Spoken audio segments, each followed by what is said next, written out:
firms embrace DevOps approaches to optimize their software development processes, Azure DevOps is in a great demand in the job market. It delivers a full set of tools for managing the whole software development lifecycle all the way from planning to deployment. As a result, it is a popular choice for enterprises seeking a full DevOps solution. Hello everyone and welcome to this session. You are currently watching an Edureka Azure DevOps Full Course video. Well, I'm certain by the end of this video, you will have a thorough understanding of Azure DevOps all the way from theory to practical applications. Now, if you love watching videos like these, then subscribe to Edureka's YouTube channel and click the bell button to never miss out any updates from us. Also, if you want to learn more about Azure DevOps after watching this session or wish to obtain Edureka's Azure DevOps Certification course, then please see the link below. Now, it's time to begin with our agenda where we'll have a brief overview of what we will cover in this Azure DevOps Full Course video. We'll start with the Azure Basics where we will learn what Azure is and why should we learn it, and also cover the very basics that you must and should know about Azure. Then we will move ahead with some Azure Compute Services followed by Azure Identity and Access Management. Now once we are done with Azure, we will get introduced to DevOps, after which we will head over to DevOps stages. Once that is done, we will then see some of the different DevOps tools. We will start with learning about Git, which is a source code management system. After that, we will learn about Jenkins, followed by Docker. Now, it's time to delve deep with the concepts of Azure DevOps. We'll start with covering the very basics that you must and should know about Azure DevOps. After this, we will see Azure DevOps components. Once this is done, we will then see Azure DevOps CI/CD pipeline. Well, we really do hope that this video helps you secure a job in the industry. So to promote this intention, the first thing we will focus on is getting certified. And the best certification is Microsoft Azure DevOps Solution AZ400. We will then compare AWS DevOps with Azure DevOps. At last, we will also cover some of the best practices in Azure DevOps before heading over to our Azure DevOps interview questions with answers. So stick till the end. Now let's begin with our session with Azure Basics.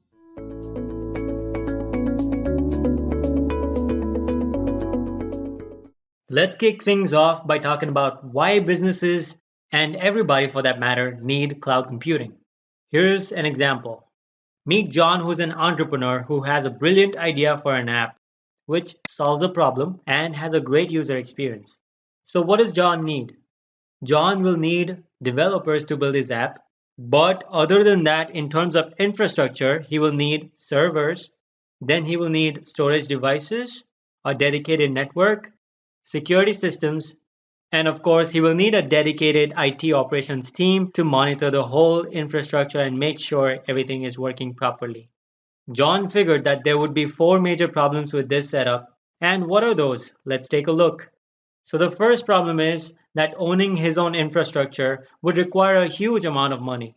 And because of a huge investment in setup of the infrastructure, this would also greatly increase the risk if the app fails.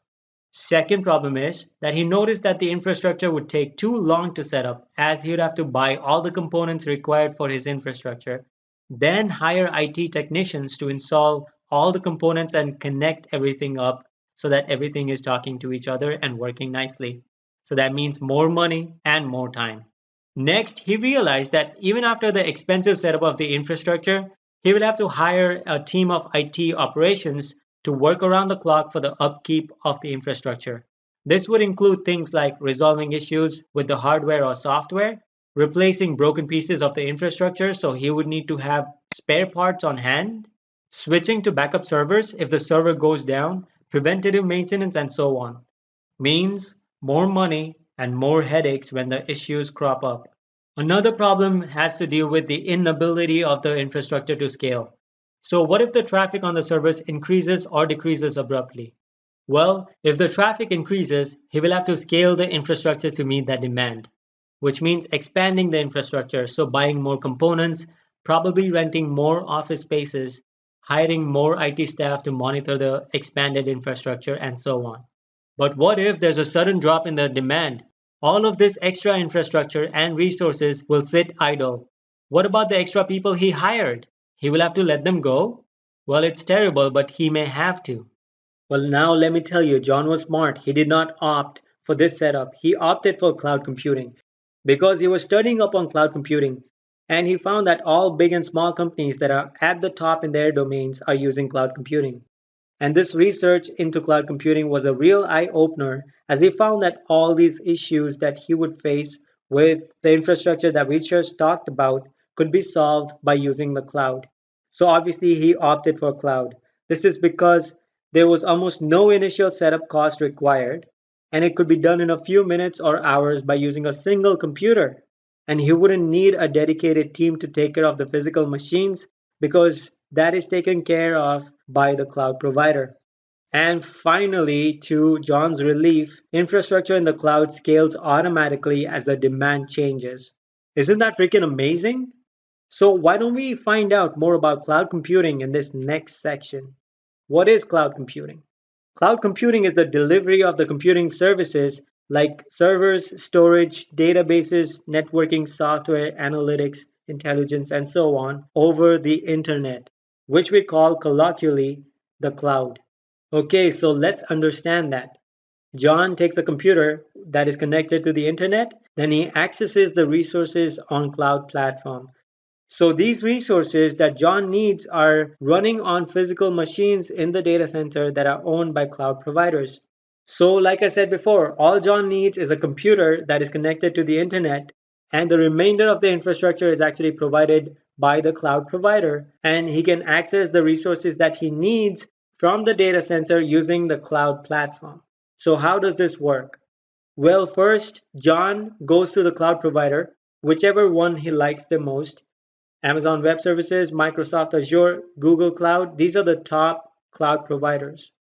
So after going to the cloud provider's website, he signs up for an account and then he signs up for the services as per his requirements and configures the resources that he will need for the app to run on. And the amazing thing is that he only pays for the services that he uses and for the amount of time that those services were up for. Isn't that amazing?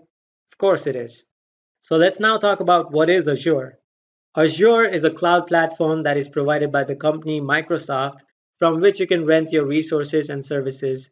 So you can grab a computer that is connected to internet, then go to Azure Portal on your web browser and then access the resources that you need by signing up with Microsoft Azure. So now it's time to find out which cloud platform did John choose. It's kind of a no-brainer, but here's what John says. The developers of my app and we all use Windows OS and other Microsoft products. So we wanted a cloud service that is best compatible with them. Can you guess which one this is? Of course, it is Microsoft Azure because it is most compatible with the Microsoft products. So before we talk about the services, why don't we find out some of the interesting things about Azure? Just like every other cloud platform, Azure provides 5 distinct type of services: infrastructure as a service, platform as a service, software as a service, container as a service, and functions as a service. Apart from that, Azure has 22 main categories of products, which we will take a look at later on. Next, Azure is operating globally in 60 plus regions and provides its services to 140 countries and counting. So just like the major cloud platforms, Azure provides pay-as-you-go plans and free plan. So there are actually no upfront fees for signing up with Azure, and you can pay as you go and only pay for the time your services are running. And just like every other cloud platform, Azure provides free basic plan, which is surprisingly good, and it is valid for 12 months. So you can tinker around and see if you like it. Okay, so what about the languages that are supported on Microsoft Azure? They are C Sharp, F Sharp, Java, TypeScript, and Python. Now let's move on to the next section where we discuss the services offered on Azure. So in the previous section, you probably remember that I mentioned that Azure has 22 categories of products. But what I did not mention is that it has over 600 services. So obviously, we are not going to be able to have enough time to discuss all 600 services. So here's your homework. Go to Azure's website and check out each of these categories and read up on them. If you have any questions, come back to this video and comment down in the section, and we will be more than happy to answer any of those for you. So I hope that you got a picture of all the categories of services provided by Microsoft Azure. So let's now go back to John. John needed three services. They were compute, networking, and storage. So let's take a look at each one of these in a little bit of a detail and then move on. So the first product that he's going to need to build his infrastructure in the cloud is compute. He can use this to deploy and manage virtual machines, containers, and batch jobs, as well as support remote application access. Compute resources created within the cloud can be configured with either public IP addresses or private IP addresses, depending on whether the resource needs to be accessible to the outside world. So some of the services that are offered within compute product are virtual machine, containers, Kubernetes service, cloud services, mobile apps. Let's move on to talk about the next, which is networking. So after setting up the virtual machines using the compute product, he will require networking in order to connect those virtual machines up so they can talk to each other and form a network. So this product gives you the ability to set up virtual networks, dedicated connections, and gateways. And it also gives you services for traffic management and diagnosis, load balancing, DNS hosting, and network protection against some of the attacks like DDoS. Next one that John needs is storage, obviously, for his virtual machines so that they can store customer data and use backup storage for all of the infrastructure. So there are various services that are offered within storage, like Azure Disk Storage, Blob Storage, Azure Backup, Queue Storage, and many more. This category of services provides scalable cloud storage for structured and unstructured data. It also supports big data projects, persistent storage, and archival storage. Similarly, there are 19 more categories that provide services that can cater to all needs of any organization or company. Which brings us to our next section, which is companies using Azure. Let's see which companies use Azure. So hundreds of big companies use Azure, but these are the ones that I picked for you guys because each one of these use Azure for a different purpose. So let's check that out. eBay has been using Azure for app development and hosting since 2010, which is the same year Microsoft announced Azure to the world. Boeing mainly uses Azure for its data analytics services for things like crew planning, maintenance optimization, fuel optimization, and crew training by building predictive models on the platform. BMW uses Azure's Internet of Things to make manufacturing process within their factories more efficient by connecting all different machines, sensors, and other devices. On the other hand, Samsung has used Azure for its smart TV infrastructure. The entire smart TV infrastructure is actually on the Azure platform. By choosing Azure, Samsung was able to achieve a significant reduction in costs and increased capacity in order to meet its rapidly growing customer base. With that, we have come to the end of this video. I hope this video piqued your curiosity, and if it did, and you would like to learn more about Azure, then I'm going to leave the links to Edureka's YouTube playlist on Azure and Edureka's blog series on Azure. And you'll find these links in the description along with a link to Azure Architect Certification. If you want to be certified in Azure, then this is going to be very helpful.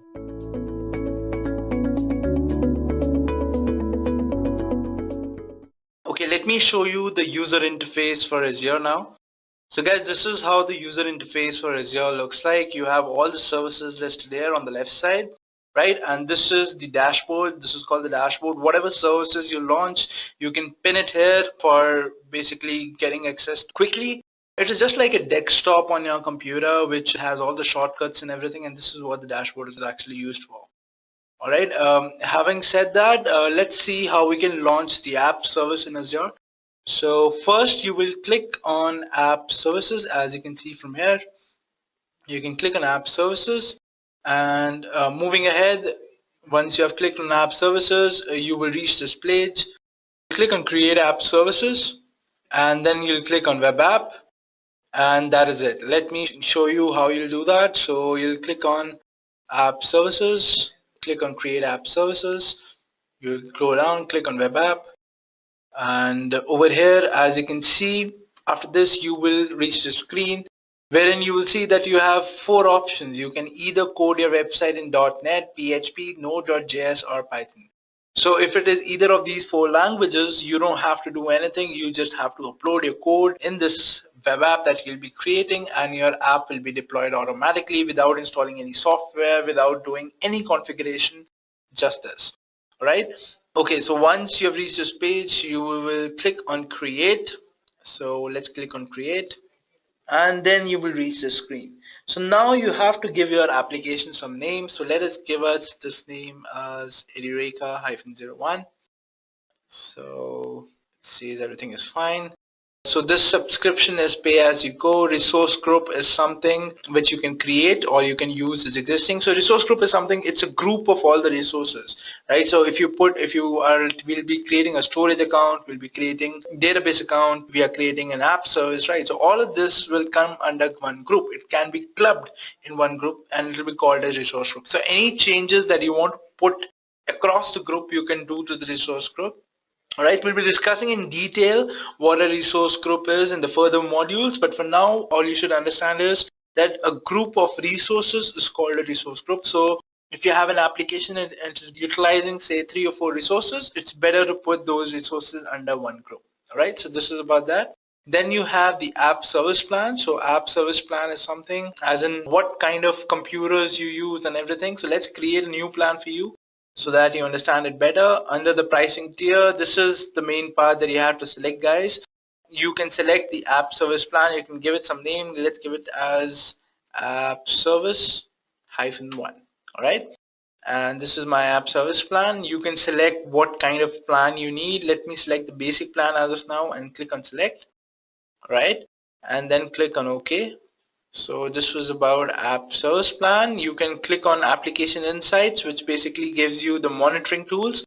For now, let's not discuss it. Let's not go into it. We'll be discussing it later. And now let's click on create. So I am ticking the pin to dashboard, which will basically create a shortcut on my dashboard to this application. Comes in handy, and that's it, guys. You will click on create. All right. So now my application is being created. Okay. So all right, while my web app is deploying, let me go back to my slide and let's jump on to our next service, which is blob storage. So like I said, blob storage is like a file system. You need a file system to store your files, right? So that is what the blob storage is all about. Let's see how we can create a blob storage instance in Azure. So you will reach, this is the dashboard, you reach the screen and you will click on storage accounts. Once you have clicked on storage accounts, you'll click on add, and that is it, guys. Nothing much required. Let's go ahead and do this. I'll go here, I'll click on storage accounts. I will reach the screen and click on add, and I will start entering the value. So let's give it the name called Edureka-01. So this is taken. Let's give it name as Azure Edu. Right, this name is available. Alright, so the performance should be standard because this is a demo. Replication is not required, so I'll say locally redundant storage. Storage service encryption is not required. Secure transfer is not required. And subscription is pay as you go. Okay, resource group. Let's select Edureka-01 because this is the resource group that I selected earlier, right? And let's pin it to dashboard. So we'll click on create. Alright, so my web app has been deployed already and my storage account is also being deployed. Alright, so this was about it. Let's go on. Let's see for our MySQL now. So for MySQL, let's see what all we have to do. So we will click on new, we will click on databases, and then we'll click on Azure database for MySQL. Alright, and that is about it. Let's go back and do that. So we'll click on new. We'll search for Azure database for MySQL. All right, here it is. So I'll click on this and I'll click on create. So here it is. I have to enter the server name. Let's enter the server name as Edureka-01. It is available. It's good. The resource group should be the same, so let's select Edureka-01. Server admin login name, let's give it as Edureka. Password, let's give it Edureka1234. Confirm the password, Edureka1234. And it is asking me some special character, so let me add the special character as well. Okay, so basically you cannot have the login name in your password. So let me change the password to edu1234 exclamation. Same in the confirmation. Alright, so this is available now. The location is South Central US. Version is 5.7. Pricing tier, let me see if there is something more or less. Alright, I'll take this. I click on OK. Pin it to dashboard and click on create. It's pretty simple, guys. You would know when you will do the hands-on on yourself. So the pricing tier can be the minimum if you're using it for demo, or if you're creating an application which is for global scale application, you can choose the pricing tier according to that. All right, while it is deploying, let's move ahead. So let's come on to the auto scaling part now. So basically we have to configure our web app to auto scale as and when required. So let's see how we can do that. So let's understand the types of auto scaling first. So basically there are two types of scaling. One is called horizontal scaling and one is called vertical scaling. So horizontal scaling is when you are increasing the number of servers that you require. Say you have an i7 server, for example. Alright, now the usage goes up, so you take two i7 servers, and if it again goes up, you take three i7 servers, right? So this is what horizontal scaling is all about, right? Let's come on to vertical scaling now. So vertical scaling is when you are increasing the capacity or the configuration of your system. Say you were using an i3 system before, right? The traffic increases, so now you're using an i5 system.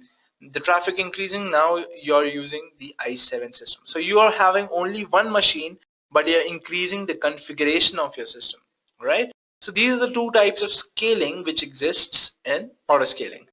Also, the other way is manual scaling. So you can also manually scale up the number of instances or the configuration of your system, right? So the way to do that is to manually go into the service, change the pricing tier, and you're set. This is how you manually scale. Auto scaling, I'm going to tell you in a couple of few slides. Also, guys, when you are auto scaling, like I said, load balancing is automatically attached to it. Alright, so when you will be auto scaling in a web app, you don't have to configure the load balancer. The load balancer is configured automatically and set automatically for you to be used. Alright, because it doesn't make sense to use auto scaling and not use load balancer. And that is the reason Azure has automated the process of attaching a load balancer when you're using auto scaling. Alright, moving ahead, guys, let's see how we can launch this instance. So guys, first you will click on app services. You will go to your particular instance that you have launched. You will go to scale out and you will click on enable auto scale. Alright, so let's do that. We will go to app services, which is here. So this is my instance that I've launched. I'll click on Edureka-01. I'll go down, and as you can see, I have two options. I have scale up and I have scale out. When I click on scale up, you will see the pricing tier, so I can increase the configuration of my system, right? But this is not what I want. I want to scale out, which is I want to increase the number of instances running right now, right? So it says auto scale is not supported for basic tier of web apps. Okay, so let me change my configuration. All right, so if I go to scale out now, you can see that I have the option to enable auto scale. So I will click on enable auto scale, and then let's give it a name. Let's give it a name as Edureka Auto. All right, so my auto scaling property name is Edureka Auto. The resource group is Edureka-01. Right, so now you have an option to scale based on a metric, which is based on some statistics like the CPU usage or the memory usage or anything, right? And the other one is scale to a specific instance count. So for example, whenever the traffic increases, say you were one instance, now like increase to 5 instances. All right, so these are the two options. We'll go with scale based on a metric, and scale out and scale in your instances based on metric. Alright, so let's add a rule. Let's add the rule as in what do we want, what kind of metric do we want to monitor and scale according to, right? So as you can see, the time aggregation is not something we should be worried about. Okay guys, so these are all the metrics that you can actually monitor and scale according to. You can scale according to the memory percentage, you can scale according to disk queue, HTTP queue, data in and data out, right? So let's for now keep it simple and scale according to CPU percentage, right? The time is not something you should be worried about. And the operator, all right, so what should be the condition? So should it be greater than, or should it be greater than or equal to? Let's keep it at greater than or equal to. So whenever the threshold is greater than, or whenever the CPU usage will go greater than or equal to 70 for 10 minutes. So you can set this as say 2 minutes, all right? Okay, so it says that it should be between 5 and 720. Okay, so let's keep it at 5. And increase count by. So let's see what all options we have here. So you can increase by percentage, you can increase by count, 2, as in if you were 1, you can increase it to 10, right? And you can decrease the count or you can decrease the percent by as well. Alright, so when you are auto scaling, guys, you have to set 2 rules. One is the rule to increase, and obviously one rule is there to decrease. So whenever the traffic goes down, you have to decrease your instances as well. So for now we are setting the increase rule. So let's set the increase count by option. So how many instances should it increase? I think 1 is a fair number. And cooldown is something that is actually there when you are, say you auto scale right now, right? And then say you auto scaled 1 minute back, and again the CPU usage goes up. So rather than going on and scaling up again, what you can do is you can wait for 5 minutes and watch the metrics, right? Because it doesn't happen in a second that your CPU usage will go down, because there are a lot of services which are actually running, right? So you can wait. Once your new server has been deployed, you can wait for the traffic to be transferred to that server as well, and then you can see the metrics go down. All right, for that we keep something called cooldown minutes, right? So we have the default is for 5. Let's keep it at 5 only. And now this is it, guys. There's nothing else to configure. Let's click on add. All right, so as you can see, this rule has been set. Let's add one more rule to decrease. So the CPU percentage is fine. The operator should be less than or less than, right? So whenever the threshold is less than 50%, decrease count by 1 instance, and let the cooldown be this much. All right, so again the cooldown logic goes here as well. Say you decrease an instance and again your CPU is still low, because it takes time for your traffic to get transferred to the server number it has decreased down to, right? So let's keep the cooldown minutes. So we'll click on add now. Alright, so we have added the auto scaling rule, guys. This is it. There's nothing much to configure. Actually, if you think about it, it's a very complex process, but Azure has given you the simplicity to do it very simplistic or a very English manner, because you just say, like I said, if the CPU usage is above 70%, increase the number of servers by 1, right? So if you go here and if you don't know about auto scaling, you can actually figure out what is happening, right? And same is the case with scale in. So whenever your CPU is less than 50%, decrease the count by 1. Right? So as you can see, you can actually read it here that this is what we have configured. Alright, so let's save this now. Alright guys, so this is how you auto scale your web app instance. Now since we are doing a demo, guys, we don't require the auto scale module for my application, so I'll just discard it for now because I can't even demonstrate this to you, right? So I just showed you how you can auto scale. Now let's go back and see what all is left. Alright, so now we are going to do the demonstration. So we have launched each and every service. We have launched the app service, we have launched the blob storage, and we have launched the MySQL for Azure. Right? Now let's go back and check and deploy our website. So let me show you how the website looks like in my localhost. So my localhost is this. All right. Okay, so this is showing me an error because as of now my code is not connected to my Azure instances. All right. So let's first configure our instances.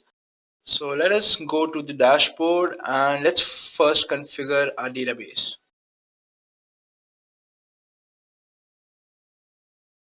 Alright. Now for configuring your database, the first thing that you have to do is connect to it, right? Now the way you can connect to it is using the command prompt. For that, you have to click on connection security. Now you cannot connect to your database just like that. You have to configure your IP address in the set of rules that are there for the firewall of the database. And when your IP address is listed there, then you can connect to the database. Let me show you how. Let me show you that you cannot connect as of now. So I will launch the command prompt. I will go to my MySQL installation. All right. Alright, so this is my MySQL installation, guys. So I will type in the command mysql-h space and then the server name, which is this. I'll paste it here. Alright. Then I will give the port number. So the port number is -P, guys. Don't forget it's capital P. It's different than small p. Right? Small p is for password, capital P is for the port number. And then I'll give the username. So the username is this. I'll paste it here. Right, and then I will type in the password. I'll hit enter the password, which is edu1234 exclamation. Hit enter. See, as you can see, client with IP address is not allowed to access the server. Alright, so now what I'll do is I'll go to connection security.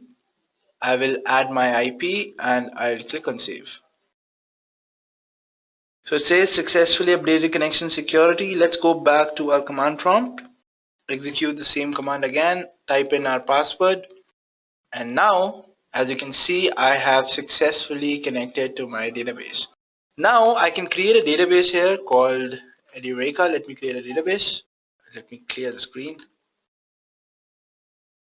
Oh guys, I forgot I'm working on Windows. So in Windows you cannot clear your MySQL screen. Alright, so if you were using Linux you could have just typed in Control L and it would have been fine. Alright guys, so as I was saying, let's create a database called Edureka. So create database Edureka, and that is it.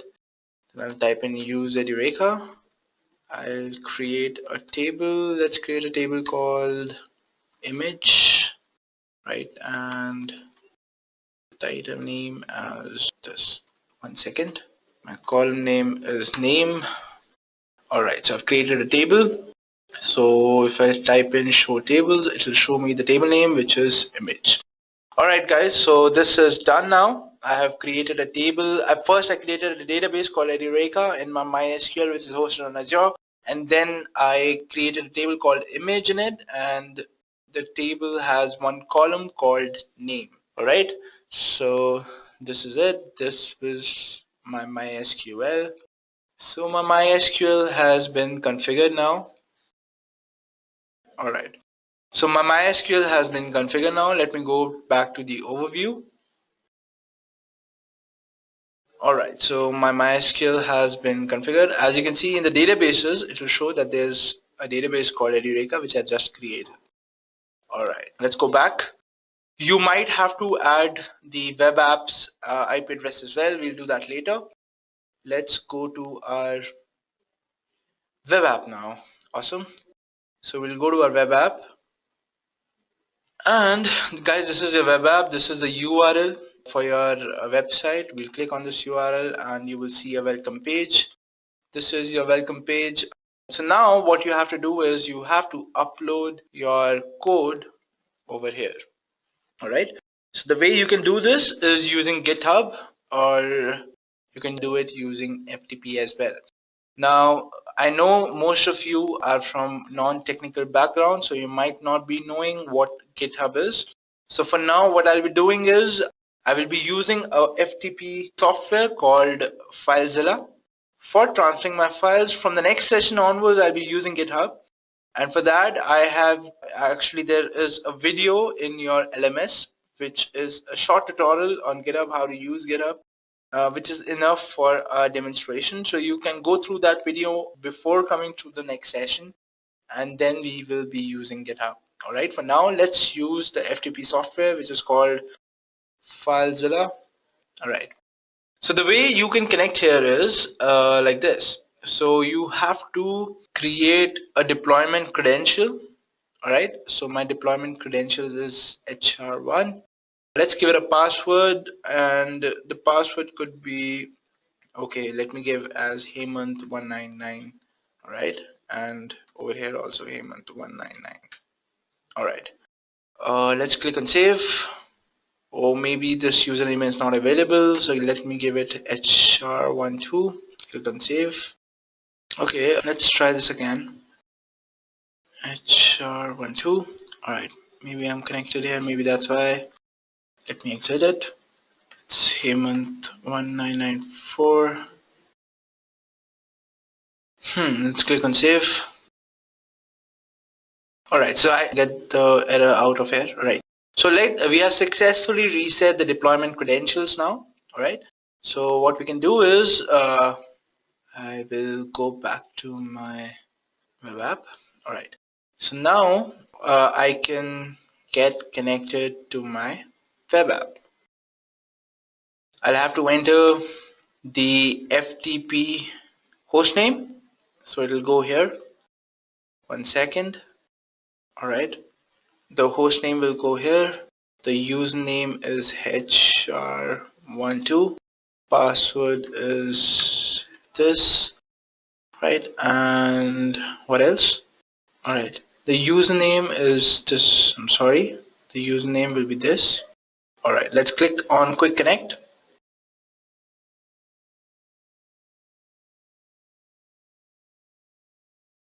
Alright, so as you can see, we have successfully logged into our FTP channel. So over here you'll go on a site. Alright, you'll go on www.root, and then you can copy all your website files over here. So let us do that. My files are somewhere here. Alright, so let's copy the files now. I can just drag and drop it over here, and the process will start. Now it might take a while, so let us configure some other files while my website is being copied.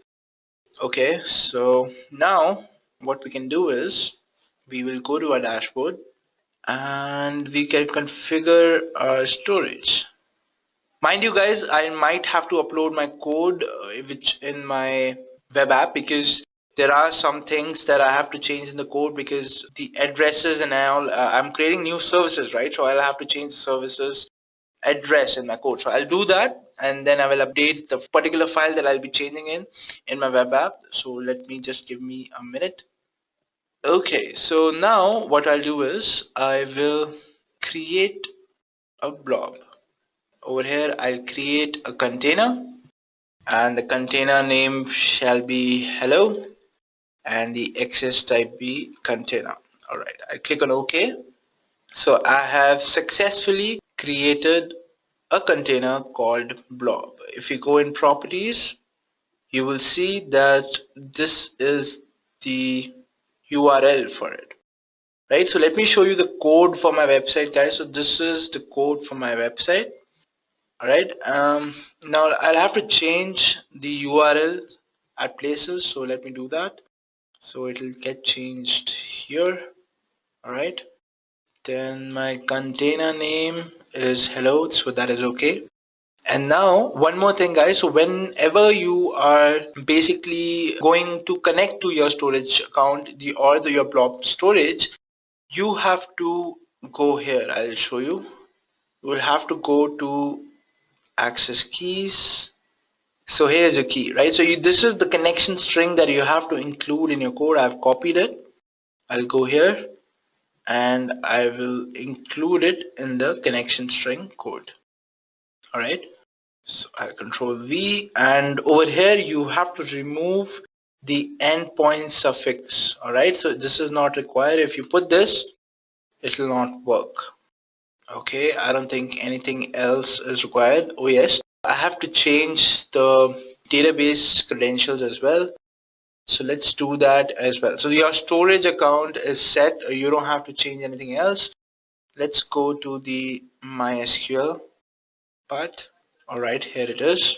So the server name has to be changed. Let's copy the server name and give it here. So the host name is this. Alright, and let's see. So our login name is this. Let's put the login name here. Password is edu1234 exclamation, which is right. DB name, database name is Edureka, which is right. Username, user table is image, which is right, and the field name is name. Alright, everything seems fine. One more place I have to change it, so let's do that as well. So let's copy this, paste it here, copy our username, paste it here, and everything seems fine now. So now when I try to run the code, it will run on my local host, but it will not run on my web app. Why? Because I'll tell you. So I was getting these warnings, right? So let me refresh. Wait, let me save it. So let me refresh it now. Okay. 1 second.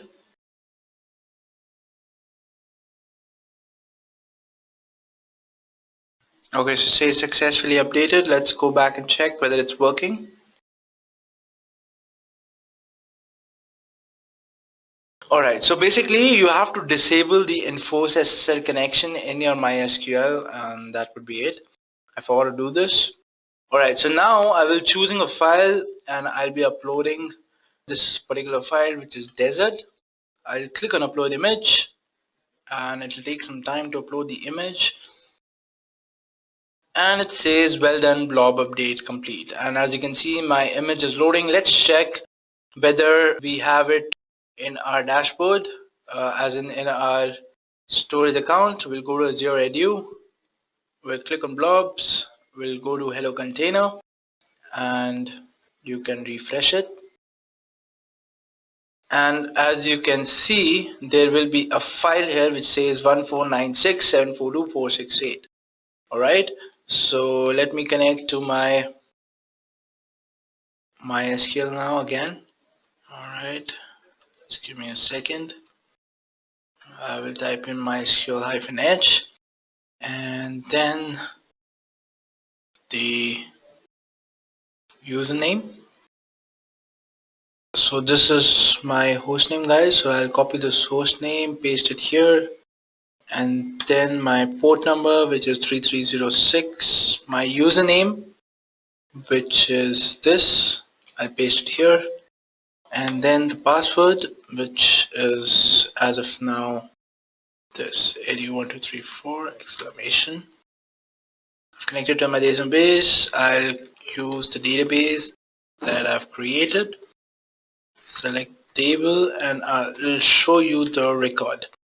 Now let's compare it with what is there. It's 1496 and 42468, and it's 1496 and 42468. So guys, as you can see, the same file has been uploaded here and it has been mentioned here. So what my website is now doing is, it is basically fetching the file from my database and then accessing that file over here in my file system, and hence displaying it in its background. So as of now, since there is only one image, it is not showing the slideshow. Let me choose one more file. Let's upload the koala image and click on upload image. So now when you will see, that's the image which is being loaded. And if I go here and I refresh it, I can see that there are two images now here, right? And in my database as well, if I refresh it, I can see two images. Alright guys, so this website seems to work fine. It is connecting with my storage account. It is connecting with my database on Azure. Now let's check if my files have been uploaded. So it says Okay, this might take some time, guys. So let's wait because we are all set here. We are done with everything. We are just waiting for our files to be transferred here, and then I'll show you how it works over there. All right, so let's wait.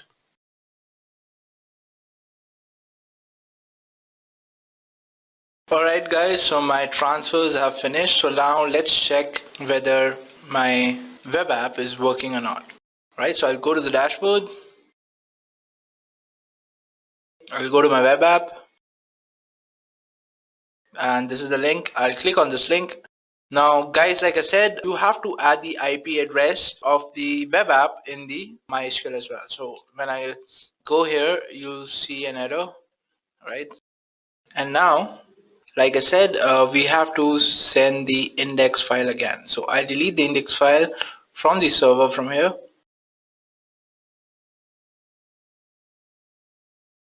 Alright, copy the index file again because it's been updated. Alright, and now I will refresh this. So as you can see, it says the IP address is not allowed to access the server. So what we'll do is we'll copy the IP address. We'll go to our database, go to connection security. Alright, so here we are. We'll select the web app, give the start IP and the NIP. Alright, so let's get rid of the spaces, and this is it. Now we'll click on save. Now why are we doing this? We are doing this because here we got an error that this IP address is not validated with the MySQL. So we have added this IP address over there. It says successfully updated security settings. Let's refresh it and check. Okay, awesome guys. So now my website is working. So I have successfully updated my website in the web app. All right, and I didn't have to configure anything. I didn't go to the UI. I just transferred my files and my website is up and ready. This is the address which is being used to get to the website. All right, so guys, this was the demo. Let me get back to my slide. So let me recap what I did. I configured my app service with the code. I configured my MySQL with the IP addresses of my own computer to configure it and the IP address of my app service so that the app service can communicate with the MySQL. I configured my blob storage and I configured its address in my code, my PHP code, and I configured the host name and the password for the created MySQL service in my PHP code as well.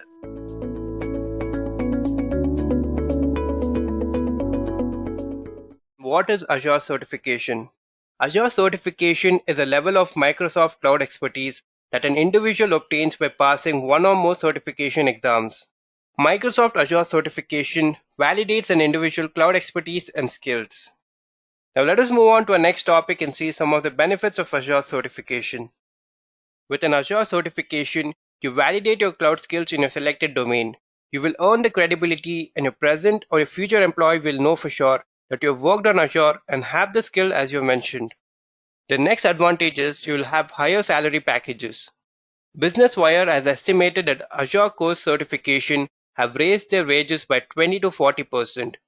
Payscale.com also announced that based on the position and job description, those credited by Microsoft Azure could get a salary of $128,000 per annum. With the Azure certification, you can pursue a wide range of career options. You can become a cloud architect, a developer, or solution architect, or even AI engineer. There are many options. And in addition to this, the certification enables you to work with different industry at different locations. The next advantage would be it provides a proof of commitment. To get an Azure certification, you should be able to commit yourself to it. You would have to sign up for a course, study, and then only pass the exam. That would imply that you can commit your time and resources towards achieving your goal, and that you're dedicated to improving your career objectives in the long term. These were some of the benefits of Azure certification. Now let us move on to our next topic and see what are the types of Azure certification. First, we'll take a look at different Azure certification based on job roles. So first we have developer certification who designs, build, and test cloud solutions. Second is system administrator who implements, monitors, and maintains Microsoft solution. Third is solution architect, who expertise in compute, network, storage, and security. Fourth, we have the data engineer, who designs and implements the management, monitoring, security, and privacy of data using the full stack of data services. Fifth is data scientist, who applies machine learning techniques to train, evaluate, and deploy models that solve business problems. And then sixth, we have the AI engineer, who use cognitive services, machine learning, and knowledge mining to architect and implement Microsoft AI solutions. On seventh, we have DevOps engineer, who combines people, process, and technologies to continuously deliver valuable products and services to its company. Eighth is a security engineer, who implements security control and threat protection. He also manages identity and access and protects data, application, and networks. And last, we have the functional consultant, who leverages Microsoft Dynamics 365 and Microsoft Power Platform to anticipate and plan for customer needs. Microsoft Azure Certification have 4 levels of certification. First is the fundamental level, second is the associate level, third is expert, and we have specialty. Now, specialty certification is a certification based on a particular domain. Now, let us move on to our next topic and see some of the major job role based certification. Now, before we get into any major role based certification, I would like to talk about a fundamental certification, which is Microsoft Certified Azure Fundamentals, or AZ900. Now, this certification is intended for candidates who are just beginning to work with cloud-based solutions and services, or who are new to Azure platform. This certification will provide an opportunity to prove your knowledge of cloud concepts, Azure services, Azure workloads, security and privacy in Azure, as well as Azure pricing and support.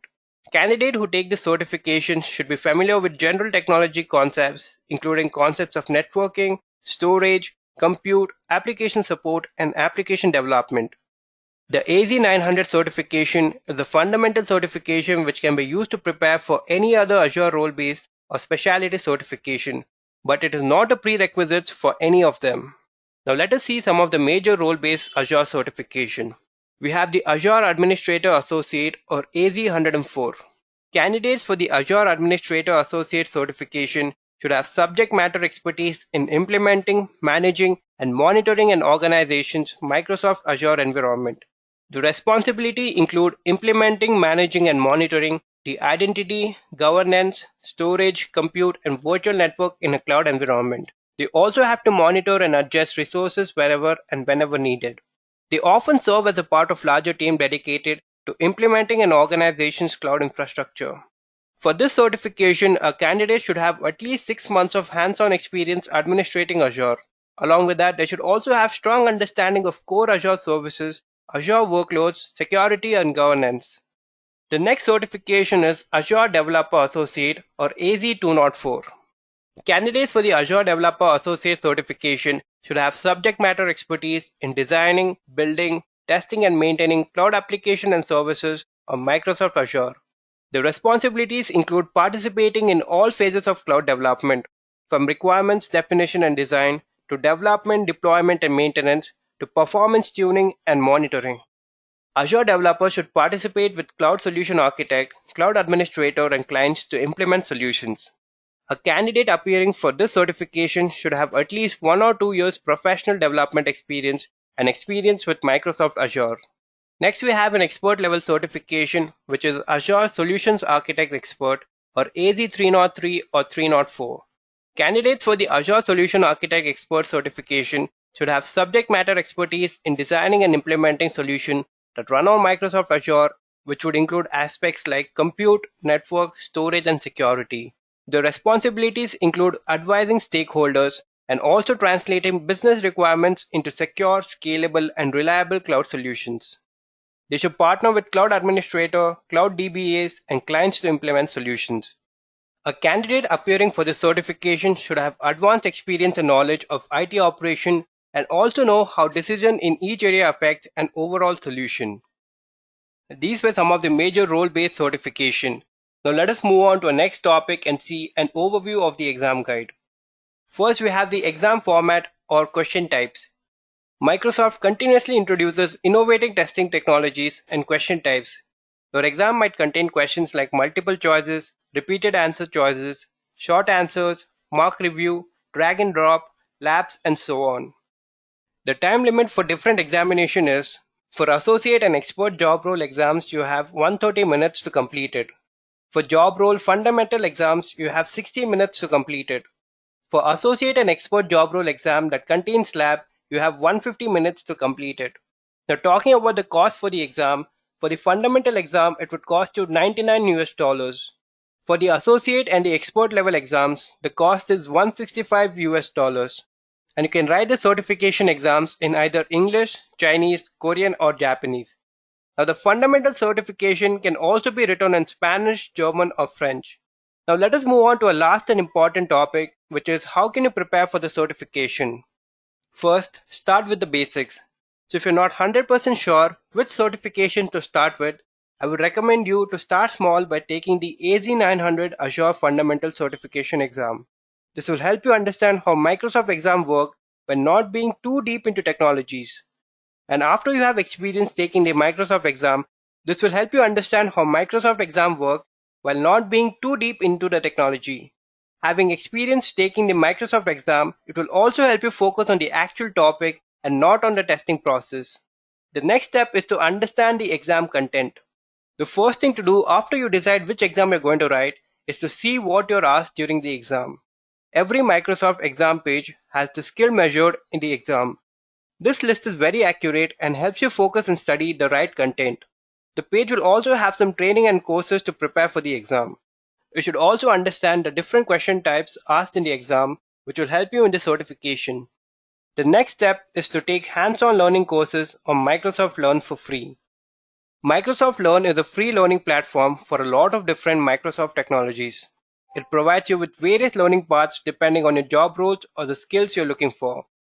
Most of the learning paths gives you a hands-on learning opportunity so that you can develop practical skills through interactive training. The next and the most important step is hands-on experience. The best way to learn and pass the Microsoft Azure exams is by having real hands-on experience working with the technology. While Microsoft Learn gives you some free hands-on learning modules, there is also Azure Free Account. The Azure Free Account will provide you with 12 months of free Azure services, so you can work on various Azure services for free. Now, the next step which will help you prepare for the certification is reading the Microsoft documentation. It will help you understand the topic better which might appear in the exam. As I've mentioned before, read the skills measured on the exam page. Look up for the specific Microsoft documentation pages and read through them, and then try them out in the tutorials. You can also refer some books from Microsoft Press. You can find Microsoft Azure documentation and Microsoft Press in Microsoft Azure Certification official page. After the step, you can also take up a practice exam. Some of the Azure certification have practice examination along with it, which is very similar to the actual certification examination.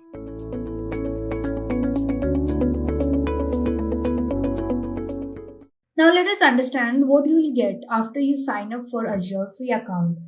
So basically you get many things for 1 year, which includes $200 credits for first 30 days, popular services free for 12 months, more than 40 other services which are free all the time, and 750 hours of virtual machines, which includes Windows and Linux, and you can create up to 250 GB SQL database.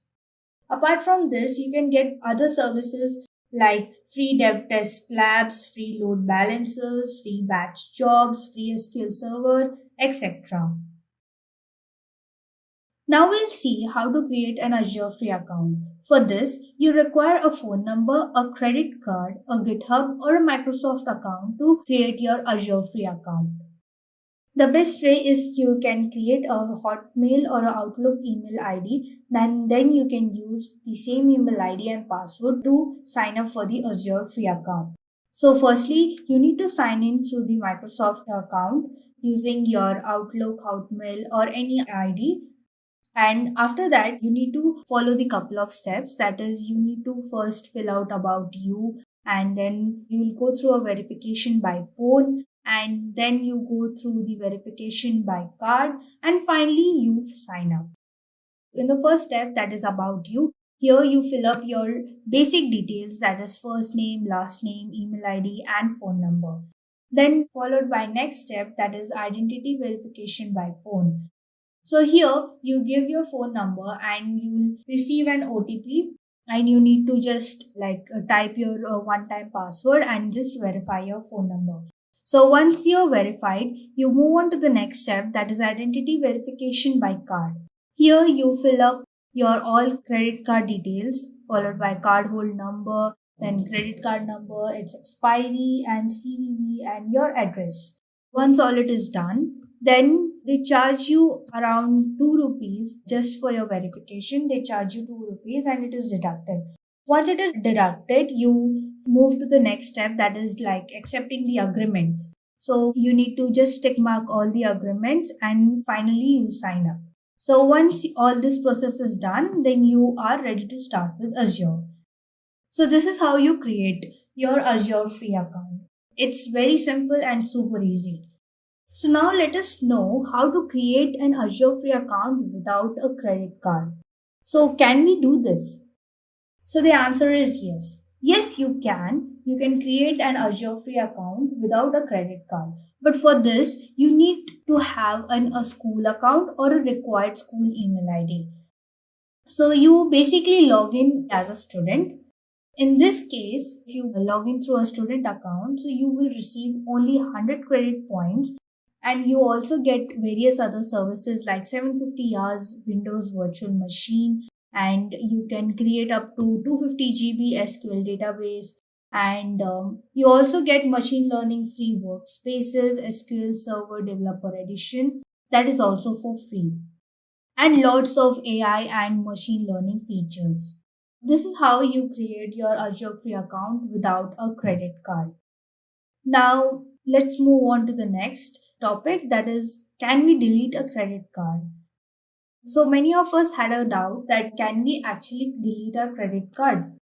So here in this picture you could see that I have a payment method and here the delete option is disabled. So why is this so? In this case, you cannot delete a credit card as there is only one payment method option. If you really want to delete a credit card detail, then you need to add one more payment method. So you can click onto this add icon and you can add your new payment method. Once the payment method is added, then your delete option gets enabled. Then after that, you get the access to delete any one of your credit card details. So this is how you delete a credit card detail. Next, how to cancel subscription. So it is very easy to cancel the Azure subscription. So for this, you just need to go to cost management section. There you get go to subscription option. Once you click on to the go to subscription, you get all the details of your current subscription. So, and you can also find the cancel subscription option there. So once you click on to the cancel subscription, they will ask you the type of subscription name and you need to provide a reason why are you canceling the subscription. So you just give the reason, prescribed reason of your own, and then just click on cancel subscription. So once you click on to the cancel subscription, they will ask you the type of subscription and the reason why you want to cancel the subscription. So you can give your details accordingly and click on cancel subscription. So this is how you can cancel your Azure subscription.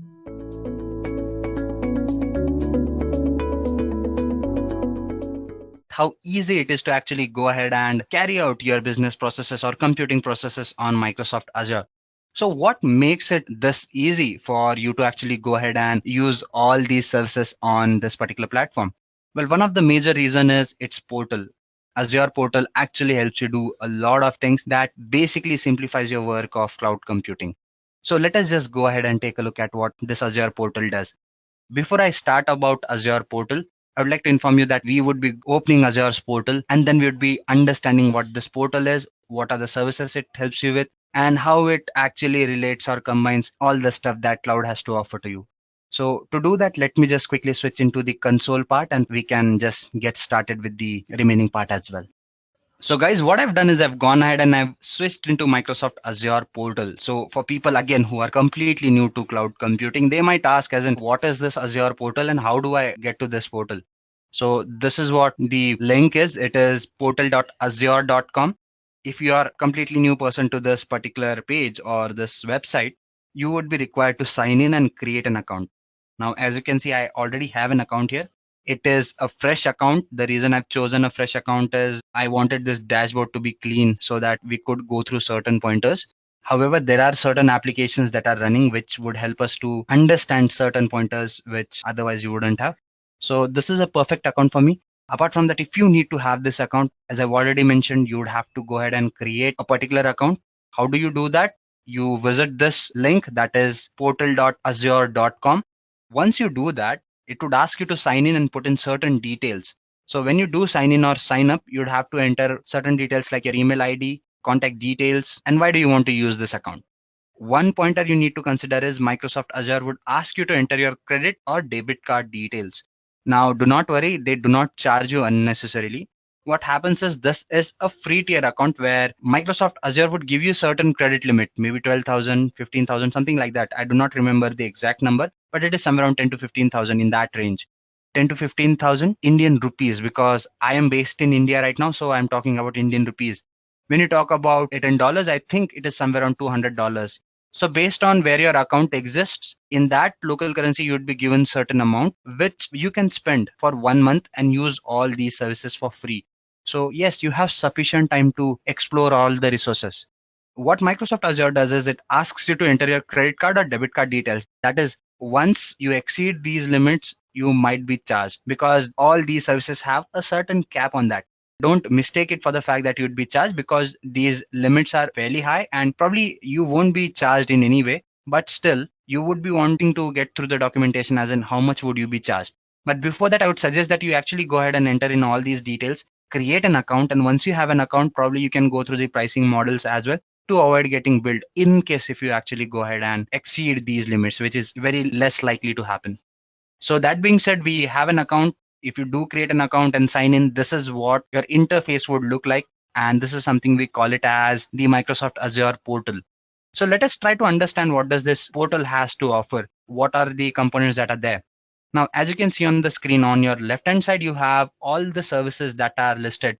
Now, these are the most commonly used services. When I say services, most of them are domains, as in these domains have more services under them. So domains and the services that you can see here on this part, there is an option called as create a resource, using which you can actually create these resources as well.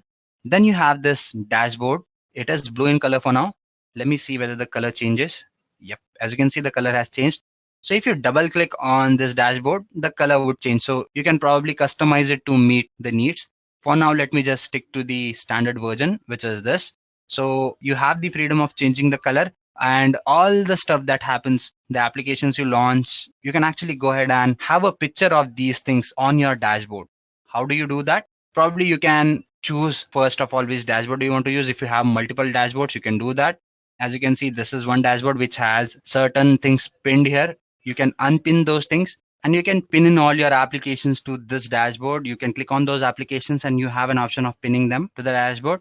Next thing that you can do here is when you actually launch an application, there is this notification panel where you would be notified as in what has happened. If you've launched an instance maybe and you want your virtual machine or your application that is running on top of it to be on your dashboard, here you'd be given an option. Do you want to pin it to the dashboard? And you can say yes, and immediately it gets pinned on the dashboard. Now, what benefit does this particular thing serve? I mean, what would I get if I actually go ahead and pin it here? The thing is, based on your business model, I mean, this is a fairly simple demo, so we do not have too many applications that we are talking about. But as your business grows, probably you might be dealing with a number of servers, a number of applications.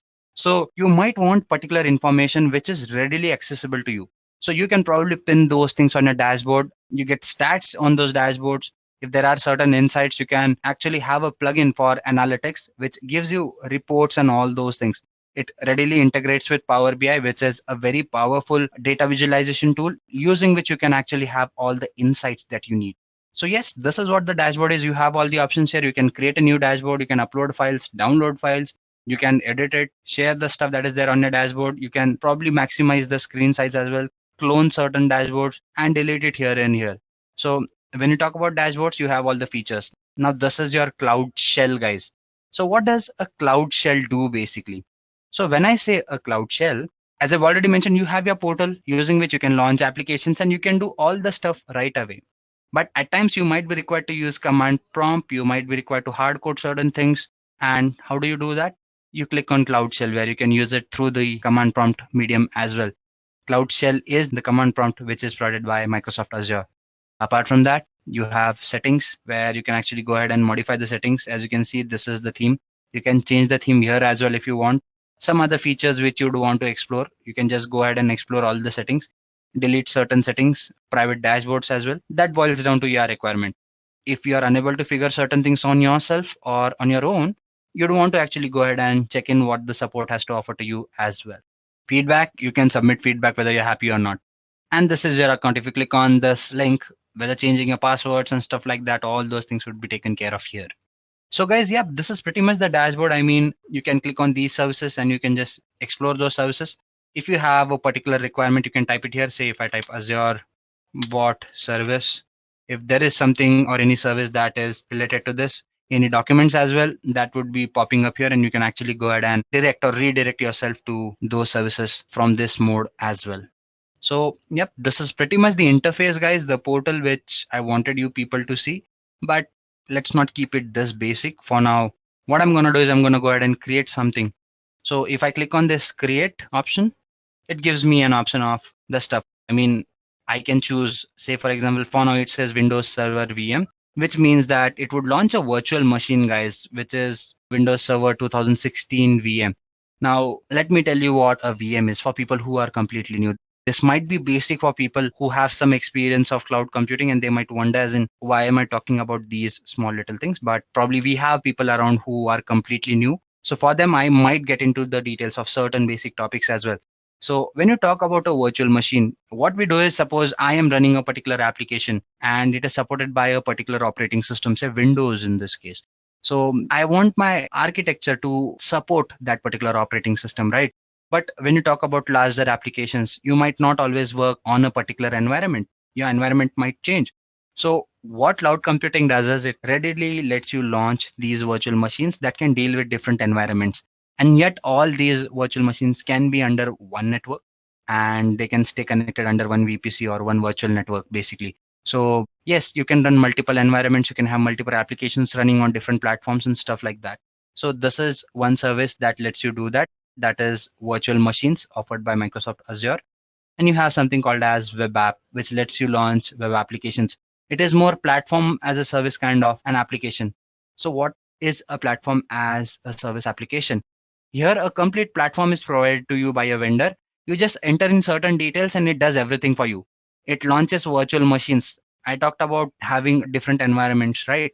So when you click on a virtual machine and create one using Microsoft Azure, you have to specify details like the security group, IAM users, what network it lies under, and then you have to go ahead and manually install softwares, run your applications on top of it. But when you use something as platform as a service, what it does is it launches all this platform already. So your VM basically, which I talked about, is your infrastructure as a service where just the infrastructure is given to you, and on top of it, you do everything. But in PaaS, your vendor does everything for you. They launch this instance in the background, all the services that I mentioned, as in assigning security groups, security, IAM users, assigning it a network. All these things are taken care by a vendor. Even the platform that you choose, that is set up by your vendor. All you do is you just put in your data there. So this is platform as a service. So when you talk about Microsoft Azure, your web apps, basically when you create a web app, it is a PaaS service. All you have to do is just go ahead and enter a name, say sample app for me. You have to select the subscription. For now, it is the company's account that I'm using. It would create a resource group on its own, as you can see. And then all I have to say is create. So it has selected an operating system.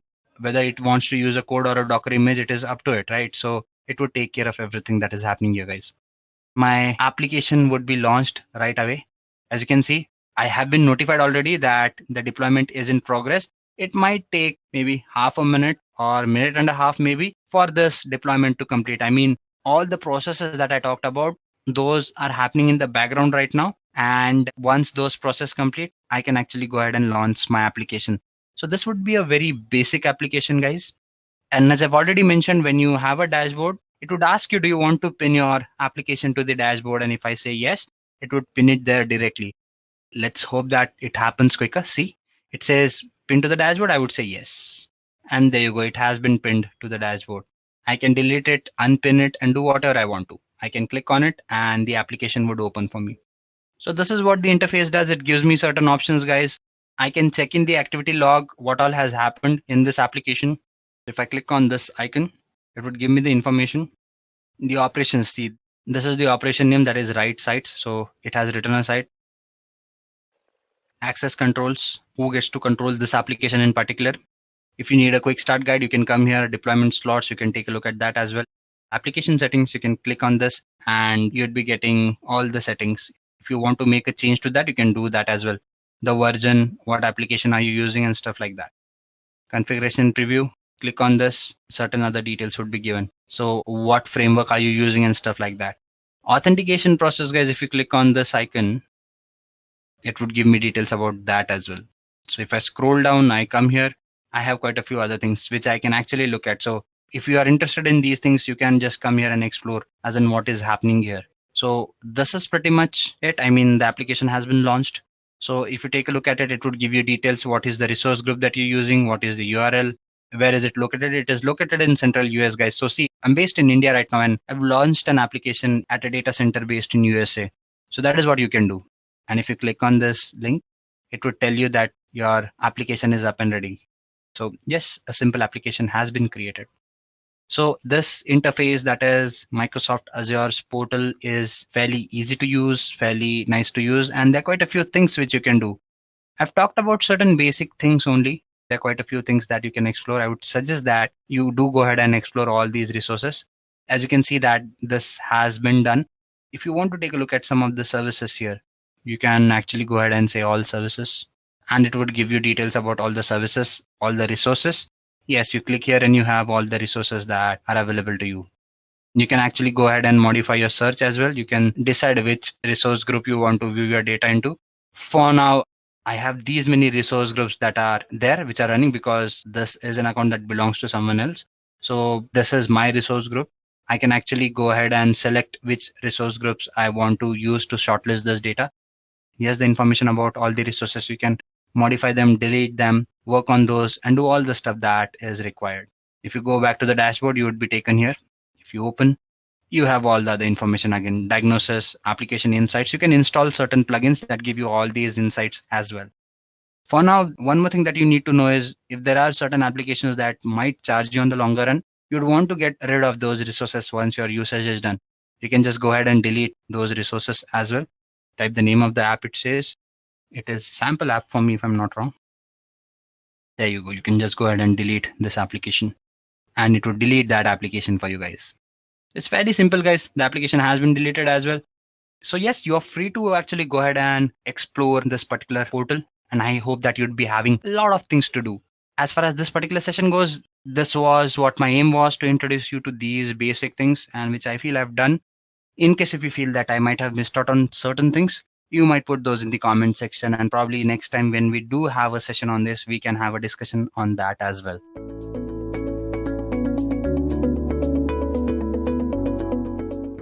Why one needs Azure virtual machine? So first thing is of course the cost saving, the pricing criteria. So we can like shut down and stop the virtual machines if not in use. Stopped virtual machine will not incur any charge. Restarting the virtual machine will maintain its state based on persistent disks. Second, the boosted scalability. So we can like scale up and down or in and out the virtual machines. Auto scale features is also there to support based on some metrics. For example, scale out to 5 instances when CPU utilization is greater than 70% for more than 5 minutes.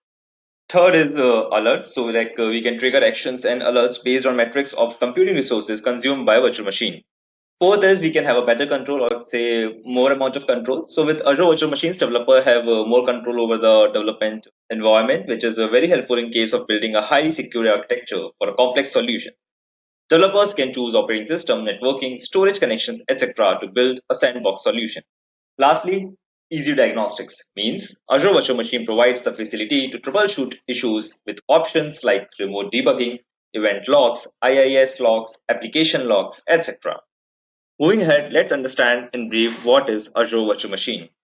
So for that, We are going to first understand what is a virtual machine. So a virtual machine is a computer file typically called as an image which behaves like an actual computer. It is one of the files which contains everything. It runs in Windows, Linux, etc. This gives you a flexibility that you can run multiple machines in a physical computer. Each system can have a different operating system. Each of these virtual machines provide its own virtual hardware, which includes CPUs, memory, hard drives, network interfaces, and other such devices. Now let's understand what is Azure Virtual Machine. So Azure Virtual Machine is one of the services provided by Azure to create your own instances. So it can be used for various ways like development and test, applications in the cloud, and also for extended data center. It is to remember that when you are running Azure Virtual Machine, you must pay for the compute time on a per minute basis. The pricing of this is based on the size, operating system, and any licensed software that has been installed in it. In order to avoid corresponding charges when you are not using it, it is to be saying that you change its state to stopped, that is deallocated. Now let's understand some of the key features of Azure Virtual Machine. So first is isolation. So each of these network work independently. When creating a virtual network, you can divide them into segments. You can configure the virtual network to use your own DNS servers. Second is virtual network connectivity. So it can be connected to each other, enabling resources in any virtual network to communicate with resources in any other virtual network. Third is internet communication. So by default, when you are launching any instances in the Azure virtual machine, it can access the internet. As and when you need, you can enable inbound access to specific resources. Fourth is on-premises connectivity. So a virtual network can be connected to an on-premises network, enabling resources to communicate between each other. Then there is Azure's resource communication. So resources which falls under Azure Virtual Network can communicate with each other using private IP addresses, irrespective of the resources are from different subnets. They provide default routing between subnets. On-premise networks operating system, you don't have to configure and manage routes. So the next one is routing. So Azure's routing can be optionally overridden by default through configuring with your own routes or by propagating BGP routes through network gateway. And the last one is traffic filtering. So network traffic can be filtered from resources in a virtual network by source IP addresses and port. So now let's understand the Azure virtual machine architecture. Azure was initially named as the project Red Dog by Microsoft. The brain behind the project Red Dog is Mr. David Cutler. In initial days, it was a custom version of Windows, and the goal was to boot from a virtual hard disk. So for that, let's first try to understand the main components of Azure Virtual Machine. So first is Fabric Controller. So one of the most important components in Azure Virtual Machine architecture is this is one of the pillars based on which the architecture works. Fabric Controller basically owns all the resources. The placement of the nodes, load balancing, scalability as per requirement, update, patch management, everything is owned by this segment. As the user creates their own instance of virtual machine, all the tasks like provisioning or the deprovisioning along with the supervision of all the nodes is taken care by the Fabric controller. In brief, we can say that this is the backbone of the Azure Virtual Machine system. So next is the patch management. So patch management workflow is a major advantage of the Azure system, as this module makes Azure easy to manage and stay updated across all the nodes. In Azure system, hosts are image based, therefore there is no need to update all the nodes one by one like a legacy system. Here, Azure basically delivers updated VHT at one place and the entire system of nodes gets updated. A typical update takes place every 4 to 6 weeks, which ensures security and system stabilization. Microsoft here ensures that the updates are tested and verified before it gets rolled out to the nodes. Third is partition. So Azure Fabric Controller has a couple of partition types, and they are update domains, fault domains. These partitions help Azure Virtual Machine to maintain its availability and resilience. The partitioning helps maintain zero downtime, minimum failures, and constant availability. So the first is update domains and partition. That is, it is the strategy that ensures the upgradation of the servers without taking it down. Then Microsoft Azure system distributes instances into a few update domains. Here, every update domains work as a logical unit. One update domain gets upgraded at a time. The upgrade process gets completed when all the update domains are processed.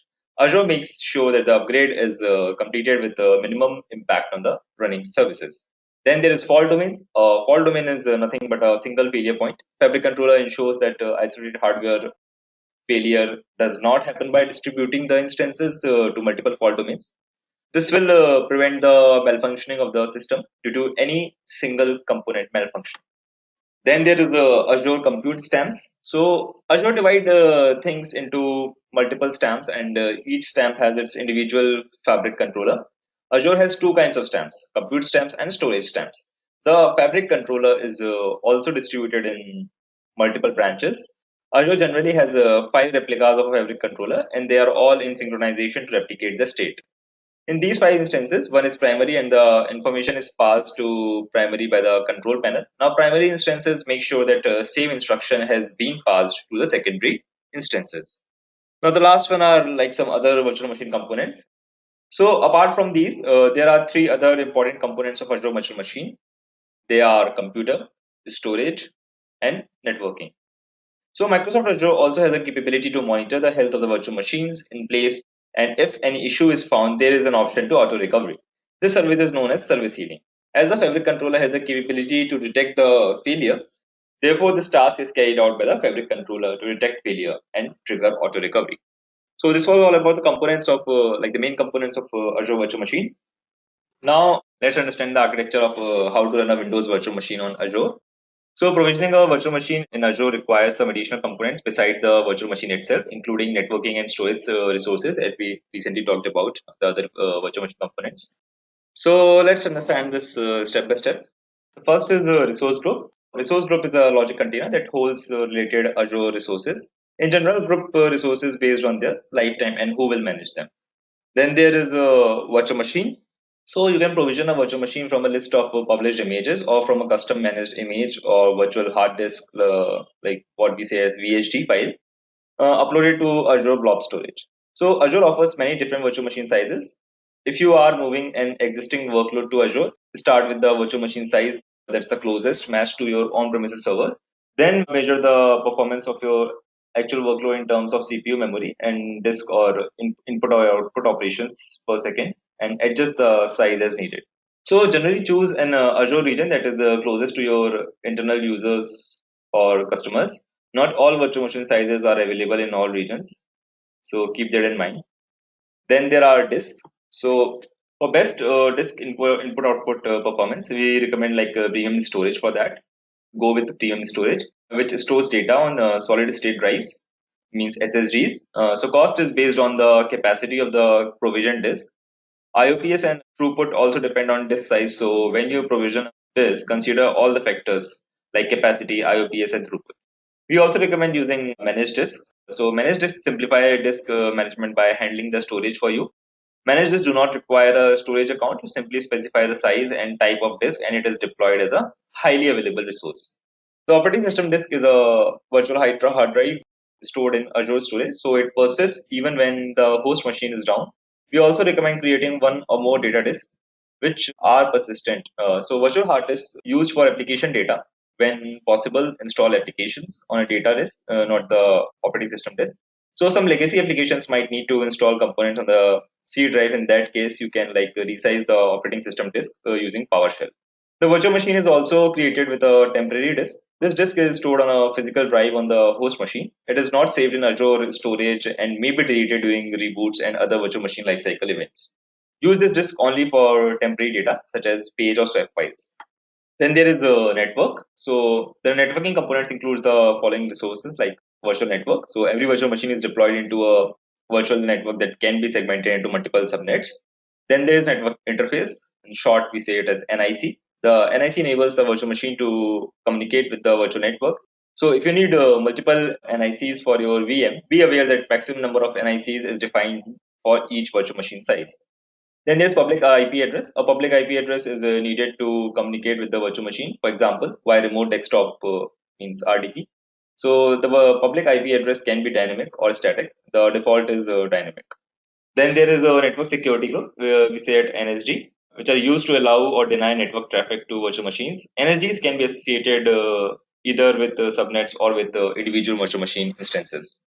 Then there are certain operations, so that includes diagnostics. So enable monitoring and diagnostics, including basic health metrics, diagnostics, infrastructure logs, and boot diagnostics.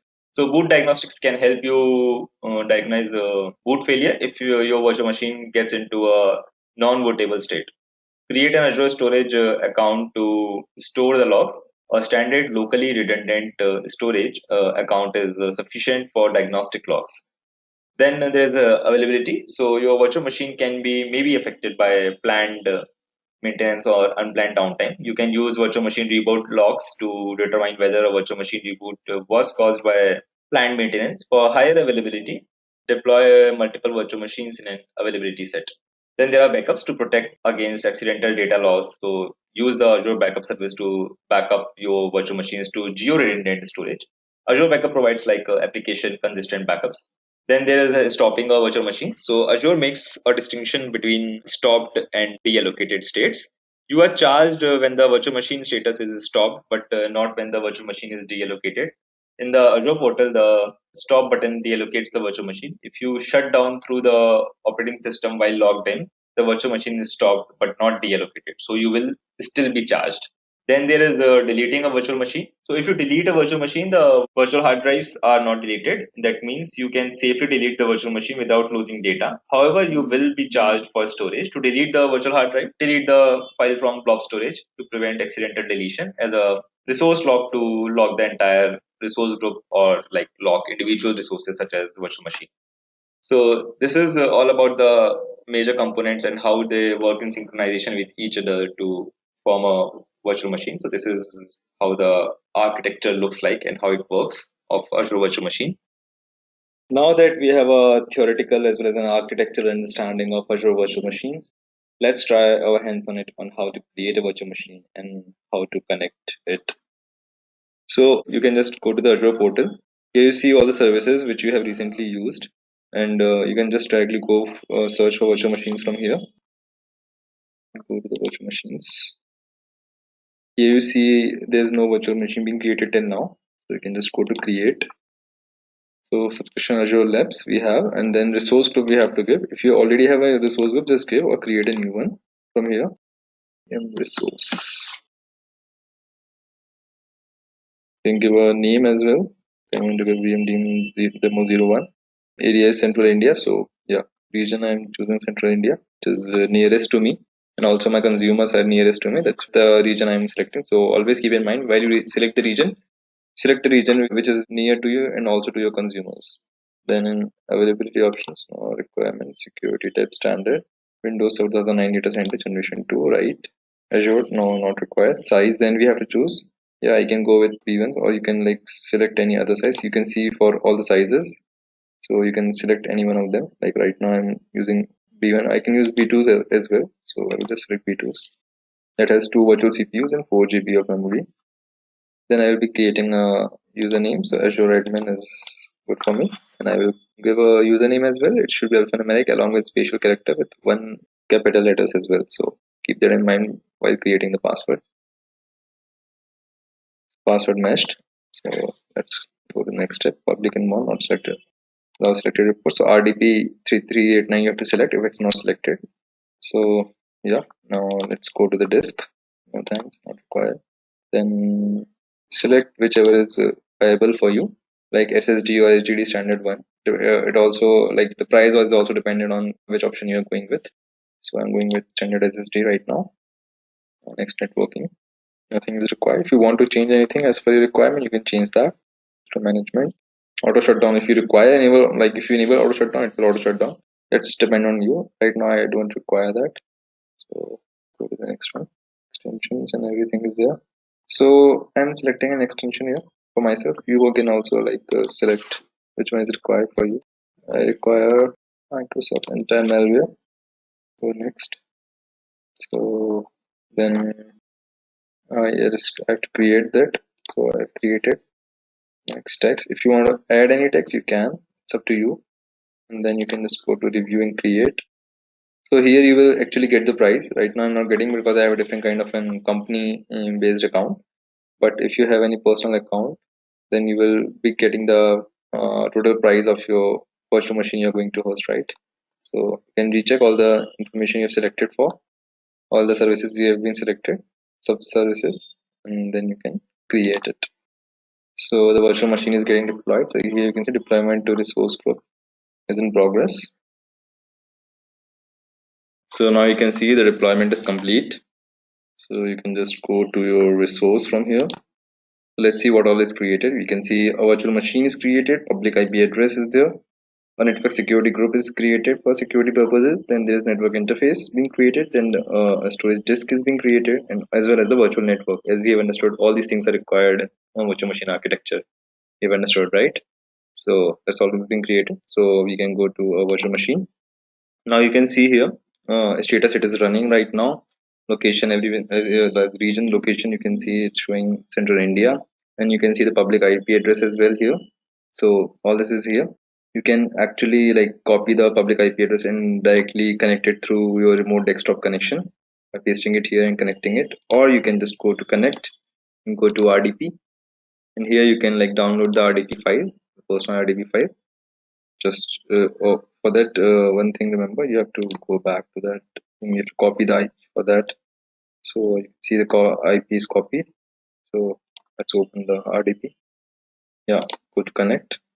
Yeah, so for that same IP, the RDP has been downloaded. So we don't require IP to paste. You can just give the username and ID that we have given while creating the virtual machine. So that was Edureka. And then the password credentials. Yes. So we have created the virtual machine and now we have connected it as well. So here is your service manager which has been opened, and here how your virtual machine has been created. So virtual computer has been created. Here you can see the dashboard, all the things like add roles and features, whatever you want to add, and get from here, or you can create a local server given all the requirements. You can create a local server as well and come to this PC, and here you can see all, like, this is the storage. You have got temporary storage and main program storage. So this is how we can connect the virtual machine. I hope you have understood it. So stop this session. Yeah. So I've closed the virtual machine, and I can even stop it from here. If I go here and stop, so that it stops, like the charging cycle gets stopped. You won't be charged for running the virtual machine here. So through this we can like save our cost. It is under process. It is getting stopped. Takes a little while. See, you can see the status as deallocating. Deallocating means it's getting stopped. So you can see it's successfully stopped, and after that you can even delete the virtual machine. So the virtual machine is getting deleted. And through this, billing cycle was still going on for, because we had a virtual machine with us, so it got deleted. So virtual machine is, you can see, is deleted. Still other things are still there. If you want to delete the resource group as well, you can completely delete the resource group. You just have to type the resource group name. So delete. So all the services which are being under this will be deleted along with the resource group. So you can see, and just come to home, and now you can see there is no. Okay, let me go to the VM resource. The resource not found because it got deleted. Okay, let me refresh it once again. So yeah, there's no resource group anymore. So this is all about the virtual machine and how to create it, as well as how to delete it, and all the concepts behind it. So next is the pricing options. So for pricing option, you can just simply go for Azure Virtual Machine pricing. Let's see the pricing structure, how the pricing works for Azure Virtual Machine. You can see, like, you can select whatever the operating system you want to choose. You can choose that from here. Just a sec. Yeah, everything is there. You can choose as per your requirement. Like right now, going with I'm going with Windows OS only, and category I can choose like whichever I want to. Right now, I'm choosing general purpose only. Pricing is getting updated here. You can see BS series, AV2 in the standard, D2A assistant, all the standards are there. On the basis of that, pricing differs. And now if I choose the VM, just a second, Windows OS, choose the category that is general purpose. Then I have to choose the VM series. It is, suppose I'm going to choose BS series, and then the region. Suppose I choose mine, Central India. Currency, no in rupees or dollars, it's up to you. Like suppose I'm going with dollar only right now. I'm displaying prices by hour or by month, you can see. and then you can come to see the prices, right? For B1s, because we have choose the B1s, right? BS series. So B1s, that is the price dollar wise. Similarly, if you could go with a different series, like suppose we say this V5, then you can see the prices got changed. This is how it gets changed. So this is how you can look for the prices and go as per a requirement.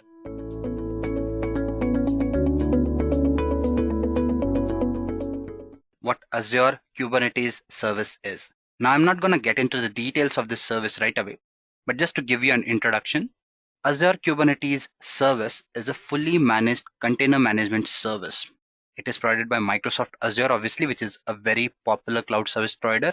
And recent stats also state that it is one of the leading public cloud service providers in the market. So when you talk about Azure Kubernetes, it is basically managed by Microsoft Azure. What it does is it offers serverless continuous integration and deployment experience. Now, what does that mean? What we can do with it? We'll discuss all those things as we get into the details of Azure Kubernetes service. For now, we need to understand quite a few other concepts before we get to that point. But to summarize a few of its benefits, what Azure Kubernetes service does is, what it offers is end-to-end deployment, scalability, and availability. Now, how do these things work? We'll discuss that. But before that, let's try and understand what evolution of software development and deployment is and how it has evolved with time, right? So we all know how applications were built and how they've progressed with time, right? So if you talk about the popular ways in which software development and deployment has evolved, we all think of waterfall model, agile model, and DevOps, which is the current way in which we basically go ahead and deploy applications, right? Or basically not only develop, but also maintain, monitor, and deploy applications, right? So let's try and understand all of these one by one. Let's see how they evolved with time.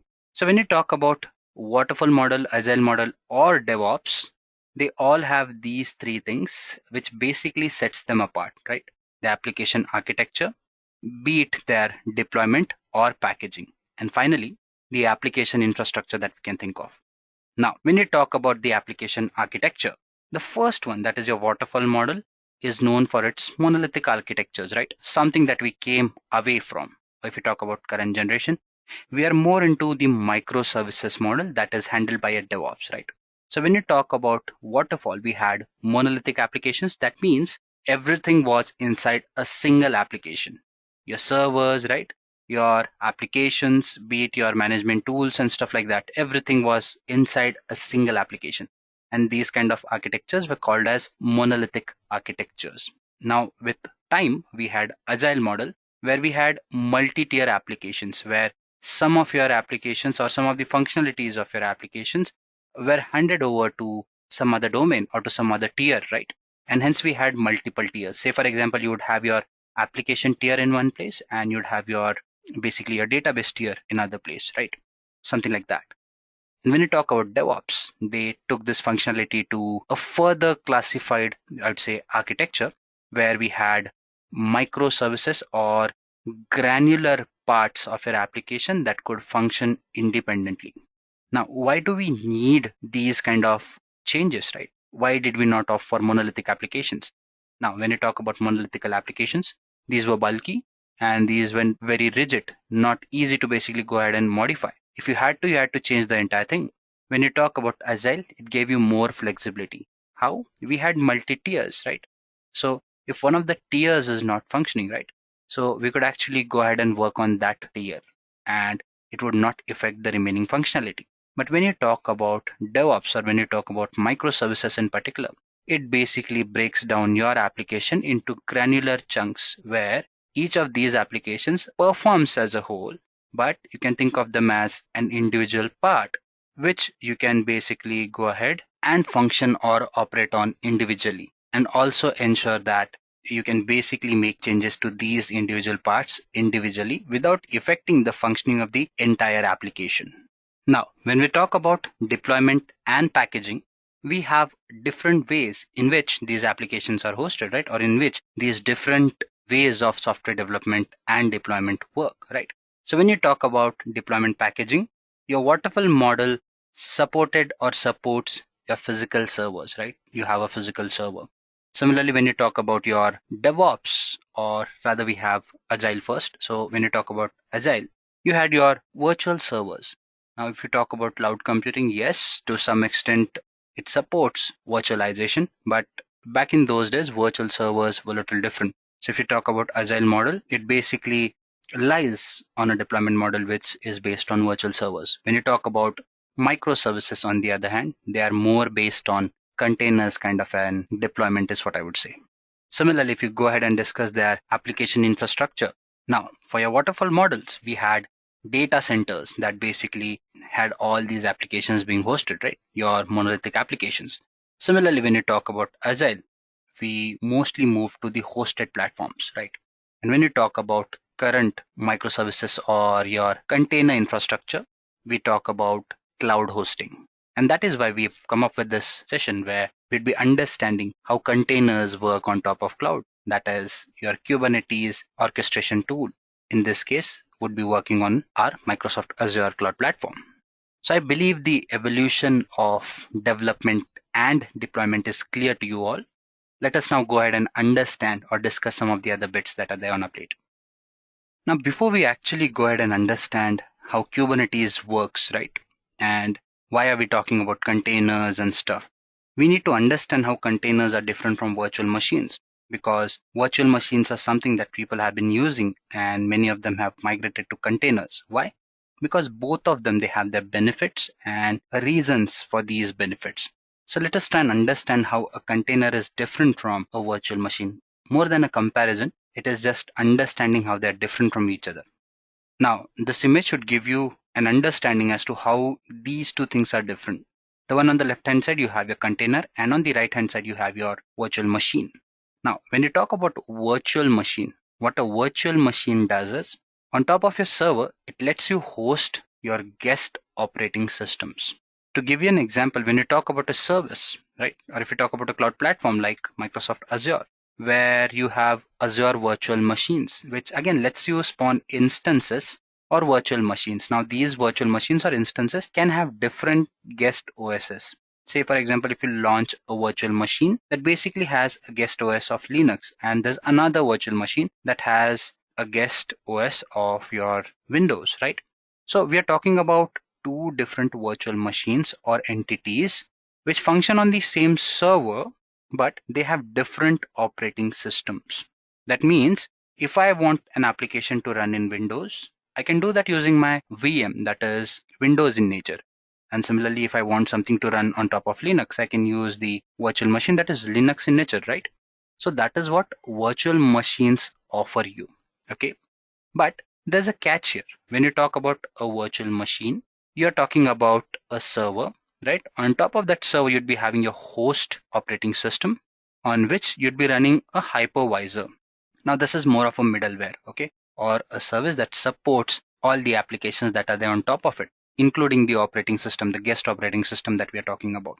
Now, here, the problem is, as you can see, the virtual machines that you see on the left-hand side, right? They'll have separate guest OSs, they'll have their bins, and then on top of that, they'll be having the applications that are running. Now, what is the disadvantage here? Here, what happens is, each time you have a virtual machine that is operating, we need to ensure that there's a guest OS there. So there's a dependency on this. And what this does is it makes it difficult for you to basically break this virtual machine from the existing infrastructure or architecture and make it run somewhere else, right? Because this is a complicated process. But when you talk about your containers, this is where the difference lies. Say, for example, I'll be having a Docker engine in this case, right? It can be anything. I mean, when you talk about Docker engine, it is a type of tool that provides you containers. Okay. So supports container spawning for you in simple words. There are other container tools as well. We are not here to discuss Docker, but Docker is one of the most popular container tools. That is why you see Docker here. So think of it as your container image, what you see there in the left-hand side. So you can see that there's a server host, you have your hypervisor, you have your guest OS. So guest OS here is common, right? So when you have a guest OS here, what that means is all the containers that would be running on top of it would be running on the same guest OS. So you do not have a dependency where basically you have to ensure that all the guest OS requirements are also there in your container. So your container is more independent of the operating system, right? The only concern here though is, in case of containers, you have to ensure that if you have one hypervisor or one Docker engine that is running for you, right? In that Docker engine where there's a single guest OS, in that case, you'll be running all your containers that are supported by that guest OS, right? Now, if my guest OS is Windows, I cannot expect myself to run Linux containers there. I'm just giving you an example, okay? So there's a drawback there.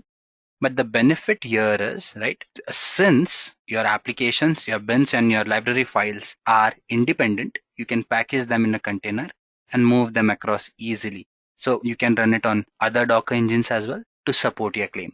What that does is, since you have this freedom here where you're not dependent on your guest OS, right, or you do not have a guest OS inside your container, you get certain benefits. It makes your containers faster, okay, makes them reliable, and at the same time makes them efficient.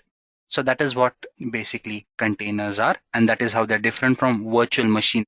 So I hope by now the point here is clear to you all, as in how do these things function. Okay, let us now go ahead and understand the other bits.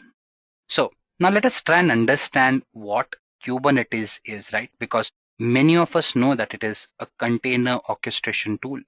We always try to compare it with Docker, which may not be the rightest things to do, or the best things to do rather. Why is that? Let's try and understand that, as in, what is Kubernetes? Why do we need it? And is it same as Docker or not? Okay. Now, here are few things that would tell us why do we need Kubernetes, and how it is different from Docker is something that I would discuss in this bit itself. Now, when you talk about Kubernetes, it is used for container communication. Now, this is where it is different from Docker. When you talk about Docker, it is something that lets you basically set up containers and work with containers. Okay. When you talk about Kubernetes, it is something that lets you manage these containers, be it your Docker containers or be it other kind of containers as well. So that is what Kubernetes does for you. Now, let us try and understand why do we need something like Kubernetes to manage these containers, be it a Docker container or be it any other container. Now, when you talk about containers, they cannot communicate with each other. They need help to do that. This is where a tool like Kubernetes comes into picture.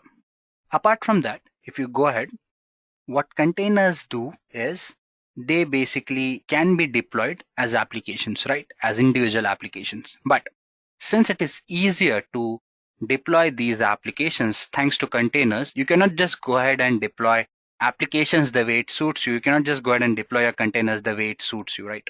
There has to be a process behind it. You need to understand what containers to spawn, what to schedule, what to release, right? I mean, what to deploy rather. So to do that, this is where Kubernetes again comes into picture.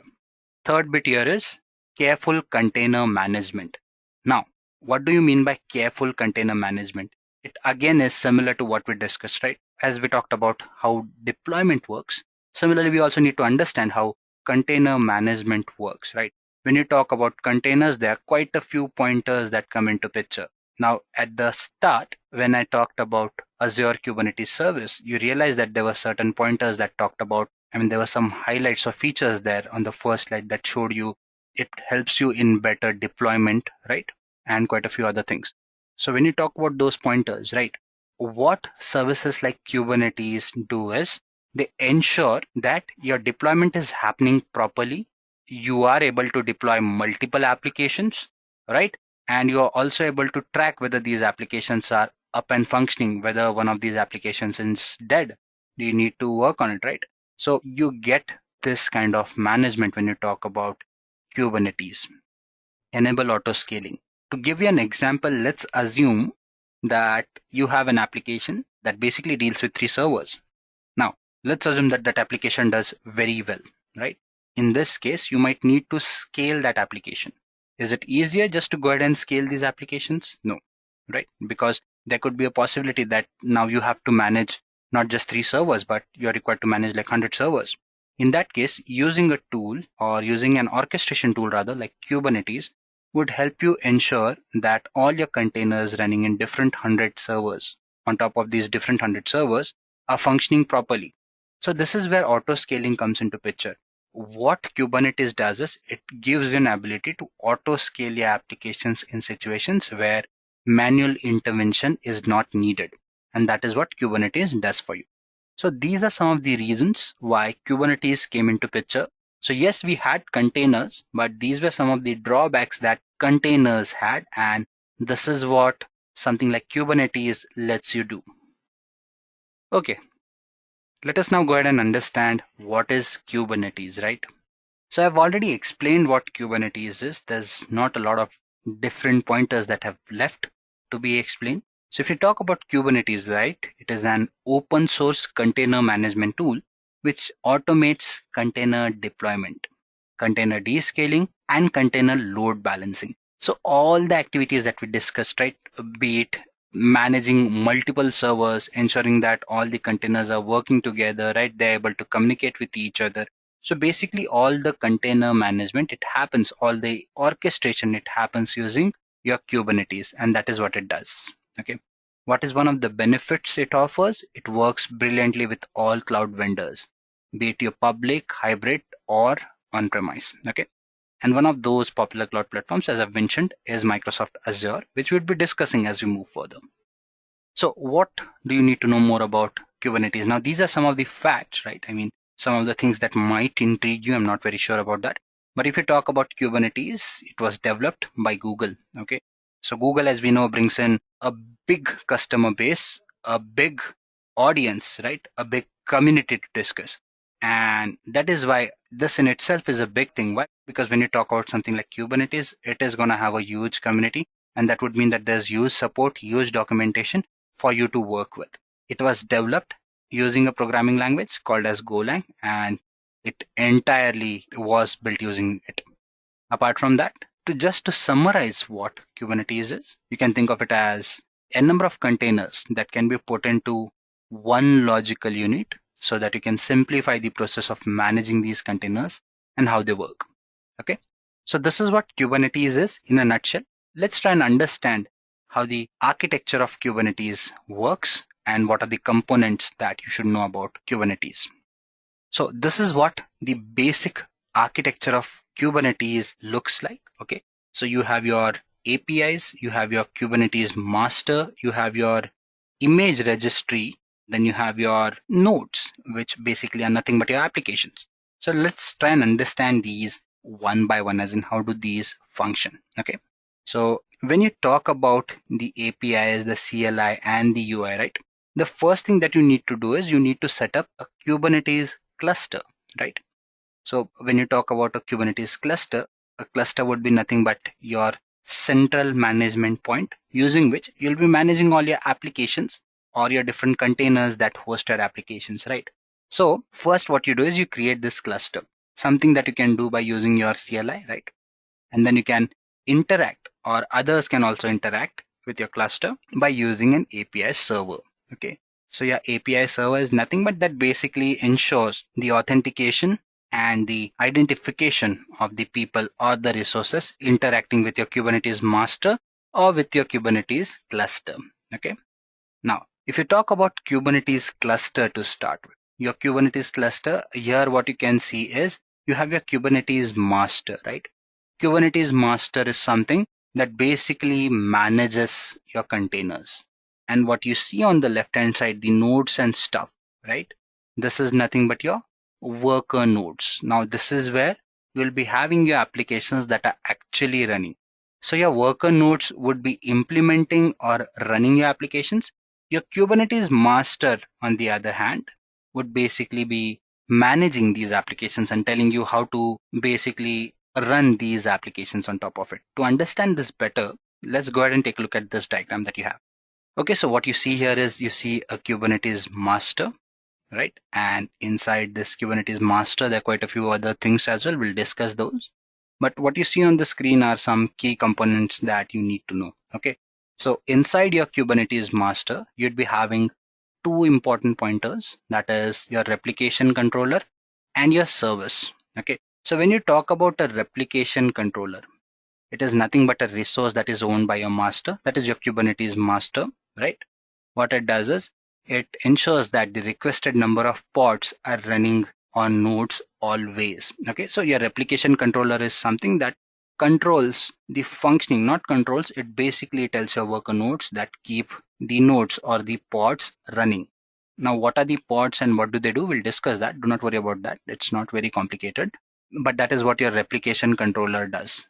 Apart from that, you have your service, which is nothing but, again, an object on your master node, right? Or your Kubernetes master rather, that provides load balancing across replicated groups of pods. Now, let me try and make sense for these two terms by first explaining what are your nodes, what are your pods, right? So when you talk about your nodes, these are nothing but your worker nodes, which would be holding your application. Now, in this case, your node can hold more than one application. What we do is we basically classify our worker nodes into pods. Now, pods are sub-entities, right? These are logical collections of the containers which need to interact with each other for the applications to keep running, okay? And inside these pods, you basically have your containers. So that is what the infrastructure looks like. You'll be having pods and which would be holding a logical set of containers that probably result in a particular kind of application, right? And you can have multiple such pods. What you see here is you see Docker. So what it tells you is the worker node is nothing but a container, right? So it can be other container tool as well, need not be Docker. But again, as I mentioned, Docker is a popular tool, so you see it here. So what you see here is basically a Docker container, right? Which has multiple pods, and these multiple pods are basically responsible for running your application. And who controls all these applications? Your Kubernetes master. So assume a situation where you need to scale up a particular virtual machine, not a virtual machine, in this case, a particular node. So how do you do that? To do that, you basically have something like a load balancer, which helps you balance your load, right? Either distributed or in case if you need scaling, it helps you scale your applications as well, right? And then you have your replication controller that basically ensures, right, your application is running.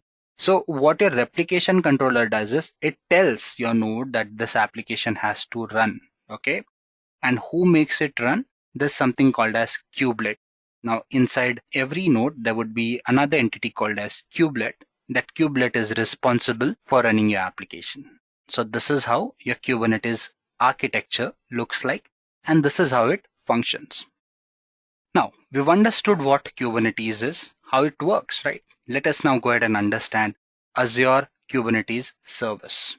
Now, to give you a brief about Azure Kubernetes Service, as I've already mentioned, it is a Kubernetes service that is hosted on the Azure cloud platform. Okay, so let me just go back to the slide one and explain that again so that we can go ahead and understand how working of Azure Kubernetes happens.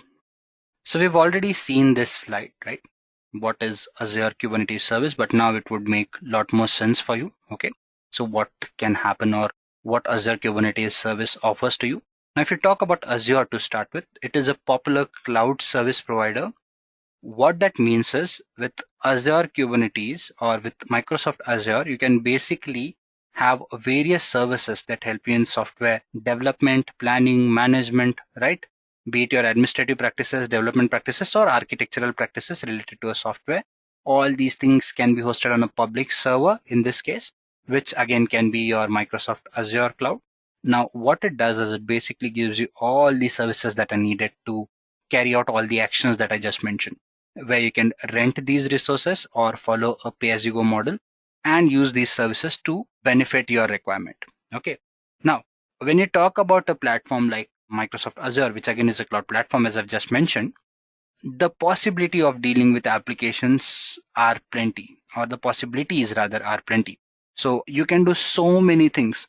So what that does is that gives developers or application owners options to work with these applications in numerous ways. Okay, it simplifies their complications, right? Since if you're talking about a platform like Microsoft Azure, it helps you basically orchestrate quite a lot of activities, be it managing your servers, infrastructure, right?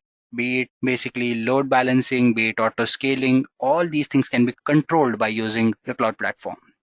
So what that does is that gives developers this added benefit, okay, or the application owners this added benefit.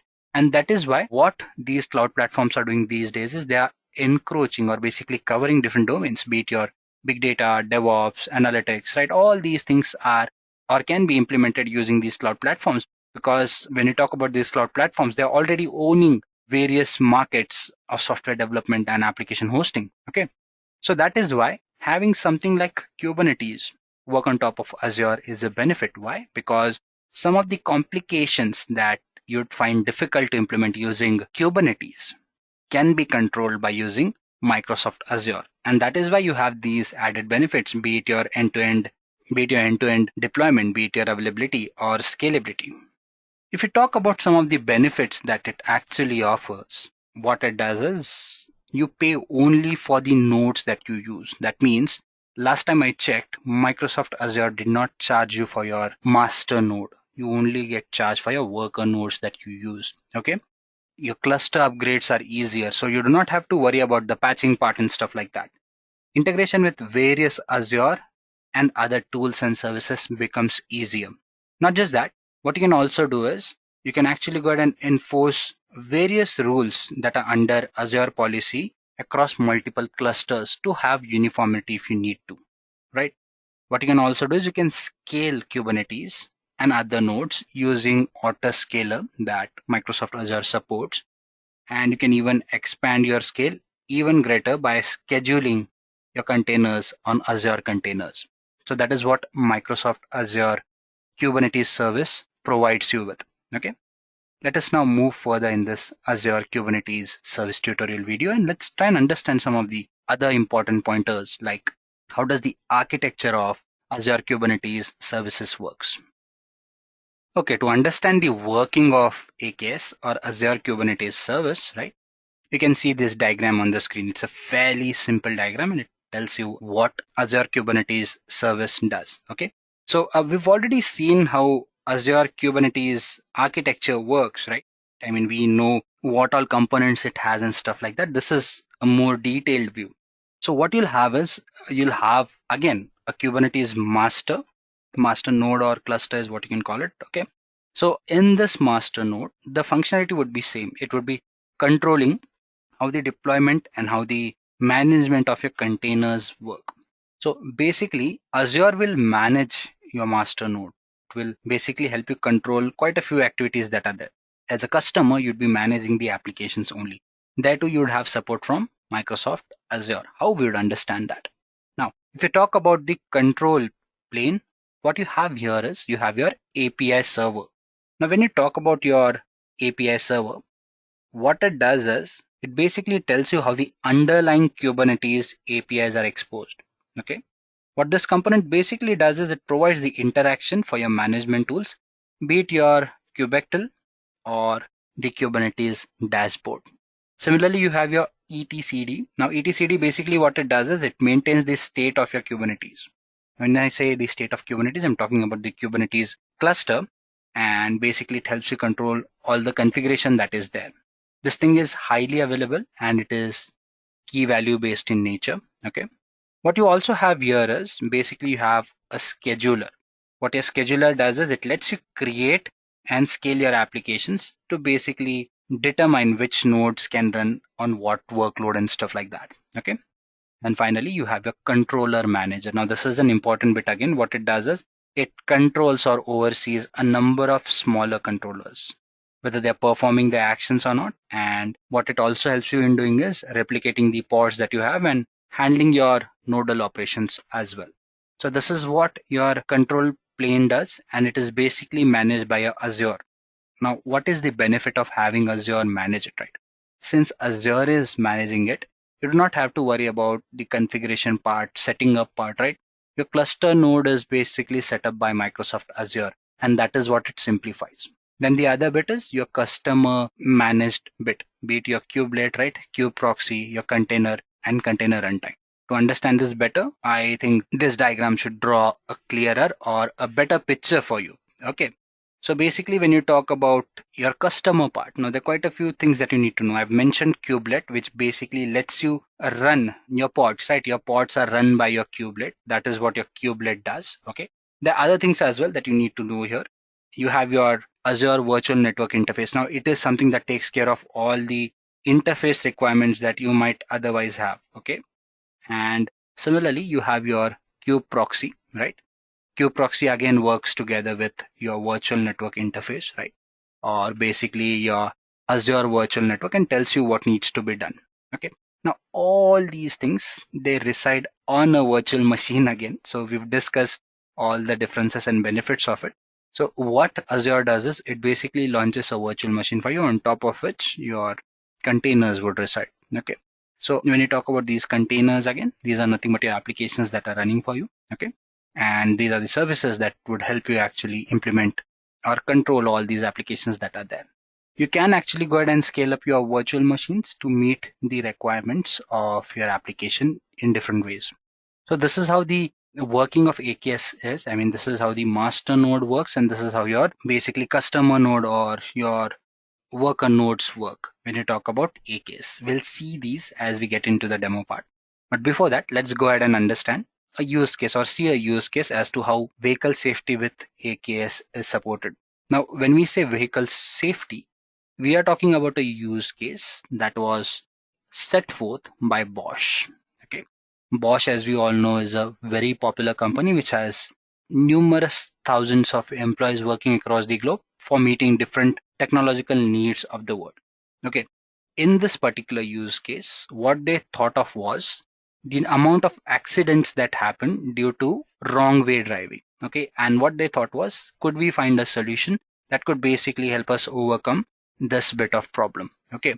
So what were the problems that they were facing, right? When you talk about wrong way driving problems, right? What are the issues that we face? Okay.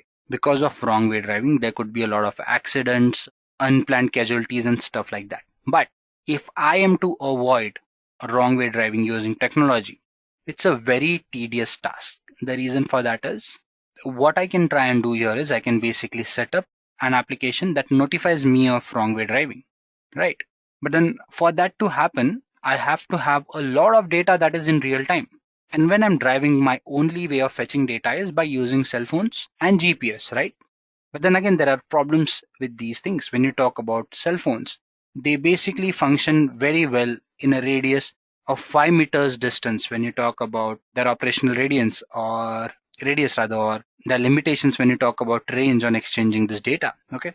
So you can transfer data to a larger audiences. We see that through WhatsApp and stuff. But if you talk about GPS kind of data, we are talking about multiple points or multiple data that we are dealing with. And to deal with them parallelly can be a difficult task. So because of that, Bosch felt was that this was an impossible task to deal with. Why? In order to get the last piece of information out of the noisy sensor data can be a problem. And in order to develop a highly scalable and ultra flexible service to process this data in real time can also be a tedious task. What they also figured out was to solve this problem, they needed this data in real time and in very short duration. If we could do that, we could actually go ahead and save accidents and we could save these wrong way driving incidents. And that is why they decided to work with Microsoft Azure, which was their already supporting partner. What they also did was they ensured that they did go ahead and accommodate Azure Kubernetes service in their infrastructure. What this did was it ensured that Bosch would get repeatable, manageable clusters of containers. And since they work in such shorter durations, do not have latencies in minutes, but rather in seconds, they offered a simple form of services for them to work with. And what that ensured was they had the average time to calculate whether a driver is going the wrong way or not in milliseconds. So around 60 milliseconds they could figure out. That is around a second where they could figure out whether a driver was in the wrong way or not. And that is what basically your Azure Kubernetes service enabled them to do. Their major problem, that is they had the time constraint. That is something it helped them solve. And because of that, they could come up with this wrong way driving problem solution where they basically use Microsoft Azure to host their data and basically Azure Kubernetes service to basically help them in simple provisioning scaling of applications, and ensuring that the real-time data is made available to the drivers within a span of 60 milliseconds, which again is a big achievement. So that is what AKS or Azure Kubernetes Service had to offer. If you go to Microsoft Azure's website, there's so many good use cases that talk about AKS. So you might want to go ahead and take a look at that as well. As far as the session goes, we'd go ahead and take a look at the demo and understand how we can actually go ahead and set up an Azure Kubernetes cluster and a lot more. Okay, so guys, let's go ahead and get into the demo part now. This is how the Azure portal looks like. Okay, I've signed into the Azure portal. Now for people who are new to Microsoft Azure, what Microsoft Azure does is it gives you an Azure portal where you can implement all the cloud related activities that concern Microsoft Azure. Okay, so if you want to practice from scratch, it also offers a free tier account where you have a number of services available free of cost. Okay, or rather, in case of Azure, it works differently. For AWS, you have those free services. With Azure, you have this $200 of credit that it gives you. So you can spend those $200 on creating resources for 11 months duration. Post that, those will expire. So if you do not have an account, you can just go ahead and create a free tier account, fill in the details, right? And you should have this free Azure portal for your usage. Okay. In my case, this is a paid account. This is the company's account. So it's called as pay as you go in my case. In your case, it would be a free tier account. But the functionality would be similar for you as well. The only thing is with the paid account, you have more services available to you. And even the larger instances is something that you can actually go ahead and spawn and use because you're paying for those, right? Under free tier, you don't have to worry about paying for them, right? So there are certain restrictions and limits there. So do go ahead and register to Microsoft Azure's portal. Okay. Now, coming back to the demo part, what we are going to do now is we are going to create a Kubernetes cluster. And on top of that, we are going to deploy an application. And the application would be a basic pre-built app by Microsoft Azure. We are not going to create a new app. I'll be sharing the code for the application. So do not worry about that. So we are just going to go ahead and use that pre-built code, and we are going to deploy that code on top of Kubernetes cluster that we have. Okay. So the main thing to note here is we have to see how easily the cluster is created. We are not concerned about the orchestration process at all here. Everything is taken care by your Microsoft Azure, and that is what we are going to look into. So let's not waste any time. Just quickly go ahead and get an instance in place, rather a cluster in place. Okay. So to do that, we are going to click on this icon and say create a resource. Okay. Here you can see all the service domains that are there for offering. So I'm going to click on the containers one and click on Kubernetes service. Once you do that, you see you'll be brought to this page and you'll get all the details, right? AKS manages your hosted Kubernetes environment, making it quick and easy for you to manage containerized applications. The main point is without having to container orchestrate or have any expertise in that. Okay. It eliminates the burden of ongoing operations and maintaining, provisioning, upgrading, scaling your resources rather, which happens on demand here. So you don't have to worry about those things. So let's just go ahead and create a resource group. So for people who do not know what resource groups are, resource group is nothing but you can think of it as a small container or a folder where you put forth all the necessary things that are important for your resource to work. Now, in this case, our resource is Kubernetes. So quite a few other nitty-gritties related to it would be in the resource group. Okay. So let's just go ahead and create one. So I'm going to click on create new. Let's just say we have RG for demo. I'm going to give a simple name so that I can remember that. Okay. So I'm going to say, okay, I'm going to create a cluster. I'm going to call it cube cluster. Okay. This is enough. So cube, let's call it cube cluster. Okay. And this is in place. Where do I want it? If you're using a pay-as-you-go model, there won't be any restrictions here. If you're using free tier, there might be some. Okay. So just select any region that you want to do. I'm going to randomly select a region now. What region it should be? My region would be, okay, let's pick this one. And it would ask me how many nodes do you want to create? Let's create one. Since it's a very simple demo, we do not need more nodes. Okay. We've discussed what nodes are, right? So that is what we are doing. We are creating a node here where our application would run basically. So I'm going to say review, or let's just go ahead and see if we have all the settings. Node pools. Authentication, you have two options, whether you want your server or rather your cloud platform to manage your identity pools and basically create resources accordingly, you can do that, or you can select a service principal, which is an older way to do it, where you use an Azure Active Directory to do that. So there's no rule here. You can go for this one as well. I'm just going to do this just because I've thought of showing it to you. I selected that. It does not hold a lot of impact on our demo. Okay. Just going to say create and review. Okay. So for creating this thing, now it will review all the requirements. If the requirements are in place, what it will do is it will just go ahead and create your cluster and put everything in place. Okay. So it says, do you want to create it now? I'll say yes, create. Okay, let's just refresh and see whether our application is done. It's still deploying. Let's wait for this deployment to get in place, and once it's done, we'll just go ahead and get these things in place. After this, the process is very simple. Okay, we are gonna just go ahead and put in certain set of commands and our job would be done. So you don't have to wait for too long post that. Okay, let's just refresh it again and see whether it's in place. Normally it takes a couple of minutes, so could take longer, right? But it's a very easy deployment process. So let me give you an idea as in what happens when you say that the deployment is happening. So first your Kubernetes will actually go ahead and launch a Linux instance to start. Okay, so once the Linux instance is in place, that is when we'll actually go ahead and put forth all our resources on top of it. In that Linux instance, we'll set up a cluster, right? All the nitty-gritties that we need, and on top of that cluster, our application would start working. Here in this case, it would probably set up a cache, could be a Redis as well. We'll have to go ahead and look into it, whether it's that one, okay? And then accordingly, we can go ahead and implement everything on top of that. But we don't have to get into the complications of things. It's a fairly simple process for us, okay? Okay, let's just go ahead and refresh it once more.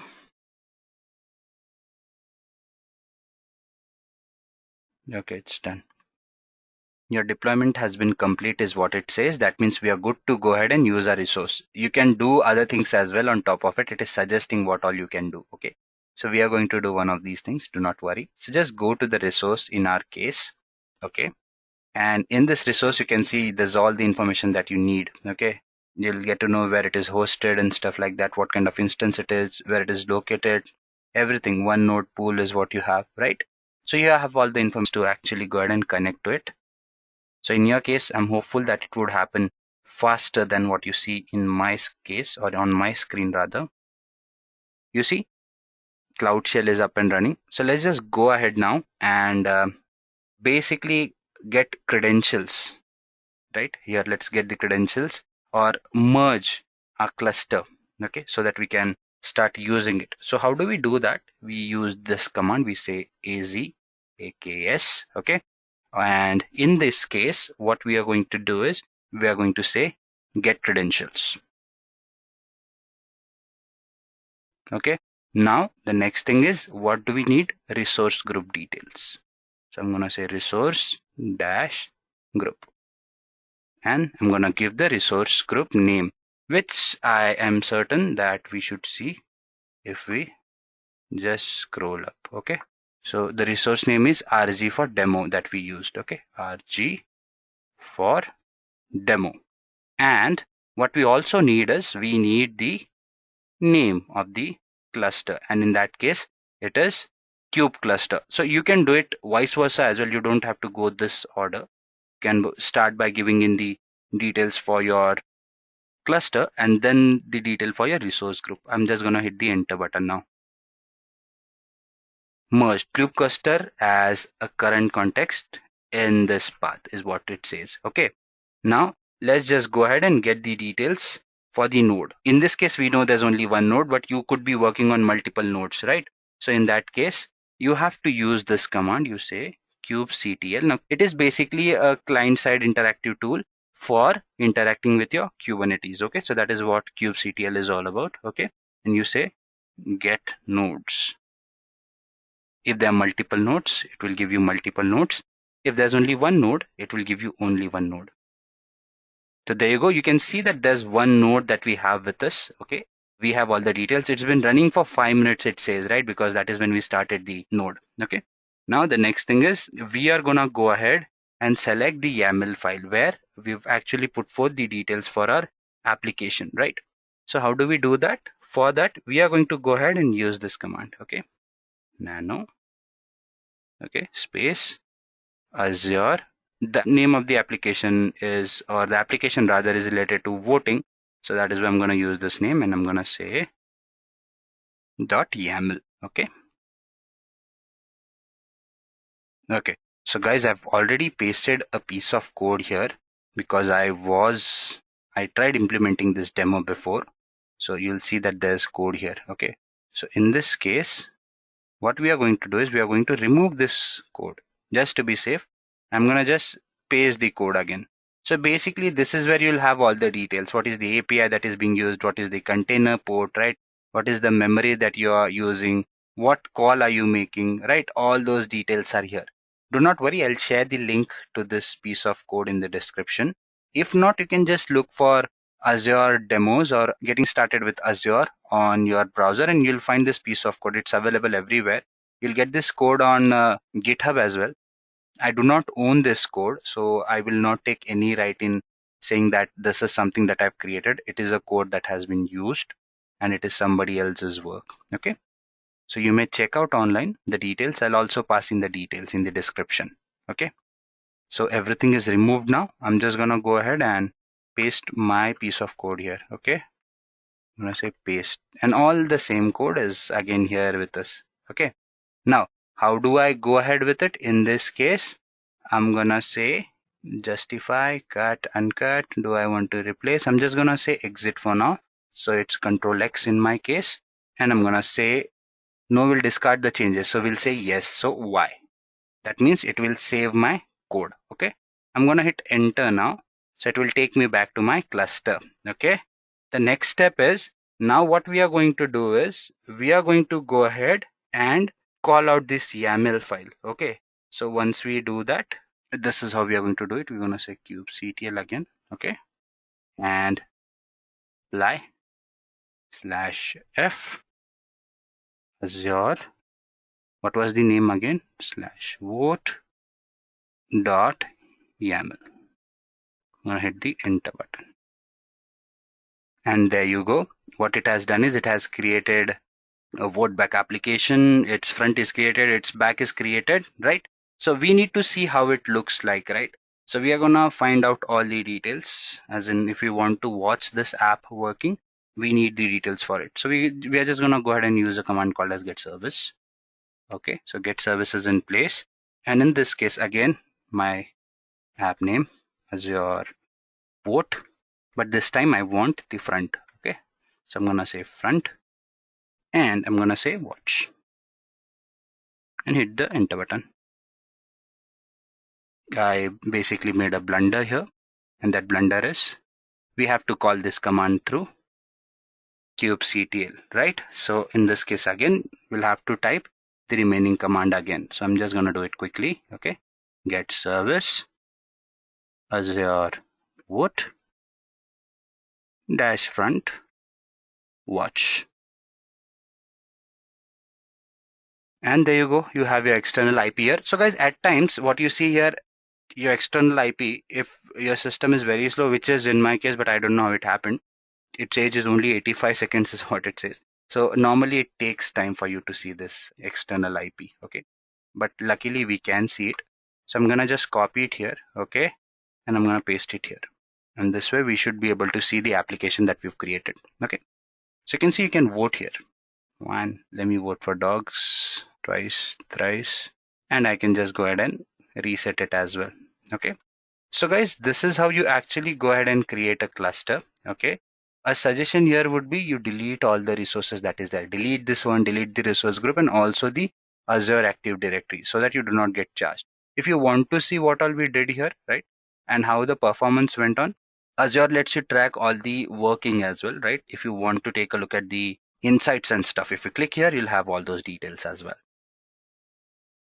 So there you go. If I just refresh it, you should have all the details, right? How long did we use the cluster? This is where the usage started. Okay, so you'll get all these details that you want. So you can do that. So that's it. I believe this demo was clear to you people, and you got to know what things we've worked on, how we've used these things, and how basically your Kubernetes cluster works. Okay. So we've created a simple Kubernetes cluster and explored it. Ensure when you go back, you just delete. Just go to the resources and delete the resource group, the cluster, and the Active Directory, if any.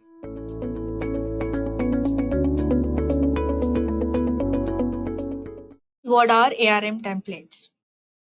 So as you can see in the definition, ARM template is a block of code that defines the infrastructure and the configuration of your project. So here it means that it is a way of deploying infrastructure as a code to the Azure environment.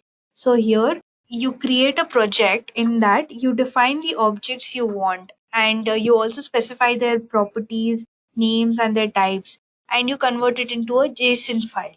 And once you upload this file into the Azure, what does ARM API do? It understands the whole code, which is in the JSON file. So here, the JSON file is then checked into the source control and managed like any other code file. So here, what ARM templates are like, they give you the ability to roll out within the Azure environment. So it can contain the contents of the entire resource group, like they can manage the whole resource group, or it can also contain one or more resources which is assigned under that particular resource group. So when a template is deployed, you have the option of either using complete or the incremental code, like part by part codes. So if you go with the complete mode, it deletes any object that are not visible or that does not appear within the template. Okay. So if you have a template and in that, if you are not able to see any objects, so you can delete from those resource group which you're deploying. So in this scenario, whatever you're deploying into the resource group, like you will see that many amount of objects into that particular resource group. In the incremental deployment, it uses basically the template to the additional resources to an existing resource group. So the benefit of this is that you don't lose any infrastructure that is missing from the template, but the downside is that you will have to clear up old resources from the other way. So it's like whatever new resources you are adding into the existing resource group, that won't delete, you are able to see those. But once you're adding new, then you need to filter out the previous resources as well. In this case, the ideal deployment is complete, but it does mean that you need to have a good automated deployment pipeline with at least one test environment where you can validate that template and it doesn't rip the heart of your production. Like it should not ruin your management. Now that we've come to know what are ARM templates, now let us see why choose ARM templates. So how are they useful to us? What makes it so special? So there are a few advantages which validates that how ARM templates are useful to use in Azure environment. So we'll look on to them one by one. So our first is declarative syntax. So what does it means is that the RM template allows you to create and deploy the entire Azure infrastructure declaratively. So it means here that if you're using the RM template, you can create it while declaring all your by declaring all the codes in the JSON file. You declare your needs, your properties, and everything. It is very declarative. You declare, then it allows you to deploy it in that way itself. Okay. For example, you can not only deploy virtual machines, but also network infrastructure, storage systems, and any other resources that you need within that Azure environment. You don't have to go one by one, like first you create virtual machine and then you can go to storage account. You can create it at once. Next is repeatable results. So here you can repeatedly deploy your infrastructure throughout the development lifecycle and you have the confidence that your resources are deployed in a consistent manner. It is not key you can only deploy once, you can deploy it more than one time. So and you get the consistent results out of it. Like whenever you deploy, you will get that much appropriate results consistently. So here the templates are idempotent, which means that you can deploy the same template many times and the same resource types in the same state. So if you have created a template, you can deploy it more than one time. So whenever you deploy, the resources under it will give you the same results. You can develop one template that represents the desired state rather than developing lots of separate templates to represent updates. Next is orchestration. So, what do I mean here is that you don't have to worry about the complexities of ordering operations.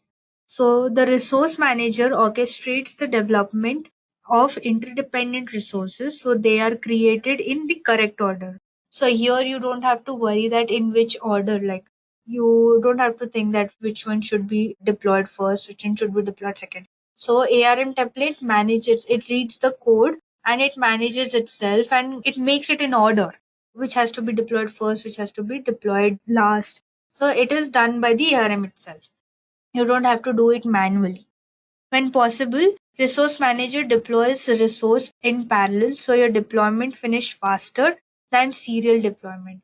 It can also manage your time by just deploying the resources parallelly. So it can do the multitasking work, like it can deploy two resources at once so that you get the faster results. And you don't need so many commands to it. You can just deploy the template through one command rather than through multiple imperative commands. So here you just need to like hit a command to run this particular template and it all your other tasks are done simultaneously. Next is modular files. So here you can break your templates into smaller reusable components and link them together at the deployment time. You can also nest the one template inside the another template. So you can break down these templates into one or more parts and then you can link them. You can also just create a nested loop out of like you can create a proper chain how your deployment should process. Next is you can create any Azure resources. So as we said, you can immediately use new Azure resources and features into the templates. As soon as a resource provider introduces new resource, you can deploy those resources through these templates. So you don't have to like wait for the tools or modules to be updated before using the new services. If you want that particular service to be included in your template, it automatically grasps that particular service and it makes it ready to deploy. Next is testing. So when we talk here about testing, you can make sure that your template follows recommended guidelines by testing it with the ARM template toolkit. So what does it do? It helps you like to test whether your whole process or your whole project is running smoothly and based on the requirements or not. So the test kit is a PowerShell script that you can just download from GitHub or any portal.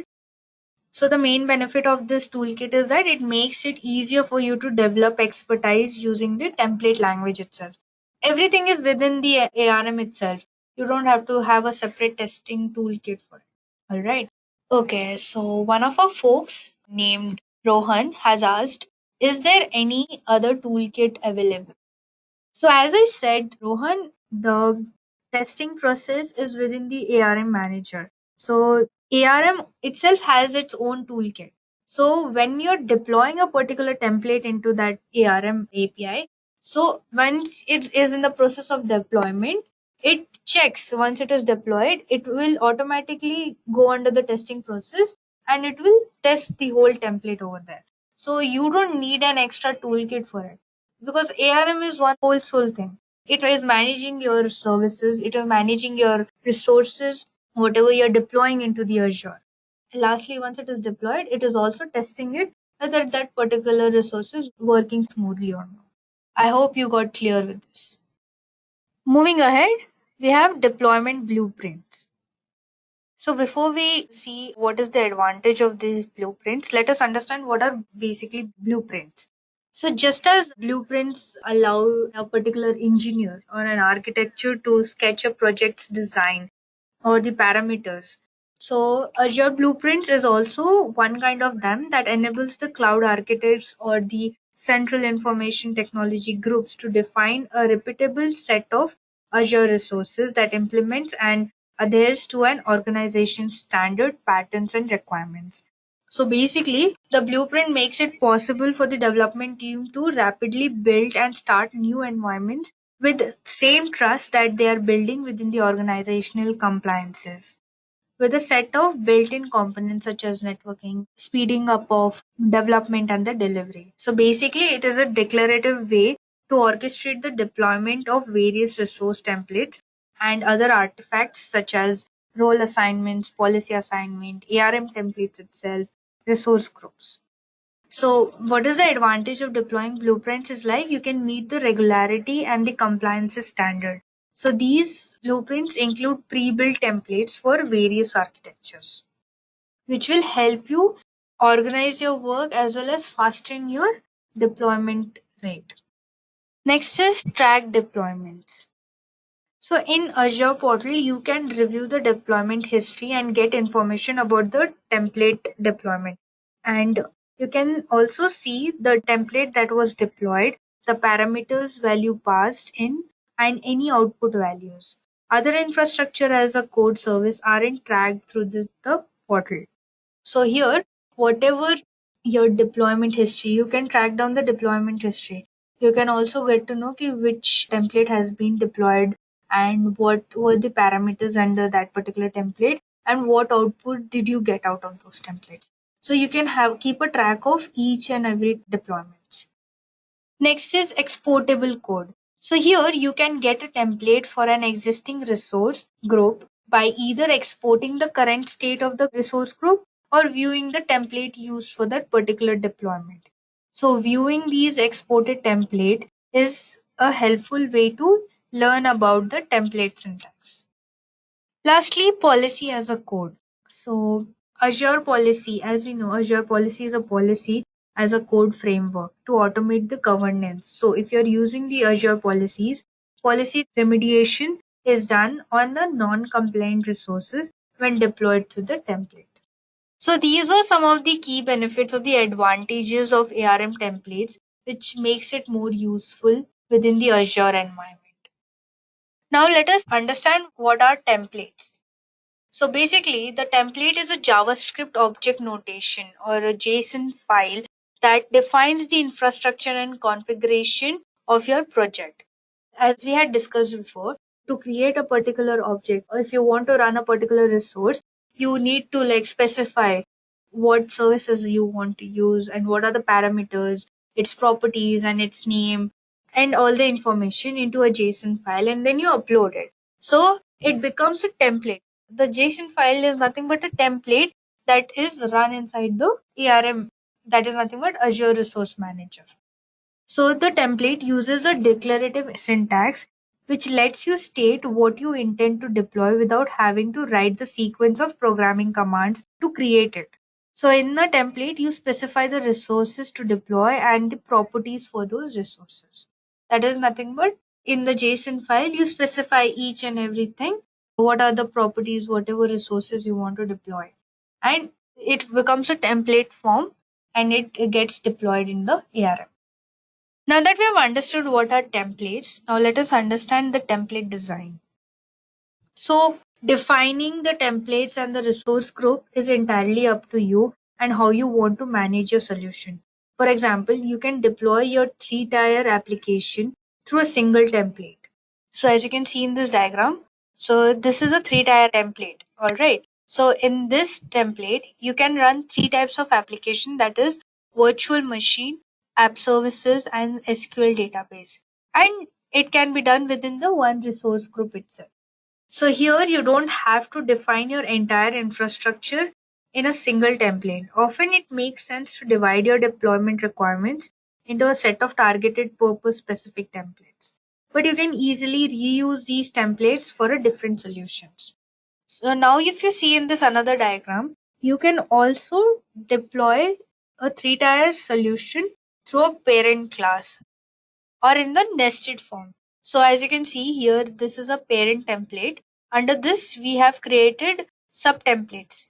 That is, one template is for virtual machine, the second template is for app services, and the third one is for the SQL database. So here you can create it in the nested form as well. So it depends upon you how you need to design your own templates. And you can create different resource groups also, or you can add them into a single resource group. Now let us understand how do ARM templates work. So as you can see in this diagram, the ARM templates actually work on the hierarchical scope level. So as we know, there are different ways to create our resources like Azure Portal, Azure PowerShell, and Azure CLI. And apart from the Azure environment, we also have the third party clients, those are REST clients. So these are the different ways through which you can create your own resources and your resource groups as well. Once you start creating the resources in the Azure environment, so whenever you're creating a resource group or you're opting for a new service, so what happens that in the backend there creates a JSON file that is nothing but an ARM template. So as we discussed that ARM template is all about the JSON format. It has the JSON syntax. So whatever resources we would be creating or whatever services we would be opting within the Azure environment, that would be converted in the backend as the JSON file. And that JSON file then goes to our API, that is nothing but Azure Resource Manager API. So what does the Azure Resource Manager API do is that extract that file and then understands what are the requirements in that particular template. And for that, like now, if you're opting for a resource for any services from Azure, you always need a subscription. So it will check whether you are subscribed to Azure portal or not. Then, based on your subscriptions, it allows the particular resources to get deployed. So once your subscription is authenticated, then you have a resource provider. So in the ARM template, we specify what are the different services we want to opt for or what and all resources we require within the Azure environment. So it goes automatically into a resource provider, and within that, we can run multiple objects that are nothing but our services. For example, virtual machines, app services, storage account, and SQL. So this is how ARM templates or the whole Azure Resource Manager work. So in a just if I call it as is like whatever resource you are trying to create in the Azure portal or through PowerShell or through CLI or from any third party application. So it does have a template and in the backend, which is then extracted by the RM, that is a Azure Resource Manager API. Then it processes the particular template for the deployment based on your subscriptions. Now we know that how templates usually work. It uses the JavaScript object notation syntax that also includes the advanced capabilities. So in this particular syntax, we have the different components. So the first component is the parameters. So what are actually parameters? So here the parameters allow you to pass the different values to the ARM template for use during the deployment. Some common examples like you can include the names of the resources or which Azure region to host them. So what do they do is it enables your templates to be more dynamic and used across the different environments. So parameters require a name and a type. So here you can include strings, array, objects, integers, boolean, or any secure string like password. Optionally, parameters also contain the discretion of how to use these particular parameters. So you can include default values to your parameters so that you do not need to provide one at runtime and you can configure it with a set number of values. So this configuration is helpful when you want to limit what SKUs or location a person can deploy the resources. The next component is functions. So in ARM template, functions allow you to create complicated expressions that you don't want to repeat throughout the template. So here what functions actually do is there are a lot of functions in other programming language. Like when we code, you add on different kinds of functions, like more than one function you can add. So you have a list of functions into it. But here you can tell them when you need to run them and you can pass informations to them and expect the return value from there. For example, say you need to create a unique name of a resource. So instead of copying and pasting the same code to generate the unique name, you can create a function that makes the unique name. For example, if a function called as unique name with a parameter name prefix returns a unique name using the resource group ID. So here, note this namespace value. So this value can be anything you want. So here the functions require a different namespace value to avoid a naming conflict with the regular template function. Next is variables. So variables are not much different in ARM templates that you find it in other programming languages too. Here, the variables contains the values that are used repeatedly throughout the template. Like functions, you can use variables to create complicated expression. Like functions, you can also use variables to create complicated expression so that you don't have to repeat them into the same template. And like parameters, variables have the same data types such as strings, objects, and integers. So you can define variables using colon as a signed operator. For example, instead of passing the Azure region as a parameter, you can define it as a variable. So you can just type down the location and whichever required location you need, you can specify there. Next are resources. So what are resources basically? So the resources defines the Azure resources to deploy within the particular template. So the resources can be anything as small as a network security group, all the way to, like it can be virtual machine, storage account, or functions, or any other services which are within the Azure environment. So when you specify a resource, so you have to give a couple of explanation in each part. Like you need to specify the name of the resource, and then you also need to give the type of the resource you need to deploy. Whether you need to like refer to the high level family of the resource to deploy. For example, like Microsoft.compute, Microsoft.storage, or .network.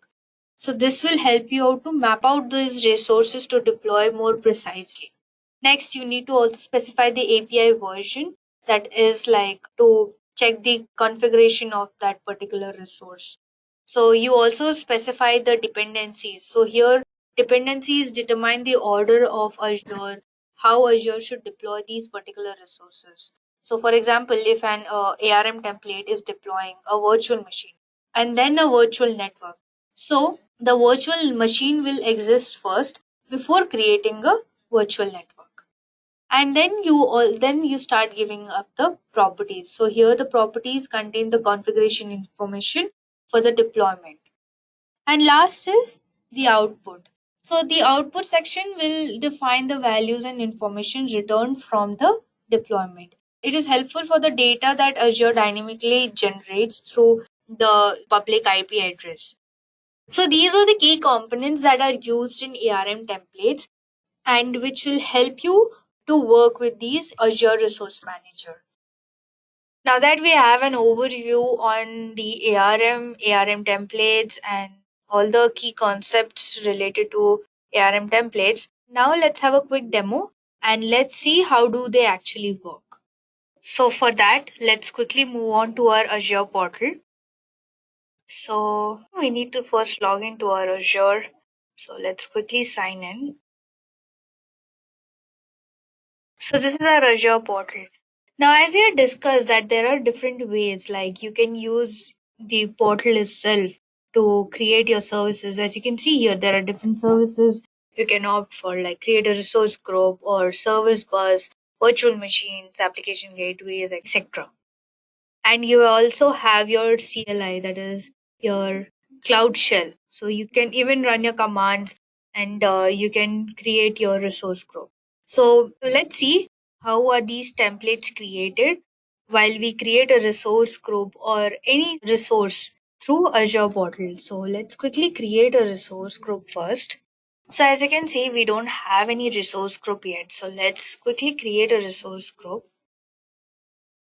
So we'll give any random name to it. So as it is ARM, let's give it a name as ARM demo 123. And you can choose any of your region, as it's up to you, like it's of your choice based on your requirements. So I'll take West US because that region is more free. So let's review and create. And your validation is passed. Let's create. So when you see over here, your resource group has been created now. And now you can also see your ARM demo has been automatically created. I will just go inside.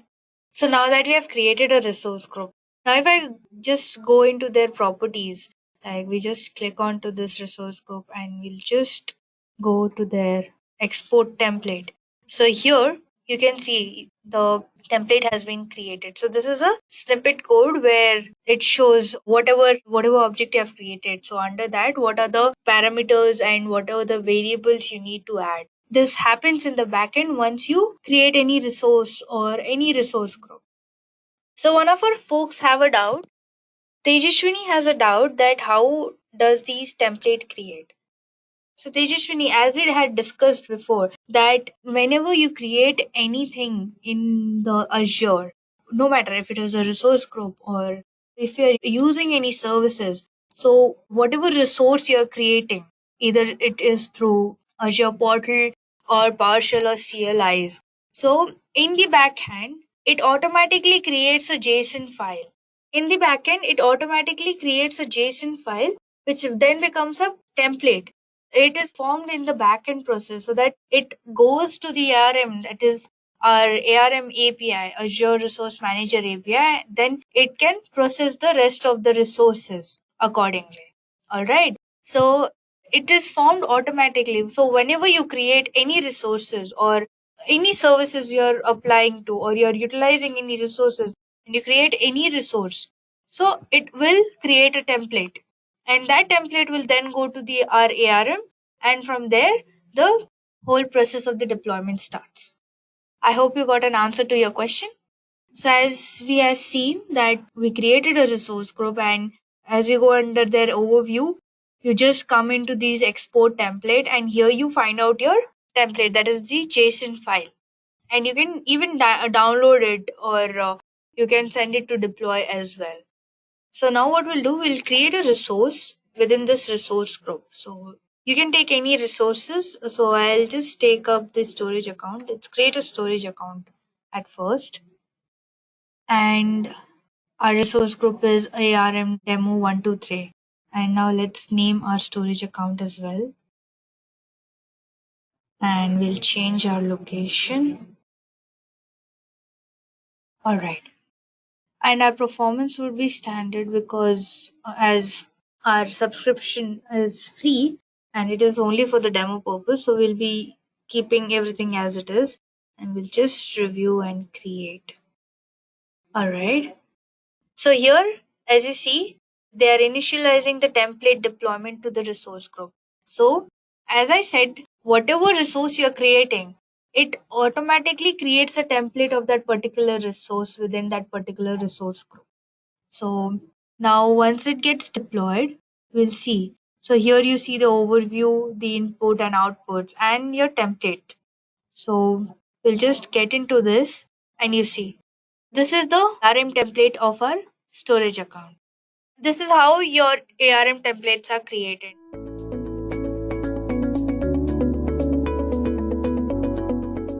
What an Azure Active Directory exactly is.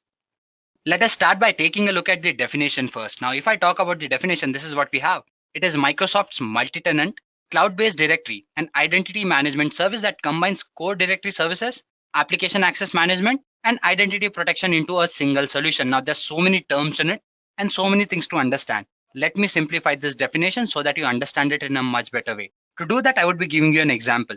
Think of it in this way. Suppose I am a cloud vendor, or not a cloud vendor, I am a service vendor and I reside on a cloud. That means I have a particular application that runs on cloud. Now, this service is used by quite a few customers. Plus, there are quite a few organizations that I have to interact with. Now, in this case, all these medias or customers and organizations, they have to communicate with me. So how do they do it? Well, what they would do is they would go ahead and create an account or maybe have some user IDs through which they can actually communicate with me. Now, this is okay if the number is countable or manageable. Suppose there was a situation where we had n number of people and the number of people was constantly increasing. Suppose I have somewhere around 1000, 2000 people. Now, these many logins and these many credentials, managing all these can be a huge problem.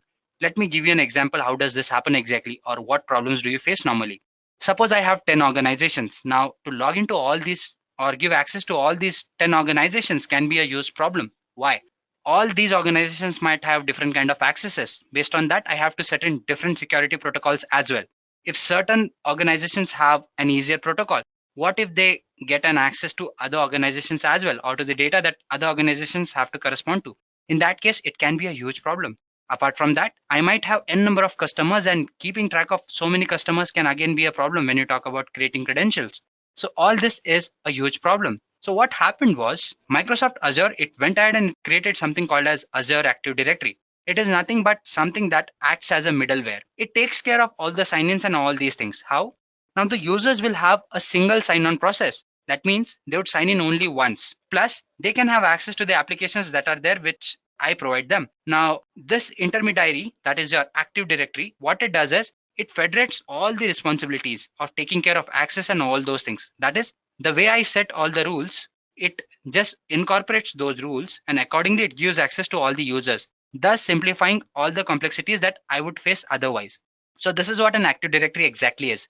It basically goes ahead and simplifies all the signing in and user authentication processes, or identification processes rather. Now, as we move further, we would be discussing quite a few other terms and you'd be having a clearer picture as to what I'm saying exactly. But meanwhile, you just bear with me and let's move further and try to understand what are the other points that we need to talk about.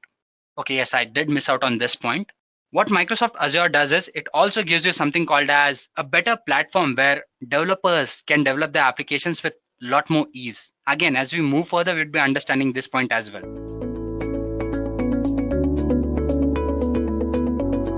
So what is the exact difference between Windows AD and Azure AD? Let's try to understand that as well. Now, when you talk about Windows AD, that is Active Directory, these are the layers it has to take care of. You have something called as your domain services, you have your lightweight directories, you have your federation services, certificate services, and rights management services as well. Now, these are so many things to take care of. When you talk about your Active Directory with Microsoft Azure, it combines all these layers into two. Firstly, you have your Windows Azure Active Directory. Now, it is something that takes care of all the services that surround or revolve around identity problems. That is, when you talk about identification management, this is the part that takes care of it. That is your WAAD. And then we have the other part where you have to actually go ahead and communicate with other organizations. I gave you an example of 10 different organizations needing 10 different things. That is federating all these organizations. Your Windows Azure Access Control Services, it takes care of all those things. So both these so-called Active Directories, they more or less serve similar purposes, but the approach in which they do is completely different. Your Active Directory has more layered approach where every service is given a different layer or different way of handling it. But when you talk about your Microsoft Azure Active Directory, it simplifies things. Your first layer takes care of most of the things, and the remaining things are something that is taken care by a Windows Azure Access Control Service. Also, when you talk about Active Directory, it uses something called as LDAP for various other communications. But when you talk about your Azure Active Directory, here you use something called as your REST APIs. Again, the approach is completely different. So what are the audiences that are catered by this directory? Well, first and foremost, we have IT admins. Now, when I talk about IT admins, what Microsoft Azure Active Directory does is it provides in single sign-on for various applications.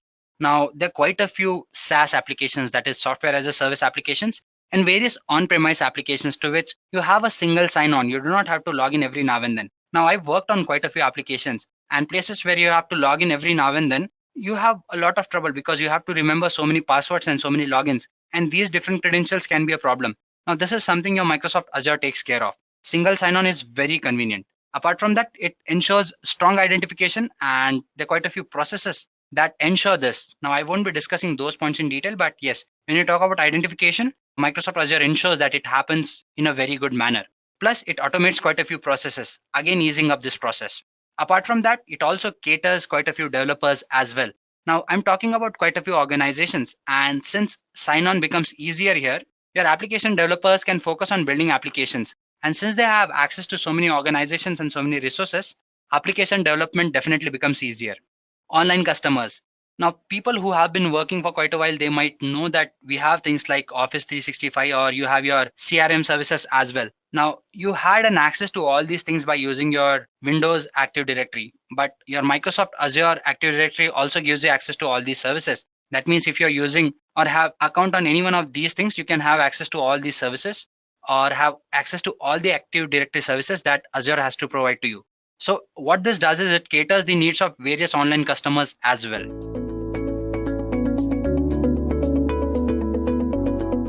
So let us try to understand the next point, that is Azure Active Directory editions. For that, what I'm going to do is I'm going to go ahead and switch into the Microsoft's web page basically, or I'm going to switch into my browser and move to their website and talk about all these points. So instead, what I would do is I would first discuss the last point.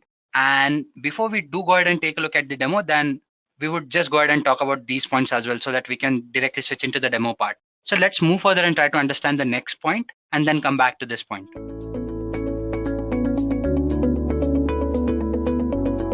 So what are tenants basically?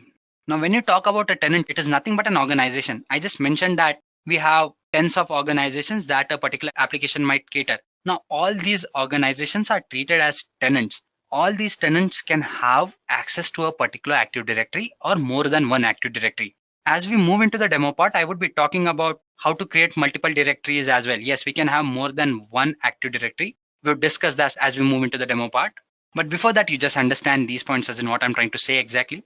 Yes, what happens here exactly is when you talk about a tenant, first and foremost, it is nothing but an organization and it is a dedicated instance of your Azure Active Directory service. Plus, these are isolated instances. That means, as I've mentioned, we have 10 organizations or 5 organizations. You'd be having isolated instances for each of these organizations, ensuring that they stay aloof and their services and their protocols are maintained differently. This is where your Azure Active Directory steps in. It takes care of all these things. It ensures that nothing is ambiguous or nothing is intermixed. Everything stays separate. Plus, each and every platform or organization gets serviced equally well. As we move further, we would be creating users, and then I would give you the differences as in what a tenant is, how do you go ahead and create all the domains and all those things. So again, into the demo part, you'd be understanding these topics with little more clarity or more understanding rather.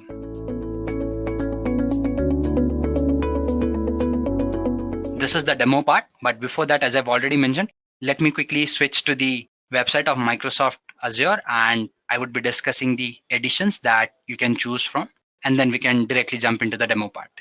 Okay guys, so this is a Microsoft doc basically which talks about choosing an edition. So these are the options you have. We would be finishing this quickly and then we would be switching into the demo part. So let's understand this. Now what Microsoft Azure does is it gives you various options. First and foremost, you have 3 options to pick from. And out of these 3 options, the first one is your basic option, that is your Active Directory basic. Then you have your premium, which is P1. And then you have one more premium, which is P2. All these things provide you with different options that you have. First and foremost, your main job is to have your access, that is your identity management, your security, and your single sign-on and all those things. Now, these are some of the services that come with your basic account as well, and also with your free account. What Microsoft Azure does is, for people who are completely new to this session and Microsoft Azure, let me tell you that you have a free sign into Microsoft account. That means you can go ahead and create your account there and avail these services for a certain duration, which are available to you for free. So yes, you do not have to pay anything. There you have a free account. In that, you'll be having access to some of these services. But if you need advanced services, then you have to pay for it. And for those things, you have 3 options. That is your basic, premium P1 and premium P2. Let's try to understand these one by one, as in what are these and what do they have to offer to you. Now, if you scroll down and if you take a look at this thing, you have your Azure Active Directory Basic. Now, this basic is nothing but it is designed for people who are task workers or who are focused on a particular application on cloud. Now, it takes care of everything, your single sign-ons, your SLAs, and it ensures that the security is 99.9%. And it provides you with all these features which you can see here, that is your self-service password resets and all those things. You also have access to quite a few things like your proxies and all those things. I won't be getting into the details of what proxies are and all those things. But yeah, for people who are admins and who have worked on these topics or in these domains, they would understand what do these things mean. So yep, you have access to all these things which fall under your basic option. Apart from that, you have something called as your premium P1. Now, this is for people who want to scale up. So when you try to scale up, you'd be dealing with quite a few things, and terms like your IAM and all those things would come into picture. Now, IAM is nothing but your identity and access management, basically, which is a very important point when you talk about Active Directories. So yes, it provides you with these things as well, or these facilities as well, like identity protection, your security in the cloud, and all those things. Everything is taken care of for this particular model. Now, when you talk about Premium P2, if I scroll down, this is what you have. It is designed for more advanced protection. That means you'd be getting all the services that were provided in Basic and P1. Apart from that, you'd be having some additional services which ensure more security. That means it focuses more on privileged identity management. Now, again, this is something that you can read and understand. It is very easy, but to give you a basic difference, your first thing provides you with your basic services. That is, your basic access gives you basic Active Directory service access. Then you have your premium version, which is focused for scaling up. And when you talk about P2, it focuses more on advanced security. So these are the three different editions that you can choose from. Now, if you're somebody who is belonging to a particular organization and wants to go ahead and use these services, he can actually go ahead and read all these things and then go ahead and take a decision accordingly. Now, what I'm going to do is I'm quickly going to go ahead and switch into the demo part. For that, I need to go ahead and open my Microsoft Azure account. So let's do that. Well, my internet is kind of slow today, so it might take a little longer while than normal. I can click here on portal and there you go. It would ask me to sign in. I would be using a dummy account today for this so-called demo. I wanted to give you an access to or view to quite a few directories and all those things. So that is why I did go ahead and create an account and or certain Active Directories created or basically certain accounts created. Now, this is how the Azure portal looks like for people who are completely new. Again, you have your dashboard here. Apart from that, you can actually go ahead and create quite a few things. That is your virtual machines, your data factories, and all those things. For people who want to know all those things, they can actually go ahead and refer the other videos that are there in this series, and you'd know quite a few other things as well. But as far as this session goes, we are here to talk about Active Directory. So let's head into it and try to understand how do you go ahead and create Active Directories and all those things. Now, how do you navigate to a particular Active Directory? Now, if you scroll down here, you'd be seeing an Active Directory here. For people who have an account on Microsoft Azure and have access to all these things, they would have an Active Directory by default. So you just have to come here and click on it, and a particular dashboard would open up for you people as well. Now, this is how it looks like. You have all these things, an overview, getting started. You have users, groups, which you can manage and monitor. You have devices you can connect to, your various app registrations. As I've told you, you can manage multiple applications as well. Now, in that case, what happens is, as I've mentioned, you might be dealing with multiple applications. So a particular user, what applications should he have access to? What domains does he have access to? What are the devices that are configured? All these things can be controlled or managed from here, basically. So this is what your so-called Active Directory does. Now let's move further and try to create some users. Now, how do we do that? Well, I can click on this icon here, and it would give you the list of users that are already there. As you can see, there are quite a few users here. This was a demo account, so we did go ahead and create so-called users so that you can have a look at them. This is something that I created yesterday. That is Chris Pratt. Now, how do you go ahead and create an account? I would be talking about all these things. To give you a start, you have to click on this thing, new users, and this window opens up. Now, again, I'll have to go back and show you something else. How do we deal with all these things? Well, first and foremost, you need to give in a pseudonym or a name of the person for which you want to create a user. Apart from that, you need a particular domain name, or yes, a domain name for a particular domain service. Now, how do we get that? Now, these domain services have to be registered with your so-called Azure Active Directory.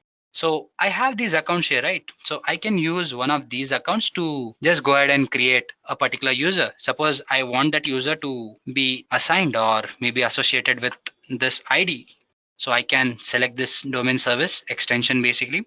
Again, click on new user. So what name should I give to this particular user? Now, I am a huge cricket fan and recently I watched England's match. So let's pick name of one of the players that belongs to England team. Say Sam Billings, and again, this is where I would be creating the user. Say I say Sam Bill as a pseudonym, and I give in this domain details, that is at edureka.tk.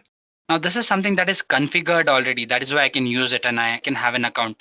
If I used an ID that was not registered with this Azure account, I wouldn't have been able to create this user because it would have given me a particular error. As we move further, we would be taking a look at that as well. But for now, let's go ahead and create a legitimate user, that is this one. Now it verifies whether the name is proper or not. Name is something you can use in any which way you want to, but your username has to be legit and valid.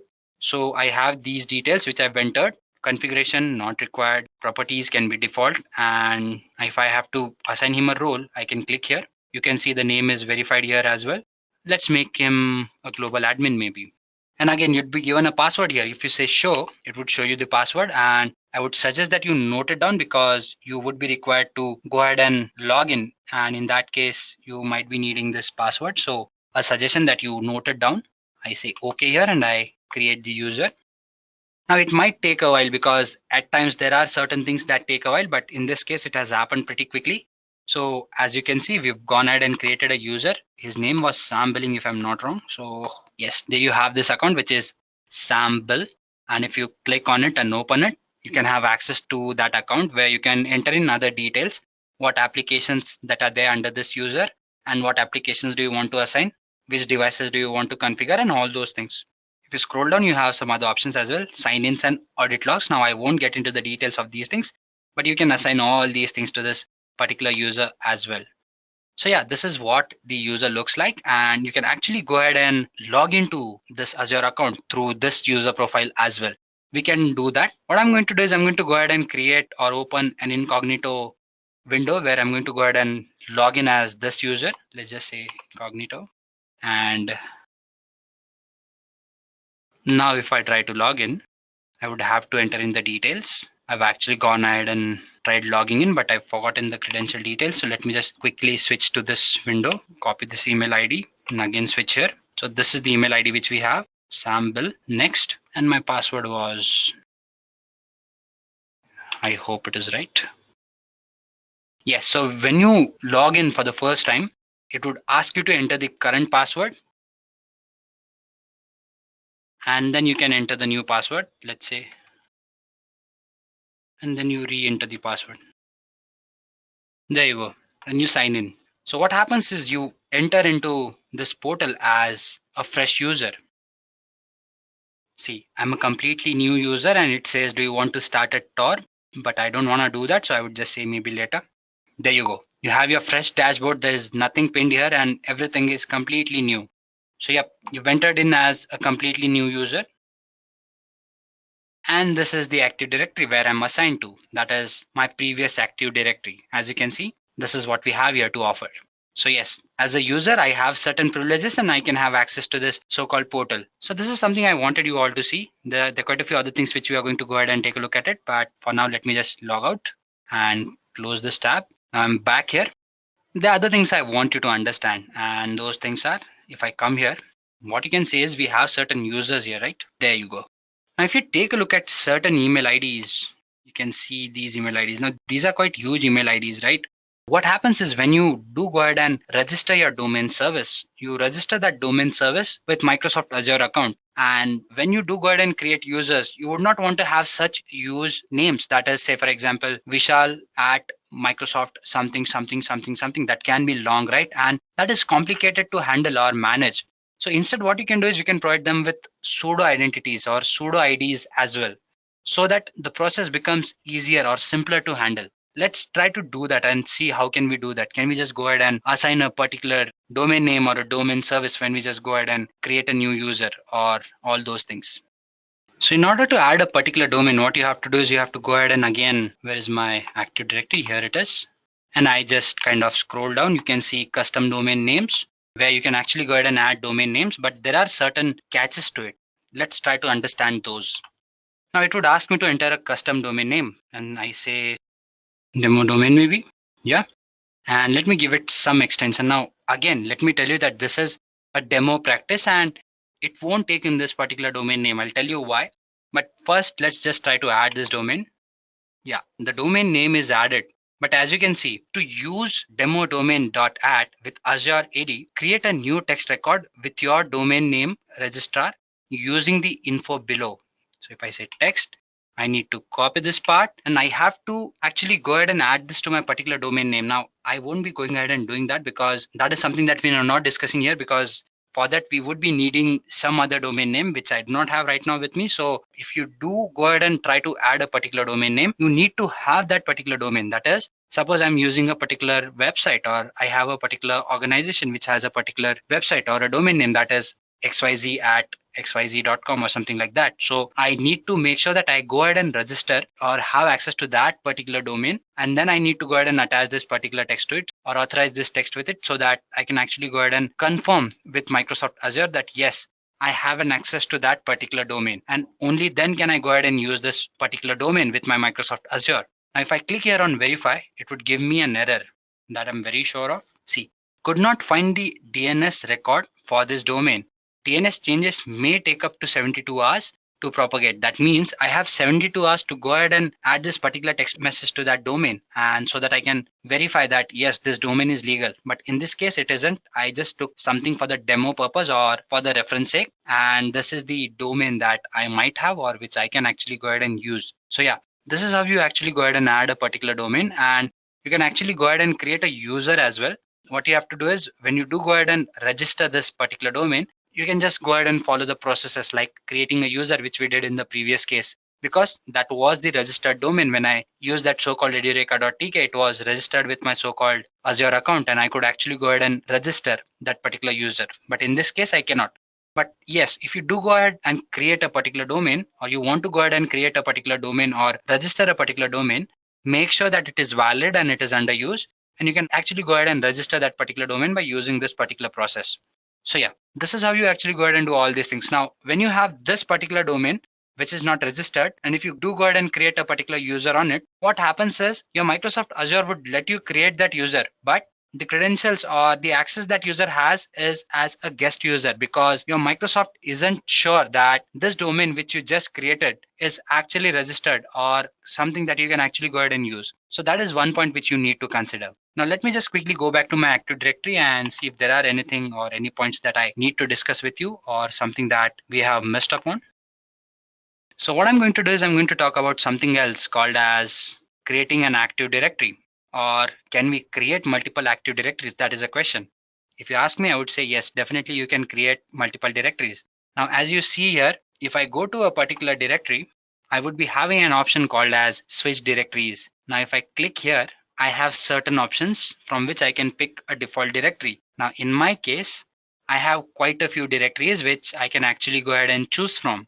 But I want to give you all a demo as in how do you go ahead and create one, because these are something that we have created for the practice purpose or certain usage purpose. So let's go ahead and create a fresh one. So how do we do that? Can we just go ahead and create one? Well, yes, definitely we can create one. If you just scroll down, you have certain options here.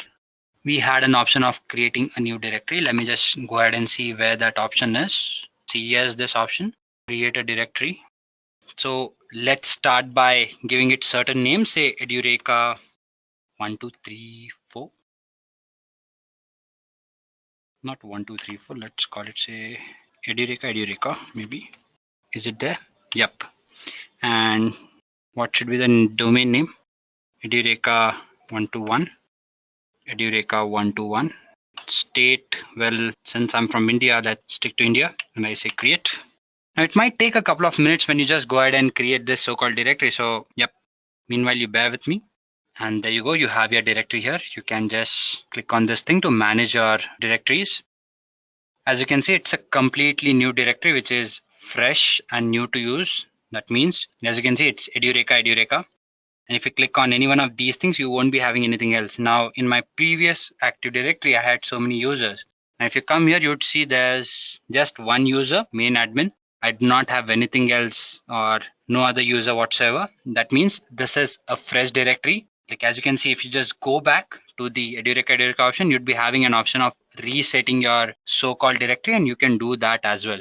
But I do not want to do that for now. I can just click on this and I go back. See, here's the option. You can click on it and you can switch the user. So yeah, you can use multiple directories and you can have multiple users for these directories as well. Now I can just go ahead and create users for this directory as well, but I won't be doing that. Now, since I do not need this directory, I'm just going to go ahead and delete it. So I click on this icon. I do not have permissions probably, so I click on it and I ensure that permission is granted. I say yes. and I save changes, it might take half a minute to update these properties. Or if the internet is slow, it might take longer as well. There you see, the changes have been updated. Now if I refresh this thing, the access is given to me. I don't want to delete the dashboard. I just want to go ahead and delete my so-called Active Directory.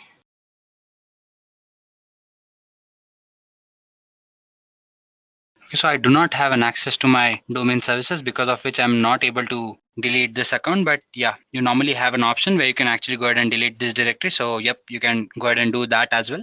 So yeah, this was the demo about Active Directory, as in how do you go ahead and create a user, how do you create a particular domain space or domain service basically, how do you go ahead and create multiple Active Directories.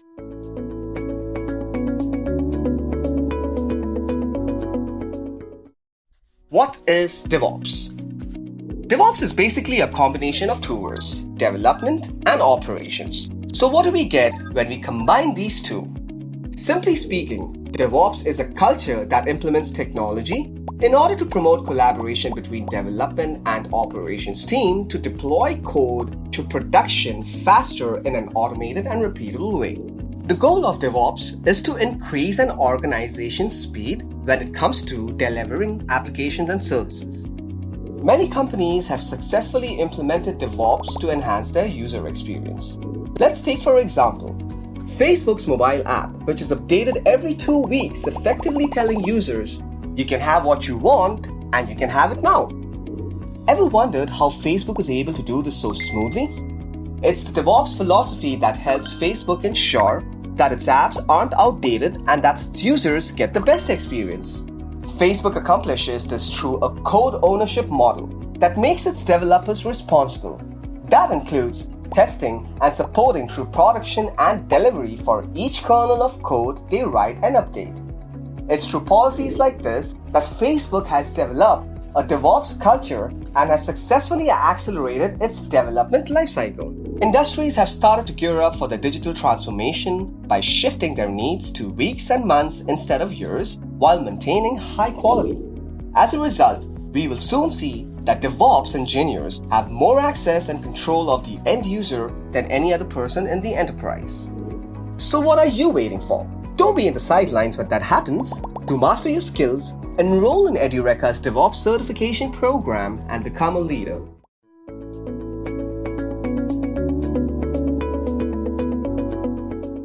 Why do we need DevOps? The birth of DevOps occurred when there were some drawbacks with the existing software development models for application development. The first model we'll be addressing today is the waterfall model. So the waterfall model is a model of software development which is pretty straightforward and linear. So this model follows a top-down approach, as you can see in the image. It has various phases starting with requirements gathering and analysis. So the first phase is where you get the requirements from the client for developing an application. So after this, you try to analyze these requirements that you've acquired. Next comes the design phase where you prepare a blueprint of the software. So in this phase, you think about how the software is actually going to look like. Once the design is ready, you proceed further with the implementation phase where you begin with the coding for the application. So here, the team of developers work together on various components of the application. And once the application is developed, it is tested in the verification phase, that is the fourth phase. Here there are various tests conducted on the application such as unit testing, integration testing, performance testing, etc.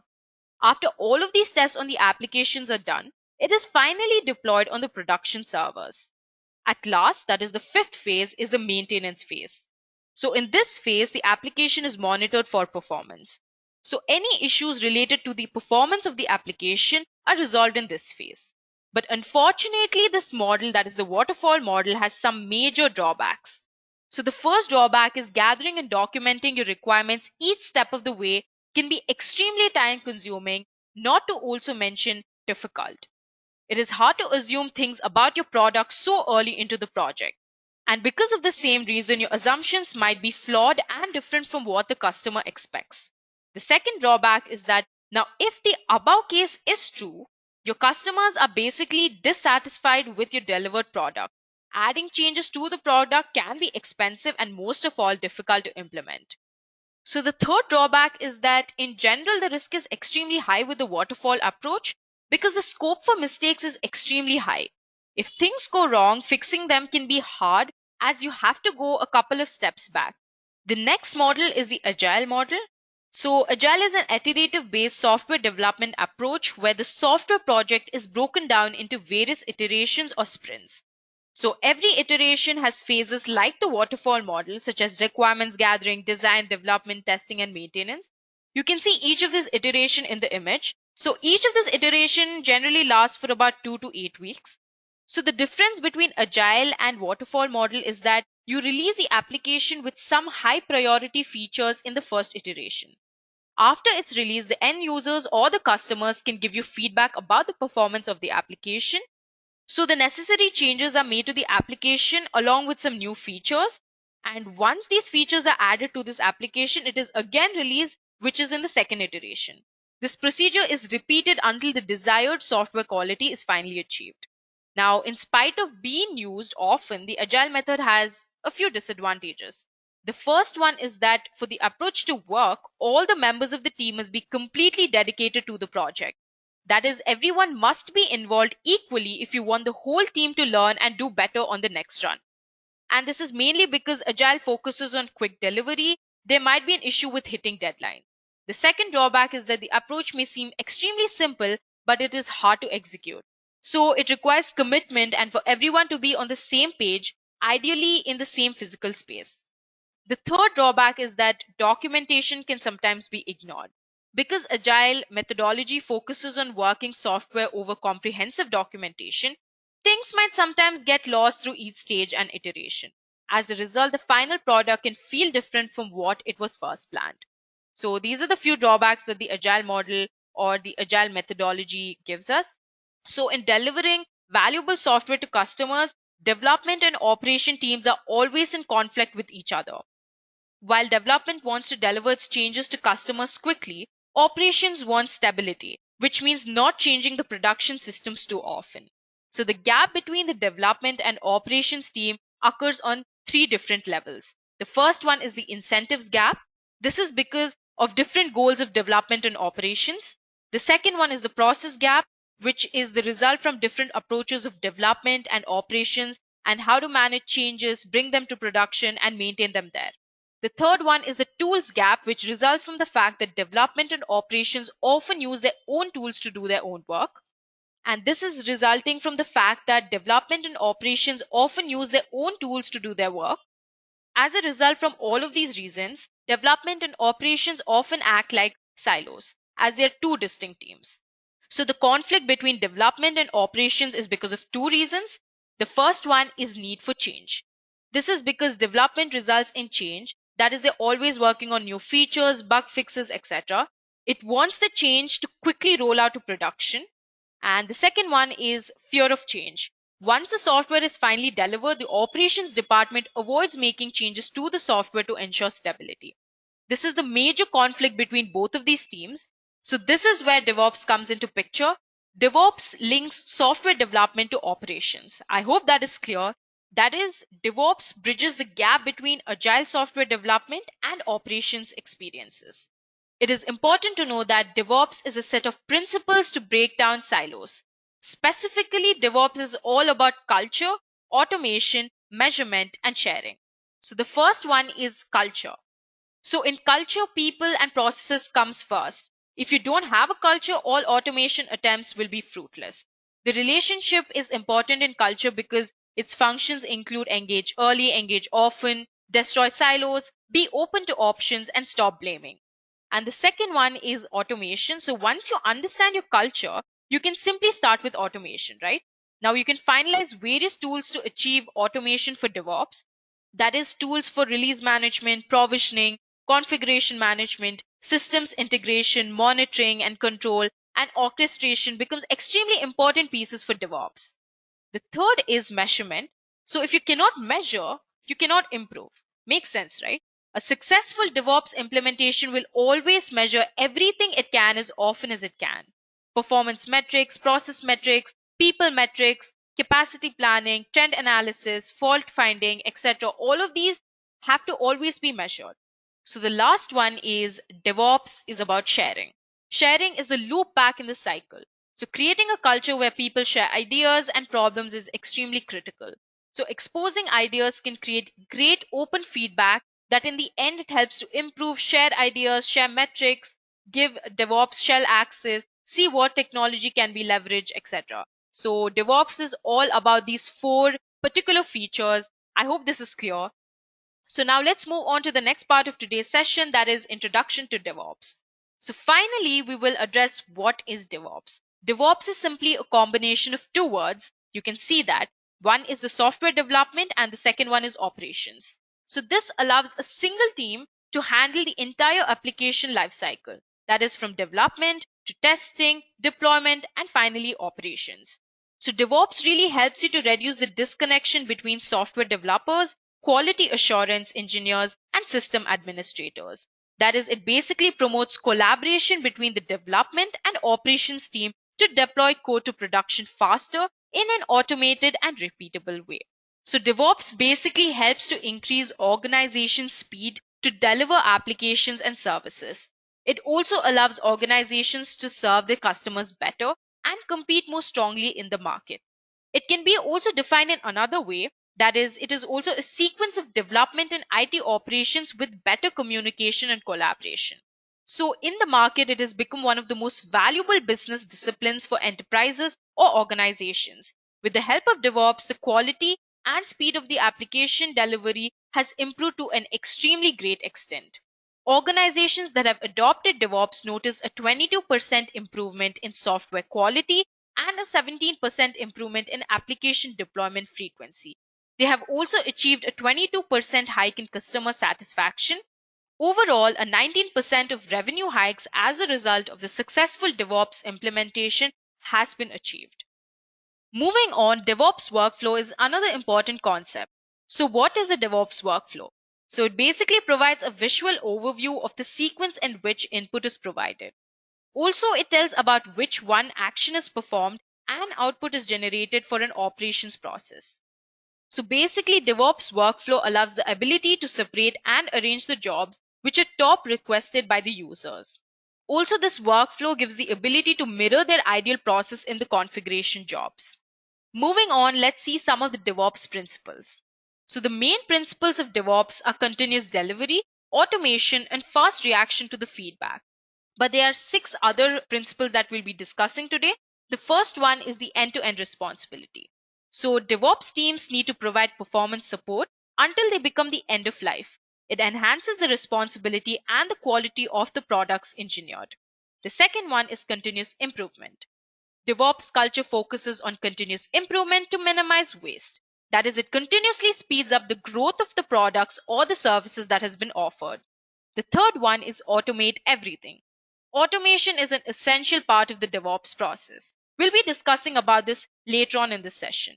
This is for the software development and also for the entire infrastructure landscape. The fourth one is custom-centric action.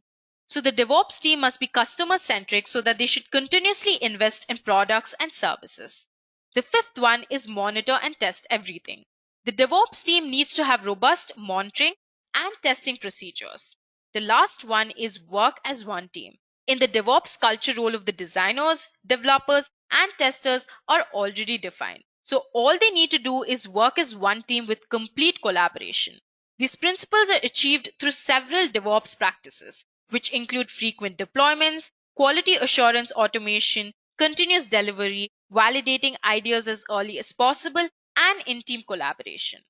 Now let's move on to the third topic of today's session, companies using DevOps. By now, you must have figured out that DevOps helps to increase an organization's speed to deliver applications and services. This is exactly why many organizations such as Amazon, Netflix, Etsy, HP, Adobe, and many other organizations are adopting DevOps and its practices. We will now discuss how Amazon makes use of DevOps to increase their work efficiency. You must be aware that Amazon is one of the biggest e-commerce companies in the world. But way back in time, their website followed a traditional monolithic architecture. So in this type of architecture, all the processes are coupled together and run as a single service. Over time, as the code and the source files grew, it became hard to scale, maintain, and upgrade their applications on physical servers. So, what did Amazon do? Amazon simply solved the problem of the monolithic architecture by moving from physical servers to cloud based Amazon Web Services. You all must have heard of AWS. Currently, AWS follows a microservice architecture. In Amazon, there are basically three types of microservices. They are users, threads, and posts. Developers here apply frequent but small changes over their code via version control tools like Git and GitHub. Practices like code deployment help fix bugs and adds new features to improve the underlying software application. AWS Code Deploy is one such service that keeps track of deployments and simplifies the entire software release process. Amazon also uses Apollo. Apollo is a simple one-click internal deployment tool. So Apollo's job is to deploy a specified set of software across a group of hosts. On the other hand, practices like configuration management and infrastructure as code help to monitor and make changes in the software. It keeps track of the system's performance and resources used by developers. So in this way, the testing team can identify problems way before in hand and fix them immediately. So this is how Amazon implement DevOps and its practices. Now let's move on and understand one major concept of DevOps, that is the DevOps lifecycle. So if you're into DevOps from quite some time now, you must have heard at least one of these DevOps phases, that is continuous development, continuous integration, continuous testing, continuous deployment, and continuous monitoring. So all of these phases that I just mentioned make up the DevOps lifecycle. As you can see on the screen, and as I've already mentioned, all of these phases make up the DevOps lifecycle. The first phase is the continuous development phase. So this is the phase that involves planning and coding of the software. So the vision of the project is decided during the planning phase, and the developers begin developing the code for the application. There are no DevOps tools that are required for planning, but there are a number of tools for maintaining the code. The code can be written in any language, but it is mainly maintained by using version control tools. So here, maintaining the code is referred to as source code management. So some of the most popular version control tools are Git, SVN, Mercurial, CVS, etc. Also, tools like Ant, Maven, Gradle can be used in this phase for building or packaging the code into an executable file that can eventually be forwarded to any of the next phases. The next phase in the DevOps lifecycle is continuous testing. So this is the stage where the developed software is continuously tested for bugs. For continuous testing, automation testing tools like Selenium, TestNG, JUnit, etc. are used. So basically the tools that I just mentioned right now allow quality assurances to test multiple code bases thoroughly in parallel to ensure there are no flaws in the functionality. So what automation testing does is it saves a lot of time, effort, and labor for executing the test instead of doing this manually, right? Also in this phase, Docker containers can be used for simulating the test environment. Selenium here does the automation testing and the reports are generated by TestNG. So this entire testing phase can be automated with the help of a continuous integration tool called Jenkins. We'll talk about Jenkins later on in this session. So now let me explain you this with an example. Suppose you've written a Selenium code in Java to test your application. Now what you can do is you can build this code using Ant or Maven, and once the code is built, it is tested for user acceptance testing. So this entire process can be automated using Jenkins. Besides that, the report generation is a very big plus point. The task of evaluating the test cases that failed in a test suite gets simpler. We can also schedule the execution of test cases at predefined times. Once the entire testing is done, the code is continuously integrated with the existing code. The third phase of this life cycle is continuous integration. So now this stage is the heart of the entire DevOps lifecycle. It is a software development practice in which the developers require to commit changes to the source code more frequently. This may be on a daily or a weekly basis. So every commit is then built, and this allows early detection of problems if they are present. Building code does not involve compilation, but it also includes code review, unit testing, integration testing, and packaging. The code that is supporting new functionality is continuously integrated with the existing code. Since there is continuous development of software, the updated code needs to be integrated continuously as well as smoothly with the systems to reflect changes to the end users. As I've already said in the previous slide, Jenkins is a very popular tool used in this phase. So whenever there is a change in the Git repository, Jenkins simply fetches the updated code and it prepares a build of that code, which is in an executable file. So once this entire build is performed, it is then forwarded to the test server or the production server. Now let's move on to the fourth phase of the cycle, that is the continuous deployment phase. So this is the stage where the code is deployed to the production servers. It is very important to ensure that the code is correctly deployed on all the servers. Now before moving on, let us understand a few things about configuration management and containerization tools. Now these set of tools help in achieving continuous deployment. Firstly, I will talk about configuration management. It is basically the act of establishing and maintaining consistency in an application's functional requirements and performance. So let me put this in simple words.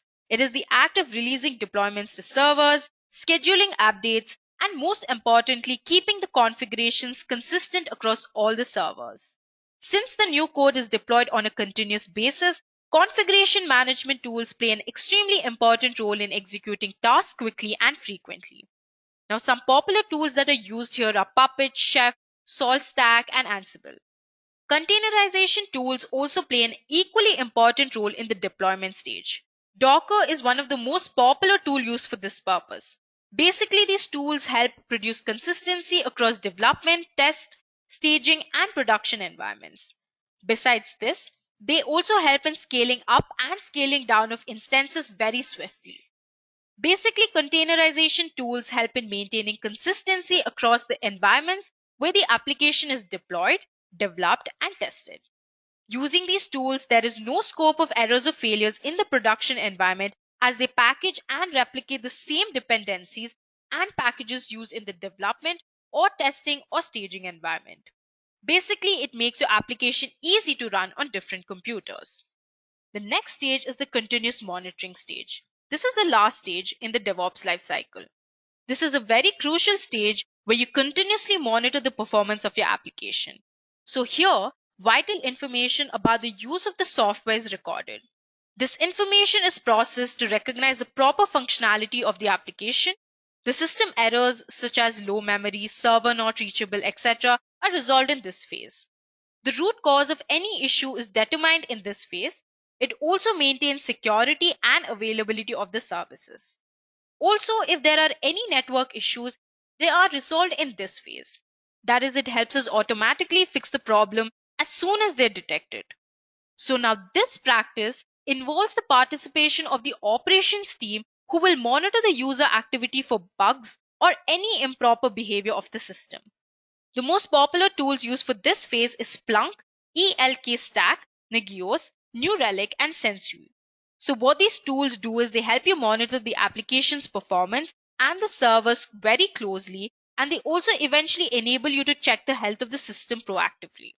Now, using these tools, they can also improve productivity and increase the reliability of the systems, which in turn reduces IT support costs. Any major issues, if found, are reported to the development team so that it can be fixed in the continuous development phase. This also leads to a faster resolution of the problems. The stages are carried out on loop continuously till you achieve the desired product quality. Therefore, almost all of the major IT companies have shifted to DevOps for building their products. Moving on, if you want to become a DevOps engineer or be a part of this ideology, it is extremely important for you to be familiar with some DevOps related tools. Today, I will be talking about 7 important DevOps tools.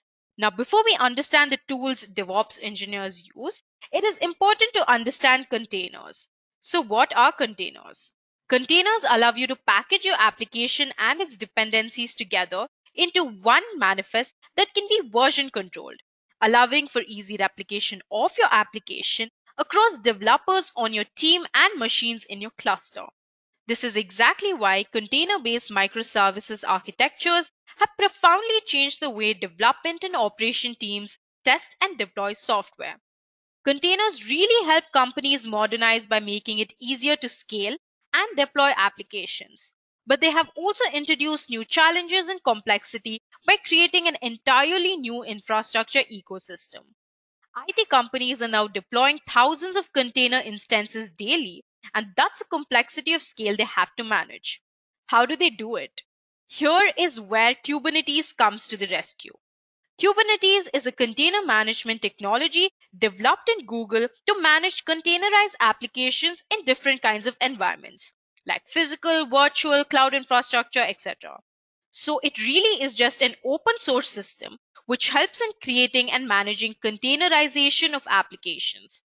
Its container management responsibilities include container deployment, scaling and descaling of containers, and container load balancing.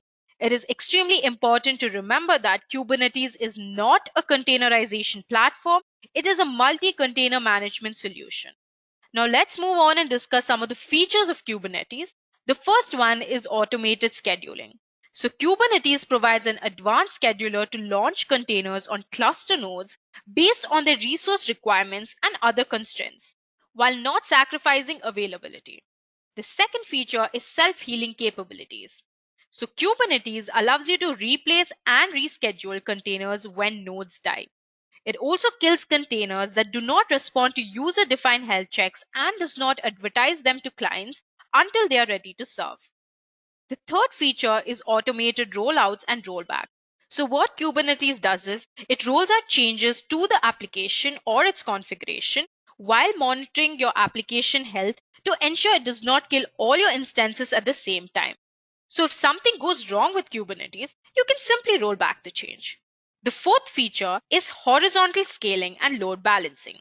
Kubernetes can scale up and scale down the application as per the requirements with a simple command, using a user interface or automatically based on CPU usage. Now let us understand the architecture. The Kubernetes architecture has two main components. The first one is the master node, the second one is the worker node.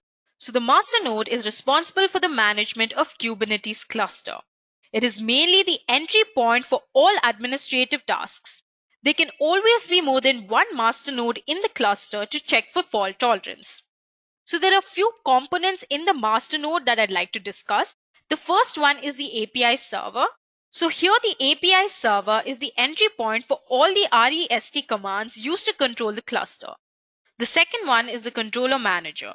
It is a daemon that regulates the Kubernetes cluster and manages different non-terminating control loops. The third one is the scheduler. So the scheduler schedules the tasks to worker nodes. So what it really does is it stores the resource usage information for each worker node. The fourth one is the etcd. So the etcd is simple distributed consistent key value store. So what it mainly is used for is to share configuration and service discovery. Now that we know how the master nodes work, let's move on to the worker nodes. So these worker nodes contain all the necessary services to manage the networking between the containers, communicate with the master node, and assign resources to the scheduled containers. So the first component that I'll be talking about in this worker node is the Docker container. So Docker runs on each of the worker nodes and runs the configured pods. The second one is the kubelet. The kubelet gets the configuration of a pod from the API server and ensures that the described containers are up and running. The third one is kube proxy. So kube proxy acts as a network proxy and a load balancer for a service on a single worker node. The fourth one is pods. So a pod is one or more containers that logically run together on nodes. With this, we come to the end of the first tool in DevOps tool. Let's move on to the second tool, that is Docker. So what is a Docker?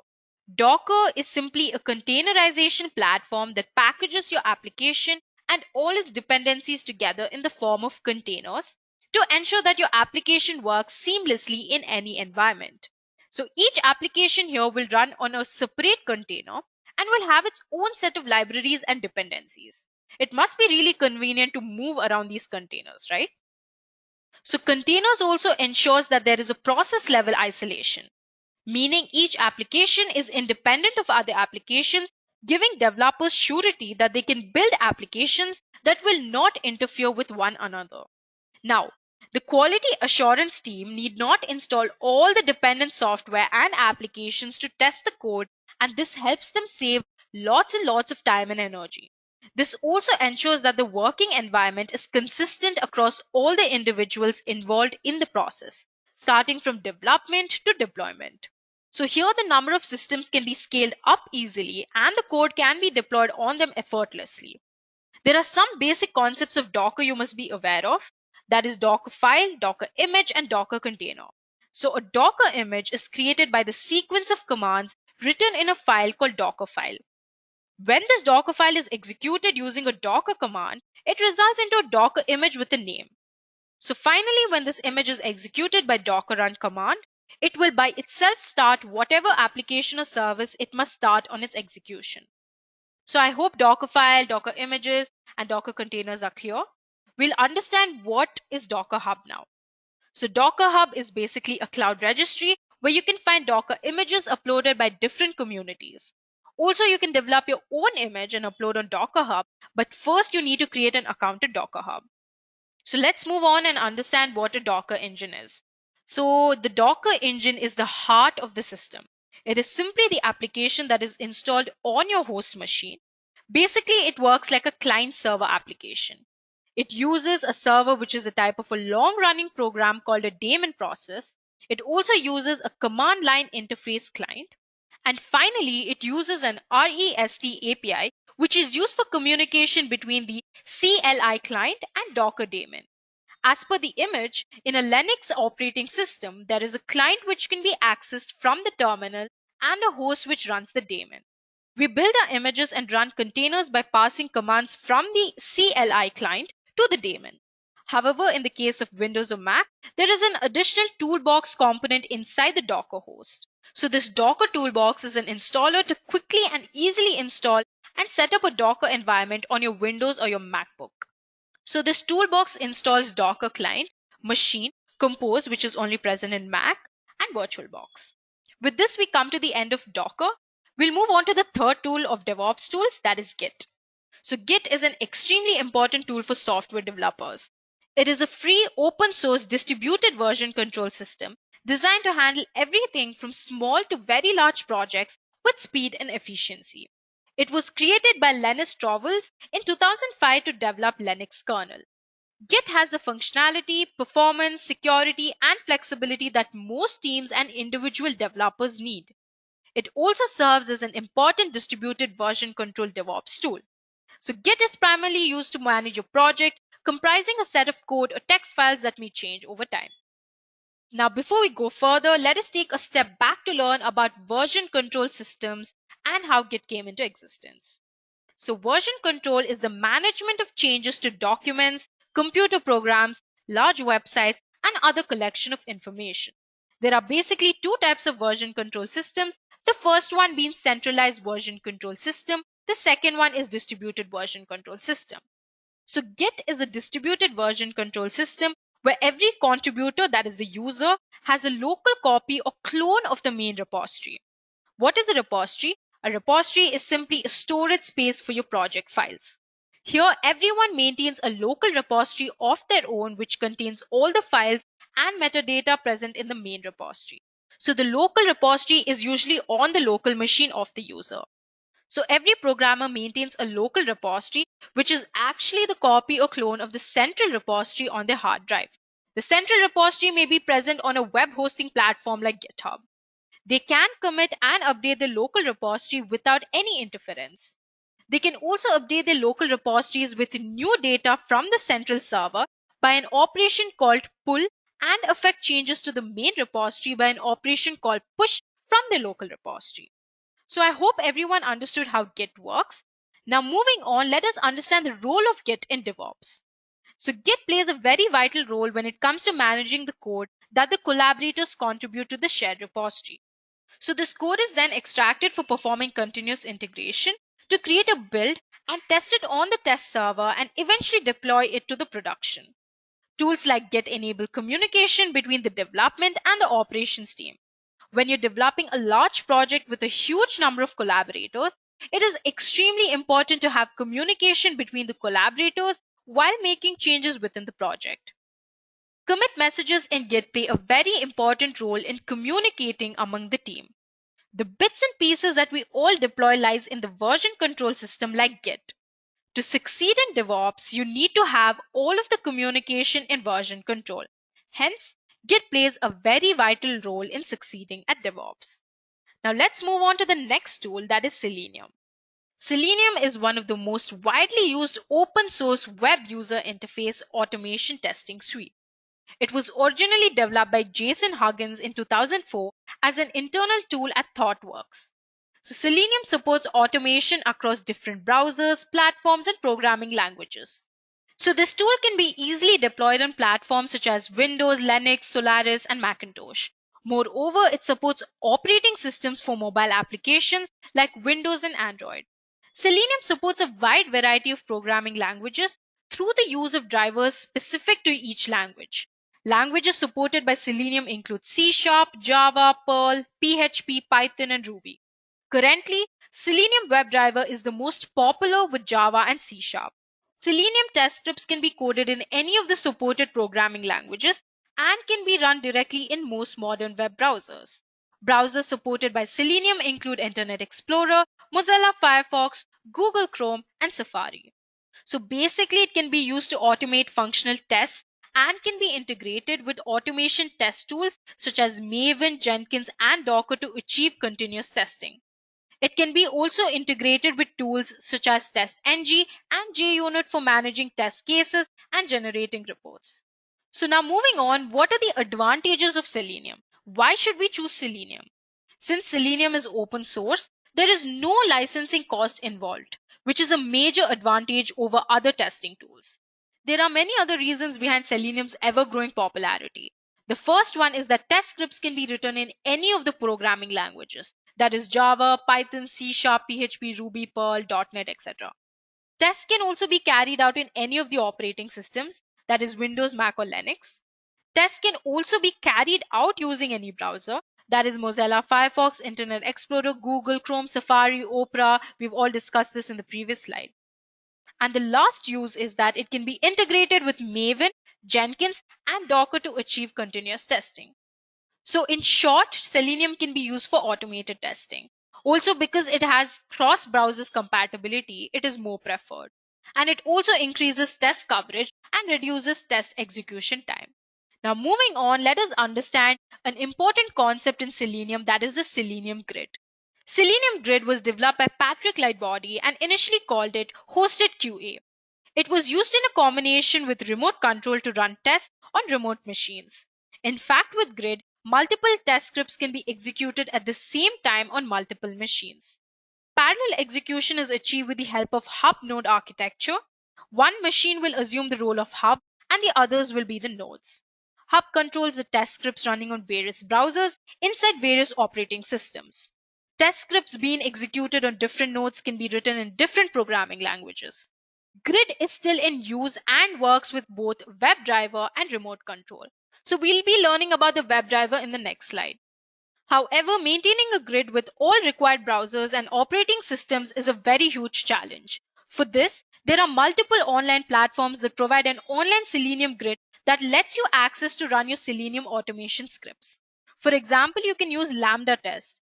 It has more than 2000 browser environments over which you can run your tests and truly automate cross-browser testing. Now let's understand what is Selenium WebDriver. Selenium WebDriver is a web-based automation testing framework that can test web pages initiated on various web browsers and various operating systems. In fact, you also have the freedom to write test scripts in different programming languages like Java, Perl, Python, etc. It is important to remember that Mozilla Firefox is Selenium WebDriver's default browser. Now, some benefits of Selenium WebDriver are that they support 7 programming languages, they test on various browsers, and they work on different operating systems. Also, it overcomes limitations of Selenium version 1, like file upload, download, pop-ups, and dialogues barrier. Now, let's move on to the next most important tool, that is Jenkins. Continuous integration is the most important part of DevOps that is used to integrate various DevOps stages. Jenkins is the most popular continuous integration tool. It is an open source automation tool written in Java with plugins built for continuous integration purposes. Jenkins is basically used to build and test your software projects continuously, making it easier for developers to integrate changes to the project and making it easier for users to obtain a fresh build. It also allows you to continuously deliver your software by integrating with a large number of testing and deployment technologies. So basically with Jenkins, organizations can accelerate the software development process through automation. Jenkins integrates development lifecycle processes of all kinds, including build, document, test, package, stage, deploy, static analysis, and much more. So this tool also achieves continuous integration with the help of plugins. Plugins are extremely important. It allows the integration of various DevOps stages. If you want to integrate a particular tool, you need to install that particular plugin for that tool. For example, Git, Maven to Project, Amazon EC2, HTML Publisher, etc. There are many advantages of Jenkins, and I'd want to discuss each one of them in detail. So the first one is it is an open source tool with a great community support. The second one is it is extremely easy to install. The next one is it has more than 1,000 plugins to ease your work. Now, if a plugin does not exist, you can simply code it and share it with the community. The fourth advantage is it is free of cost. The last one is it is built with Java. Now, if you have been coding for some time now, you must be knowing that Java is portable to all the major platforms.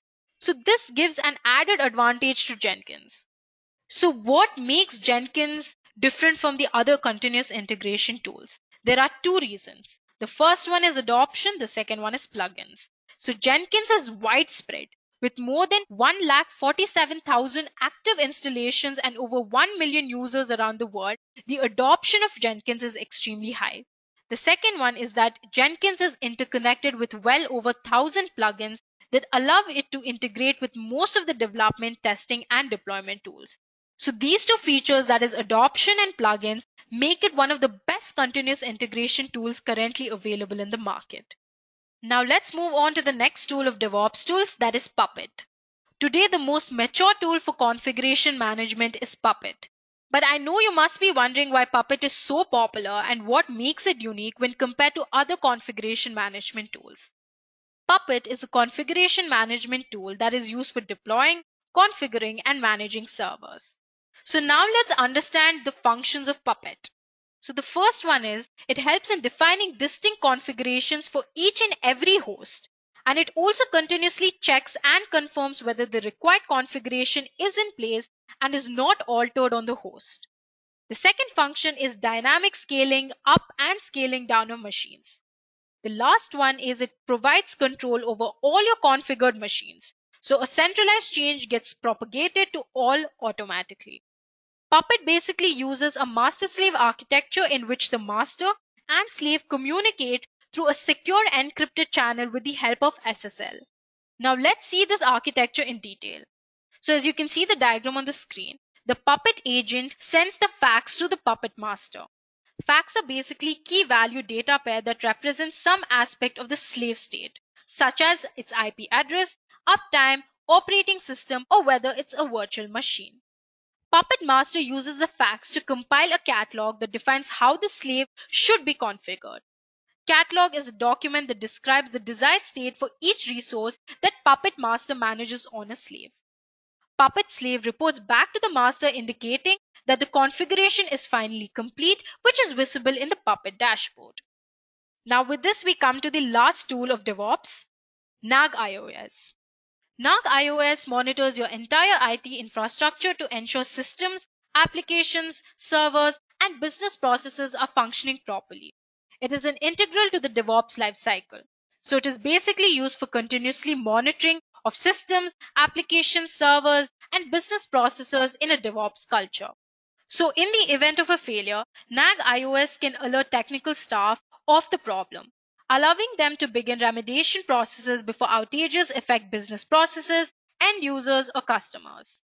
With this tool, you don't really have to explain why an unseen infrastructure outage affects your organization's bottom line. Now iOS runs on a server, usually as a daemon or a service. It periodically runs plugins residing on the same server. They contact hosts or servers on your network or on the internet. One can view the status information using the web interface. You can also receive email or SMS notification if something happens.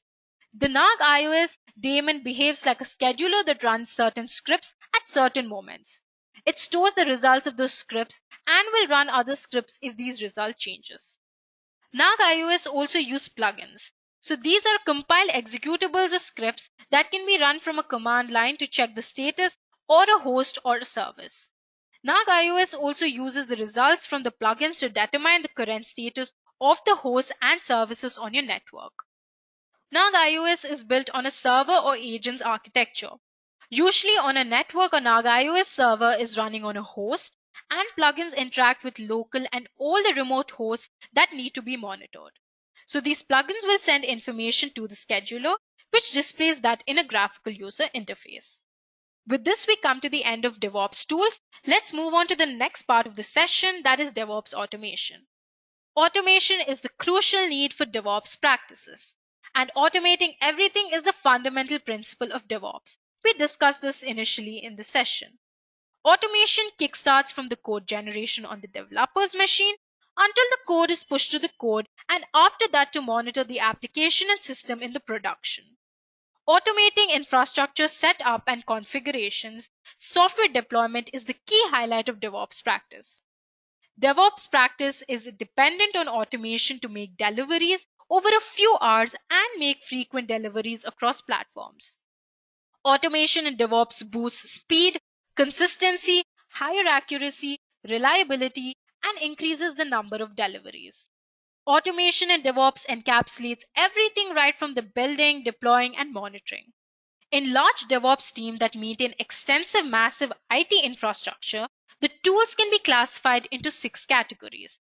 That is infrastructure automation, configuration management, deployment automation, performance management, log management, and monitoring.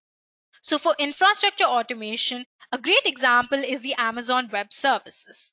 Being a cloud service, you don't really need to be physically present in the data center. They're easy to scale on demand, and there are no upfront hardware costs. It can also be configured to provide more servers based on traffic automatically. For the second one, Chef is a great example. Chef is a handy DevOps tool for achieving speed, scale, and consistency. It can be used to ease out complex tasks and perform configuration management. With the help of this tool, the DevOps team can avoid making changes across 10,000 servers. Rather, they need to make changes in one place, which is automatically reflected in other servers.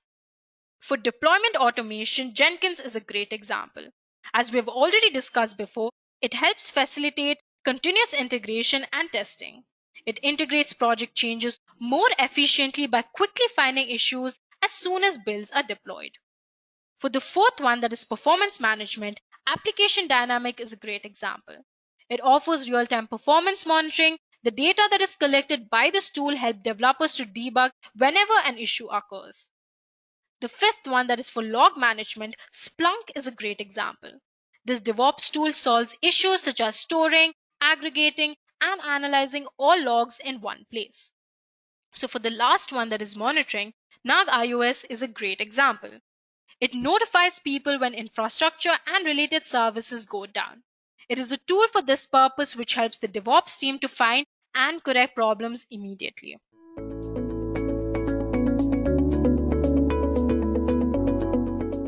Let's start out with what's version control. So to understand what is version control system, we need to understand first why we need a version control system. So we'll see why do we exactly need a version control system. So for that, let's take a scenario where there are 3 developers working remotely on a web application or a mobile application. Now for simplicity's sake, let's just assume that it is a streaming application and one of them is working on a streaming page. Let's call them developer 1. Developer 2 is working on a user information page and developer 3 is creating the payment portal. Now all 3 of them are done with their respective pages at 10 o'clock, 11 o'clock and 12 o'clock respectively. Now the thing is, all 3 developers are working in isolation. There may be their own changes, there may be changes in somebody else's page. They're all kind of adding some new files or modifying older files, changing the source code or something like that throughout the course of this project.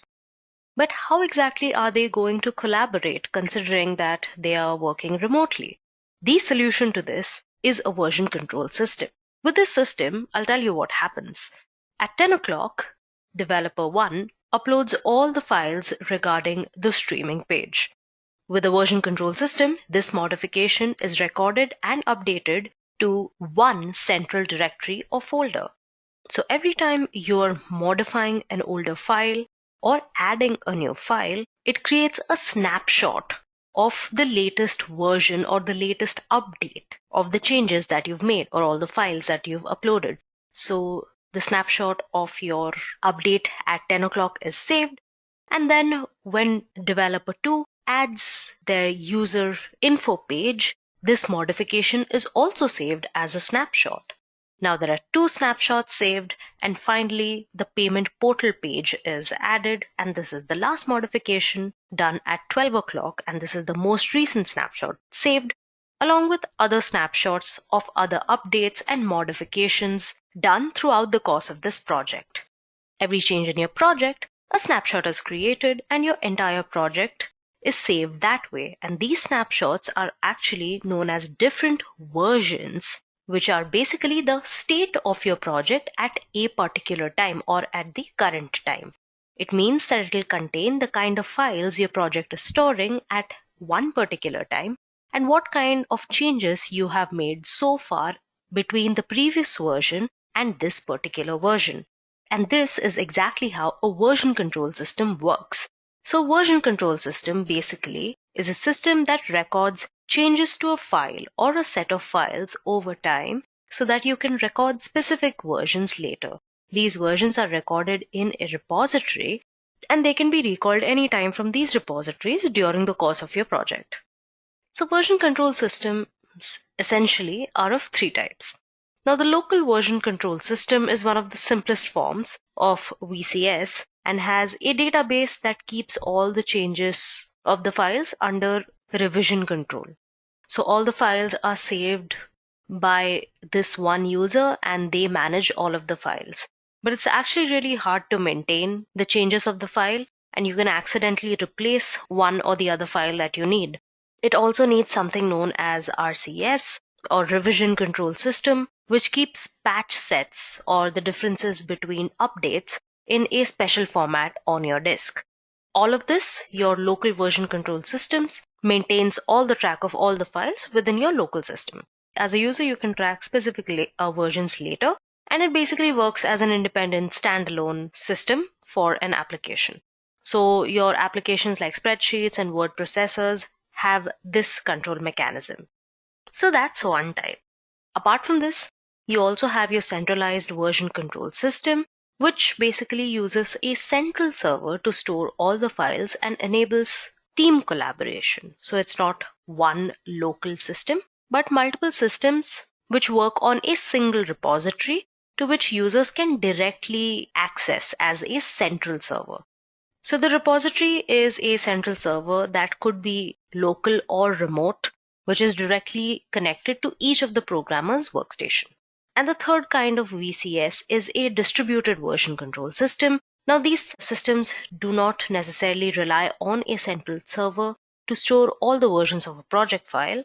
In a distributed version control system, every contributor has a local copy or a clone of the main repository. So everyone maintains their own local repository, which contains all the files and the metadata present in the main repository. And they can push or commit or update the main repository if and when required. Now we are going to cover more on the latter 2 version control systems further in the session. So now let's try and understand in depth what's the difference between a centralized version control system and a distributed version control system. As I had mentioned before, in a centralized version control system, each programmer working on a branch on a project has absolute access to the central server. So the centralized version control system uses a central server to store all the files, and everybody on the team can directly access the central server as it is one single repository. So if you have 3 workstations, workstation 1, workstation 2, workstation 3, all of them can directly commit to the repository and get updates from the repository, which is your central server. The repository here indicates a server that could be local or remote, directly connected to each programmer's workstation. Every programmer can extract or update their workstations with the data present in the repository, or can make changes or updates or commit in the repository. And every operation is performed directly on this repository. Even though this seems pretty convenient when we are just talking about 3 people, to maintain a single repository like this has some major drawbacks. One of them is that it's not locally available, meaning every change that you have to make, you will have to be connected to a network to perform any action. Also, in any case, the central server getting crashed or corrupted will result in losing the entire data of the project. Also, another small thing which is revertible, but is if one person accidentally makes some unwanted updates, instead of his or her local system, they will be making that changes directly in the central server. So recovering that part back will be again a time-consuming process. This is where distributed version control systems come to the rescue. Now, these systems do not necessarily rely on a central server to store all the versions of a project file. In the distributed version control system, each and every contributor has a local copy or a local workstation clone of the main repository. That is, everybody maintains a local repository of their own which contains all the files and metadata present in the main repository. You will understand it better if you take a look at the diagram. As you can see, every programmer maintains a local repository or a local copy on its own, which is actually the copy or clone of the central repository on their local hard drive. They can commit and update their local repository without any interference from one another. And then they can update their local repositories with new data from the central server by an operation called pull. Once they are done with their bit of the code, they can affect the changes of the main repository by an operation called push from their local repository. Now, this system or this act of cloning an entire repository to your workstation and making all the changes on a local repository gives you a couple of advantages over a centralized version control system. First of all the operations except push and pull are very fast because the tool only needs access to the hard drive and not a remote server. Hence, you do not always need to be connected via a network connection, or you always do not need an internet connection. Committing new change sets can be done locally without manipulating the data on the main repository. Once you have a group of change sets ready, you can push them all at once. So you complete your set of code on your local system and then you push all the files once and for all into the main repository.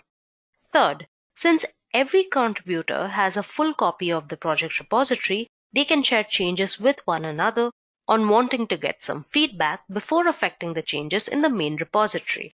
So this enhances the essence of collaboration amongst a development team. And finally, if the server gets crashed at any point in time, the lost data can be easily recovered from one of the contributors' local repository. And that is why distributed version control system has been picking up popularity over the past decade. So why version control is important? First of all, it helps collaboration. It allows remote development, shared workspace, and real-time updates.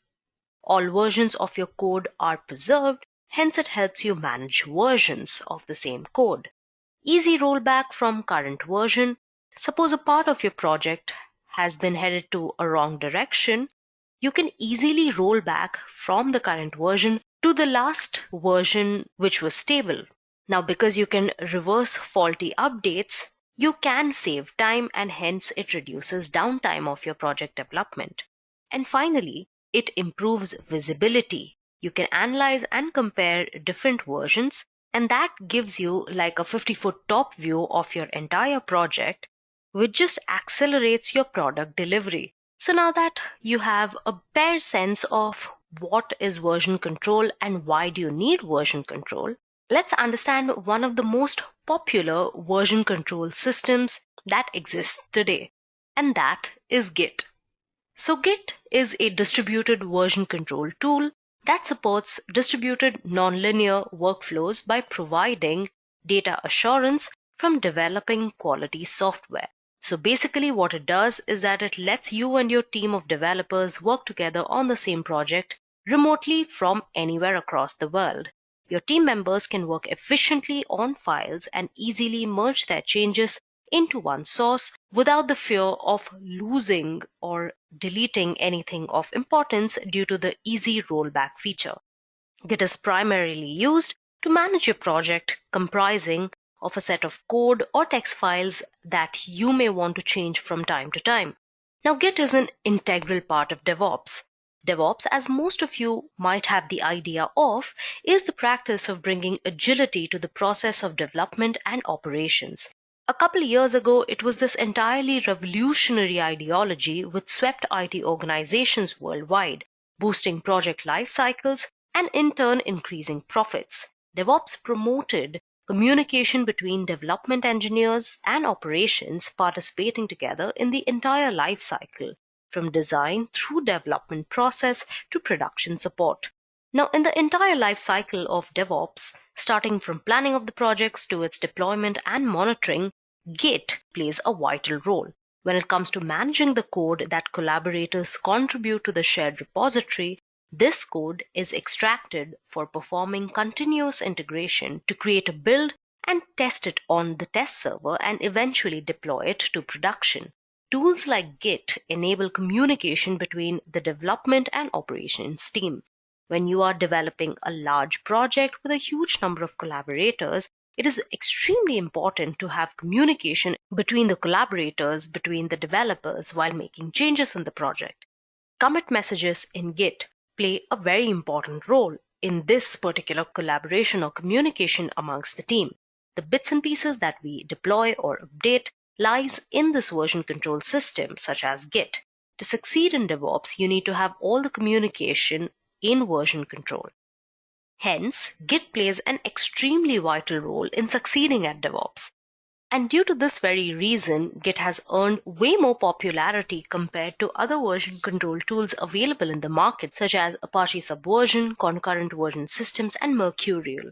If you compare the interest of Git by time with other version control systems, you shall realize that larger companies' products are generally developed by developers using Git all around the globe. And some famous names out of them are Facebook, Yahoo, Zynga, Quora, Twitter, eBay, Salesforce, Microsoft, and many, many more. Now, lately, all of Microsoft's new development work has been in Git features. Microsoft migrating .NET and many of its open source projects on GitHub, which are managed by Git. One of such projects is the LightGBM. It's a fast, distributed, high-performance gradient boosting framework based on the decision tree algorithms, which is used for ranking, classification, and many other machine learning tasks. Here, Git plays an important role in managing this distributed version of LightGBM by providing speed and accuracy. So basically, to enable version control, Git is your go-to solution. It's fast and suitable for handling massive code bases scattered across multiple developers, which makes it the most popular tool used today.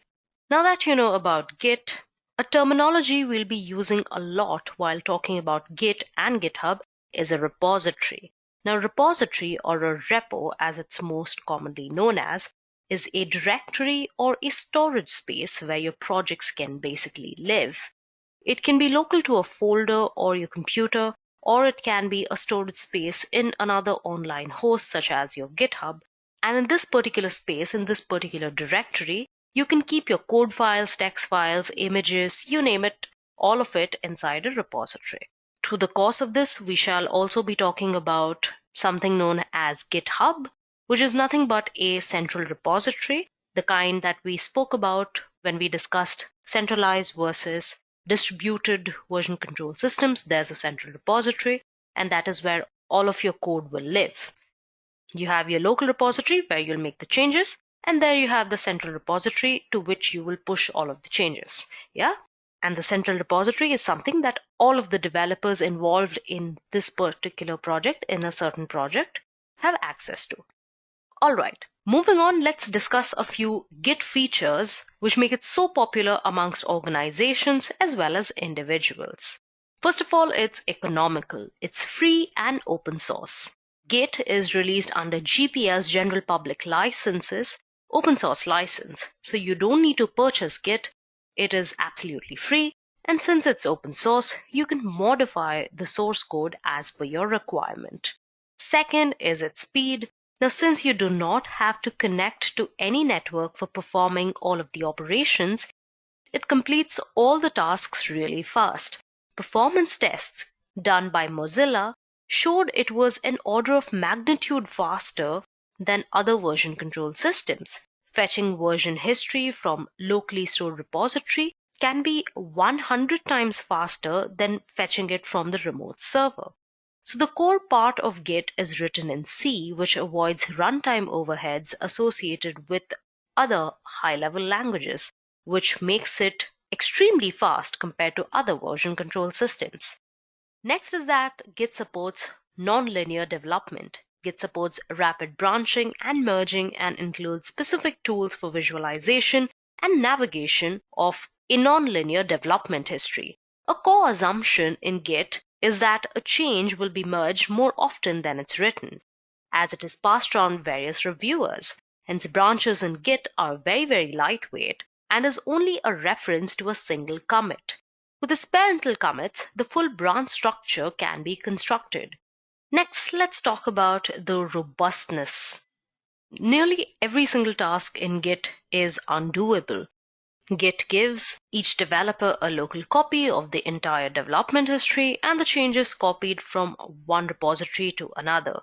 These changes are imported as additional development branches and can be merged and deleted and recovered the same way as a locally developed branch. Next is the snapshots, which are recorded changes made to a file rather than the file itself.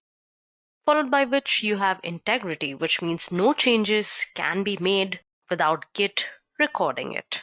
Since every contributor has their own local repository, on the events of a system crash, the lost data can be recovered from any of the local repositories. You will always have a backup of all of your files, and none of the changes made to the central repository will go unlogged by Git.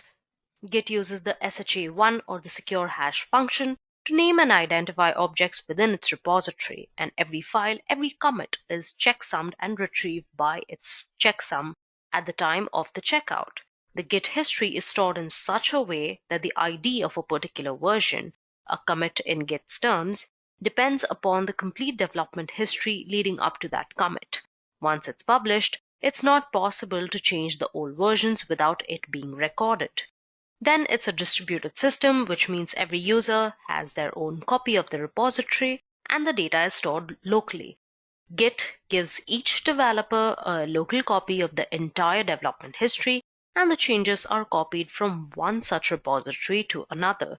These changes are imported as additional development branches and can be merged in the same way as a locally developed branch.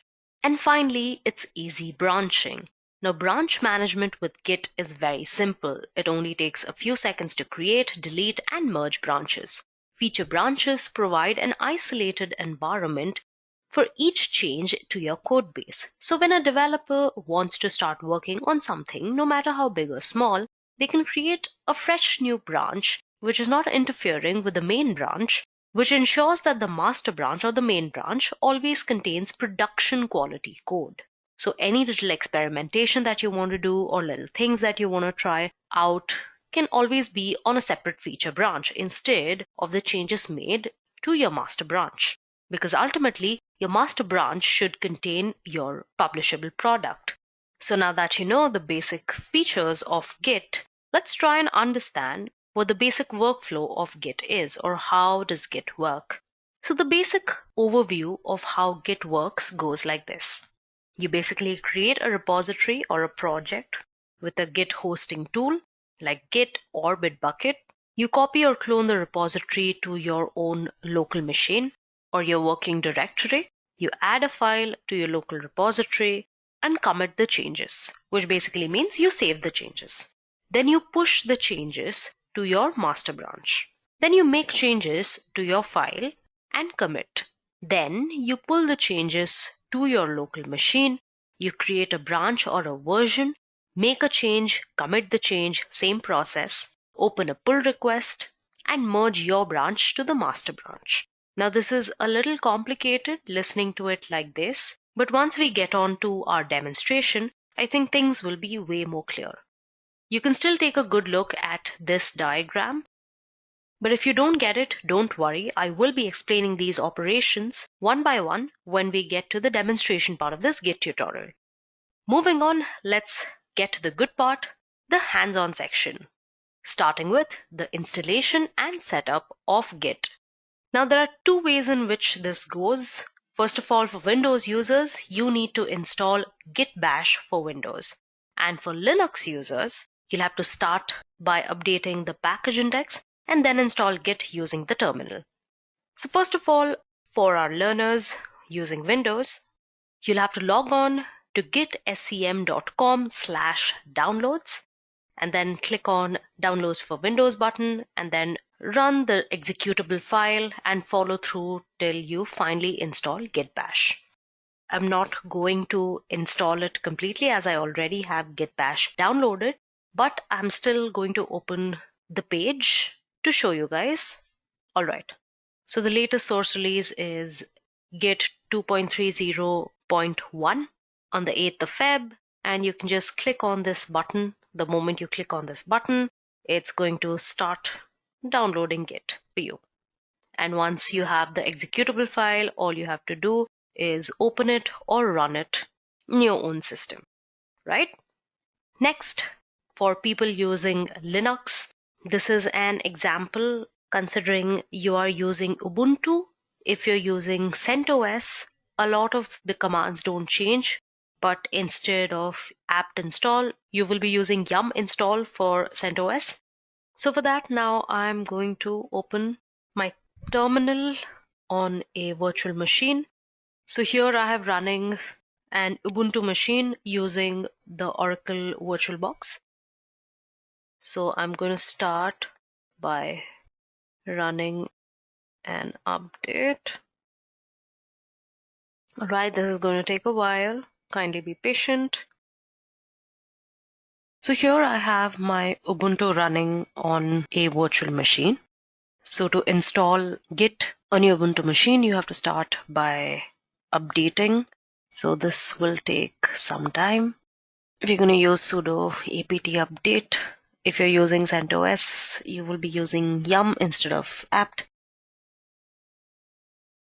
Let's clear that out, and then we're going to install Git.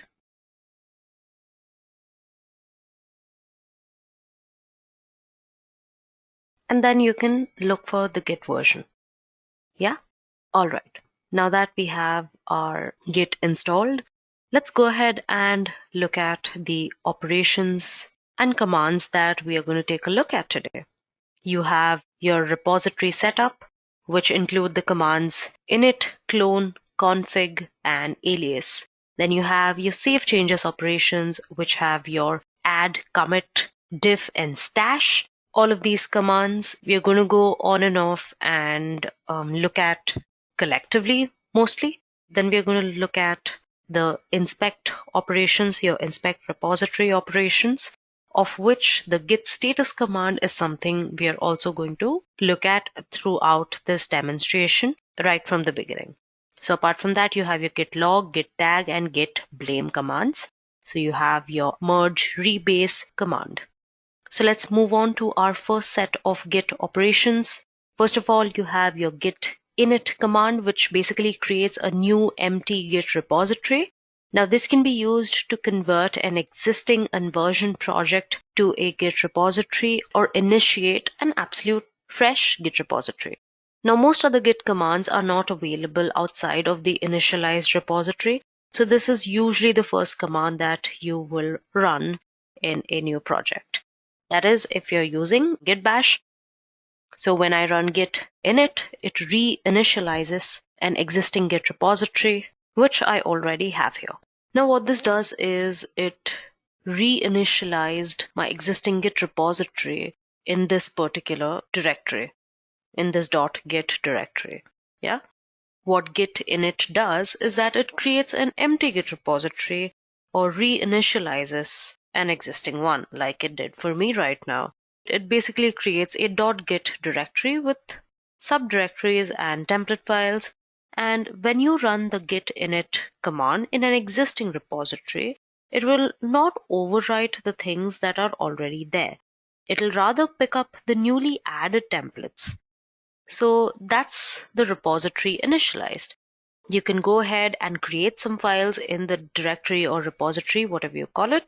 Now that is about initialization. Now, what about if there was an existing repository on Git that you had to act upon, that you had to make updates to, that you had to add files to, things like that? That's where you use the git clone utility. Yeah. Now you have the git clone utility, which you use to target an existing repository and create a clone or copy of this particular repository on your local machine. Now this is one of the features provided to you by a distributed version control system, as we had discussed before. So this is a blank file called Edureka rep with just the readme text file. Let me just go ahead and copy this. And then I can just git clone and paste its HTTPS URL. And as you can see, it's cloning this into Edureka rep. And now if I change directory to Edureka rep, you can see the readme file is right there. Yeah. So we're basically going to work off of this particular repository today, Edureka rep. Yeah. So now that we created a clone, moving on, we have the git config command, which basically is a convenience function that is used to set up your git configuration values on your global or local project level. This command is basically used to modify your configuration text file. So if I typed git config global user.email, and here I type, so there I gave in my email ID as the global user email ID. So if I ask for what the global user email ID is, it will return my ID back to me. Yeah. Basically, these configuration levels, like your username and your user ID, correspond to your .git config text files. Now, executing this basically will help you modify the configuration text file. Git uses this series of configuration files to determine non-default behavior that you may want. Yeah. So the first place Git looks for these values is in the system-wide configuration file, which contains settings that are applied to every user on this system. So basically, if you pass the option to your git config, it will read and write from this file specifically. And the next place the Git looks is the config/git config file, which is specific to each user. Now you can make Git read or write to this file by passing your global option, which is what I did. And the final command in the setup operations that we are going to look at is an alias.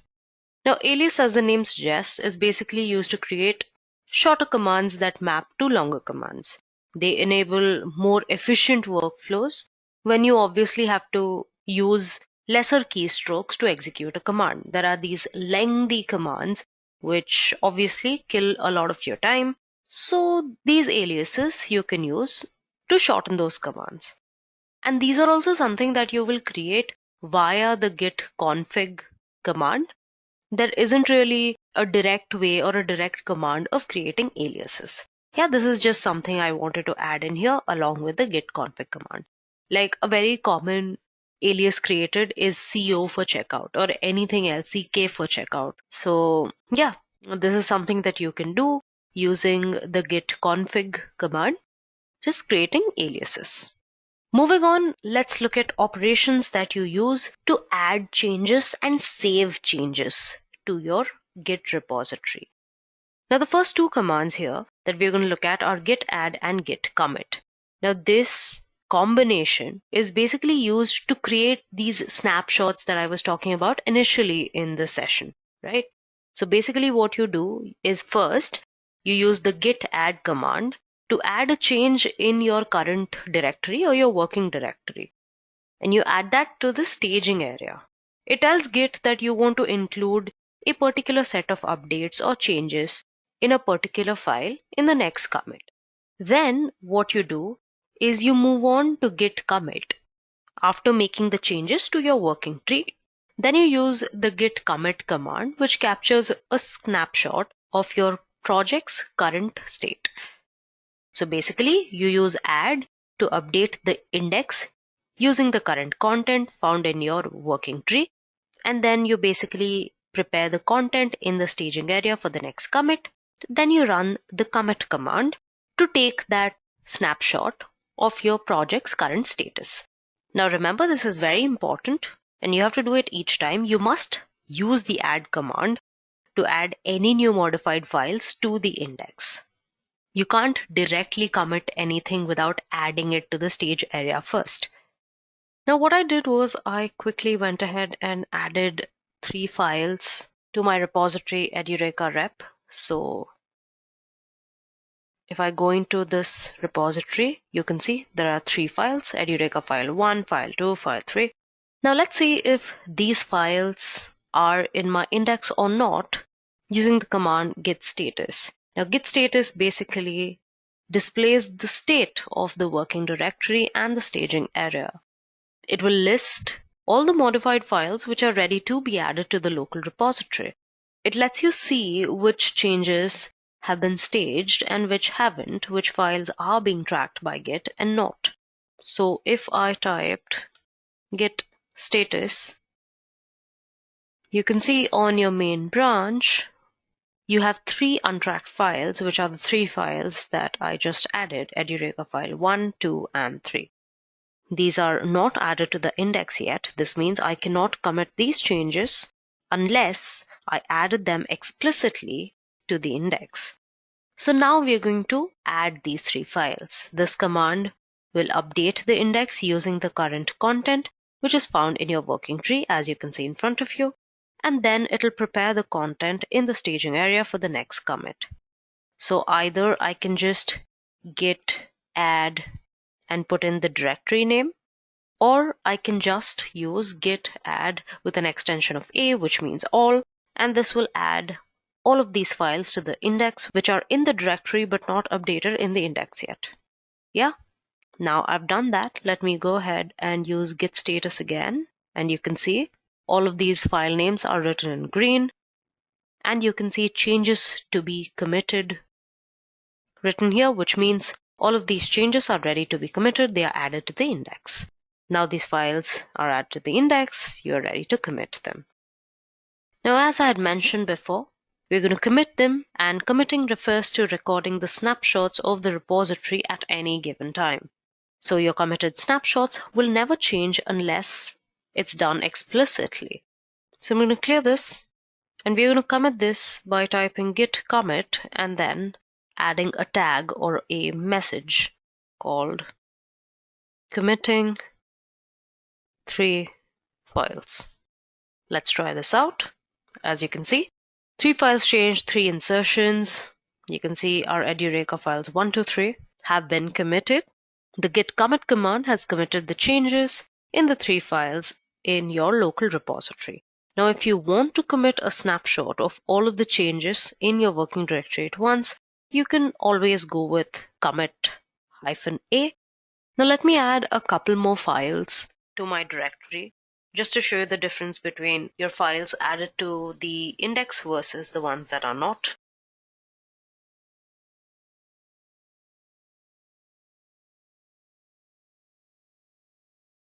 If I type ls again, you can see there are 2 more files over here. As you can see, I have 2 other files.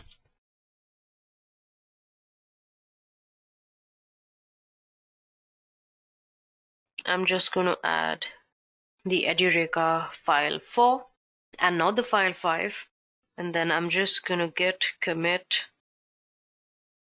committing files, And as you can see, only one file changed, only one insertion happened, and that only happened because Edureka file 5 is not added to the index.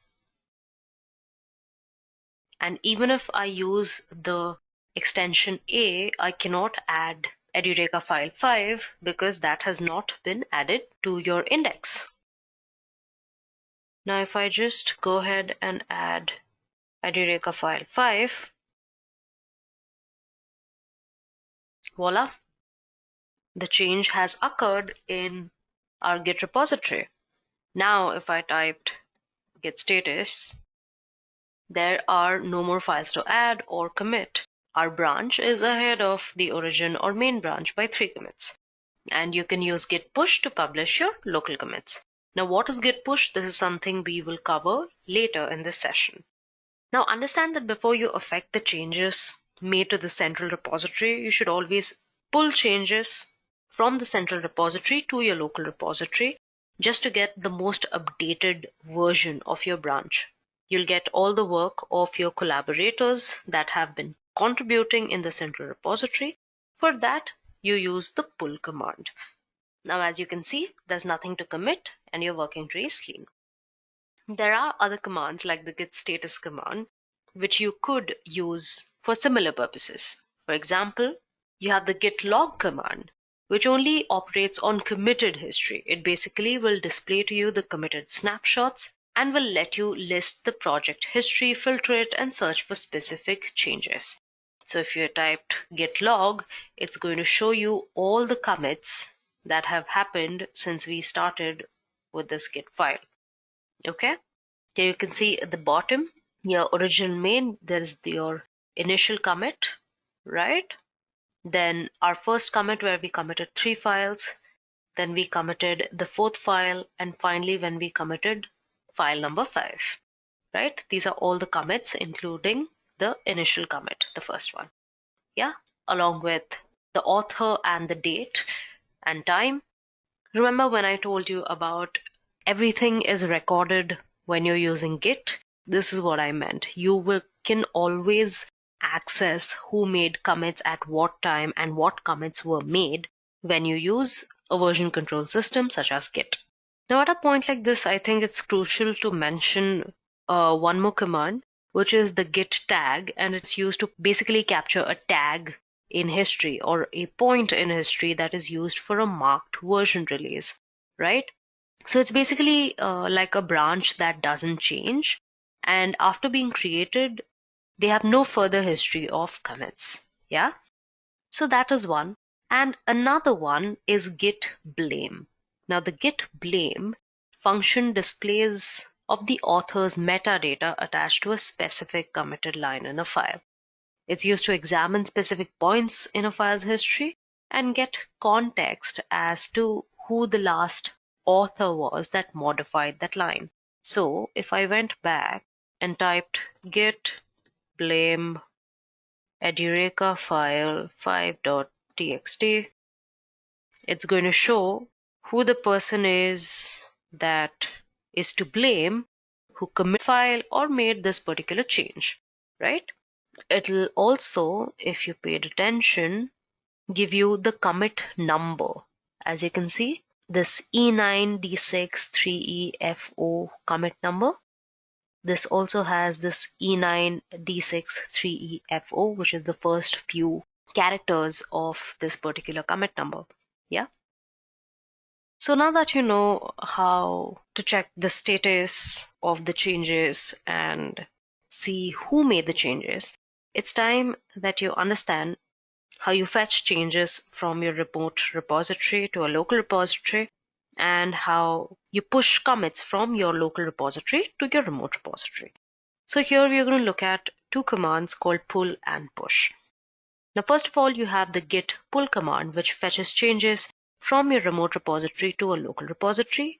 Basically, it merges upstream changes in your local repository, which is a common task in Git-based collaborations.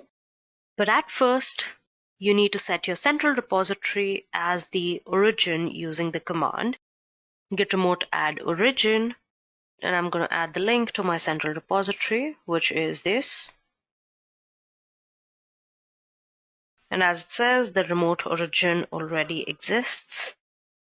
Now that your origin is set, and now we're going to pull our main branch. So I'm just going to type git pull origin main, and it says we are already up to date.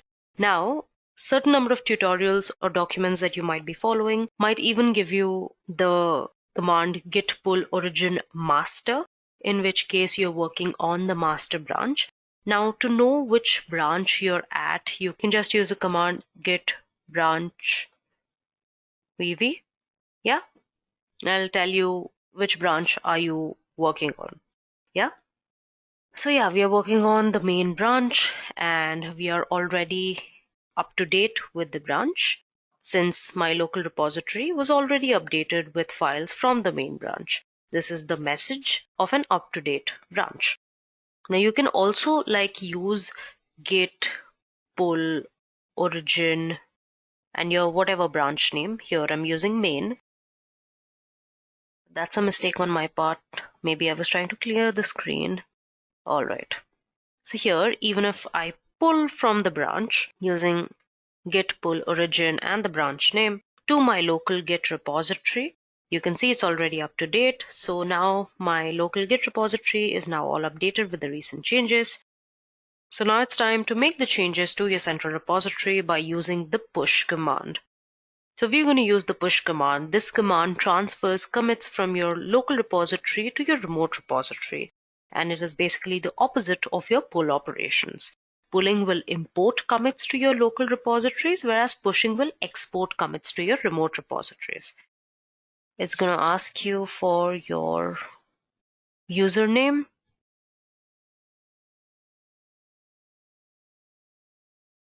And password before it lets you push into your main branch there. So I've put in the username and password for my GitHub account. And with that, this has pushed the changes from my local repository to the remote repository along with all the necessary commits and internal objects. Now this has created a local branch in your destination repository. The use of git push is to publish your local changes to a central repository. After you've accumulated several local commits and are ready to share them with the rest of the team, you can then push them to your central repository by using the git push command. Now the files which have already been committed previously in the commit section and they were all push ready, you will use git push origin master to reflect these files in the master branch of your repository. All right. So let's go ahead to our repository and see if changes have been made. And yes, you can see all of our files on our GitHub repository. You have Edureka file 1, 2, 3, 4, and 5.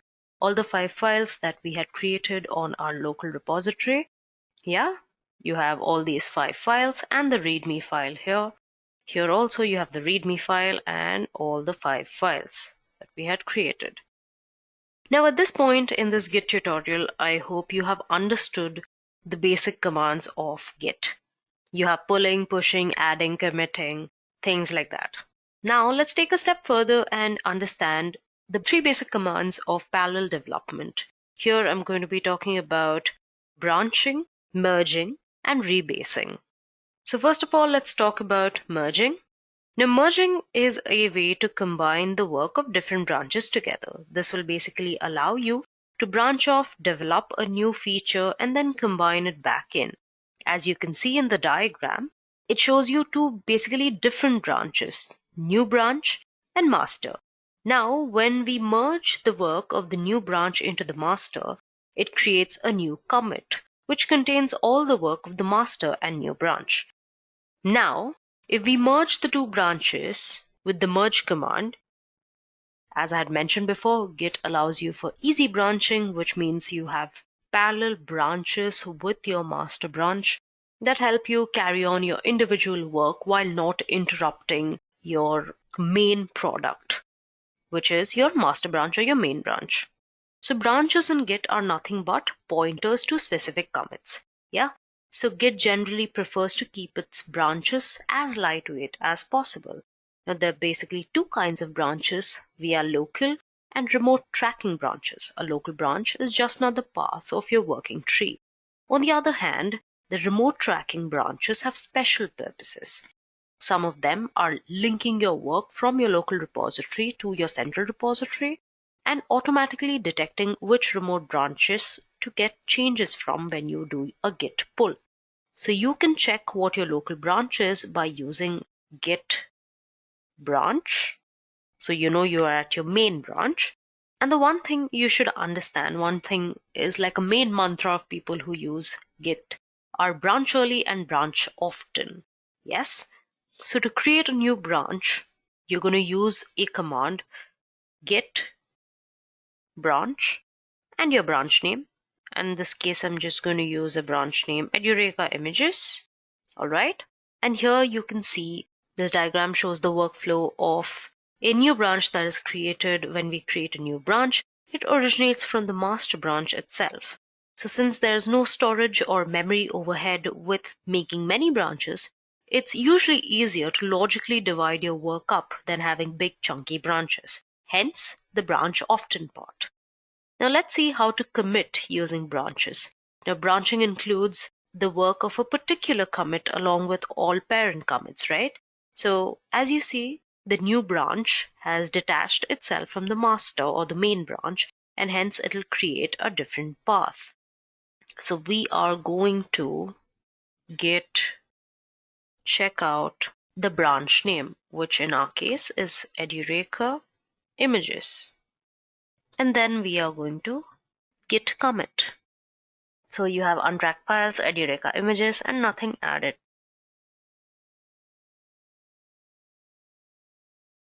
So you made that branch. Now, merging is a way to combine the work of different branches together. So basically what this does is, now that we've branched off to something known as Edureka Images, you can go ahead, add files to it, develop a new feature, and then combine it back into your main branch. Here you can see two different branches. You have your new branch and your main branch. And when we merge the work of a new branch into the main branch, it creates a new commit, which contains all the work of the main branch and the new branch. So now if we merge this branch, as you can see, it's already up to date. It's important to know that the branch name here should be the branch that you want to merge into the branch that you're currently checking out. So make sure that you are checked out of this destination branch. So let's just merge all the work of the branch Edureka Images into your main branch. For that, I will first check out my main branch and then merge Edureka Images with git merge Edureka Images. And as you can see, all the data from the branch Edureka Images has merged into the main branch. Now notice that merging in Git creates a special commit that has two unique parents. Now this is one way of merging into the main branch. There's also another way of combining the work between two branches, which is called rebasing. Now rebasing takes a set of commits, copies them, and stores them outside your repository. The advantage of rebasing is that it can also be used to make linear sequence commits. The commit log or the history of the repository stays clean if rebasing is done. Now our work from the new branch is placed right after master, and we have this nice linear sequence of commits. This command doesn't copy but moves all our work from the current branch to the master or the main branch. They look like they've been developed sequentially instead of having developed parallelly. So if I just did another branch called git branch Edureka Images 2, and then maybe git checkout,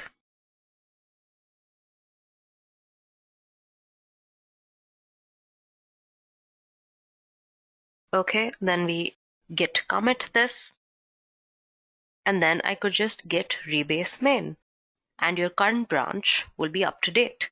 This command basically moves all of your work from your current branch to your master branch, and it'll basically look like it has been developed sequentially instead of having developed parallelly. Now, apart from these, there are certain operations that you ought to know. Firstly, archiving your repository. You can use this command It stores all of your files and data in a zip file rather than a .git directory. This creates only a single snapshot, omitting version control completely though. This comes in handy when you want to send these files to a client for review who doesn't have Git installed in their computers. Apart from this, you can also bundle your repository, which basically turns your entire repository into a single file. This pushes the master branch or the main branch to a remote branch, only contained in a file instead of a repository. You could alternately change the repository, clone the repo bundle, create a copy, and use git log. But that is like 5 commands instead of 1. Why not just use 1 command? And finally, stashing uncommitted changes. When you want to undo adding a feature or any kind of added data temporarily, we can always stash them temporarily. You can use git status, stash status, and then you want to reapply the changes you stashed using git stash apply. Having said that, let's move on to another very important topic in this Git tutorial. Let's go through a brief introduction to SSH. Now, what is SSH? What is an SSH key? Now, an SSH key is an access credential for Secure Shell Network Protocol. It's basically an authenticated and encrypted secure network protocol and is used for remote communications between machines on an unsecured open network, for remote file transfer, network management, and remote operating system access. So basically, it's typically used to log into a remote machine and execute commands in it. But this also supports tunneling, forwarding TCP ports, and X11 conditions. It can transfer files using associated SSH file transfer or secure copy protocols. It provides you several alternative options for strong authentication and protects the communication security and integrity with very strong encryption. It's a secure alternative to the non-protected login protocols and insecure file transfer methods such as FTP. So basically, how do you create SSH keys? You start by using the command ssh-keygen, and then you'll be prompted to enter a file in which to save the key. So home, Edureka. Then we're going to enter a passphrase. I'm just going to leave it empty again. And you can see our identification has been saved in the file that we specified. And we have something known as a key fingerprint. And finally, what we have to do is add the new SSH key to the SSH agent. And then you will see identity added. And that's it. You have created an SSH key.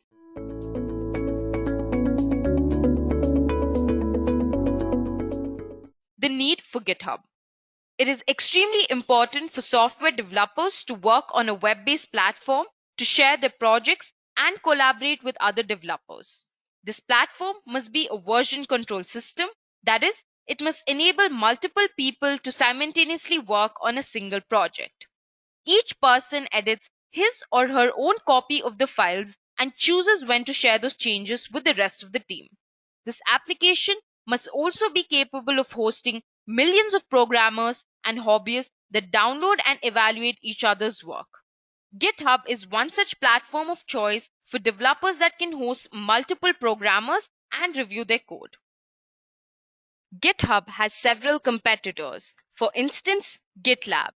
GitLab is an open source web interface and source control platform based on Git, whereas Microsoft Team Foundation Server is an enterprise-grade server for teams to share code, track work, and ship software for any language, all in a single package. Bitbucket, on the other hand, stores all of your Git and Mercurial source code in one place, with unlimited private repositories. So what really makes GitHub so powerful and popular among developers? GitHub is an open source platform, and the community is really what fuels it. Moreover, GitHub is the platform of choice for developers from various large corporations too. Microsoft is the number one contributor to the system, but there are also Google, SAP, Airbnb, IBM, PayPal, and many others. Exposure and insight that you can get on GitHub are simply unmatched by any other platform. Here you can discover code written by others, learn from it, and even use it for your own projects. Versions control on GitHub works very much like Microsoft Office or Google Drive. It simply tracks all the changes made to your code and who makes them. You can always review the detailed change log that neatly hosts all of the relevant information. Using GitHub eliminates the need for complex corporate security solution because everything is on cloud. The platform protects code branches, verifies commit signing, and controls access. Now that we know why we need GitHub, let us understand what is GitHub. GitHub is a Git repository hosting service that provides a web-based graphical interface with many features. A repository is usually used to organize a single project. Repositories can contain folders, files, images, videos, spreadsheets, anything your project needs. Let's say, for example, a team wants to work on a particular project. Here they can simultaneously write and update their code to a central repository which is present on GitHub. So GitHub is a highly used software that is typically used for version control. It is helpful when more than just say one person is working on a project. For example, a software development team wants to build a website and everyone has to update their codes simultaneously while working on this project. In this case, GitHub helps them to build a centralized repository where everyone can upload, edit, and manage the code files. Most software projects have a bug tracker of some kind. GitHub's tracker is called Issues and has its very own section in every repository. Issues basically are a great way to keep track of tasks, enhancements, and bugs for your project. Moving on, people often get confused between the terms Git and GitHub. Now let me clearly explain the difference between them. Git is simply a version control system that lets you manage and track changes within your project, whereas GitHub is a cloud-based service that lets you manage Git repositories. So basically, Git is the tool and GitHub is the service. Now that we know the difference between Git and GitHub, let us move on and understand how these two work hand in hand. We already know that Git is a version control tool that will allow you to perform all kinds of operations to fetch data from the central server or push data to it, whereas GitHub is a code hosting platform for version control collaboration. GitHub is basically a company that allows you to host a central repository in a remote server. Now, without any further ado, let's get started with the demonstration on how to use GitHub. So for this demonstration, we're working on the website version of GitHub. There's another version of GitHub that is the desktop version, which you can download it to your personal computer. So we're simply going to search for GitHub in our search engine. The first link will lead you to the official website of GitHub. So I'm going to click on that. So this will redirect me to the main homepage of GitHub. As you can see, there is a search GitHub option. There are also two buttons that says sign in and sign up. If you're new to GitHub, you can simply enter in your credentials, that is a username, email, password, and sign up for GitHub. But if you already have an account like I do, I'm simply going to click on the sign in button and it'll redirect me to a page where I have to enter the credentials, that is my email address and password. I'm going to do that now and I'm going to click on the sign in button. Now, this is the main page of my account. As you can see, I have no repositories. It's all new, it's all fresh. But if you're not new to GitHub, you can view all of your repositories on the left-hand corner.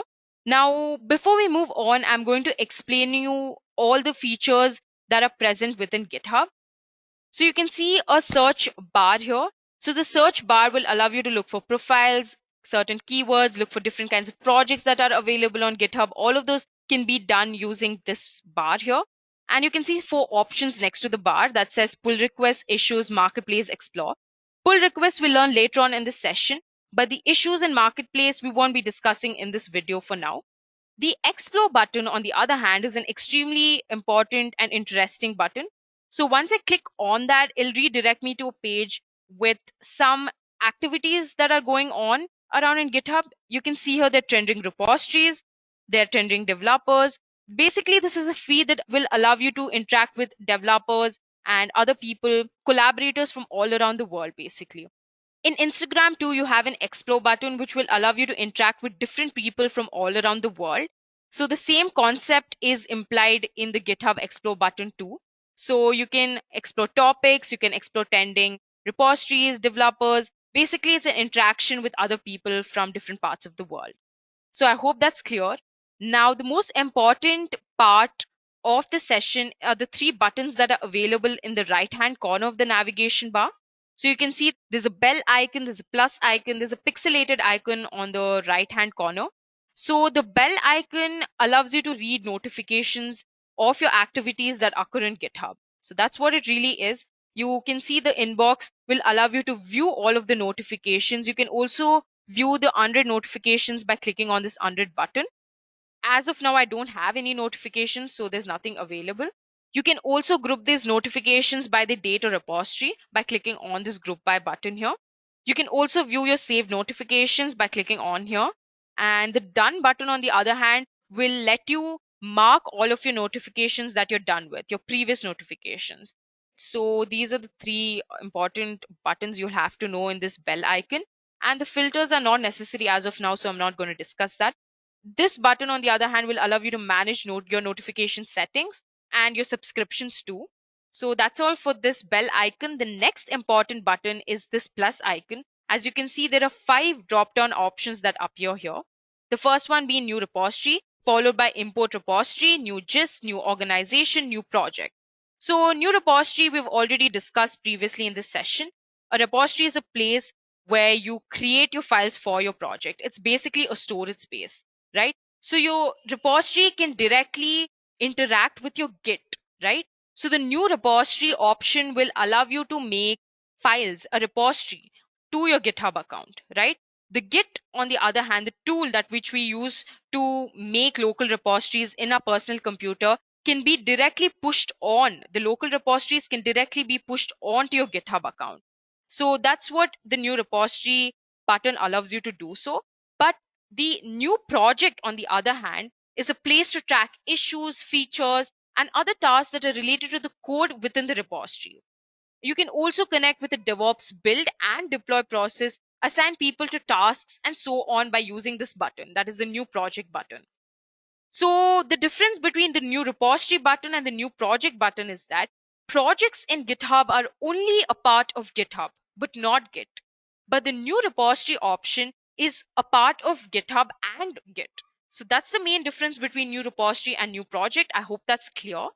So the next button will drop me down some interactions that I can make with my profile. So if I click on this your profile option, it will redirect me to a page where I can edit my profile. I can really create my identity using this page. So here, if I click the edit profile, I can add a bio about myself. I can add the company in which I'm working in, the location at where I am, the website, Twitter username, etc. All of that I can add here, all of the information about myself. I can also view the repositories I'm working on currently, or the repositories I've worked in the past, projects that I'm working on, the packages, and the entire contributions I've been making on GitHub from the last year. So basically, it allows me to build an identity, or it'll help me build my profile on GitHub. So I hope that's clear. Now, if I click on this button and if I want to sign out from a profile, I can simply scroll down and click on the sign out button here, and this will sign me out of my account. So that's all for getting started with GitHub. These are the basics on what GitHub is and what each of the button and options really do. Now, if I want to move back to the main page of my GitHub profile, I can simply click on this Octocat. That's GitHub's logo. So I'm just going to click on this Octocat logo, and here I'm back to my main page. Now, before we move on and work on the different operations and options within GitHub and learn different things about GitHub, I'm going to give you a brief overview on how to download the desktop version of GitHub. So I'm simply going to search for GitHub Desktop on my search engine, and I'm going to click on the first link that's available on this page. Now I can simply click on this button that says download for Windows 64-bit. That's compatible to my current version of my personal computer. If you have a Mac, you can simply click on the Mac version and download it to your desktop. But as I've already mentioned previously that we're going to work on the website version, so I'm going to simply switch back to this. Now let's quickly move on to the next part of the session. Create a repository. So firstly, let us understand what a repository is. It is simply a storage space for the correct project that you're working on. GitHub is a very popular central repository that allows you to share your files, whereas Git allows you to create local repositories that are present on the system you are working on. So you can basically push your local repository into GitHub and share it with other collaborators via the central one. Now that we know what a repository is and how it works, let's go on to the demonstration part and create our first repository. So you can do this in two ways. Either you can click on your create repository button that is present on the left side, or you can, as I've already mentioned in the previous part of the session, you can click on to this plus icon and you can click on the new repository option. So this will redirect you to a page that says create a new repository. You can add your repository name. I'm going to name my repository as Edureka and it's available. All of your repository names must be unique from one another to identify them easily. You can also add a description, which is optional. I'm just going to add the description. This is my first repository.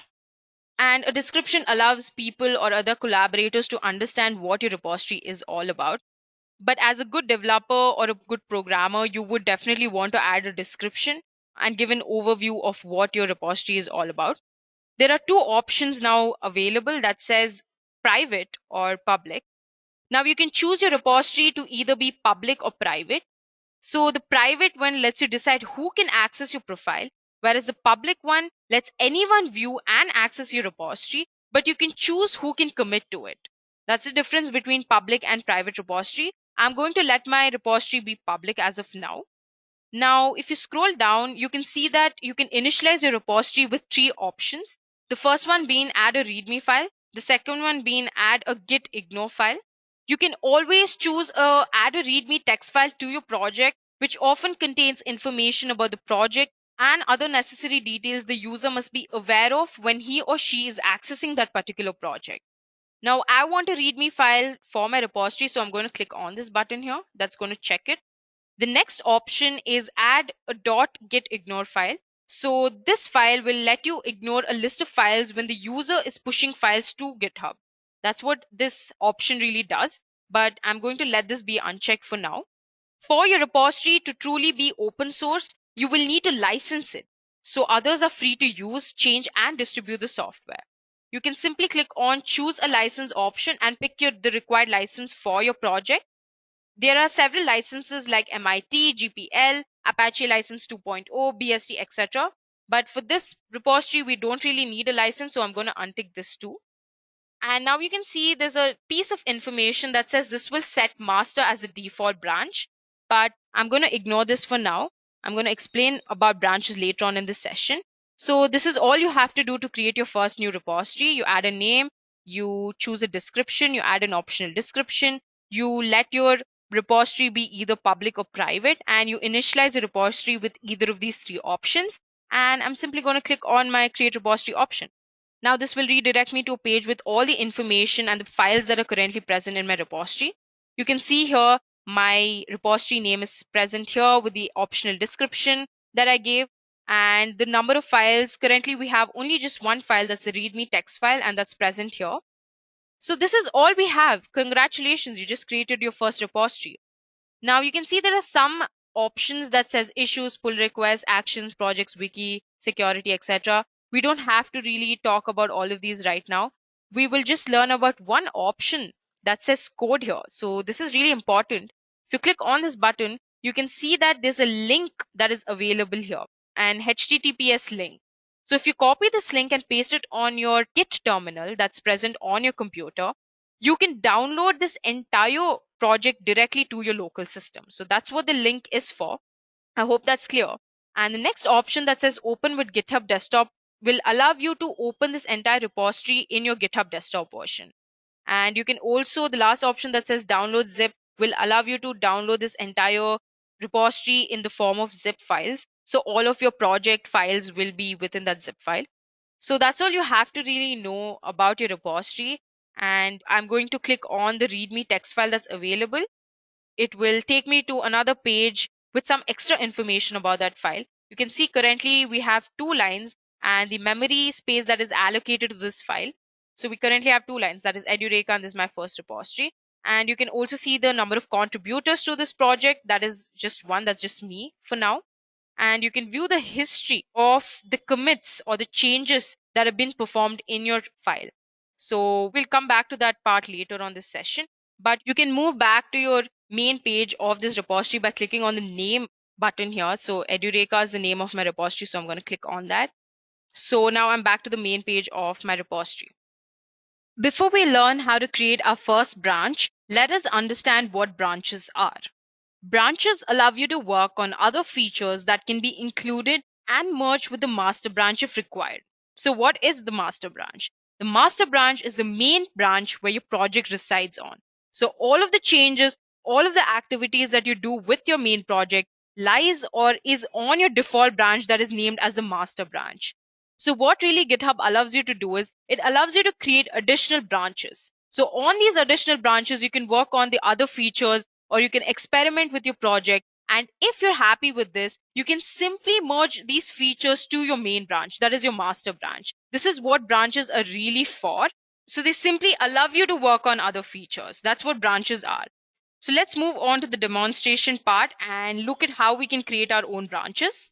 So now if you look on the left corner, you can see a button that says master. So currently we're on the master branch and there's only one branch, and the master branch, as I've already mentioned, is the default branch. So when you create a repository, you're automatically creating a master branch. So this is where your project will be residing on. And now if you want to create another branch, say let's name this branch 1 branch. So this is what I want to name my additional branch. I'm simply going to name it and I'm going to click on the enter button. So it will redirect me to a page. So this is the exact replica of your master branch. And you can work on this branch. You can work on any other feature, or you can add something, you can remove something, you can really experiment on this branch. And if you're happy with this, you can merge back this feature or the experimentation that you've been working on to your master branch, right? So you can see there's a README text file. It's exactly the same. There's the name of your repository, the description of the repository. You can click on the README text file and everything's the absolute same. You can quickly switch back to the main page. But the only difference is that you're currently on a branch named branch 1 branch. You're not on your master branch. Now, if you want to switch back to your master branch and work on it, you can click on this button and you'll find the master here. You can click on that and it will take you back to your master branch. Here you can work on your project.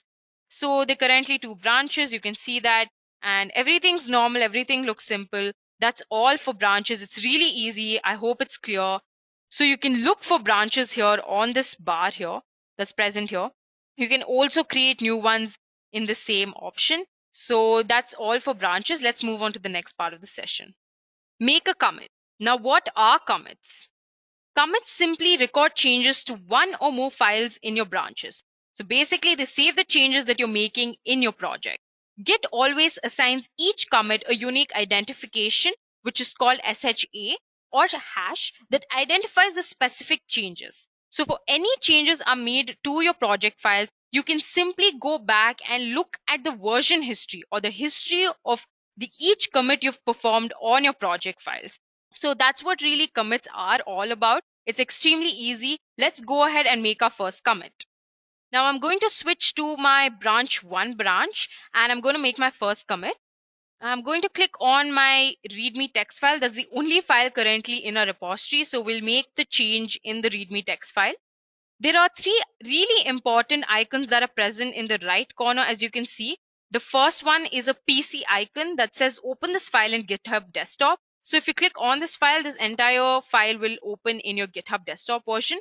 The next one, that is the pencil icon, will allow me to edit this particular file. That is my README text file. And the third icon is a bin icon, which will allow me to delete this file. Now, what we'll be working on is the pencil icon. That's the edit this file option. I'm going to click on this and I can simply view a space or a file that will allow me to make changes to my README text file. I'm going to add another line here that says this is my first commit. This is what I want to add to my README text file. And if I want to preview the changes, I'm going to click on this preview changes button. You can see that this is my first repository. This is my first commit. This is my first commit as the additional piece of information that will be adding to my README text file. And it's highlighted in blue, so we know that that's the additional information. I'm happy with this change. I'm going to switch back to my edit file. I'm going to scroll down. And if I want to add a description about the change that I'm performing to my file, I can do that.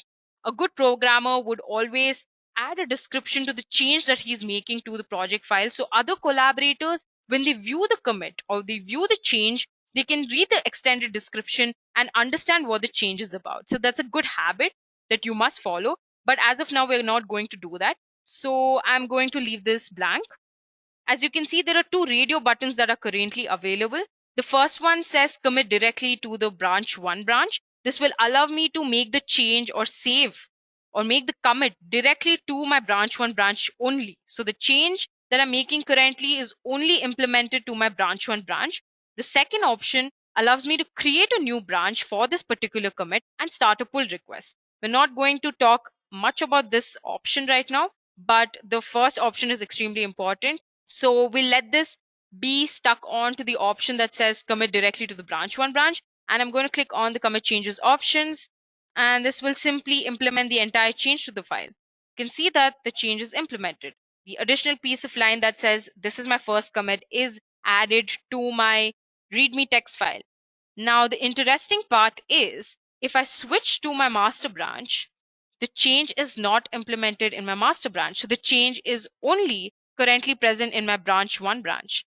And now if I want to view the history of the changes that I've made, I've already mentioned in the previous part of the session that the history button will allow me to do so. So I'm going to click on this history button, and you can see that I made my first commit 23 minutes ago, and I made my new commit 41 seconds ago. And there is also a hash number, unique hash identification number that allows me to distinguish between both of these changes. So all of my commits that I'll be making on this branch will be available here. So that's the main point of a version control system, isn't it? Understanding and keeping a record of all the changes that we're performing in our files and our projects. So this gives full justice to the word version control. So that is what GitHub is all about. Now that we learned how to make our first commit, let's move on to the next part of the session.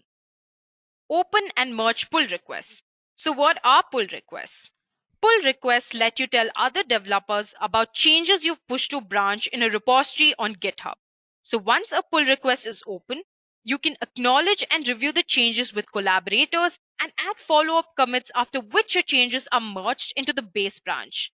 So there are two ways to create a pull request. The first one being pull request from a forked repository, and the second one being pull request from a branch within a repository. Currently in this demo, we will work on the second one, that is pull request from a branch within a repository. Now I'm simply going to switch to my demo part. Okay, now currently I'm on my master branch. I'm going to click on this pull request option that's here. Now it says branch 1 has had recent pushes 3 minutes ago, compare and pull request. I'm not going to click on that. I'm going to simply click on the new pull request option here. So this will allow me to compare the changes.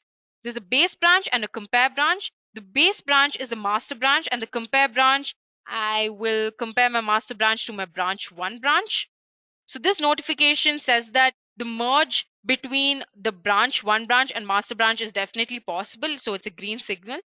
So if I scroll down, I can view the difference between both the branches. So the left-hand side indicates the information that is present on the master branch, and the right hand indicates the information that is present in my branch 1 branch.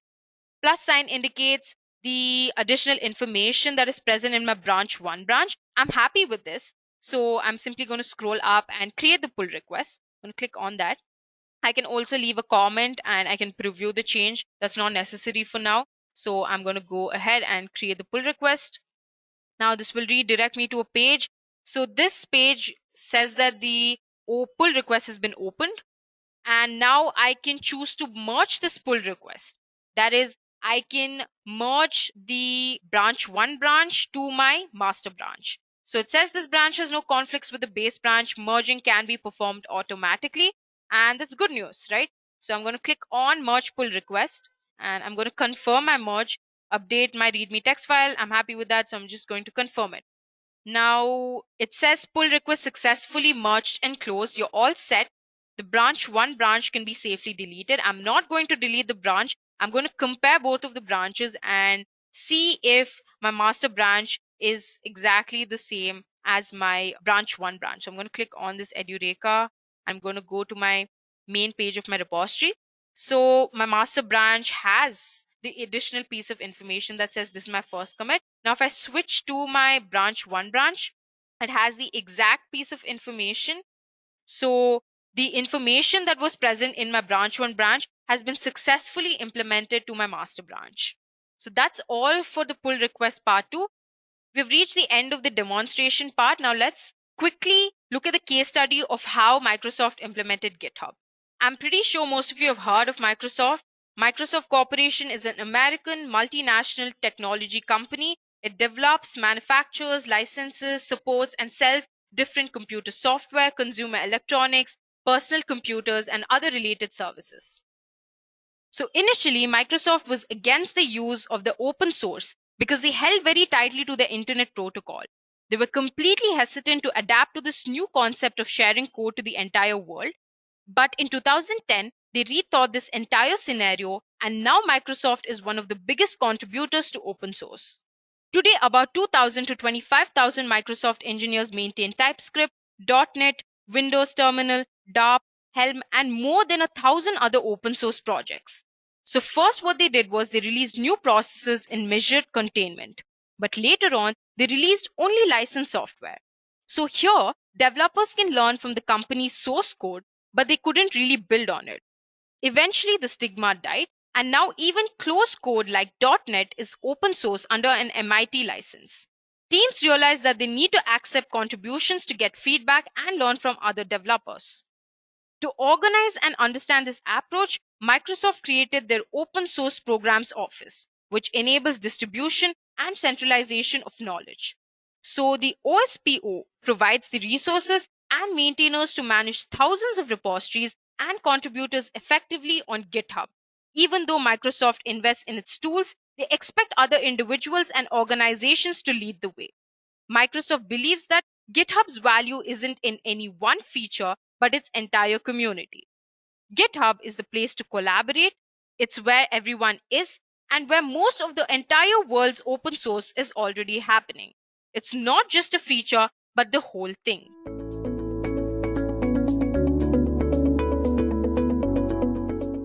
Let's first talk about why we need continuous integration. Let's talk about a scenario where we are not using continuous integration. Now, when we work in a development team, there are multiple developers. Now, all the developers work on different components for a project or for a code. A developer A may be writing code thinking scenario, let's say Python 1.0, and developer B will be writing code thinking of a scenario 1.2, 1.3, and so on. One of the biggest challenges that we face in an industry is how to make sure that all the developers' codes get collaborated and that we are having properly released getting deployed. That is the biggest challenge in the industry. Now, another challenge that most developers fail is debugging. Now, whenever you write a code, there are a lot of bugs and issues. Now, the code is often written thousands and thousands of lines. Now, if you don't have any proper continuous integration mechanism or a packaging mechanism, you'll see it takes days, even weeks and months to debug your code to make it 100% bug-free. Now, that is a challenge that really makes the development process very slow. So, how to test the code? Now, testing used to be a monotonous task. Now, there are teams used to spend months of a life cycle to make the code, complete the test code, and make sure it's bug-free. Now, what used to happen is, guys, two things. One is you are not able to deliver on time, and secondly, business never see value coming out of the IT. If businesses see IT not adding value, IT is not delivering product on time, they will start rethinking and giving a second thought. Why do we need to invest so much money in the IT industry or in the IT software? These things were hampering big time in the development and release of modern day deployment software cycles. In the modern day world, we want to make sure our deployment cycles are robust, we're able to get the main need of the market and deploy the product as soon as possible. But with this approach, we're not using the CI tools. It used to take 6 months to develop a product, deploy a product, and make it bug-free. Now things change drastically when we start using continuous integration. Now, using continuous integration, we can deploy codes at the quickest, Amazon, for instance, deploys code every 11.6 seconds. Now, how is that possible if you ask? It's because they are using the continuous integration mechanism. Using CI tools like Jenkins, where we can automate the process like building, packaging, deployment, testing, and so on, so that we can do all these things with the click of a button in a matter of seconds. CI process helps us to deploy multiple releases parallelly. Now, in one day, we can do thousands and thousands of releases without impacting our environment and making sure these releases are in line with our requirement. The CI tool has an awesome notification mechanism where it notifies instantly of any success or failures happening, so that if I have to debug the code or troubleshoot it, I will know exactly at the pinpoint location where it is failing. You can do multiple notification management mechanism like an email, an SMS, any ITSM tools. Now, all those modern ways of notification are possible using the CI tools like Jenkins. Now, we integrate these CI tools like Jenkins with modern day build and packaging tools like Maven and Gradle, so that we can automate the common problem which developers spend most of their time on. Now, developers spend half of their life cycle like packaging their code, code review, code deployment, unit testing. Now, all those things can be automated and can be done with the click of a button using these CI tools. Now, what is continuous integration? Now, we have talked about how it helps to save time, how it helps to save the energy, and how it helps to make release more frequent, and it helps us to streamline the process. Now, what actually is continuous integration? Now, if I go traditionally, continuous integration is basically, you can say, a process that helps us to combine or make smoothen the automation of tasks like compiling the code, doing the testing, and deploying the code into our life cycles. So how does this continuous integration work? So developers who works on projects generally commit their code in any version tools like GitHub, GitLab, Gitbucket, SVN, etc. So using continuous integration, we pull the code from the version control system like Git, for example. Now we automate the process like code compiling, code testing, code review, and then finally deploy the code in the lowest lifecycle environment. You can say continuous integration is sort of a development practice where developers pull the code from the version control system and make the code deploy in the lower lifecycle environment. Now, the beauty of using these CI tool is we can automate the process in such a way that whenever developers make a new commit or a new change in the version control system tools, we can create a sort of a pipeline, and the pipeline automatically picks the code from the VCS tools and compile it and then deploy the software. Another good thing about it is it does not require any human intervention. So once I have set up a pipeline, then I don't need to worry about running the code again and again or making any changes. It automatically happens in a fully automated process, as I mentioned a while back. Now we can use the process whenever a new commit happens, or you can run it on a scheduled basis or something. Now CI, or continuous integration, was first time proposed in 1991 as part of the Extreme Program concept. At that time, it was not adopted so well, but in the modern day industry, it has become the bread and butter of smoothing up release or for our development process. In a modern day world, continuous integration can be said as a practice of merging all developers, working copy to a mainstream where you can develop and deploy the code multiple times in the same day with as many changes as possible. Now, there is no limit of how many lines of code. It can be tens and thousands of lines of code, which can be compiled multiple times throughout the duration. Let's see a case study where we try to see how things changed for an organization after it adopted to the CI, or continuous integration mode.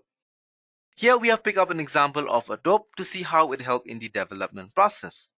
Adobe realized at some point at the time that they have not released very frequently. When this happened, their market percentage share was down as they were not following the continuous integration approach. Now they were using the native method of compiling the code, debugging the code, testing the code, because of which they were noticing that it used to take up to 6 months release updates. Now 6 months was a long duration, whereas their competitors were releasing very frequently, which was helping them to capture the market share.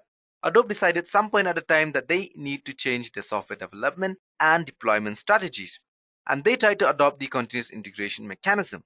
Once they adopted the continuous integration mechanism, they found that the response time was a lot better and a lot faster. Now they were able to deploy the updates more frequently with every time a change was made by a developer or new release was being released. And it helped them reduce the response times, and they were 60% more faster. The development teams were getting more effective, and they were able to really deploy losses far more in a better and structured way than what they were doing without using CI. You can see how CI helps industry. Amazon is the best case scenario. Amazon in modern day scenario, deploy codes every 11.6 seconds, almost 5 times every minute. Now this is all possible using the continuous integration. Now what is Jenkins? Now we've talked about what is CI, we've talked about why we need CI. Now let's talk about what is Jenkins and how does Jenkins fit in this particular picture. Now Jenkins is an open source automation server which helps us to automate the process of development relating to testing, deployment packaging, and others. It is a server-based system that run on software, Apache Tomcat. Now it supports VCS store like Git, Bitbucket, etc. It also supports build automation tools like Apache, Maven, and it helps to make and facilitate our continuous integration and continuous delivery process. Now Jenkins was first released in the year 2011 and it's completely open source software as a part of the MIT license. Jenkins is a plugin based profile. In Jenkins, you have got plugin which basically used to interact with different tools and components. In Jenkins, plugins are primarily released in language other than Java. Plugins are available to integrate Jenkins with most version control system tools and most databases. Using these plugins, we set up purposes, for example, unit testing. Now you can do compiling, you can do packaging. Now you can create some reports. Now you can do some logging. Now all these things are possible using plugins and Jenkins. Another important component that we've talked about in Jenkins, apart from plugins, is Jenkins notification, which we call it as Mailer. Using Mailer, guys, we can configure email notification. For instance, you can configure scenario. For example, you want mail notification when build is successful. Now, all these things can be done using Mailer as the Jenkins component. Another important component in Jenkins is the SSH agent. Jenkins also follow a typical master-slave topology. Now, why do we need a master-slave topology and a CI tools like Jenkins? Now, when you work in the organization, we have got multiple teams which you want to build and deploy their own pipeline or deploy their own software project codes. Now, teams don't want the piece of code to be run on a server which is owned by some other teams. So what we can do is we can set up a master-slave topology where Jenkins may run on a server X. But you can connect multiple other servers which will act as a slave. So when you are deploying a code executing a pipeline, you can run those codes on those XYZ servers. Now this is the beauty of using Jenkins master-slave topology. Now another good thing about Jenkins is Jenkins can be deployed on any operating system. In Jenkins, you can use in a Windows mode, a Linux mode, a Mac mode. Now all these Jenkins jobs can be deployed on any operating system. It is not at all dependent. Now both master and slave needs to be of the same operating system. Another important core component of Jenkins call is JavaDoc.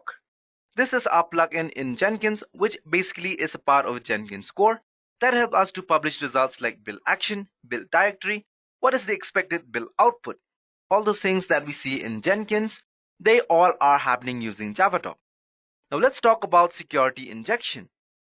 Apart from that, Jenkins have other sorts of authorization like project-based strategy, metric-based authorization, which help us to make Jenkins more secure.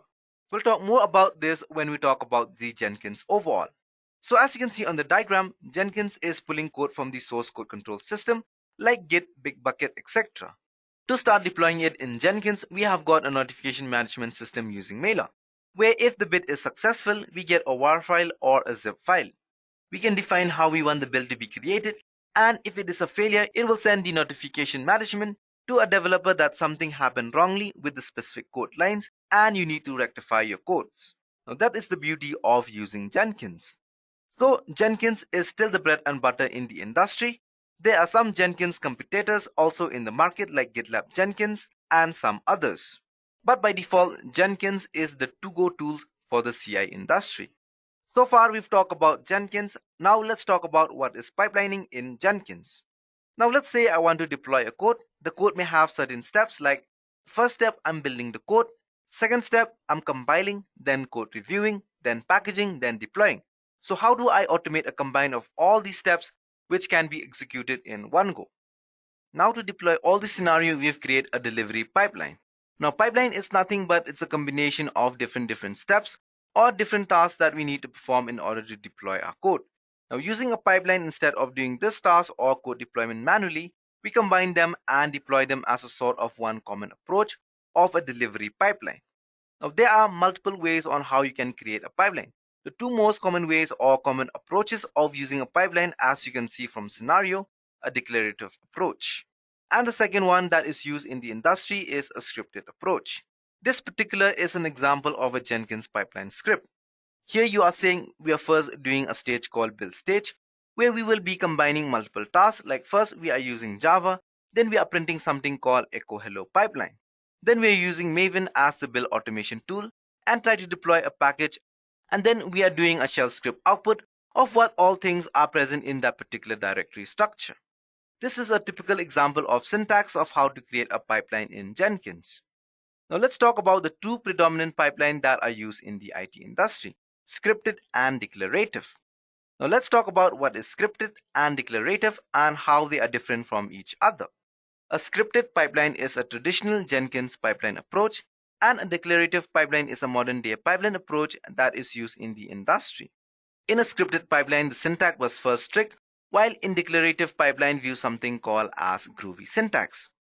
When you use a declarative pipeline, you can get a code from any version system tool like Git. You can create something called as Jenkins file, and you can download Jenkins file from a virtual constant tool, and that can be used to run your Jenkins code. When you use a scripted pipeline, you define a code something called as a node block. But one declarative pipeline will define a code in a pipeline block, as we can see in the previous example. Now let's talk about what is Jenkins file and how it can be used. Now Jenkins file are like a text file where you define your entire structure and syntax of your Jenkins. You know only how to download the file, and in particular, you can just give the part of your Git repo. If it is true, then get the credential, the private repo, and it can pull all the contents from there and just execute your code. It is a modern deployment mechanism that we use when we work with a Jenkins pipeline. Using Jenkins pipeline, we use certain things which help us. Let's talk about this. First is code review. Now you do a Jenkins pipeline, you can easily review your code. Your code can be reviewed by multiple developers before being executed. Now how that works is, in Jenkins file, they are stored generally in a version control tool like Git. You can put something called as a pull request for a code review. Now different members of your team can review the code before you actually pull the Jenkins file and deploy it. Now you can do an audit trail, or refer to as a long audit. You can log each and every step's output that is being executed as part of the Jenkins file, and can see what is happening when the Jenkins file is getting executed. It's sort of like a verbose log. Then you can find a single place to store all your data or all your outputs. You don't need to have developers scattered here and there and writing their own codes for executing a Jenkins pipeline. Whole organization can approach a Jenkins file methodology where code can be stored in a VCS tools, and from there the code can be downloaded and can work as a single source for your entire pipeline. Now let's talk about the Jenkins workflow in particular. How does Jenkins workflow work? Jenkins workflow always start with a version control system, or you can say a source code repository. Multiple developers collaborate and they put their code in a source code system like Git, from where Jenkins try to pull the data from that source control system. For your system, there is no mandatory or the source code needs to be Git. It can be Bitbucket, SVN, whatever your organization uses with Jenkins server. Now we execute tasks like build, deploy, compiling, packaging, code reviewing. Now all these things happen using Jenkins server, where your Jenkins actually installed was running. Now Jenkins server can be any operating system. It can be a Windows machine, Ubuntu machine, Linux machine, or a Mac as well. It can be any operating system of today's modern world availability. Using this Jenkins server will execute our different tasks and scenarios. In Jenkins server, we use the mail functionality for the feedback mechanism. We notify developers the commit or the code deployment successfully or it is a failure. It also has some challenges. Now what can be done using the feedback mechanism? Possibly using the Jenkins server. So using Jenkins server, we always first deploy the code on a lower lifecycle environment. That is recommended standard practice. So what we do is we first deploy a QA server on a testing server, and once the code deployment is successful on the lower life cycle, then we go ahead and deploy the code on a production server. That is how the entire Jenkins workflow mainly particular interact first. Now guys, let's talk about the Jenkins installation and how to install Jenkins in a machine. As you all know, Jenkins by default run on 8080. So please make sure that if you're using any VMs in your organization, the port 8080 firewall settings are open and configured so that it can be accessible. I will get into some of the prerequisites required for installing Jenkins post, which will go ahead and install Jenkins on a window box. Now, there are a few first configuration that needs to be done, and I'll be covering those as well. So once I have Jenkins installed and configured properly, I will get into the user administrative part, then create few users, and I will get into some of the plugins for setting up various kinds of access permissions for these users, and I also put in some of the freestyle jobs. Freestyle job is basically nothing but a very simple job, and I will also show you the powerfulness of Jenkins by scheduling this particular job to run based upon time schedule. Then I will also connect Jenkins with GitHub. Now, GitHub is a source code repository where I've got some repositories put up there. So using Jenkins, I will connect to GitHub, pull up a repository that is existing on GitHub onto the Jenkins box, and then run a few commands to build this particular repository that is pulled from the Jenkins sending out emails.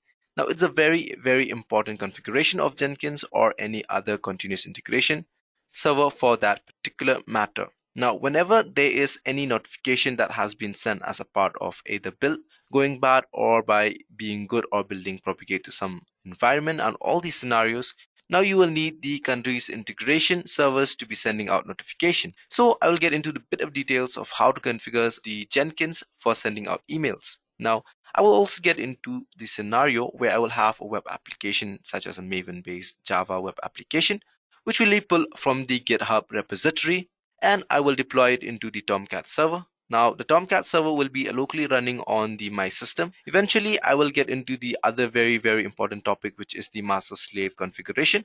It's a very important and pretty interesting topics where distributed builds is achieved using a master-slave configuration.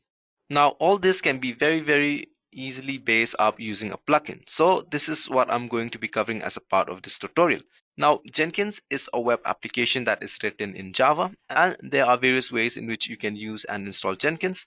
Now, I've listed the popular three mechanisms in which Jenkins is usually installed in any system. Now, the topmost one is a window or a Linux-based services. So if at all you have a window like the way I have, and I'm going to use this mechanism for this demo, so I will download the MSI installer. So whenever you start as a service, it goes out and nicely install all that is required for my Jenkins, and I have a service that can be started or stopped based upon my needs. Any flavors of Linux is one of many other ways of running Jenkins in downloading this generic WAR file, and as long as you have a JDK installed. You can launch this WAR file by the command opening up a command box prompt or shell prompt defer to later on Linux box specifying jar and the name of this WAR file, typically bringing up your web application, and you can continue with your installation. Now, the only thing being, if at all you want to stop using Jenkins, you just go ahead and close this prompt, even into a control C, and then bringing down this prompt and in Jenkins server. And then you also have the other older versions of Jenkins where run popularly using this way, in which you already have a Java based web server running up and running. So you kind of drop in this WAR file into the root folders or the HTTP root folder of your web server. So Jenkins will explore and kind of bring up your application. All user credentials or user administration is all taken care by the Apache or the Tomcat server or the web server on which the Jenkins is running.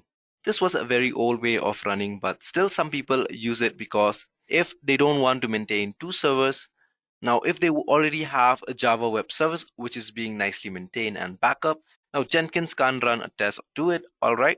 So either ways, it doesn't matter however you're going to bring up your Jenkins instance. The way we're going to operate Jenkins is all going to be very, very same or similar, but the subtle change in terms of user administration. Now, if at all you're launching it through any other web server, which will take care of the user administration. Otherwise, all the command or all the configuration or the way in which I'm going to run this demo is going to be same across any of these installation. Alright. As I mentioned earlier, Jenkins is nothing but a simple web application that is run in Java. So all that is need is Java, preferably JDK 11 or 17 with a 2 GB RAM, which is meant RAM for running the Jenkins. And also, like any other open source tool sets, when you install JDK, ensure that you set in the environment variables. Now, Java home to point in the right directory. Now, this is something very specific to JDK. Now, but for any other open source tools that I've installed, there is always a preferred environment variable that we got to set, in which is specific to that particular tools that if you're going to use. This is a generic thing that there is for you to know. Now for any other open source project, because the open source project discover themselves by using the environment variables. So as a general practice or a good practice, always set these environment variables according. So I already have a JDK 17 installed on my system, but in case you do not, what I will recommend is just navigate to the browser, to the Oracle homepage, just type in your search for install JDK page, then you'll have the accept the license agreement. Now what I will recommend is just navigate on your browser to the Oracle homepage and just type in your search install JDK. Now you're gonna navigate to the down here and install the 64 installer, that is the .exe. Now let me show you once I've installed what I've done with regards to the path. So if you get into these environment variable, so I have just set in the Java home variable. Now you can go back to your this PC, go to C programs, go to Java, and then copy this part, then click in the environment variables. I'll select the first one, that is the edit the system environment variable, and we click on the environment variables and we'll set a path here. As you can see here, Java home, and we'll go down here on the path. So this is the path for your Java home screen. So simply click on edit and click on new, and we will just paste the path which we have just copied from the install.exe Java. So I've already installed it, as you can see there, C program file. So I simply click on OK. So the only difference between the system variables and the user variables for daemon is this is control the whole system of the JDK, the system variable. So we want to edit in the system variables. So the path I've been changing here is in the system variables. All right. Now the home variable is where I have the SQLs and program friend of the JDK 17. Now you see this is my Java home. All right. Now one thing to do is ensure that in case you run Java or Java C, for a command, you ensure that you also add the path into this path variable, right? So if you see somewhere, I will say there you got the colon program files. Now you click on that and I'll show you the bin as well, which I've copied and pasted here as well. Okay. So simply just go back. So that's how you get the bin. Copy this path and paste it here, which I've already done it. So I'll just simply click on OK, OK, and OK. Now let me minimize the screen as well. So the next thing we need to do now is go to CMD to check if your Java has been installed on your system. So you simply type on Java space / version, and you can see I already have Java version 17.0.5 installed in my system and it's up and running. So as you can see the runtime environments, and this is a 64-bit server. This is a VM virtual machine. Okay, so as you can see, Java is installed in my system and is up and ready. So the next thing we need to do now is install Jenkins. I'm just canceling that and open a new browser again, new tab, and type in jenkins.io. Now, as you can see, this is the homepage of Jenkins. All right. So you can even read the documentation, or you can simply click on download. Will take you to this page. Now here you can see the hardware and software requirements, then what packaging is required for downloading the installing Jenkins. So this is the part for, on the left hand side we have the LTS, and on the other side we have the, which is a more stable, and on the right hand side we have the regular weekly releases. So we'll definitely go for the stable LTS download, which is a long-term support, which is released every 12 weeks, whereas the regular releases changes weekly.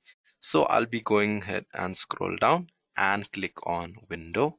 So as you can see, there are different parameters where you can have on Dockers, then you have Ubuntu, then you have the CentOS, Fedora, or the Windows, like I'm going to install in this case in this demo. Then but we have different aspects as well, like the free BSD, the CentOS, Mac OS, etc. So as you can see on the first stop, we have the .war. We can even install that and unzip that. But in this case, in this demo part, we'll simply click on Windows. So go on ahead and click Window, guys. Now you can see the download has started. So we just wait a few seconds until it's done installing the MSI. And as you can see, it's done. So this is my download in Jenkins instance. So what I'll be doing now is simply click on next. Now, as you can see, guys, on top here, it's written the Jenkins run on localhost 8080. So keeping that in mind, click on next. As you can see, this is where our Jenkins is installed. That is in C and program files and by the name Jenkins. So you can always change this location where the Jenkins has been installed. But in this case, I'll rather keep it on the C drive itself. So the next thing you need to do now is we'll run server as a local system so that we don't have to put any administrator or the password. And so the next step now is we test the port. So as you can see, you got a green tick mark. So we'll click on next. Now you can see here that it has failed because there is no compatible Java version 11 or 17. But as you can remember, guys, we have already installed Java 17 and we have already verified that we're using the command prompt where it has shown us the version Java 17. So what you need to do is simply click on change and select the Java 17 from Java 8. So simply click on Java 17, JDK 17 as you can see, click on next and click on the install part. Done and dusted. So I've already told you that Jenkins run on the localhost 8080, right? So we're gonna go localhost 8080 and hit on enter. Now as you can see, please wait while Jenkins is getting ready for work, right? So this will take a few minutes and then you'll be having to provide the credential of the administrator. All right, so just give it a few minutes while it's starting up. All right, now you have to provide the administrator password, right? So you can go ahead and go down out here. You can see the password is in the C and goes to the program data, then Jenkins, then we have a .jenkins, then a secret, then you'll find the initial admin password. So we need to head out there. So what we need to do is we'll go down there. So I'm just going to minimize the screen now, minimize it once again. And as you remember, we go to the C. So you can see right where it is.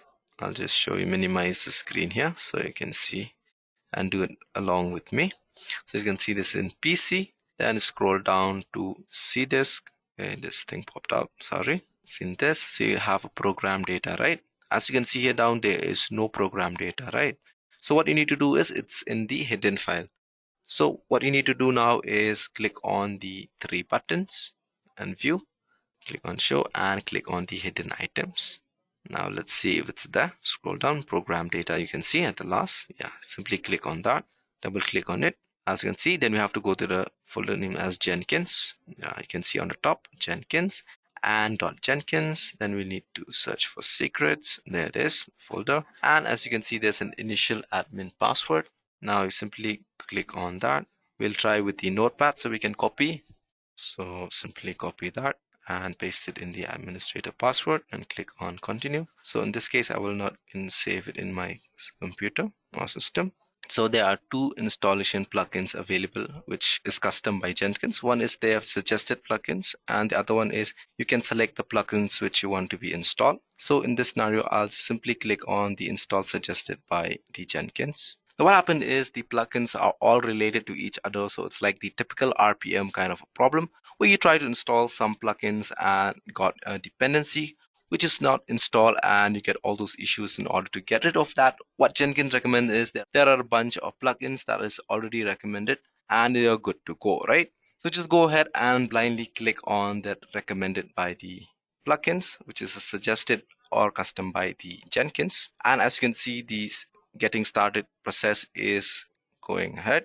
So it'll take a few minutes depending on your internet speed or on the system. Now you can see all these plugins are installing it for you. So it will take a few minutes time. So let's just wait till we get all the plugins installed in a system properly. So this is a good combination to kind of begin with, and keeping that in mind, Jenkins need a lot of bandwidth, right? Now in terms of network, so in case you know your network is not so good, it'll make for a few of these plugins will kind of fail, and these plugins are all are available on openly or mirrored site, and sometimes some of them may be down. So do not worry, in case some of these plugin kind of fail to install, you get an options to kind of retry installing them, but just ensure that you at least at the most 90 to 95% of all of these plugins are installed without any problem. As you can see, we are almost there. It's around 60% to 70%. Now once all these plugins are installed, now my plugin in the installation is all good. There's no failure in any of the plugin. So after that, we've got to create this first username, that is the first admin user. So you need to give in the username, then the password, then you have to confirm your password, give it your full name and your email address, right? So we'll start it by giving the username. I'll keep it plain and simple. Now you got to remember these password and the confirm password, because if you kind of lose the, or you don't remember the password of the Jenkins, it'll be really hard to get back your account. So try to keep it as simple as possible, and keeping in mind that you have to remember the password, because getting back this account will be really difficult. All right, so I'll be putting the password as well. Give it my full name. Okay, my A is small, and go to the email address damandla.namare@edureka.co. All right, so once it's all done, so just simply click on save and continue. So click on never, don't want to save the password. And as you remember, I've told you by default Jenkins run on localhost 8080, right? So you can simply click this, or you can copy this, or just write save and finish. You can even copy this link, save and finish. Now start using Jenkins. All right, now that's kind of complete my Jenkins installation. As you can see, it was not that tough at all. Now the Jenkins is installed correctly. Now let me quickly walk you through some of the very minimal configuration that is required. Now these are kind of the first time configuration that is required. So, and also let me warn you, the UI is a little hard for many people to wrap their head around, especially the window guys. But if you're all a Java guys, you know how painful it is to write UI in Java. You kind of appreciate how the effort that has gone into the UI bottom line. It was a little hard to wrap your head around. It becomes like start using it, possibly you start liking it all right? So I will get into some of these important ones, something called as configuration system, or the configuration system. This is something kind of put in your configuration to complete your Jenkins instance. Now few things to kind of look out for this is the home. Now configure system is where you kind of put in the configuration for your complete Jenkins instance. Now a few things to keep a lookout is the home directory. All right, now this is a Java home where all the configuration, all the workspace, anything and everything regarding Jenkins is stored out here in the system message. Now in the system message, you can put in some of the message on the system. You can just type anything you want, probably show up somewhere here on the menu.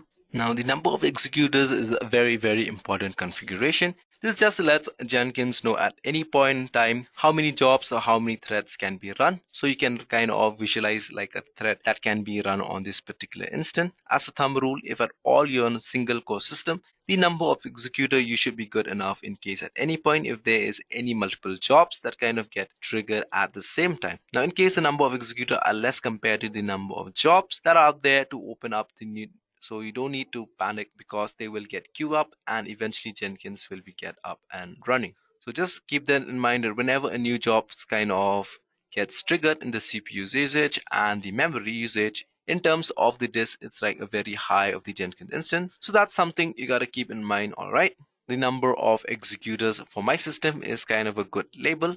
For my Jenkins, I don't want any of these usage. So how do you want to use your Jenkins? This is good for me because I only have a primary server that is running. So I want to use this as low as possible.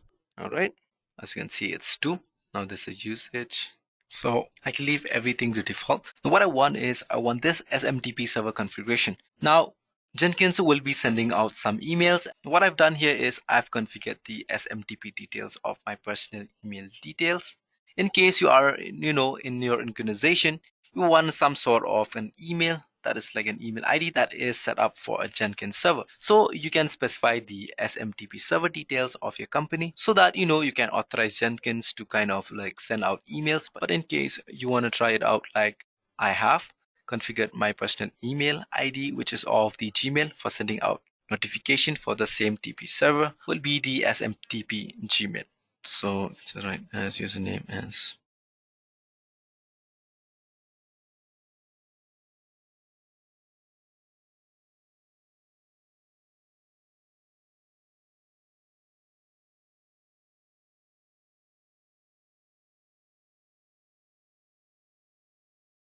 so we have used SMTP authentication, and then we're given the password.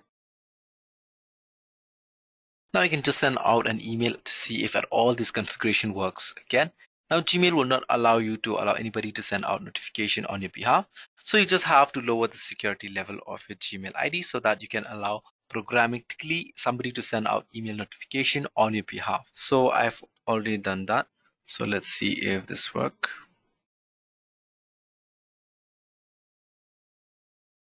Let's test it again since I've entered the wrong password. Let's see if this works or not. And it has given me a password has not accepted. So now as you can see, since my Gmail has not been set up, so what you have to do is you have to lower your security level of your Gmail ID so that you can be allowed to test your email configuration. All right. So simply click on save. So now we're heading back to the dashboard. Now we should go to the global tool configuration.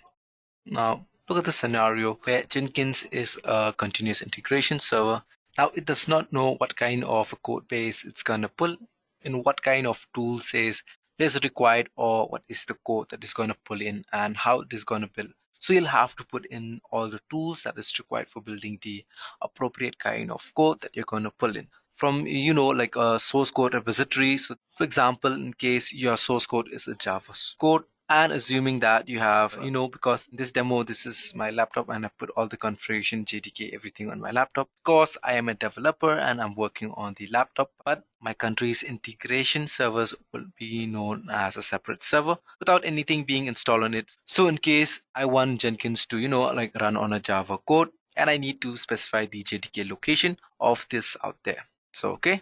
Since I've already have the JDK installed and have already put in the Java home directly or rather and the environment correctly, so I don't need to do it. So now if at all you want the Jenkins server to use Git, now as you know that Git is a command bash or the command prompt for running Git and connecting to any other Git server. So you will need Git to be installed on that particular system. Now Gradle and Maven, if at all you have some Maven as you want to do this and any other tools that you're going to install on your system, which is your continuous integration server. So you'll have to come in here and try to configure it. And in case you have not configured, then Jenkins will not be able to find these tools for building your task. So since I don't want to install anything, we'll go back to manage system. Now you can see the configure global security. Now you can see this an SSH server. Now what does this mean if you ask me? Jenkins own user database. So this is nothing but the security access control which is set to Jenkins own user database.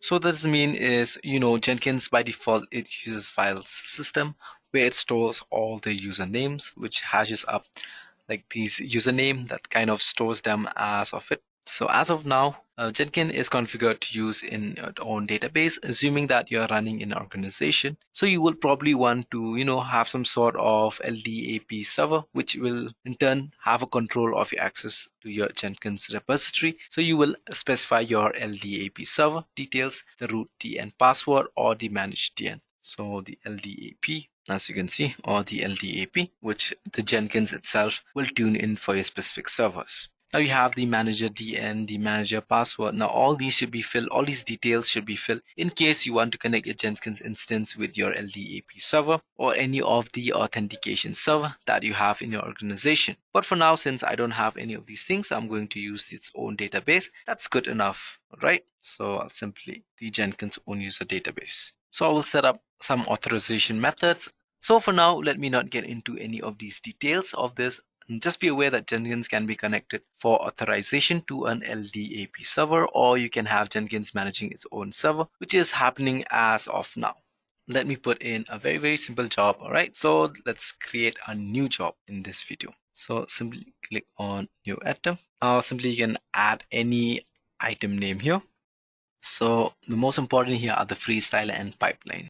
Now for the first demo, we'll click on the freestyle job and click on OK. So in the description, you can write anything in your description. This is an optional thing. So you can say this is my first job demo for. So in this demo, I don't want it to connect it to any source code for now. So I'm just going to leave it to none. Now we don't need to write any build environment as well. Now in this build step, we simply click on execute Windows on. So since I'm on the window box, I will say execute window bash command. All right. So what do you want to do? So let me just echo something. Echo hello world. This is hello.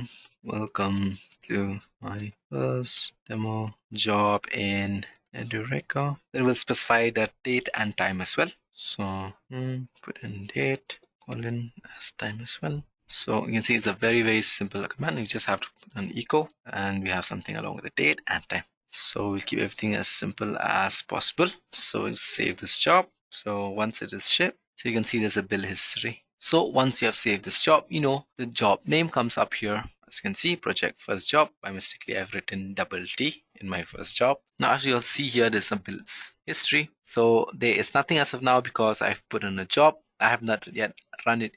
All right. So let me try and bill it now. Now you can see there's a number, my first job. So you will see a date and you will see the time since I've clicked twice. So if I've come 1 and 2. Now if you click on this, now you can see the console output. Now if you click on this, now you can see it. And this is the output that is run. Hello, welcome to my first demo job in Edureka, along with the date and along with the time. Now if you see this, now if we navigate this, we go back to here. Now, as you can see, there's a folder created as jobs, right? So this is the directory what I was mentioning earlier regarding Jenkins home. If you can just open it up wider, you can see this folder jobs. So this as mentioned earlier regarding Jenkins home. So all the job related stuff, it's specific to this particular Jenkins installation is all here. Now all the plugins that I install, the details in each of those plugins can be found here, right? So the workspace is where the jobs that I've created, whichever I'm running would, there'll be an individual folder specific to the jobs that has been put up there. All right. So one job, one quick run. That is how it looks like. So the workspace is where all the jobs that I've created, whichever I'm running, would, there'll be an individual folder specific to that jobs that has been made up. All right. So as you can see, there's the first job that we have just created just now. So one job, one quick run that we have done. That is how it's look like. It's pretty simple. Now let's go back. So let us put on a second job. So we can go back to dashboard, click on new items and say second job. Let's get the spelling correct this time. Second, I wrote second first again. Second job, and I can put a semicolon here, underscore. Second job. We click on freestyle again. Click on OK, and you can say this is my second. So I just want to demonstrate the powerfulness of the automation server and how simple it is to automate a job that is put on the Jenkins, which will be triggered automatically. Now remember what I've said earlier about Jenkins, because at the core of Jenkins is a very powerful automation server. All right, this is my second job. This is my second job, which will be triggered automatically. Okay, so in the build step, we'll put bash tabs, then we'll write here echo again. So we'll say here something as second job is going on here. The tools, with the tools of an automation tool. And then I'll give some date as well. Date, put in the time. But this time I'm going to demonstrate the powerfulness of the automation server that is there. So if you see here, there is a build trigger. So build can be triggered using various triggers that is there. So you'll get into the GitHub trigger or a hook or a webhook, which is kind of triggering. So we'll see that later on. But for now, what I want to do is I want to ensure that this job that I'm going to put in will be automatically triggered. Let's say every minute I'm on this job to be run on its own. So we'll put as build periodically and we will set the time. Now, if you can see here, there's a bunch of help. If you want to go through it, and you can go through it. Let's just put out very simple regular expression for scheduling this job every minute. All right. So 5 stars is all I'm going to put in. 1, 2, 3, 4, 5. Now let me save this. Let's go back. So when you build periodically, now you can see here. Now we just copy that. And now how do we check if it gets triggered every 15 minutes? So I just don't do anything but wait for 15 minutes. And if everything goes well, Jenkins will automatically trigger my second job in 15 minutes. Now you can see here, it's still processing. So we have to wait for 15 minutes. Now we can go through all this command of the scheduling time. So you can see how many stars required for each minute or for each hour. Now as you can see, it's done. You can just go and go here and go to console output. Now you can see the finish is success and you have this.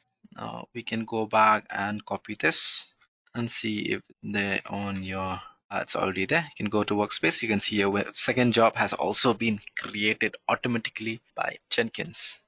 Now that I have my Jenkins up and running, a few jobs that have been put up here on my Jenkins instance, I will need a way of controlling access to my Jenkins server. This is where I will use a plugin called a role-based access plugin and create a few rules. The rules are something like a global rule and a project rules for a specific role. I can have different rules and I can have user who have signed up or the users from my create kind of assign to these roles so that each of these users fall into some category. This is my way of kind of controlling access to my Jenkins instance and ensuring that people don't do something unwanted. All right. So first thing first, let me go ahead and install a plugin for doing that. So we get into manage Jenkins, then we go to manage plugins. We will plugins, install plugins. We have advanced settings. So these are the available plugins, and then if you go to install, now these are the installed plugins. Now let's go and search for a role base.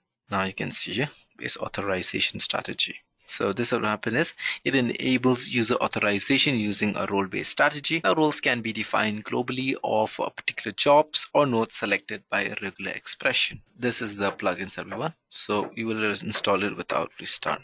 So it's success. It looks good. Looks good. Now waiting for this. Yeah, success. Done now. So go back to the top page.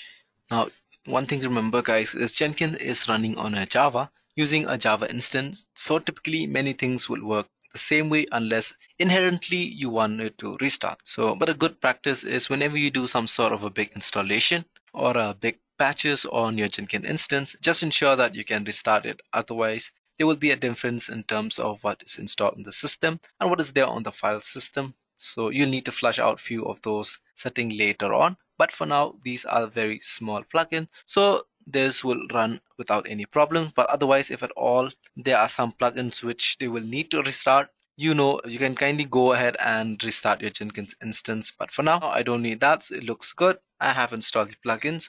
So where do I see my plugins and install the plugins? Which is specific to the user control to the access control. Now let's go to the configure global security. Now we can go ahead and check the authorization. You can see here authorization role-based strategy popping out here, right? As you can see, the role-based strategy has been installed and has been shown here. This is because of my installation of my role-based plugin. So this is what I would want to enable because I already have my own database set up, and for the authorization part in that sense that you can do what I'm going to install. I mean, I've already installed a role-based strategy, right? Now I'm going to enable that strategy. So we'll simply click on role-based strategy, okay, and click on save. So now I'm going to enable that strategy. All right, now I will say, okay, now I've installed the role-based access plugin. Now I will need to just set it up and check, I will go ahead and create some roles, and it shows that I've assigned users as per these roles. So let me go to manage the configuration, manage Jenkins, and let's see how we can create our roles. Not here as well. So we can do manage and assign roles for creating a roles. Okay. Now you'll only be able to see this once and only when you have installed those plugins. Now I've enabled the plugins. Now I've enabled the role-based access control as well. Now we'll go ahead and create some rules for this particular Jenkins instance. So first I will manage roles. So this is at a very high level, which is a global role. Now there are some role to add which you can add by yourself, some item roles for some projects or something. So let me create a role that's kind of visualized like a group. So we'll create our own called the developer. Typically the Jenkins instance or the CA instance are kind of owned up or controlled by a QA guys. So that's why I'm creating a rule called developer, and I'm adding this role at a global role. So I will add this here, and then I can click read as well. So we've given this administrator, right? So we add this. So as you can see here, you will see this develop a rule that there is each one of these options that you can hover here and sort of see what kind of permission you have given it to this developer role that you have just created. So you can read and write, then you can create some changes. We have given a permission as credential, which you can create. Then you can delete, then manage the domains. So this kind of help or the permission that they're giving it. So these are some kind of sort of a help for a permission specific. So you want to see it's like how it sounds a little different, but I will want to give you a very, very little permission for the developer. So from an administrative perspective, I just want him to have a read and write kind of a role credentials. Okay, let's read and write, and I can allow him to view as well. I don't want him to create agents or give him some delete. No, I don't want him to configure, build, provision, or connect or disconnect anything. So I'll just give him a read and a view. And I don't even want him to have access to my workspace as well. So I'll just give him now for run. So I won't even give him the access to that. Now we can give view as well. I don't want him to delete. And what am I doing here is just creating a global rules for the developers. And I've given him a very, very limited roles, in the sense that I don't want this developer to be able to run any agents, nor create jobs or build jobs or cancel jobs or configure jobs at the maximum. Right? So I just want him to read that is already put up there. Okay, so I would save now and create a rule. That is done. Now that I've created a rule. Now I still don't have any users that is in there in the system. So let me go ahead and create some users on the system. So we'll go back to Manage Jenkins and go to Manage Users. Now let me create another user, okay, by clicking on plus users, and we'll say this one as a developer. Give him some password and name him as develop23. And email, and just simply give my email here and click on create users. Okay, 1-2. So we have created. Now this developer 1-2 is a user that I've configured, but still yet I have not set any rules for this particular user. So I will go to the manage and gain and will give him the manage and assign roles. So now we'll go manage and assign roles, and we'll assign role. So what you're gonna see, what I'm gonna do now is I'm gonna assign a role that is specific to that particular developer. So I'll find that particular user and assign him, or means the developer role that I've already configured the rules. Okay, so this is the role that we have created. So we will search the user that we have just created, developer 1-2. Now I've assigned this. So go ahead and save the changes. Now let's go ahead and check the permission of this particular user by logging on to my main account and logging back as the developer one. Now let's log out from here. Log out and say developer 1. Now, if you remember, this role was created with very less privilege. So there you go. I have Jenkins, but I don't see a new item. I can't trigger a new jobs. I can't do anything. I see these jobs. However, I don't think I'll be able to start this job. Now, I don't have the permission to set forth at the maximum. So what I can do is look at this job, see. So this is a limited role that was created, and I've added this Damanang Lamare to that particular role, which was a developer role, so that the developers don't get to configure any of the jobs because the Jenkins instance is owned by a QA person. He doesn't want to give developer any ethnicity or right. So the rights that you set out by creating a developer roles, or any user who's tagged as a part of this developer role, will get the same kind of permission. And these permission can be, fine grained. It can be a project specific permission as well. But for now, I just demonstrate the high level permission that I've set. So let me quickly log out of this user and get back to my admin account. So because I need to continue my demo with the developer roles that was created. Now, one of the reasons for Jenkins being so popular, as I mentioned earlier, is the bunch of plugins, but it's got plugin for connecting anything and everything. Now you can find the Jenkins plugins, then you will see the index over here. There are so many plugins that are there. All of these are wonderful plugins. Whatever connectors that you will need if you want to connect Jenkins to the AWS instance, or you want to connect Jenkins to a Docker instance, or any of those containers, you will have a plugin. You can go and search up if you want. If you want to connect Jenkins to Bitbucket, simply click on Big. So as you can see, these are available. So bottom line, Jenkins without plugin is nothing. So plugins is the heart of Jenkins for you to connect, or in order to connect Jenkins with any of the containers or any of the other sets of tools, you will need the plugins. Now, if you want to connect or you want to build a repository which has got Java and Melvin, you will need to install Maven and GTK on an instance. Now, if at all you're looking for a Microsoft build, you will need to have MS Build installed on your Jenkins instance, and the plugins that will be triggered MS Build. If at all you want to listen to some server-side webhooks, from GitHub, you will need a GitHub specific plugins. You want to connect to Jenkins, to AWS, you need those plugins. Now, if you want to connect Docker instance that is running anywhere in the world, as long as you have the URL, which is publicly reachable, you just have a Docker plugin that is installed on your Jenkins instance. So if you want to connect to a Docker instance that is running anywhere in the world, as long as you have the URL which is publicly reachable, you just have a plugin that is installed on your Jenkins instance. Now, SonarQube is one of the popular statistic code analysis, so you can connect a Jenkins build. You can build a jobs on Jenkins and push it to a SonarQube and get SonarQube to run analysis on that and get back the result in Jenkins. Now, all of these works very well because of the plugins. Now with that, let me connect our Jenkins instance to a GitHub. So now let us connect our Jenkins instance to a GitHub. Now I already have a very simple Java repository up on my GitHub instance. So let me connect Jenkins to this particular GitHub instance and pull out a job that is put up there. Right. So this is a very, very simple and repository is called Hello Java. And this is what is there in the repository. This is a simple class file. It's just got some one line of system .out.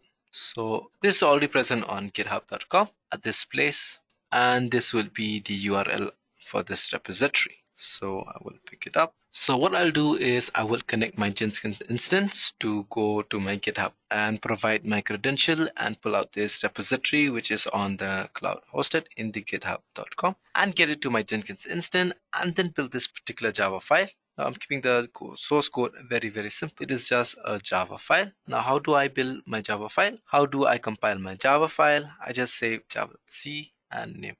Now, the name of my class file is Hello Java. And how do I run my Java file? I will say Java and hello. Okay. So remember, I don't need to install any plugins now because what it all needs is a Git plugin. So Git plugin, which is already installed on this system. So let us go back, create a new items. We'll create a first job here. Let's say this is a Git first project. Now let it be a freestyle. Okay. Now we'll go to the source code management. Remember, right? We always have been keeping it on none. So in this part, we'll put it as Git. Now, as you remember earlier in examples, we do not use any source code because we were just putting up some echo kind of jobs that did not need any integration with any of the source code system. So now let us connect this. So I'm going to put up my source code and it will show up because the plugin is already there. Now I've already copied the HTTP address from the GitHub and simply paste it here. Now what is the credential? So I'll simply add that. If you add credential this time, so I'll just click and cancel. So if we just add Jenkins, so we'll add a username here. Now, if there are any errors in terms of not able to Jenkins to be able to find the Git or the git.exe, or if the credentials are wrong somewhere down here, so you'll see a red message, okay? Like something is not right. So for now, it's okay. Now I'm going to build trigger. Now, what will be there as a part of my build step? Because this repository just have the Java file correct, hello Java. So in order for me to build this, I will say execute window bash command, and I'll say Java, hello, Java, Java. Now let's save this. Okay, so let me try to run this. Okay, build now. Click on this. Console output. Great. Now, as you can see here, there's a lot of executed Git on the behalf. It goes on there to provide my credentials, and so it pull out my repository and my default. Now we'll pull up the master branch. This is there on the post string, and the kind of builds this whole thing on Java C hello world. Finish, and it's given me a success. So it's kind of build this whole thing Java C hello to Java, and it runs this Java hello world. And there, as you can see, this is the output. It's there, and here you can see if you want to look at the content that was created on the repository. Now, if you can go there into my workspace, like I've showed earlier, you can just simply click here, and you can already see here it's been created Git first project, and it's saying hello. Now, as you can see, it's already there.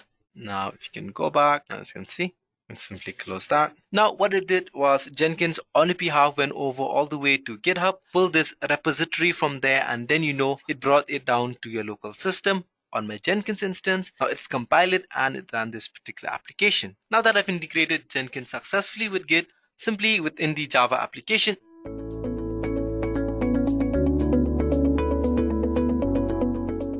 what is Docker? Well, Docker has a very simple definition. Docker is an open source platform for developing, shipping, and running application. It enables you to separate your applications from your infrastructure to deliver the software quickly. With Docker, you can manage your infrastructure in the same way you manage your applications. By taking an advantage of Docker's methodology for shipping, testing, and deploying codes quickly, you can significantly reduce the delay between writing code and running it in production. Docker has some amazing features. Like, Docker has the ability to reduce the size of the development by providing small footprint of the operating system via containers. With containers, it becomes easier for teams across different units such as development, quality analysis, and operations to work seamlessly across the application. You can also deploy Docker containers anywhere on any physical or virtual machines and even on cloud. Since Docker containers are pretty lightweight, they are very easily scalable. Because of these features, many organizations have switched to Docker. Now that we have got a brief understanding about Docker, now let us see how to install Docker. So we will be installing Docker in Windows as well as in Ubuntu. And once we install the Docker, we will see how they run in each one of the environments with the Hello World program. So I'll be using the Ubuntu through a virtual machine. So this is your Ubuntu's operating system. Now here we'll be installing the Docker. For this, we will first need to open our terminal. So to install Docker, we will be following the guide to install a Docker. Here I have the official document of Docker where we get to know how to install the Docker engine on Ubuntu. So as you can see here, there are some prerequisites, the OS requirement. The different versions of Ubuntu are available over here. So you should have 64-bit or version of any one of these Ubuntu versions. If you have Docker previously, so you can uninstall your old version and we can set up a new version of Docker. So this is the installation methods. You can follow this guide and install Docker in your Ubuntu or any operating system. So now let's quickly go back to our terminal. So before you install engine for the first time in your host machine, you need to set up a Docker repository. Afterward, you can then install and update the Docker from that repository. So first, to set up a repository, you need to update the package index and install the packages to use the repository over the HTTPS. So let's get started. So our first command is sudo apt get update. They will ask you your password, so you can give your password. And now here you can see reading all the packages in the operating system. Now once this is done, you need to install the some of the packages. So we will just copy this code and we'll just paste it over here and let's run. So here it will take some time. Now let's hit yes. Now the packages are configuring. Your packages are installed. Now what you need to do is set up the Docker repository. So here, first you need to import the Docker's official JPG key to verify packages signature before installing them with apt-get. For this, we need to copy this command, that is sudo mkdir etc apt keyring. So from here we will get the JPG key and this is the actual Docker installation link. So from here they will install the Docker repository. We'll just paste it and hit enter. So here we need to run this curl command. So we'll just quickly paste this command and let's see. We'll just give them the access. Now what you need to do is upgrade the index and install the Docker Community Edition.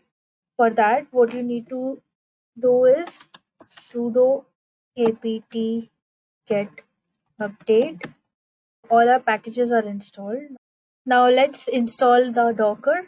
For that, we will write the command sudo apt get install Docker CE, hit enter. Let's see, just hit yes. So it may take a while. They are just unpacking the whole Docker package. Let's wait for a while. Now, in order to check whether our Docker has been installed successfully or no, let's check with checking the Docker version.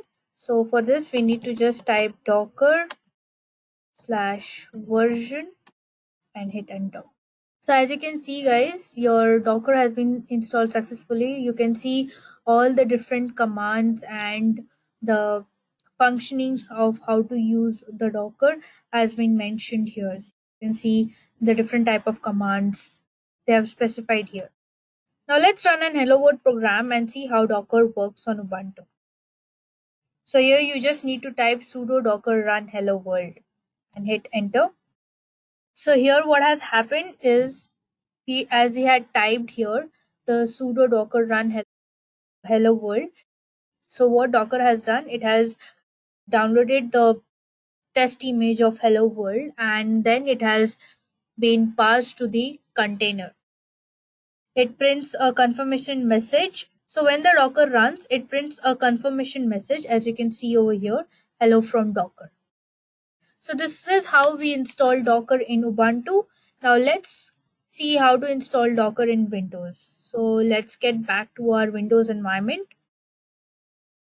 So here first we need to install the Docker installation package. For that we need to go to our main page of Docker. So let's type Docker installation. So here you get this link for get Docker. So we'll quickly get into this. So once you land on this page, you can see you have Docker installation package for 3 different environments, that is for Mac, Windows and Linux. So based on your requirement, you can choose any of one of your platforms where you would like to install Docker. Currently we're going to install this Docker on the Windows. So let's go choose the Windows version. So as you can see here, this is the installation document or a guide for Docker on Windows. So in Windows, you need to have some of the system requirements like the latest version of Windows, that is Windows 11 or Windows 10 with 21H2 Pro versions, and it can be more than that. Apart from that, you should have the WSL2 feature to be enabled on Windows, so to run the Docker container. Whereas you should have the hardware prerequisites like 64-bit processor, 4 GB system RAM, and BIOS level hardware virtualization support. So these are the system requirements you need while installing the Docker. What we need to do is to first download the installing package of Docker. So you just click over here and then it automatically gets. So once you double click here, you will get your Docker installation package. So it will take a while to download the installation package. So here, as you can see, it is initializing. Here they are verifying the package, and now let's move ahead. Well, this is a very easy step in Windows, like you just need to install the whole Docker package. Alright, so our installation is succeeded. Now let's close it and let's go to our desktop and open our Docker. Now here the Docker asks for the subscription service agreement. Now you just need to accept it. So once you come to this desktop here, this is how the Docker desktops look. So first we need to sign up. I already had an account, so it has been signed in. Now let's see how to sign up as well. For that, what you need to do is go to sign up. Here, first you need to create your account in Docker. So for that, you need to give your username. So you can keep any username. For example, Edureka 1. So here you need to add your email ID. So just type down your email and You need to have a strong password, so it is up to you what kind of password are you putting. Now you need to accept the agreement what they have asked, and then you need to verify. Once you get verified, then you just need to sign up. So here, as you can see, get started with Docker within few easy steps. So we'll just start. And here you can see you can clone your repositories. You can use your GitHub. So here is a tutorial what Docker provides while you start with the Docker. So we'll just quickly skip it up and let's get started. So once you sign up, you need to log in and then you finally get landed to this Docker desktop. It automatically opens. So you can find it over here, all your login credentials and profile. And here you see the containers, image, volumes. So as of now, we have nothing on this Docker desktop. So first we'll open our command prompt. In this command prompt, we will first check the Docker version. So for that, we need to just type Docker version. So here you get the version of the Docker, which is 20.10.21. And now let's run the Hello World program like we did it in Ubuntu. So for this, you just need to type Docker run hello world and hit enter. So as you can see, you have got the same output as we had got in Ubuntu. We work on with the containers. This is how containers work on the Docker. Now it's time to delve into the technical concepts of Docker. First is Docker image. A Docker image is a read-only template with instructions for creating a Docker container. Docker images are the key concepts in the world of containerization, and they are important part of Docker ecosystem. They allow the developers to create and distribute software in a standardized containerized format, making it easier to deploy and run applications consistently across the different environments. If we go with the definition, a Docker image is a read-only template with instructions for creating a Docker container. Let's make it more simpler.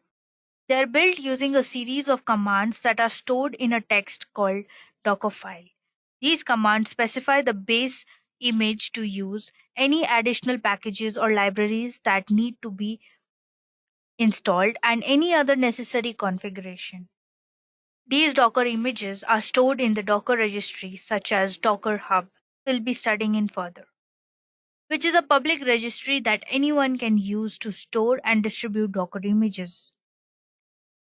Well, you can also set up your own private registry to store and manage your own images. Docker Image is also lightweight, standalone, and executable package that includes everything needed to run in a piece of software, including the application code, libraries, dependencies, and runtime. So this was about Docker Image. So now let us understand what is a container. A Docker container is a runnable instance of an image. It is defined by its image as well as any configuration option that you provide to it when you create a container. So the Docker containers are the way to package and distribute software in a portable and consistent manner so that it can run anywhere regardless of the environment. Containers offer several benefits like isolation. Here, containers allow developers to isolate their application from underlying infrastructure so that applications can run consistently across different environments. Next is portability. Here, containers can be easily be moved between the environments, allowing developers to easily test and deploy their applications in the different environments. Next is resource efficiency.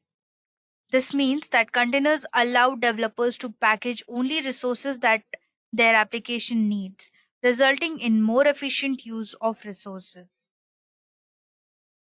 And lastly, they are highly scalable. That means containers can be easily scaled up and down to meet changing demands, making them well suited for use in cloud environments. Now, while we were learning about Docker image, we had used the word Dockerfile. Well, a Dockerfile is a text document that contains all the commands a user could call on the command line to assemble an image. It's basically a text file that contains the instruction for building a Docker image. It specifies the base image to use for the build as well as any additional dependencies or libraries that are needed to be included in the image. Dockerfile is basically used to automate the process of building a Docker image so that you don't have to manually install all the required dependencies and libraries. Instead, you can simply specify those dependencies in the Dockerfile, and the Docker build process will take care of installing all of them. So these are the key components which are used in Docker ecosystem. Now that we have come to know about the key components, let's see how these components work in the Docker architecture. Well, a Docker architecture consists of the following components. First is the Docker engine. Docker engine is the core component of Docker which is responsible for running containers and handling container related tasks. It consists of a domain, a REST API, and a command line interface that allows users to interact with the domain. The Docker engine can run on variety of operating systems including Linux, Windows, and Mac OS. Next is Docker Hub. Docker Hub is a public registry.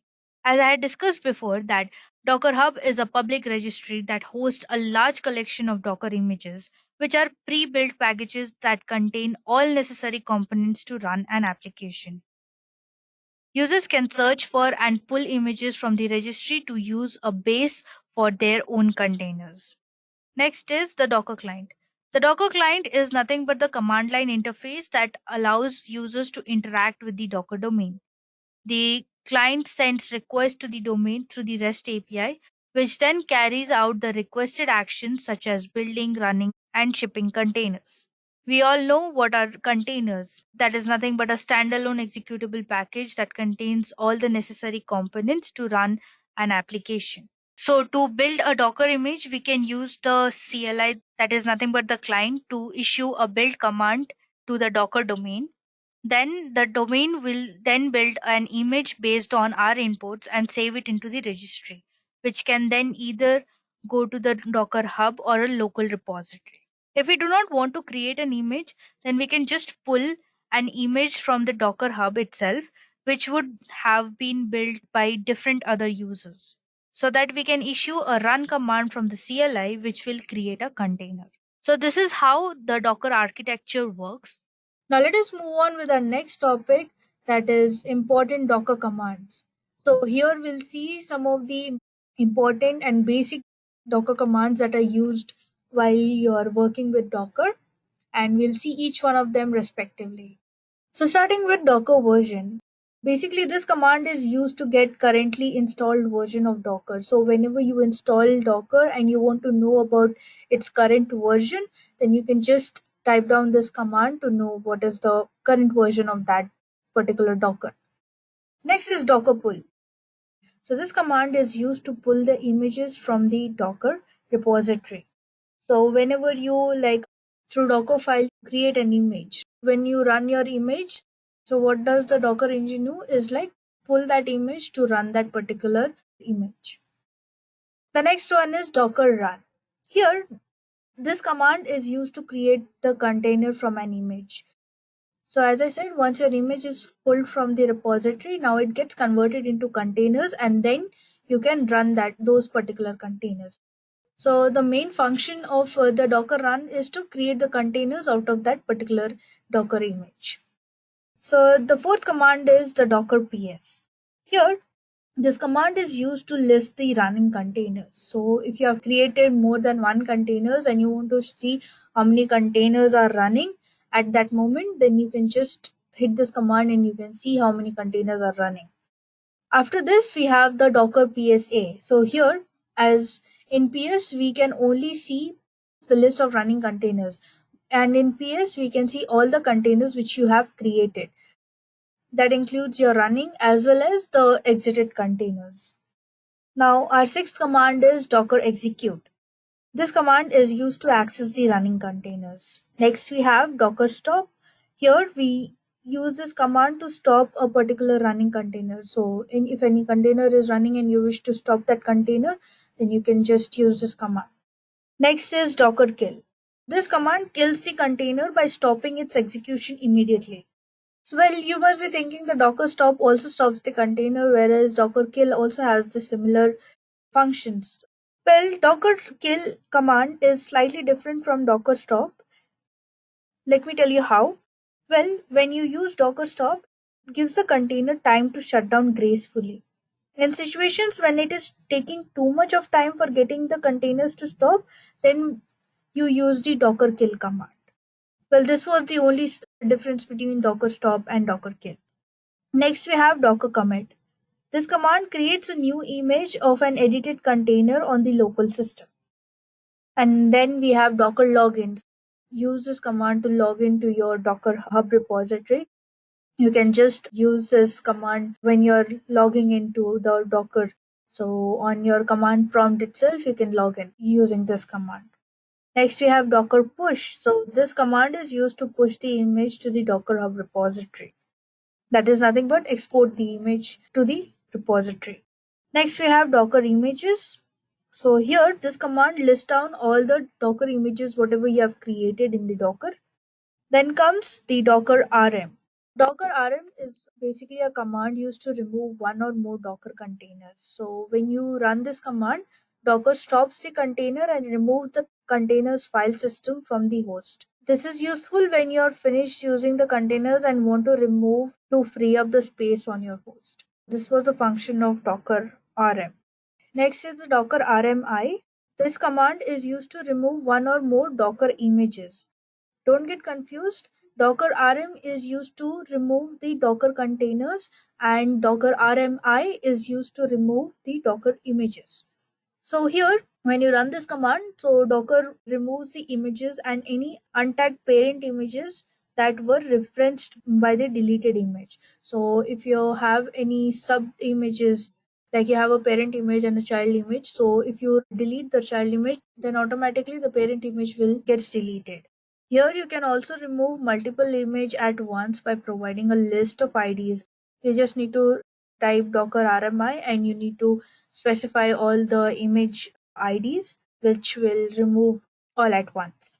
It is important to note that removing an image can cause problems if image is being used by other containers or if the image is the parent of other images. Be careful while you are using the Docker RMI and make sure that you understand the consequences of removing it. So if you delete a particular image which is relatable to other containers or images, then it will affect to those containers and images. So make sure that before deleting an image, you should be aware of the consequences. Last, we have the Docker build. Here, the Docker build command is used to build image from the Docker file. So here, the basic syntax of Docker build is like you write Docker build and you then specify a path and the URL, where path of the directory containing that particular Docker file and the context, and URL is the URL of the Git repository, which indicates that Docker file should be read from a standard input. So these were the some of the basic and important Docker commands which are used while creating image or working with Docker. These comments, it is very easy for you to work with Docker. Well, this was all about Docker. We got to know about the architecture and we also saw some of the Docker commands. Now let's use these Docker commands and create our own project and see how they run. So now for running our project, we will be using the Linux environment. Let's quickly switch to Ubuntu server. And here we will create a Java project and through that we will create images and then we'll try to run that Java project. So for that we will just open our terminal. So as I said, we will be working on the different commands, whatever we had discussed in this slide. So we will work with all the commands over here and we'll see how the Docker works. So let us start with our first command, that was the Docker version. So let's type down docker -b. This tells you the Docker version. Now let's log into our Docker account. So you just need to type down docker login and then you need to give your username and password. Like you're not able to log in from the terminal, you will get an option here to log in through this Docker Hub. So they directly give you the link to log in. So you just open link or from the terminal and you can head over, automatically gets open on the your web browser. So here, once you come here, it will, here you can log into your account. So I have already logged into my account. So these are some of the containers which I had created before. From here also you can log in, whereas also log in from the terminal itself. Now let's quickly go on with our demo. As I said, we will be creating a Java project. So now let's move into our Docker folder which we had created. So let's type down cd docker. So now once you're in the folder, now let's, as we are creating a Java project, so let's create one more folder into it where we will specify it as a Java project, mkdir Java project. Now we'll enter to this folder and we'll then start creating our Java project. Let's quickly get into it. So let's move on to our Java project folder. For this, we need to just type cd project Java project, enter into that folder. Now here we'll be creating our Java project. So we will be using the VS Code itself to create the Java project over there. So let's open our VS Code. You just need to type code space dot and it automatically opens your VS Code. So here we will be creating a Java project and also our Dockerfile so that we can send the whole file to our Docker. So first let's create a Docker file. So our Docker file has been created. Now before adding the commands or the information in the Docker file, so first we'll create our Java project. So let's quickly open new file, name it as java demo.java and let's open it. We'll start with our classes. Class. So let us name it as class test. Then we will use our main method, that is public static void main, and we'll define the strings dot r. Inside this we will use this system.out.println code, and inside we will just write welcome to Java. Now let us add some methods to make the project look more interesting. So we will just add public static void print system properties, and now we will print the properties. We'll type this out command, that is system dot out dot print ln, and inside this we'll write the printing properties.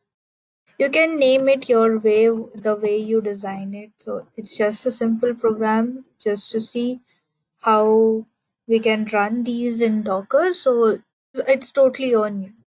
Now, as we're using the properties method, so we need to get the properties.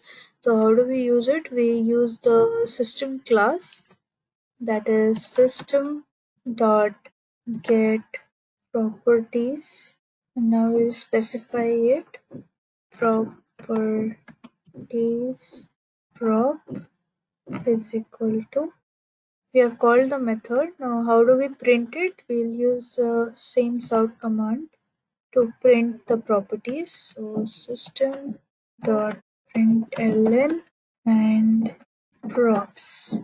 Now we will call this in our main method print system properties.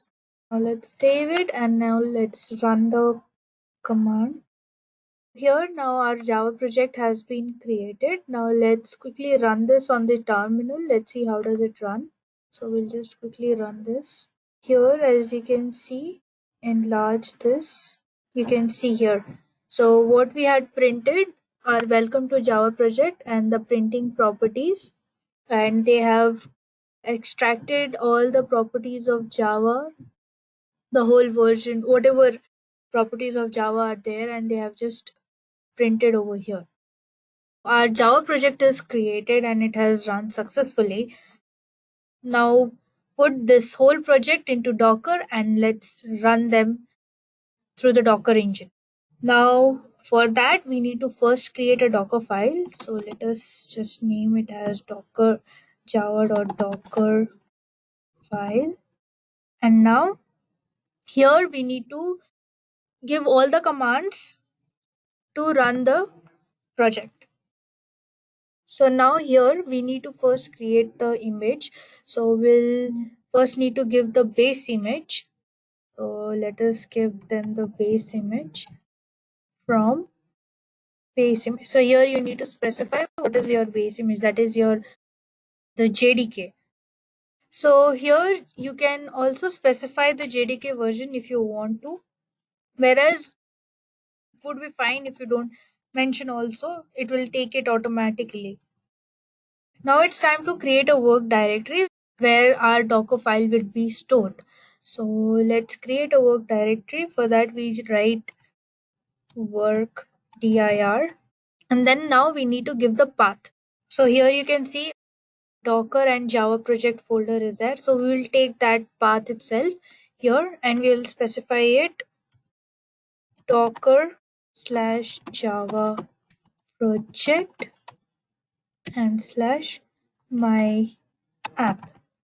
Now our next step is to copy the whole file into this directory. So how do we do that is you just need to type copy. So here we'll just put a dot, which means that it will copy all the files from the source, and now we need to provide them the destination, which is Docker Java project. After this we will run few commands through Docker. Now we'll add some commands like run Java C and our Java project name, that is Java test.java. After we use the run command, we need to use one more command, that is entry point, and here we will specify Java, and after that we will also specify our class name, that is test, and then let's save it. Now once this is done, now we need to run this project through our Docker. So for that we will go back to our terminal, and here what we will do is first we need to create an image. So for that we'll type docker build and give the image name as java test image and dot. So it will take some time.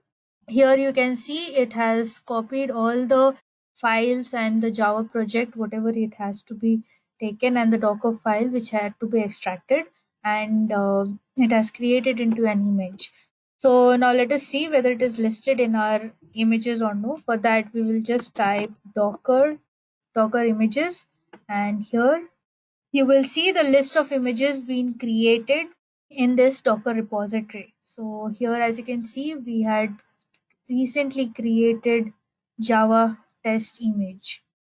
After this, we will now run this image that will get converted into a container and then it executes. So for that, we will type docker run and Java test image. So here you can see our Java project has been executed successfully. So while we had run previously, so it had shown welcome to Java, then your properties, the printing properties, and here you can see all your properties which are mentioned over here. So this is how you build images through Docker, and then you containerize it and then execute this. Let's run few more commands. So now we had seen the list of images. Now let's see the list of Docker containers. For that you just type docker ts. So this mentions you the running containers. So currently there are no containers. Now let's see all the containers which have been created.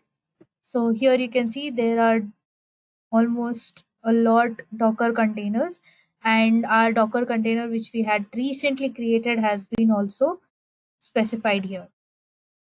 So now if you want to remove a container, for instance, we can remove this Java image. For that, we will just write Docker rm, and we will specify the container name, that is Java image. Try to remove Java project. So here you can see your Java project has been removed. If you want to see in the list, so here you won't find your Java project. So here there were 3 Java projects. Now if you wish to remove an image, what you need to do? For that you need to just type Docker RMI, that is remove image, and you specify the image name, that is, let's take any image, let's run. So here you can see the test image has been removed. Now let's see, check in the list. So here you can see your test image has been removed successfully. This is how you work with Docker.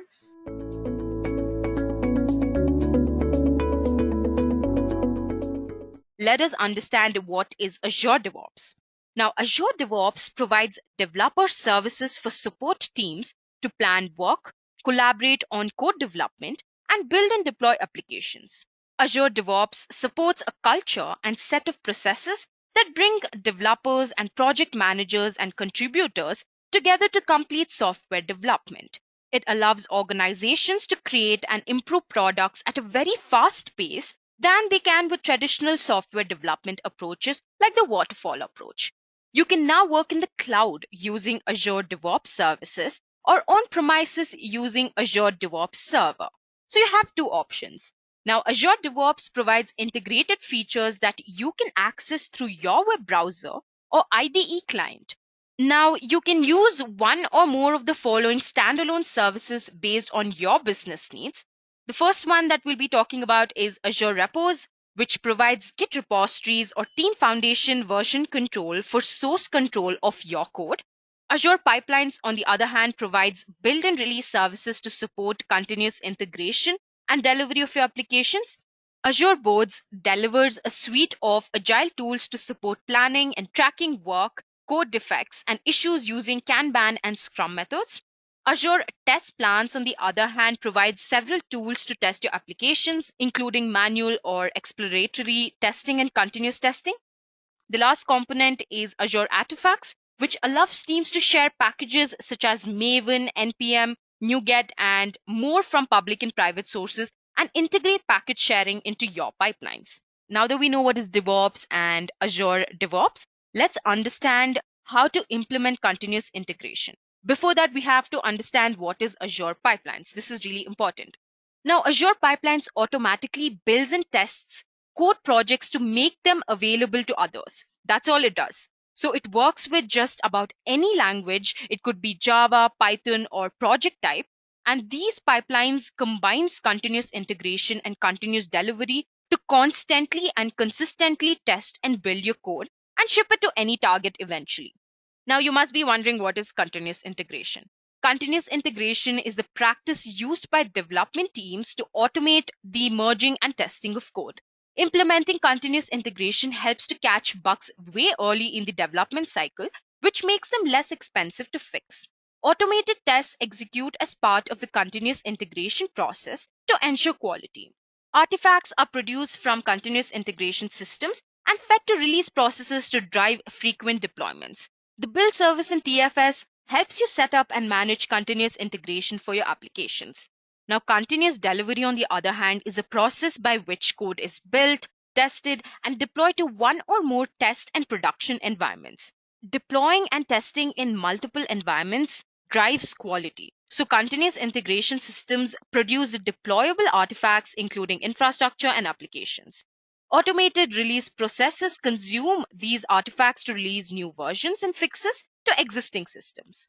Monitoring and alerting systems run continually to drive visibility into the entire continuous delivery process.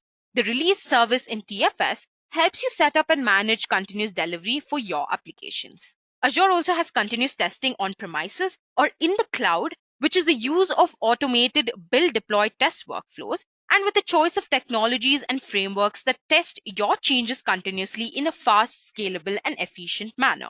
Implementing CI/CD pipelines helps to ensure consistent and quality code that's readily available to users. And Azure Pipelines provides a quick, easy, and safe way to automate building your projects and making them available to users. The next question that arises is, why should one use Azure Pipelines, right? So the first and the most important benefit of using Azure Pipelines is it works with any language, any platform. That's one of the biggest advantage. And the next advantage is that it deploys to different types of targets at the same time. It also integrates with Azure deployments. It builds on Windows, Linux, or Mac machines. That is, it works on any OS. And it also integrates with the biggest and the most popular code hosting website, that is GitHub. It also works with open source projects. So this is definitely why one should opt for Azure to create their pipelines. Now let's move on and learn the differences between continuous integration and continuous delivery. Azure Pipeline supports continuous integration and continuous delivery to constantly and consistently test and build your code and ship it to any target. Now you accomplish this by defining a pipeline. You define pipelines using the YAML syntax or through the user interface, that is the classic way. Continuous integration. So in continuous integration, the tests are automated and builds for your project. Continuous integration also helps to catch bugs or issues early in the development cycle when they're easier and faster to fix. Items known as artifacts are produced from continuous integration systems. They're used by continuous delivery release pipelines to drive automatic deployments. Continuous delivery, on the other hand, automatically deploys and tests code in multiple stages to help drive quality.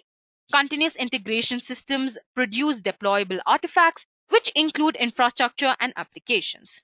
Automated release pipelines consume these artifacts to release new versions and fixes to the target of your choice. Now that we know the difference between continuous integration and continuous delivery, let's move ahead and learn how to create Azure pipelines. So the first way to create Azure pipelines is to define pipelines using YAML syntax. You define your pipeline in a YAML file called Azure Pipelines.yml with the rest of your application. The pipeline is versionized with your code and it follows the same branching structure. So you can get a validation of your changes through code reviews in pull requests and branch build policies. Every branch you use can modify the build policy by modifying the Azure Pipelines.yml file. A change to the build process might cause a break or result in an unexpected outcome, so be careful. And this occurs because the change is in version control with the rest of your code base and you can easily identify the issue. So the first step is to configure Azure Pipelines to use your Git repository where you're going to edit your code, where you're going to really write, where you're going to really store your entire project. And then you're going to edit your Azure Pipelines.yml file to define your build. In the third step, you're going to push your code to your version control repository. And this action finally kicks off the default trigger to build and deploy and then eventually monitor your results. So once the pipeline has been created, your code has been now updated, built, tested, and packaged. It can then be deployed to any target that you'd like. There's also another way to create your Azure pipelines, that is to define pipelines using the classic interface. Now here you create and configure pipelines in the Azure DevOps web portal with the classic user interface editor. So what you do is you define a build pipeline to build and test your code and then to publish artifacts. You also define a release pipeline to consume and deploy those artifacts to deployment targets. So here the first step is to configure Azure pipelines to use your Git repository. Then you use the Azure Pipelines classic editor to create and configure your build and release pipelines. Then you finally push your code to your version control repository. This action triggers your pipeline and runs tasks such as building or testing codes. The build creates an artifact that's used by the rest of your pipeline to run tasks such as deploying, to staging, or even production. So the tasks that are released is termed as continuous delivery, and the part where you're building tasks and testing them is termed as continuous integration. Now that we know how to create your own Azure pipelines, let's go ahead and learn to set up release management workflow. So the first thing that we're going to learn is how to design a release strategy. So we have to understand what is release pipelines. Okay, so release pipelines enable teams to continuously deploy their application across different stages with lower risk and with faster pace. Deployments to each stage can be fully automated by using jobs and tasks. Teams can also take advantage of the approvals and gates feature to control the workflow of the deployment pipeline. Here, each stage in a release pipeline can be configured with pre-deployment and post-deployment conditions that can include waiting for users to manually approve or reject deployments and checking with other automated systems that specific conditions are met. In addition, teams can configure manual validations to pause the deployment pipeline and prompt users to carry out manual tasks, then resume or reject the deployment. By using gates, approvals, and manual intervention, you can take full control of your releases to meet a wide range of deployment requirements. You can also release deployment control using gates. Gates allow automatic collection of health signals from external services and then promote the release when all the signals are successful at the same time or stop the deployment on timeout.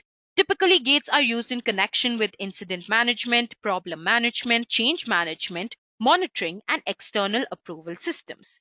Some scenarios and use cases for gates are incident and issue management.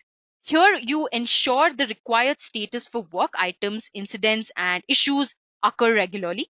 For example, now you have to ensure deployment occurs only if no priority zero bugs exist and validation that there are no active incidents take place after deployment.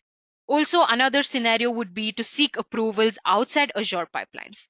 Here, notify non-Azure pipeline users, such as legal approval departments, auditors, or IT managers about a deployment by integrating with approval collaboration systems such as Microsoft Teams or Slack and waiting for the approval to complete. In another scenario, there could be quality validation.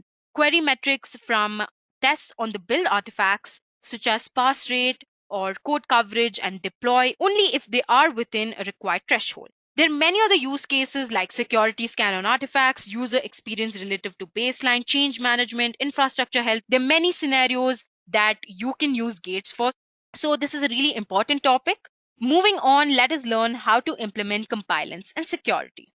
Firstly, we will have to design a dependent management strategy. Before we learn how to design one, we will have to understand what is dependency management. Now, with modern software architectures and development methods, software dependencies can come intertwined quickly. With more online repositories like GitHub, Dockerhub, pre-built libraries, and services can be easily published and leveraged.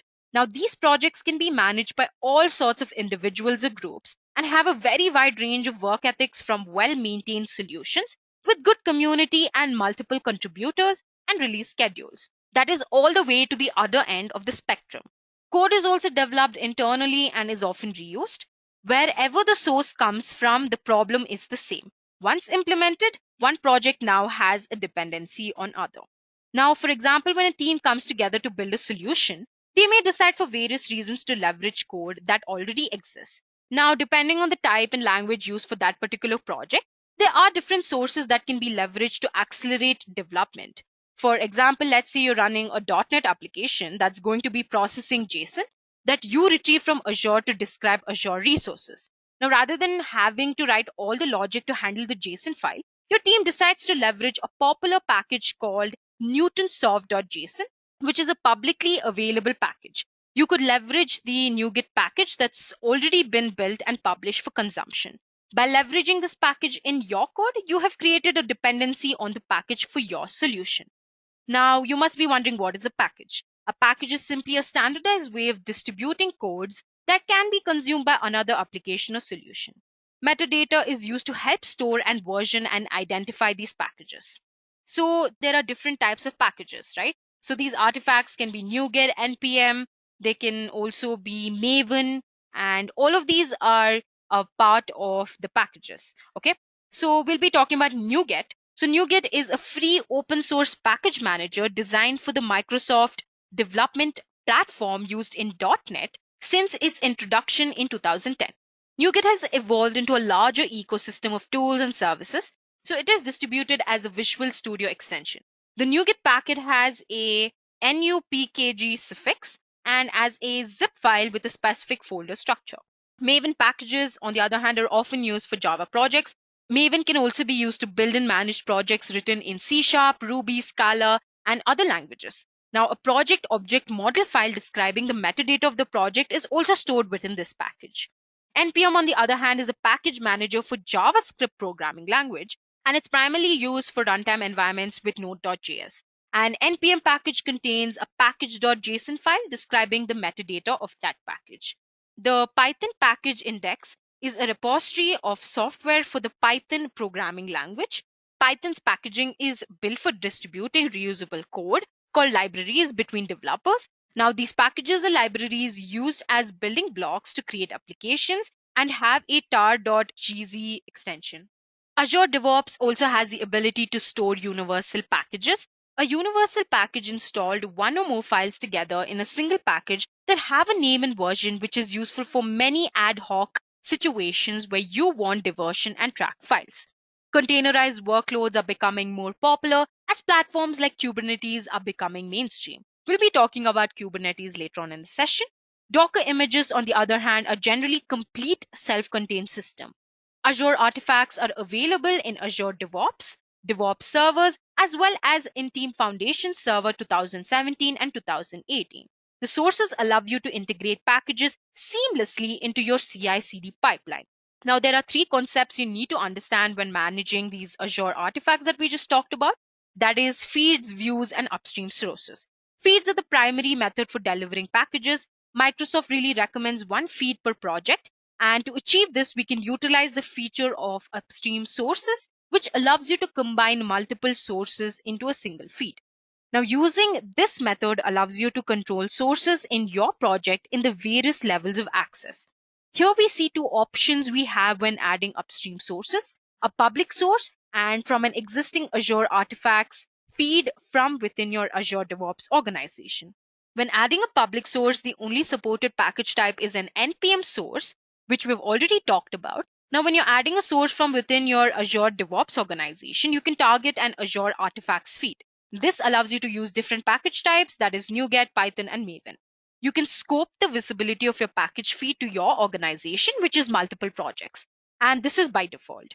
Now, a benefit of bringing all these packages together in one feed is the copies are made of the sources. Now, if you're using sources and those sources goes offline, you'll be able to maintain your own version of this packet. Upstream sources, on the other hand, enable you to manage your product's dependencies in a single place. Using upstream sources makes it easy to use common packages in your solution.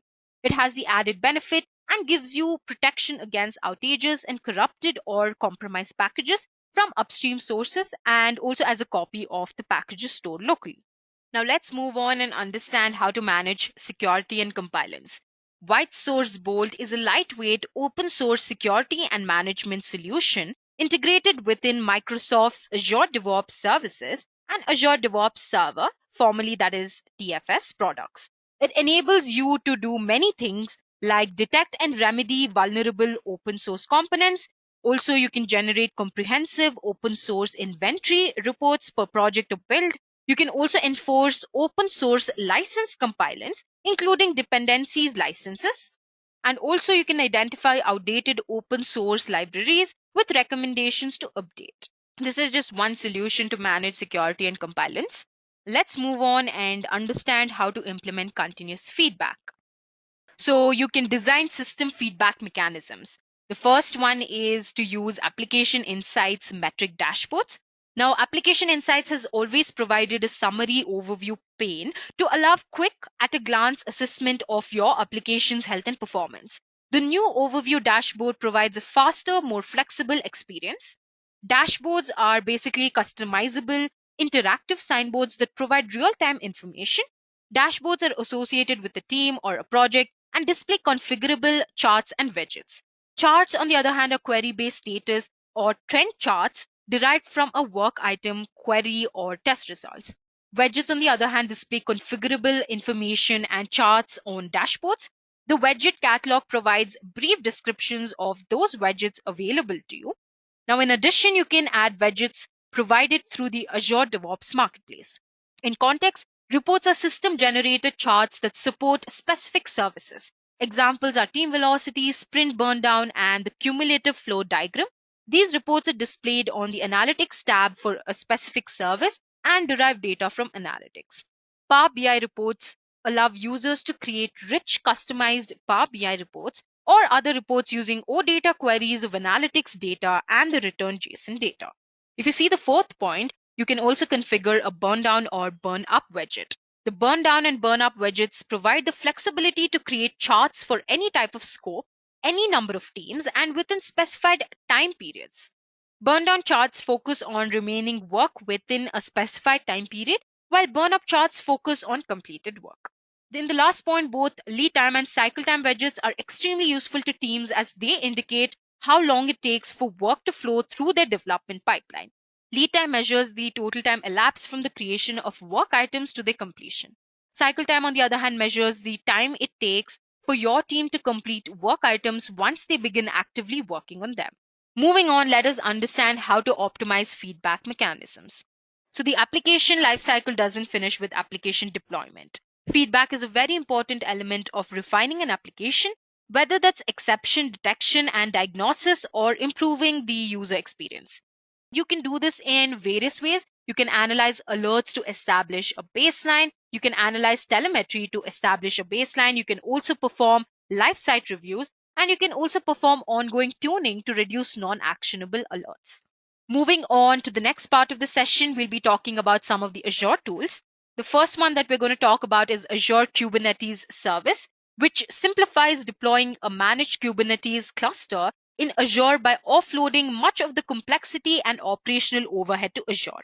Now, as a hosted Kubernetes service, Azure handles critical tasks for you like health monitoring and maintenance. Since the Kubernetes masters are managed by Azure, you only manage and maintain the agent nodes. Thus, a managed Kubernetes service, AKS, is free. You only pay for the agent nodes within your clusters and not for the masters. You can create an AKS cluster using the Azure Portal, the Azure CLI, Azure PowerShell, or even using template-driven deployment options such as Resource Manager templates and Terraform. Now, when you deploy an AKS cluster, the Kubernetes master and all nodes are deployed and configured for you. Additional features such as advanced networking, Azure Active Directory integration, and monitoring can also be configured during the deployment process. Windows Server containers are also supported in AKS. Now, there's some technologies used for configuration management like ARM templates, Terraform, Chef, Puppet, Ansible. ARM templates are a way to declare the objects you want, the types, names, and properties in a JSON file, which can be checked into source control and managed like any other code file. ARM templates are what really gives us the ability to roll out Azure infrastructure as code. Also, there is Terraform, which is an open source tool for provisioning and managing cloud infrastructure. It codifies infrastructure in configuration files that describe the topology of cloud resources. Now, these resources include virtual machines, storage accounts, and networking interfaces. The Terraform CLI provides a simple mechanism to deploy and version the configuration files to Azure. Supported by Chef, the Chef Automate Azure Marketplace solution enables you to build, deploy, and manage your infrastructure and applications collaboratively.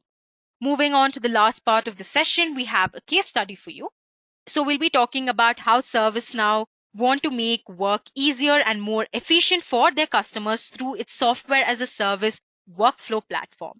Now, to maximize the value it can deliver, ServiceNow moved its business critical SAP estate, including 50 essential applications, more than 10 SAP landscapes, 50 database instances, and over 50 terabytes of storage and other IT assets to Microsoft Azure.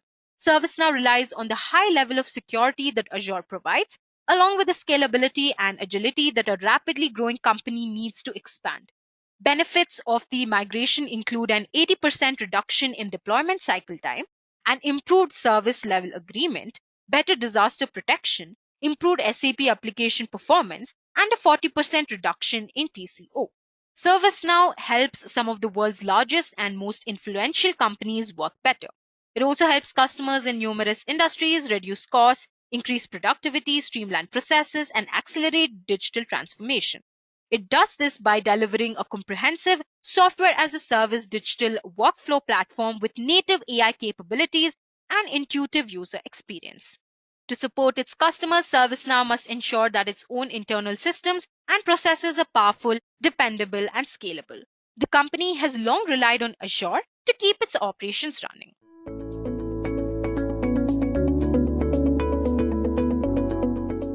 What is Azure DevOps Test Plans? Azure DevOps Test Plan is a service launched by Azure DevOps that provides a browser-based test management solution for the exploratory, planned, manual, and user acceptance testing.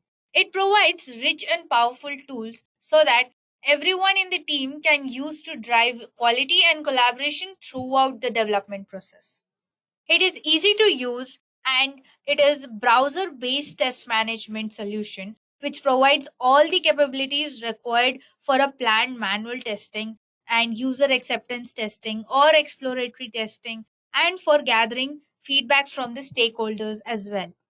So now that we have come to know what is Azure DevOps Test Plans, now let's deep dive into the concept and understand what are these test plans basically.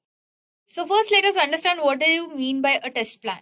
So a test plan is nothing but a container for storing test suites that are nothing but a collections of test cases. So these test plan function by allowing you to establish a container in which you can group your all test suites.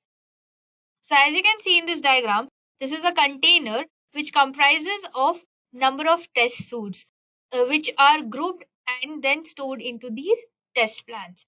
So test suites are nothing but the collections of test cases which then form a group and then they are stored inside these test plans. So there are three types of test suites, that is static based, requirement based and query based. So static based test suites are type of test suites that are used either as a container to group other test suites or to group a specific set of test cases.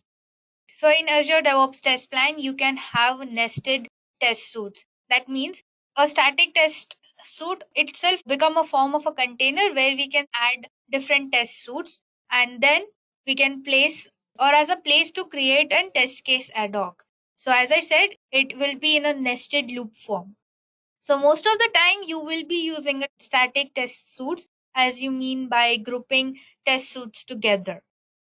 Next is requirement based test suites. So requirement based test suites are the simplest and the most traceable test suites. It is basically they pull all the test cases for a given requirement. This means when you go to build a test suite, you will not be choosing test cases. Instead, you will simply choose the requirements. So what happens next is that any test cases that have already been built or connected to that particular requirement will get pulled in and populate your test suites. So you can then run all of the tests for that particular given requirement. So if you use a requirement based test suites, your team can create a traceability matrices so that you not only see how your test cases align with your requirements, but also you can see whether a particular test case has passed or failed for that particular given requirement. And next comes the query based. So query based test suites are the type of test suites which pull in a group of tests from your project irrespective of what requirement the test cases are linked to. So it affords teams that have the ability to create a test suite using any criteria available. What does this mean actually is that when you are creating this type of test suites, it asks you how you want to pull these test cases and allows you to construct an ad hoc query to do so. So here you are not concerned with how test cases are connected to specific requirements, and instead it allows you to pull in the test cases that match a specific criteria. So when do you use these query based test cases is like when the team will run these tests on all the test cases that are currently in a given iteration or run the test on everything with a given tag. So the idea behind the query based test suite is that you can easily include test cases from your project that you would like to test irrespective of the affiliation to that particular requirement. So as I said, a test suite is nothing but a collection of these test cases. So what are test cases? Test cases defines to test a system, software, or any application. It can be a singular set of action or the instruction for a tester for a test to perform that validates a specific aspect of a product or the application functionality.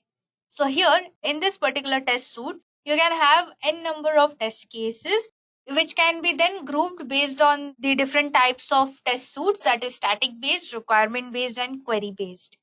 Now that we have come to know about the test plans, test suites, and the test cases, now let us look on to some of the key scenarios which will help us understand why do we use Azure DevOps Test Plan.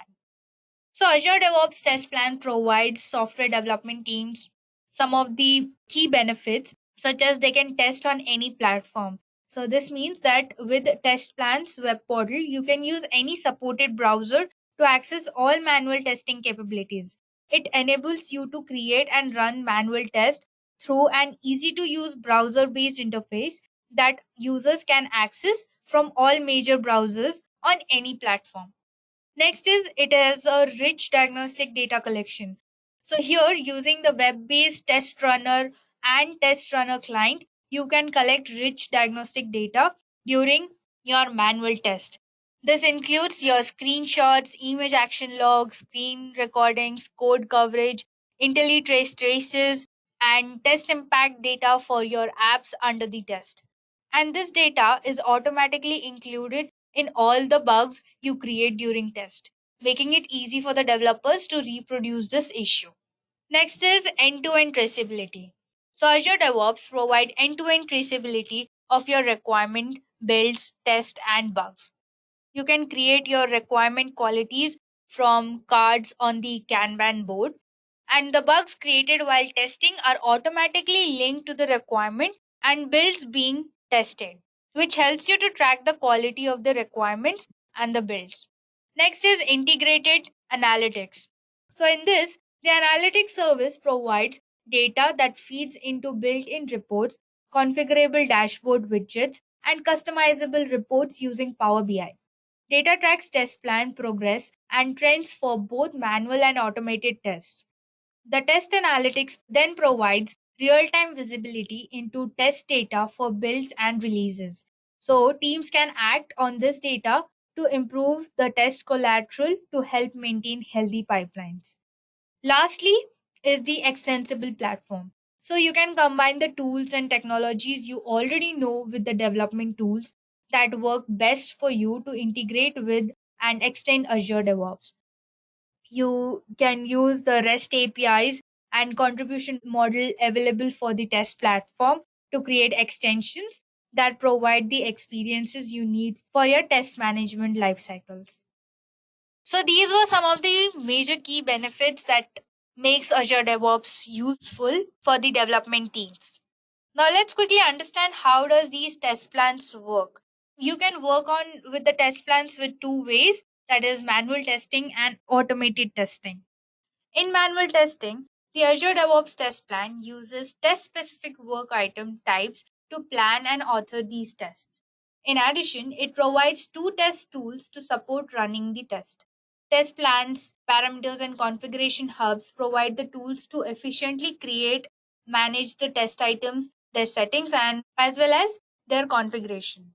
Now, in this, the test suites can be dynamic requirement based or query based suites to help you understand the quality of associated requirement under these development, or static to help you cover regression tests.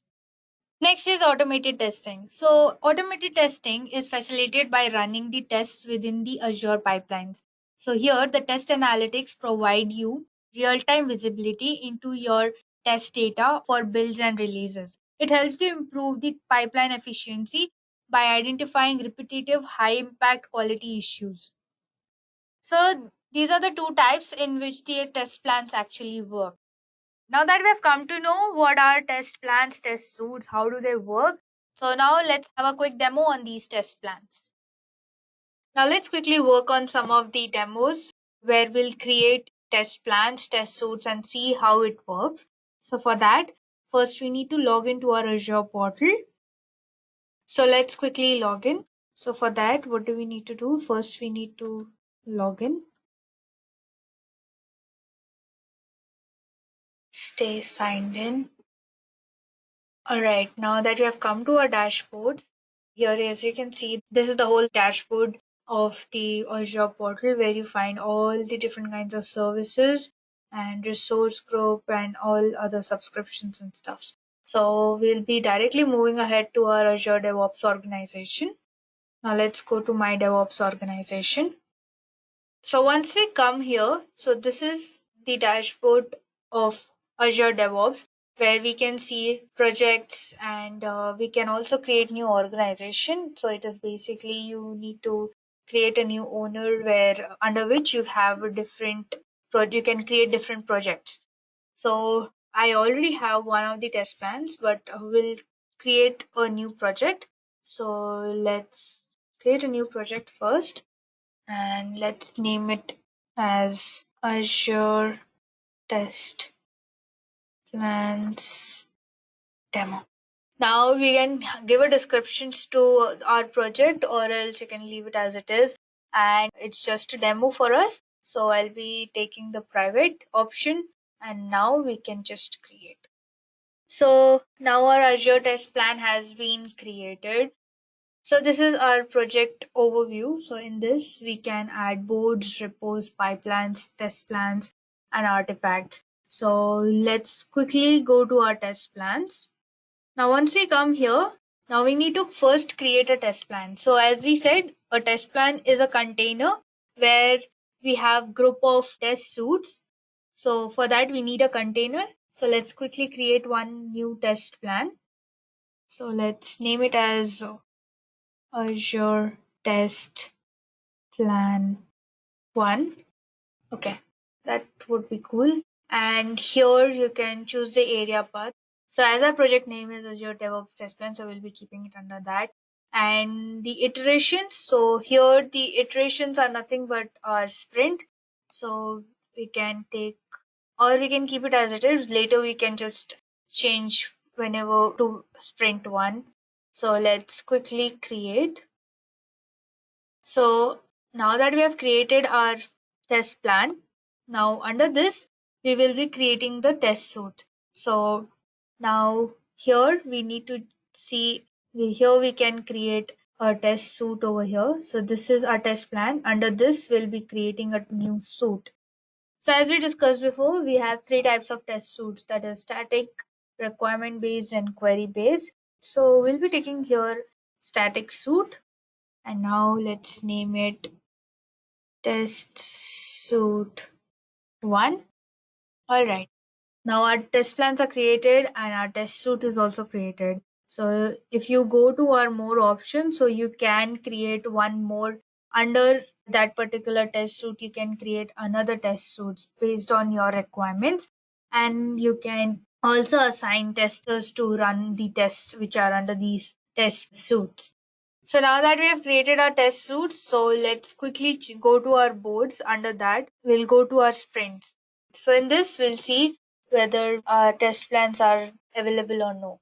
So as you can see here, Azure Test Plan Demo, that is our test plan. And under that, we have the test suite, which is under sprint 1. But currently, we don't have any test cases. For that, we need to create test cases as well. So as you have created these test suites, so in this you can either add new test suites under the test suite 1 or else you can assign the testers to the particular suite. But before that we need to create new test cases. So now what do we need to do is we'll first edit our test plan and we'll choose our iteration, that is our sprint 1. So we'll be choosing that and we'll just save and close. So once we do that, we'll just go to our boards. So as you can see, this is our test suite and this is our test plan. So, and it is currently active.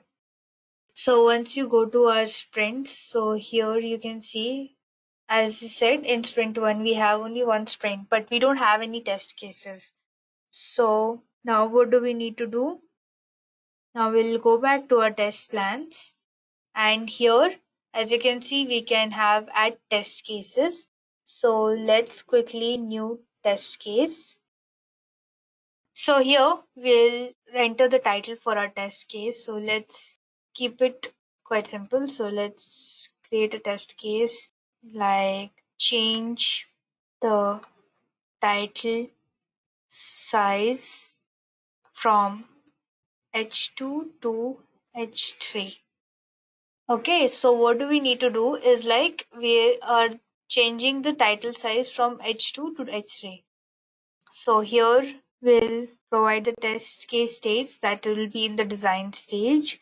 So here what do we need to do? Here we need to add the steps. How to change the title from H2 to H3. So let's quickly add some steps. Alright, so we'll just give couple of few steps, that is open home.html, then go to class is equals to hello, and then we will change from H2 to H3. So these are a couple of steps we can add, and based on that you can also give your expected results. Here we'll write size changes. That means the size gets changed. We need to check that. So we'll just save and close. Now let's create one more test case. Let's try one more. So we'll just create one more test case, that is new test case. So in this test case, we'll just write something different. Now we'll say change the title size from H2 to H1. And here, as we said, we need to give our steps. So we'll just follow the same steps. Open home.html,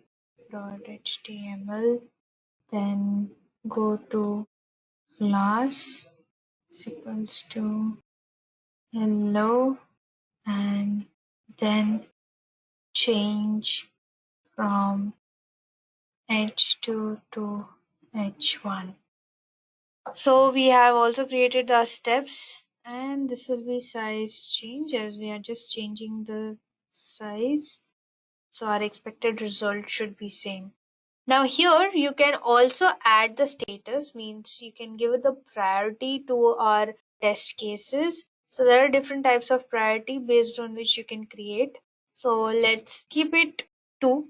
Let's not change anything, and we'll just quickly save and close. So we have 2 test cases. Now in this define section, we are able to see the different test cases which are assigned. Now we'll go to our execute, and here you can see that your test cases are also visible. So you can select one or multiple test cases. So let's quickly select one and just run for web application. So once we run the web application, so here you can see the steps are specified here. So now what I will do is go to these web applications and I'll check whether the changes have been done or no. When I open the home.html, if it is running well, so I'll just tick mark, or else if it is not, then I will just fail the test step. And then I go to the class hello. So once I go there, so I tick mark that, and I change from H2 to H3, so I'll click that. So once that is done, whereas here you can add some more steps, like here you can see insert new step. You can just create new steps, or you can delete the steps if you are not requiring it. So here you can just add any one new. All right. So here you can also take screenshots, or you can just select the image action and also create a video. Now once you have done this, we'll just save and close. So as you can see here, our test case, that is change the title size from H2 to H3. So here it shows passed. Now we'll also do with the second one. So let's run it together. Let's see what happens. Okay, so here you can change your test. Like we have our first test and you can switch your test cases. So currently our one test has been done, so we'll do with our second test as well. So we'll just pass all the tests and we'll just save and close. All right, it shows active state. Let's see whether it has been done or no. All right. Okay, so what did we do? We did it for the first one as well. So we'll just quickly do for this as well. And just save and close. So as you can see, our both the test cases have passed. So now that our test cases are run, now let's go to our chart section. So here you can create a new chart. So here you can either create a new test case chart or the test result chart. So now first let's create the test result chart. So here you have different kind of charts. So let's select bar as just to make it simple, and we need to group by. You can choose as per your requirement. If you have number of suits, you can choose that, or testers. So I'll take it as upper as the priority. So now here we'll just, you can change the colors of your bars and you can customize it on your own requirement. So once that is done, so now this is the test case. As we said, we have only one test suite. So based on that, our chart looks like this. So now that we have just run both the test cases and we also see the charts as well. So there were two test cases that had run successfully. Now we'll just go to our boards, and in that we'll just select any one of the test cases. Now as it has been run successfully, we'll just change the state. You can change the state by ready, closed, anything. So you will be just, we'll close this and we'll save it. All right. And now let's go back to the work items and let's do the same as well with the second test case, that is the change the title from H2 to H1. So let's do ready and let's save it. So what do we do is now we'll just go back to our test plans and create a new chart and see how our test case looks. So let's check based on our states. So here you can see one is in the ready state and one is in the closed state. So we had changed the state of one test case as closed, means the test has been done, and one as it is ready. As said, you can also change the colors based on your choice. You can give any colors to your charts and you can show to the people. So in this test suits, let's create a new test case chart. So in this, let's take a pie chart itself and let's group it by the states. So as we change the state of each of the test cases, based on that, we'll be seeing. So as you see, one test case was closed and I had changed one of the test case to be ready. So we can see the differentiation based on it. So it will be helpful for the team also to understand that how many test cases are closed under which states. So this is for you can create. So this was under the test suite one. Whereas you can also do it for your test plans as well. So as you can see here, it is like you can create new test cases over here, and based on that, you can create a chart. Now let's create one more suite and let's see how does that chart look. So let's create a test suite, that is test suite 2, and in this also we'll have a test case. Let's create a new test case like hello world, and we'll give couple of steps. Open hello world dot html, go to class, and then print is equal to hello world. All right. Now we'll just save and close. So this is our test case. So now we'll not run this test case now. We'll just create a chart and see how does it look like. So we'll just go to our test plan itself. So under this test plan, we will create a new test case. Okay, so here you can see it automatically gets changed. You don't have to like create a new chart over there. It automatically gets changed, and you can see one is in the design stage, one is in the ready stage and close stage. Whereas you can also edit it while if you want to change their constraints based on like state or anything. So you can change it accordingly. So I'll just keep it as it is. So this is how you do the manual testing in DevOps test plan. Whereas I said you can also do the automated testing by building pipelines, and with those pipelines you need to connect it with your test suites, and through that you can just automate all your test plans.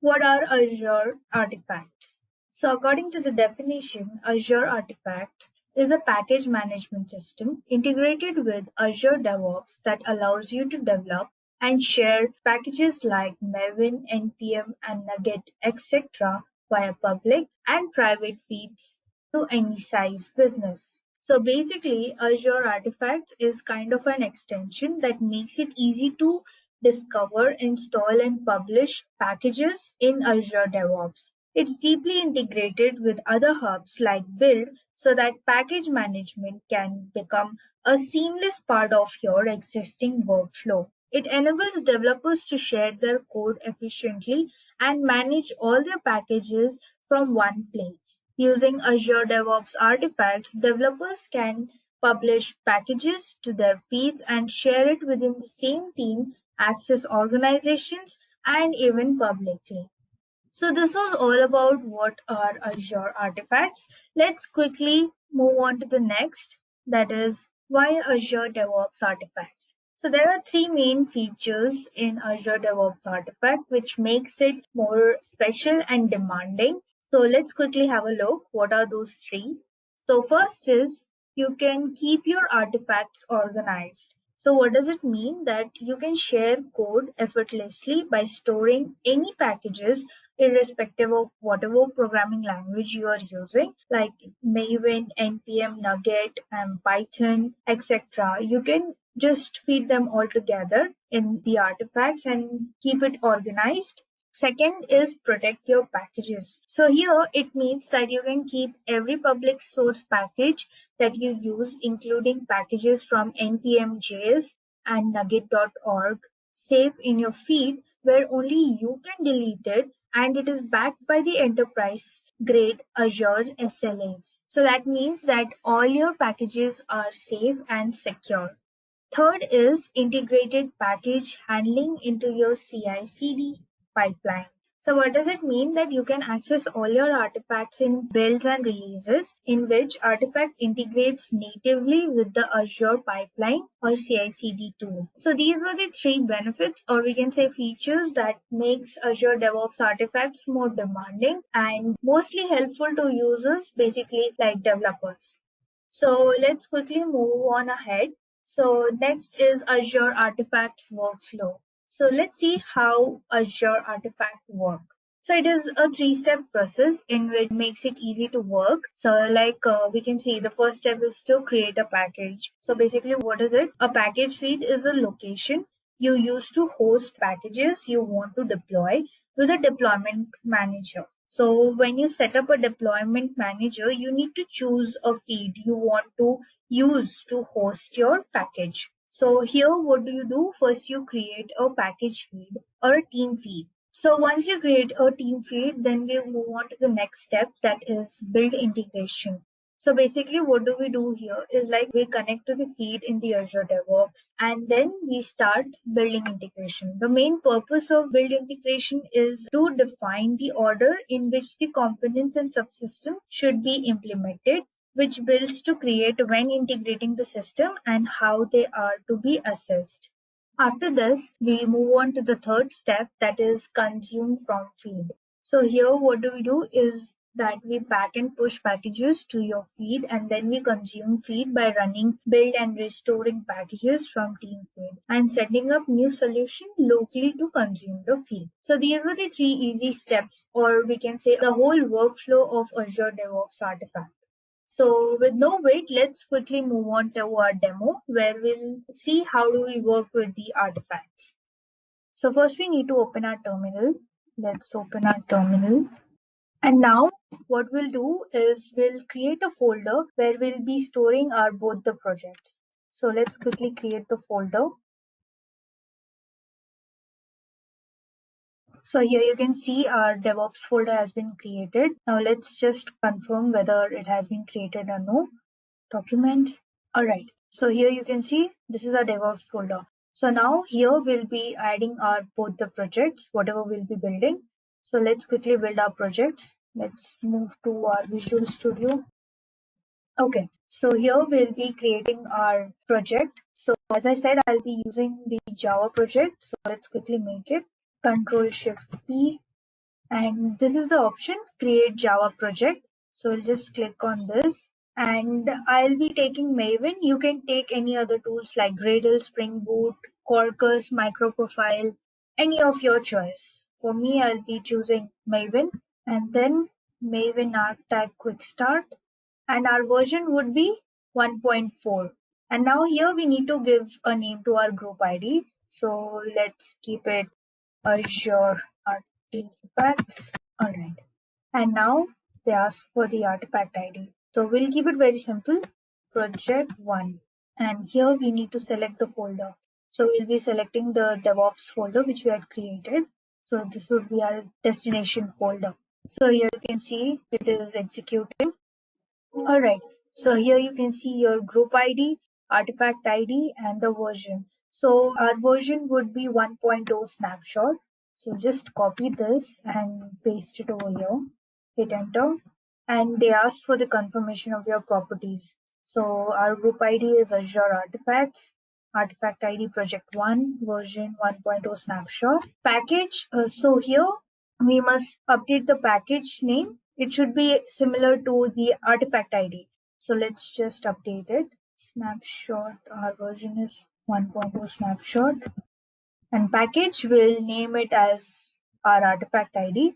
So project 1. Yes. And here you can see our project 1 has been created successfully. And here you get the message and we'll just open this. Alright. So here, as you can see, this is project 1 and you do have your source files and pom.xml. So this is the where you find all your dependencies. So let's quickly build our project 2. We'll follow the same process. Control Shift P, Java project, Maven, type 1.4, and our group ID would be same. So Azure Artifacts, and this will name it as project 2. Now select the folder, destination folder. Alright, so here we see our group ID, artifact ID, project 2. Let's keep the version same. We'll just copy this and we need to update our package. So let's update it. Project 2. Yes. Alright. So our project 2 has also been successfully built. Here you get the message. We'll just open this as well. So here also you can see your source file and your pom.xml file has been created. So now both the projects are created. Now what do we need to do is to create the dependencies. So let's create the dependencies. For this, we'll just maximize this. In project 2, we'll come to this dependencies section and we'll copy this dependency code, copy, and just paste it below. And now what do we do here is, as we need to create the dependencies, so we'll change the group ID, artifact ID, and your versions. So what would be our group ID is Azure Artifacts, which we had created. So let's just copy and paste. And our artifact ID is project 1, as we are making project 1 dependent on project 2. So let's write it project 1. Alright, our version would be 1.0 snapshot. Cool. And our scope would be system. Now below this, we need to give the system path. So let's quickly give the system path. Okay, so our system path would be $base star live project 1-1. So here we get the option 1.0 snapshot.jar. So we'll quickly save this and we'll open our terminal. So let's open our terminal. So now to build this jar file, we need to go to project 1. So let's go to project 1, cd project 1. Alright, so here what do? We'll just hit the command maven compile. Alright, so here it shows it has been built successfully. After this, we'll just hit the command maven package. Alright, so your maven package command has also been run successfully. Let's quickly cross-check it once. Let's go to project 1. Now here we see the target folder. So let's quickly check. So here you can see your project 1.0 snapshot.jar file has been created. Now what do we need to do is we need to copy this jar file and paste it in project 2. So for this, let's create a folder in project 2. Let's name it live and we'll copy this jar file and paste it in. Okay, now what do? We'll run the same commands, that is maven compile and maven package in project 2 as well. So let's quickly go to project 2. Maven compile. Alright, so here you can see it has been built successfully. Let's run another command, that is maven package. Alright, so here you can see maven package has also run successfully. So this is how you create the dependencies between the two projects. Now let's quickly move on to our Azure. So we'll go to our Azure DevOps.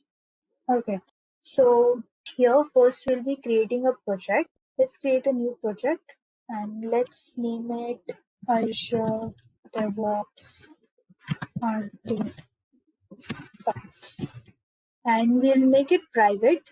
Like you can choose any one of the like you can choose the visibility of your own choice. So but I will prefer private and we'll create it. So this is our new project. Here you can see there are different options like boards, repos, pipelines, test plans, artifacts. So first we'll go to repos and here we'll be like uploading our project, whatever we have created right now. For this, now what do we need to do? The first step is like, so let's go to our project. Now we have created the dependencies, like we have created our jar files and our both the projects are dependent on each other. Like, so it is basically typically for like one developer environment. But let us assume like if you have two different teams, and then what you need to do that you need to always come over here and open the jar file and just update the versions of the jar file every time. So what do you need is to have a central location where you have all these files, and then every time whenever you compile these projects, then it is going to go ahead and the latest file, and then it is basically that you don't need any more, like you won't have to just come over here and keep on updating your versions. So it would be automatically done. So for that, what we'll do, like we'll just delete this jar files from here so that only the code is like transferred to our repos. So let's go to our files and go to project 1, and in target there is a jar file. So we'll just delete this jar file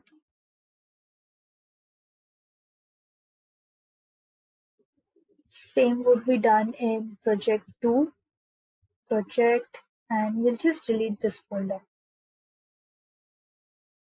Alright, so now that is done.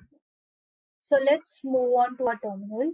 Now we need to move to our destination folder where we have where we have built our both the projects. So I have come here to this DevOps folder. Now what we need to do is we need to send these two projects into our Git repository. For that, we'll git init and then git add all and then git commit and then first commit enter. So here you can see our both the files have been gone into the repository. Now what do we need to do is we will go to our repository and we'll just copy this git remote add origin. So what do we need to do is we'll just copy this link, copy and git remote add origin, git remote add origin.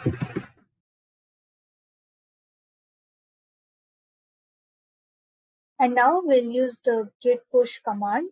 So let's use it. Git push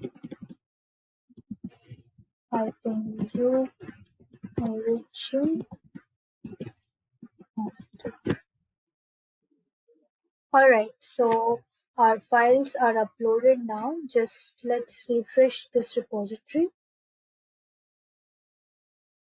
Let's go to repos. Okay, so here you can see both the projects are uploaded over here. So it is quite clean. We just have our formx.xml and our source folder. We don't have our jar files or anything as such. Now after this, let's move on to our artifacts. So here first is we need to create a feed. So let's create a feed. Let's name it project Azure app. And here we can give the visibility. It's upon you, like whatever choice you need to give. So you can give the visibility like only accessible to the members of the organization or to the specific people. So I'll select the second option and upstreaming sources. So here we like from the public sources, we include the packages, like no matter whatever languages you're using. And our scope would be project. It can be either project or organization. So for me, I'll be selecting the project and I'll just create it. So yes, as you can see here, our feed has been created. Now next, what do we need to do is connect to feed. So here you can see all different languages, the packages which you need to like connect and you need to feed on to the artifacts. So here there are different languages like .NET, Nugget, Visual Studio, NPM, Gradle, Python, Pip. So you can choose any one of your choice. For me, I'll be choosing Maven as we have worked on Maven. So let's, what do we need to do is here, let's copy this repository and we need to paste it onto our project files. So let's go to project 2 and let's search for our repository section. So do we have any repositories? So no, we don't have repository. We need to create a new repository. So let's create a repository just below our dependencies. So repository is, so let's close it. Alright, now what do? We will just paste the code over here and just save it. Now we can also copy this whole code and paste it on project 1 as well. So this is a project 1. Let's go and do the same thing under repository. under the dependencies, we'll paste this repository code and we'll save it. Alright, so now you can see this URL. So this URL needs some authentication as this is private. So how do we give the authentication? So let's move on to our Azure DevOps. Here we'll go to personal access key tokens, and here we'll be creating a new token. So let's create a new token over here. You can give any name to your token. Let's keep it project Azure app artifact. All right, and let's give the authentication. We'll give the packaging, read, write, and manage. Once that is done, let's create. So as you can see, your token is created over here, and this is your password. All right, so just copy this password. Now, where do we put this keyword so that we can authenticate? So there is a folder, Maven folder, that is m2.m2. So we'll go to that m2, and here you can see the repository folder, and there's a settings.xml. So we'll go to the settings.xml file, and here you can see this is the code where you can give the authentication to your Maven project. So here, this is the code server. Under this, you have your project ID, project azure.app, and your username is your organization's name. Now let's paste the password which we had copied. So let's paste it over here and let's save it. So now let's go to our Azure DevOps, and we'll go to the artifacts, connect to feed, Maven. And so here you can see the settings.xml file, your username is there, and your personal access token which we created previously have been initiated. Now what do we need to do is copy this repository as it has been updated. Let's copy this and paste it again to our both the projects. So we'll just copy this repository, paste it over here and save it. Let's do the same with our project 1. So this is our project 1. Alright, so we'll save this as well. Now what do we need to do is we need to also have this distribution management code. So let's find out if we have this section. So we don't have it. Let's paste it again just below the repositories. Just close this. Copy, paste, and close. Now what do we need to do is copy the same repository code and paste it just inside this distribution management and save it. Alright, now we'll just do the same thing with, this is for the project 1, we'll do it for project 2 as well. Let's copy project 2 and paste. Alright, so we'll save it. So now let's move on to the terminal of project 1 and VM deploy.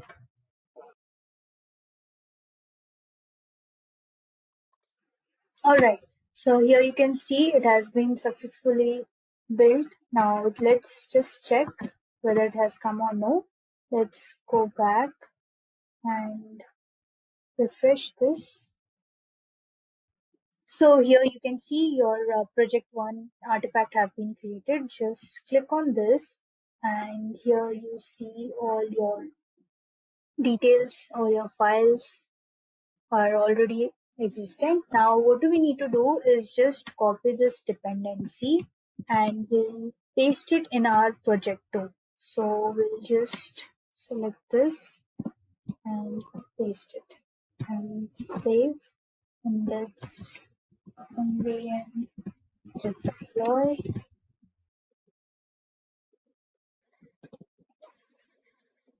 Even this has been built successfully. Let's check, refresh. So here you can see our both the projects have been uploaded, and this is how you push your packages into your artifacts.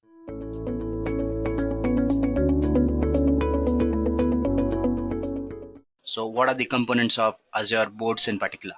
So guys, these are the terms that we would be more concerned about as we move further into the demo part. So let us try to understand these one by one. Calling them components, I'm not sure how right an approach that is, but yeah, these are more of the terminologies that concern Azure Boards.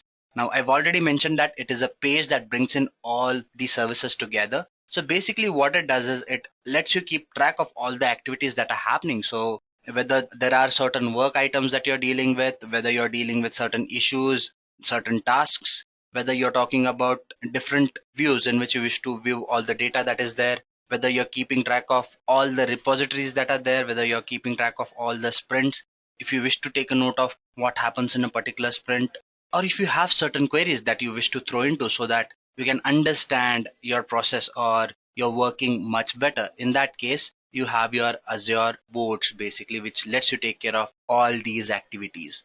So what are these terms and what do they do exactly? Let's try to understand those. Now, as I've already mentioned, each artifact that would go on your Azure board, I mean, whether it's an issue, whether it's a task, whatever it is, it comes under a particular classification. I mean, I want to make note of that particular artifact in the form of some entity. So that entity is my work item, as in what your work is being done, what your action is being done on this particular item. That can be taken note of by using this particular thing. Work item is nothing but basically creating a simple tab in which you keep track of everything. Okay, if I have a particular issue, say for example, I have some issue with committing a change to a particular repository. In that case, I can create a work item or an issue saying that, okay, this is the stuff that I'm working on, or this is the stuff that I need to keep note of. So this basically is a work item. Boards, now again, if you have a particular project that you're working on, now that project would have its self-defined board. In this case, you can think of it as a Kanban board basically, which is very popular, and it comes self-integrated with every project that you work on Azure Boards specifically. Backlogs, yes, the fact that you are working on sprints, I mean, let me simplify this a little more for you. Basically, Azure Boards also lets you keep track or lets you perform sprint management and agile development and management as well. That means you would be working on software development in different phases. So you would be working in different sprints, right? So there might be a possibility that you are working on a particular software or developing a particular software. In that case, you would be having certain backlogs, certain issues that need resolving. So in order to keep a track of it, in order to keep an order in the flow of your software development, you can always have backlogs which let you backtrack and keep track of what has happened and what has not. So for that, you have backlogs. Queries, we've already discussed that. I mean, you can always throw in queries to understand what is happening on your dashboard or on your board. Sprints, I believe we have a fair bit of idea about that as well. When you talk about dashboards, yes, as I've already mentioned, you have a separate board. Azure ensures that you get that simplicity. I mean, you get everything on one simple page. So as we move into the demo part, probably we would be understanding these topics in a little more detail. So let us quickly just do one thing, that let us quickly switch into the Azure boards and let us get started with the demo part so that probably these terms make a lot more sense to you people. So guys, what I've done is I've gone ahead and I've switched into my Azure portal. Technically, I haven't switched into my Azure portal. Azure portal is a one-time place or a single place where you can actually go ahead and implement or carry out all the Azure practices. So that happens with most of the cloud platforms that are there in the market. So in case if you wish to practice Azure, all you have to do is go and search for Azure portal or free tier for Azure, and you would be directed to a page where you can create a free tier account on Microsoft Azure. You'd be expected to enter your credit card or debit card details. This is because these services have an upper limit or a cap on top of that, so that you cannot exceed those limits. Because if you do exceed those limits, then Microsoft Azure would charge you, and that is why they need your credit card or debit card details. But if you are a beginner and you wish to practice, do not worry, these resources are more than enough for you to practice. So I would suggest that you actually go ahead and create a free tier account. Okay, one more important point. Once you create that free tier account, you have certain credits which are somewhere around $200 if I'm not wrong, 200 US dollars. And if you are from India, the fact that I am conducting this session in India, I have a credit. If I create a free tier account, I have a credit of somewhere around 12 to 13,000 Indian rupees, which is more than enough if I'm not wrong for the practice sake. And you have a validity of 1 month to practice these services for free. Once you exceed the 1 month part, your account would be deactivated. or you won't be given access to the services. If you wish to have an access to these services, you would have to probably sign up to some plan that they have. But meanwhile, you can use these resources for free for a month actually. So with AWS, it is for 1 year. With Azure, it is for 1 month, if I'm not wrong. So once you do have that free tier limit with you, you can visit this particular link. As you can see on the screen, you can actually go ahead and search for this particular screen. And once you do that, guys, probably you can actually go ahead and come to this page where you can start free with the boards. So let us see how can we get started with this particular service. So click on Start Boards. It would ask you as in, do you wish to continue? Just say yes. It is an Azure DevOps service basically. So it would ask you for the name of the organization. I mean, you have a structured approach here where you would be having an organization under which you'd be having projects. So let us call it, say, Azure Boards. Guys, I'm giving a random name because most of the names are taken. Azure Boards 1, 2, 3, 4, 5. Continue. Okay, I just backtracked accidentally. Let's say Azure Boards sample 1, 2, 3, 4, 5, and I say continue. So it creates an organization and it redirects you there, and then it says that actually go ahead and create a project. So I'm gonna say demo project for this session, and I'm gonna keep it public because I wish to add certain users. So let's just keep it public for now, because if I create a private account, I would have to look into access rights for the users that I'm creating. And there you go, your project is created. So you can go through this welcome guide if you want. I'm gonna skip it for now. So guys, this is how the interface looks like, and as you can see, I've mentioned that you can take a look at the backlogs if you've created, which I haven't in this case. You can create issues if you want. You can do that as well. You have an option of epics, issues, which lets you basically keep track of all the stuff that you're doing. You have certain work items that you can add if you want to here. Boards, what boards are you using? Backlogs, you can keep track of all the backlogs that you do. Sprints and queries. So if you just come to boards and then you say add a new item, let's say sample item, there you go. So guys, you can see that it comes with these two options. You have a particular state here. So for now it says to do. What do you wish to do? It is that phase. Okay, so you can actually go ahead and change the state as well, saying once you do change the state, it moves to the next part, as you can see here. So if you are working on a particular action and you've actually moving from one state to the other, you can always make changes to that, and probably you'd know that, okay, what state is the work item into, what state is the issue into.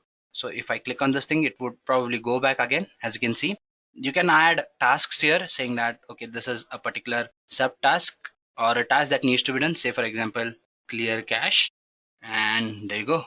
Cache has been added. If I am done with this particular task, say for example, I move into doing phase and I clear this task and I say I am done with it. There you go. As you can see, the color here has changed, indicating that the flow is correct and my task has been completed. So you can keep track of all the resources that you're using here.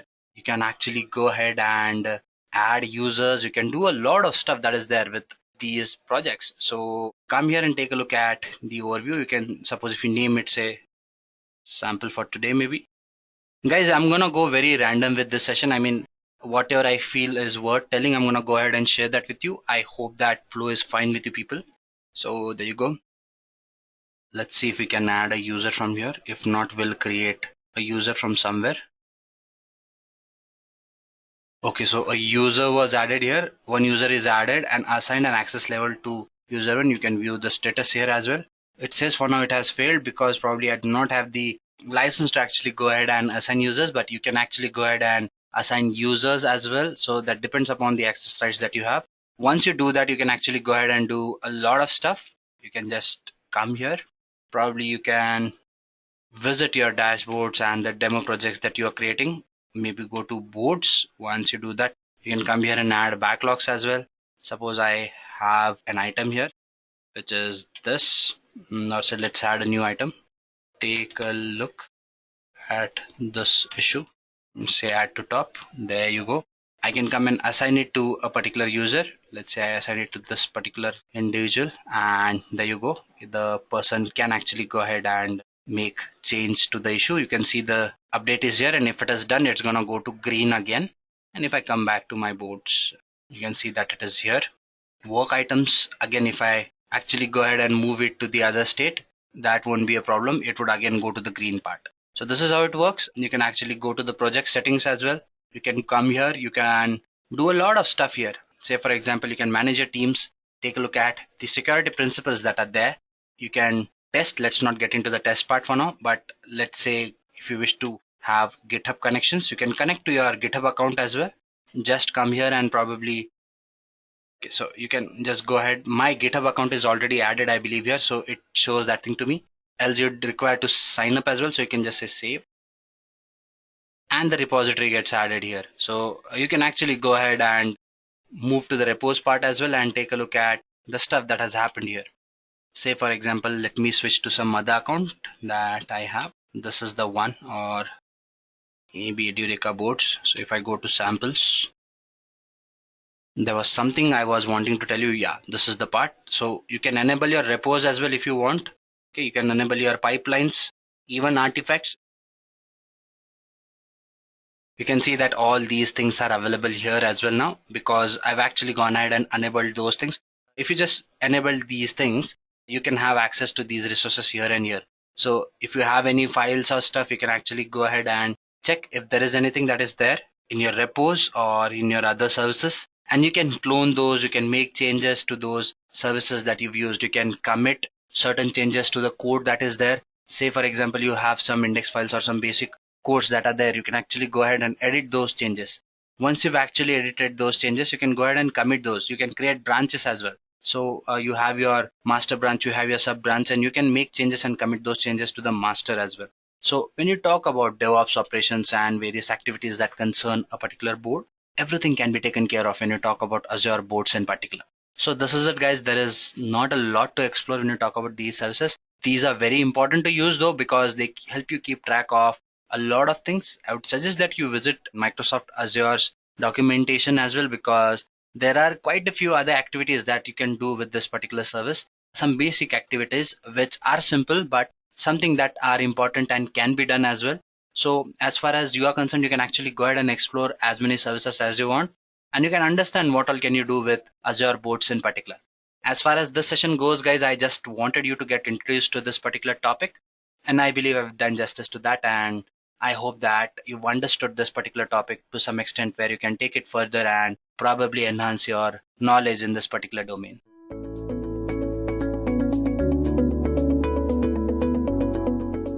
Let us try to understand what is Azure Pipelines now. Now basically this particular service helps you carry out following things, or this is what the definition has to say. Well, it is a service that caters the need for creating pipelines on Azure cloud platform, which is pretty much evident. And what it does is it lets you build, test, and deploy applications to Azure cloud and other supported platforms. Let me simplify this definition for you a little more. Now, basically what it does is it lets you create a pipeline. Now, when I say a pipeline, when you develop a software, it needs to be built. So there are steps involved in it. You would be picking up a piece of code, or you'd be creating a new code. Once that code is there, you would build that code. You would probably run some tests on top of it. If any changes are required, you would again build that code, again test it, and once it is ready, you would deploy and deliver it to the end customer, right? So instead of doing these things individually or doing these separately, what if there was a channel in which you could do all these things and keep a track of all these at one single location? Wouldn't that be nice? Well, when you talk about Azure Pipeline, that is what it does. It basically lets you bring in all these actions under one umbrella. And these are some of the features that Azure Pipeline has to offer to you. Let us take a look at those one by one. Well, Azure pipelines are basically platform and language independent. What do I mean by this? Well, if you have your application and you wish to run it on a particular platform, well, Azure gives you option for that as well. You can run it on maybe your Windows operating system. You can run it on your Linux operating systems. You can run it on your Mac operating systems as well. Plus, it is language independent. That means whether you are building a Node.js application, you are building it in some other programming language like Python or stuff like that, you can definitely run this piece of code or build your applications using different programming languages, and you can run those on different platforms as well. Freedom to work with containers. Definitely true. What do I mean by this? Well, containers are something that let you simplify the process of virtualization, or in simple words, they let you separate your piece of code and binaries from the platform on top of which you wish to run those. So in simple words, your code is locked into a container which can run anywhere. There are containers like Kubernetes, Docker. So basically what it does is it lets you push your applications on top of these containers. You have Azure Container Registry as well, if I'm not wrong. That is an Azure service for containerization basically. So you have the freedom to move your applications on top of these containers or inside these containers as well. Deployment to the other cloud vendors, definitely yes. Now, the fact being that this is an Azure service and it lets you create pipelines does not mean that it restricts your applications to Microsoft Azure only. If you have been using other cloud vendors or your customers or whatever it is, I mean, your end goal is to move it to some other cloud platform, you can do that. If you're talking about cloud platforms like AWS, which is popular, GCP, which is a very good competitor, if you wish to move your codes or your applications to these vendors, well, definitely deployment to these vendors is also supported. Support for open source, yes, Microsoft Azure has put in a lot of effort in recent times to ensure that Azure is open to open source projects, applications, and tools as well. This being said, it is very easy to integrate open source services with Azure these days, and that is why if you wish to keep your project open source or you want it to be accessible to others, you can take care of that as well. So these are some of the features that make Azure Pipelines a must-have tool or a must-have service. So let us just quickly move further now and quickly switch into the demo part because I do not want to stall any of your precious time. So let us just quickly take a look at what Azure Pipelines can do for you.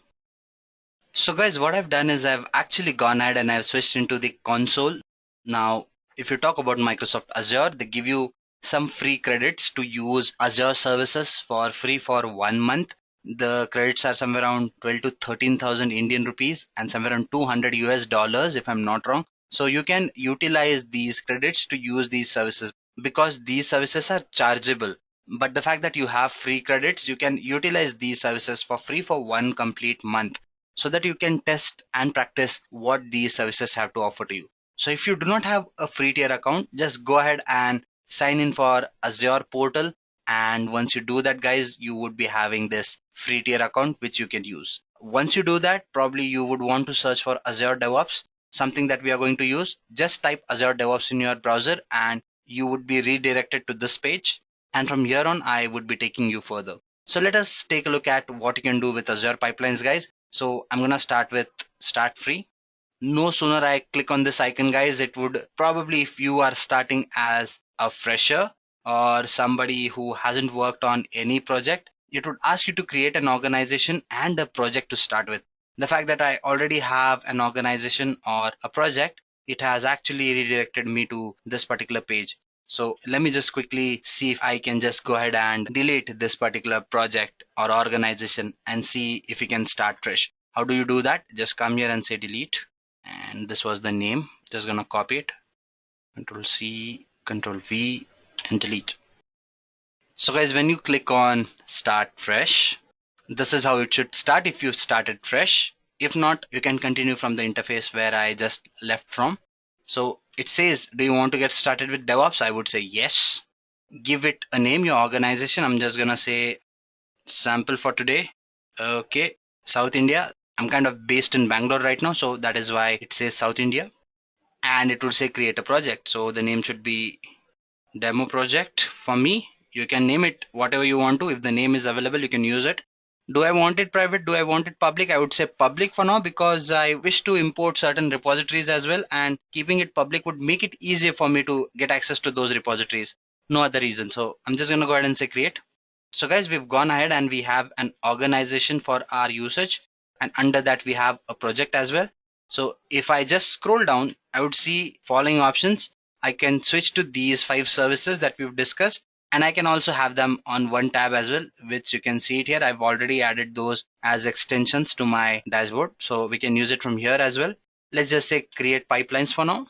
There are no pipelines here because I've deleted my previous project as well. So I'm just going to go ahead and say create a new pipeline. So where is my code is what it is asking me. Is it in Bitbucket? Is it in Azure repositories? Is it in GitHub? I have some pieces of code in GitHub. So let's just go ahead and use a random piece of code that is there in my repository.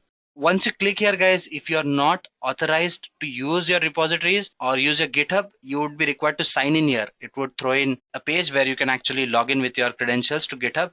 and pick up your repositories if you wish to use those. I have this one here. It is available actually. You can look for pipelines, Python, Django for Azure, and probably you would get these anywhere. You can just fork it by clicking here. If you do not have it, do not worry. I would be sharing the link for this as well.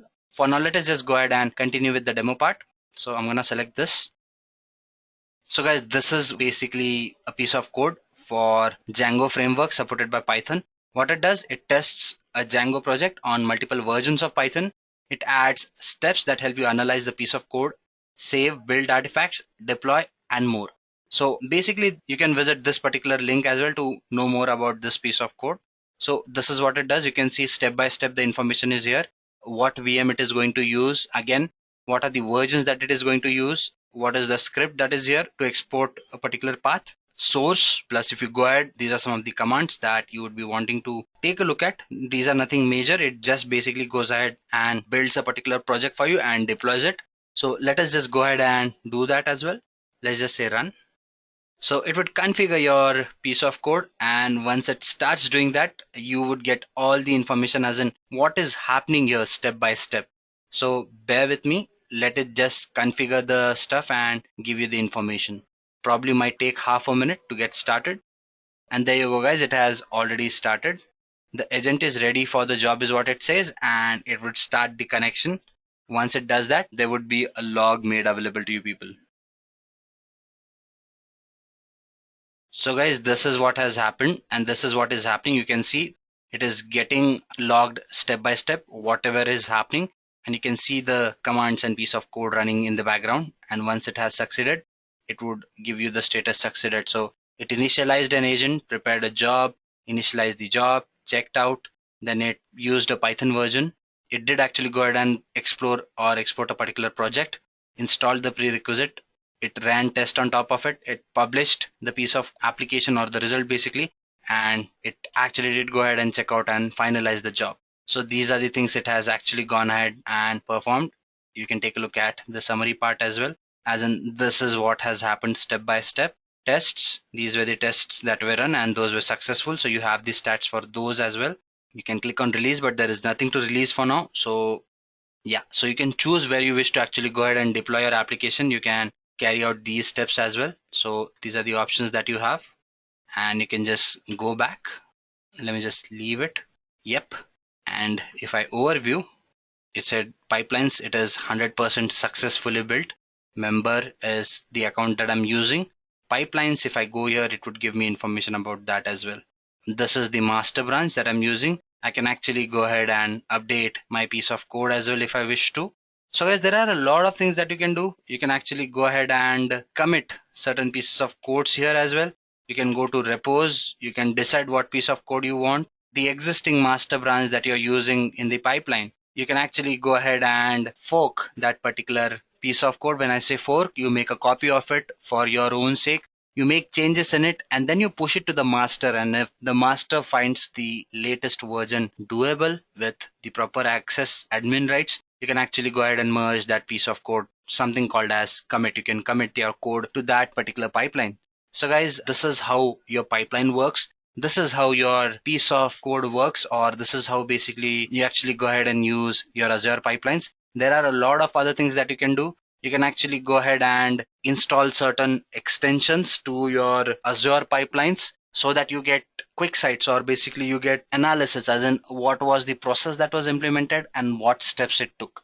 If you wish to know more about it, do visit our YouTube channel and visit Azure DevOps video where we've talked about that. The video also talks about how you can actually go ahead and add badge to your particular piece of code or your application, suggesting that whether all the builds were succeeded or were successful or not. As far as this session goes, guys, I believe I've talked enough about what Azure pipelines are. I've shown you a sample as in how you can actually go ahead and create a sample piece of code using Azure pipelines, or not a piece of code, or how you can actually deploy a sample piece of code using Azure pipelines. I believe most of the parts here are covered, but let us quickly take a look at some of the other pointers and then probably we can rest this session. So here you'd be having summary of what is happening. Dashboards, I don't think it would show any dashboard. You can just go ahead and add widgets if you want. So you can click it or click on this particular icon, select a widget. You can add it here and you can say add. So now if you go to your dashboard, you can select a pipeline here. Let's say this is the pipeline and I say save.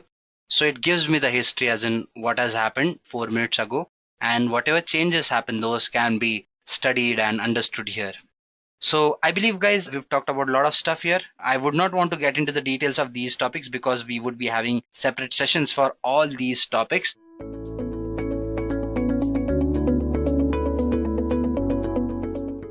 Next thing that we are going to cover is about a demo on the Azure pipelines. Okay, and what I'm going to do now is going to go to something called as dev.azure.com. What you need to do here is, if you're not signed in, it'll ask you to sign up or sign in. And once you sign in, this is the kind of basically the dashboard you will see. What you can do here, the first thing you can do here is create a new project. All right, so let me create one. What do you see here? It is asking me that is it a private project or is it a public project? Now let's say if I want to create a project called my test project 4, I'm not going to create it. It takes some time, to set up everything. But what I can show you here is that now it is asking that what is the version control? So basically, where do you want to keep your source code? Do you want to keep it in Git or do you want to keep it in TFS? Okay, so you can go ahead and select the different version control options which are available. Now, of course, I think with time, they will keep adding more and more, source controls or the version control repositories here, which you can use. But most common ones, which everybody knows, is Git.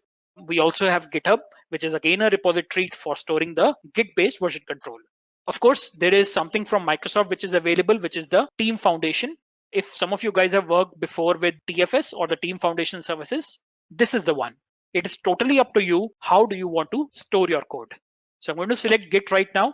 The next thing is about work item process. So if you want to follow the agile process, you can use this one. If you want to use the Scrum process, you can follow this one. Then of course you have got CMMI and a basic one. Now basic is something which does not follow a particular process, but this is something which can help you set up either the agile process or the Scrum process. It's like a kind of a blank template. But if you are comfortable working with agile environment, you can select this one and you can click on create. Now, as soon as you do that, what you will see, it's something like this one, my test project 3, because I created this one and I added few things here. So I want to show you that. All right. Before we go inside this particular my test project 3, what are the things you can see here? Something called as Azure Boards, which we have already talked about, the repositories, Azure repos. Then we have the Azure pipelines. We have got the test plans, and then we have got the artifacts. The same stuff that we have seen in the slide, it's available on dev.azure.com once you create a project. Now let me go ahead and first of all click on this project. What I've done as part of this project, I am using Agile plus I'm using Git. So I've selected this one and this is now showing up in my test project 3.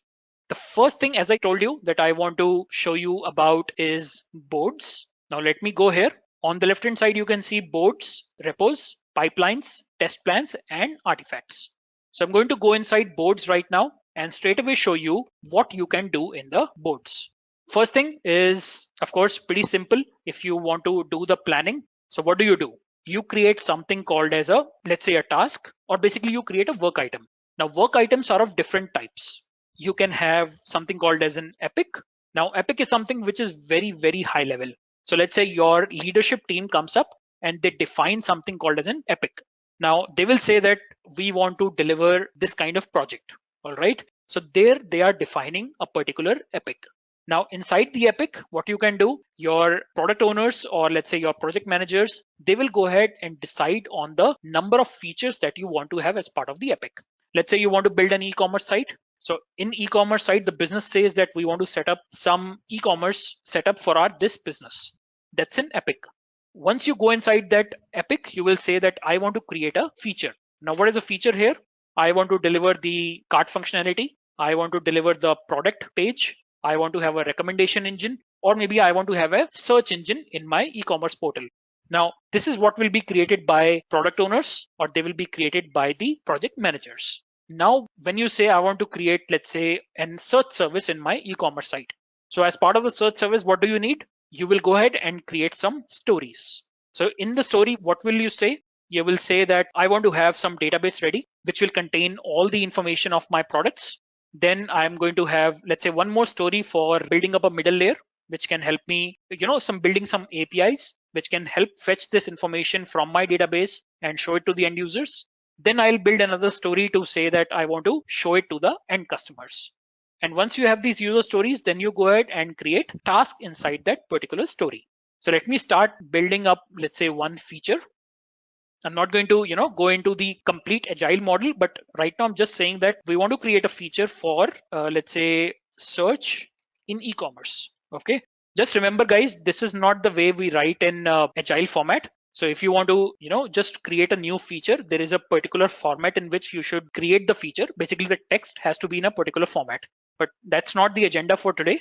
The agenda is to show you that you can create a new feature. You can provide a particular iteration path. This means I want to do it in this particular time frame. Okay, I can create multiple iterations. Okay, and I can put up the iteration here. Now, next thing what I can do here, I can link it to some existing item. All right, so we'll do it later, but then we'll say what is the business value of this, what is the time criticality, what is the start date, what is the target date which we want to complete this particular feature. This feature is new right now, so let me save it. You can go ahead and provide description. You can use the discussion board to do some discussion on top of this particular feature. And once you are final that yes, our feature details are ready, then what is the next thing? Let me go back to work items. And let's say I want to create a particular user story. What will I do? I'll say that I want to create, let's say in the search, I want to create the APIs. And what do I need to do? I need to link it to the epic, or in fact, I'll need to link it to the feature. On the right side, add link, existing item. And I can also say that what is the parent here? So the parent is, we search for it. So the parent is search in e-commerce. Okay. So I'm going to link this one and say that I'm creating a user story. Let me save it. In fact, you can see that if you know about what is story pointing, so you can add story points here. Or in fact, let me tell you this. If you go for, for any kind of course, or not just from here, but if you go for any kind of course about how do you handle agile, so there you will learn more about story pointing. So you can also provide the risk. Let's say this is a medium risk. What is the priority here? All these kinds of setup you can provide here, that you want to do some architectural thing, or you want to, is it a business feature? All this information is provided as part of the user story. So let me save this one. Go back to the work items. So right now this is showing us separately, but once we'll go to the boards, let me go to the backlogs first. What you will see here, all the different stories which are available. Now this is something on which we want to work.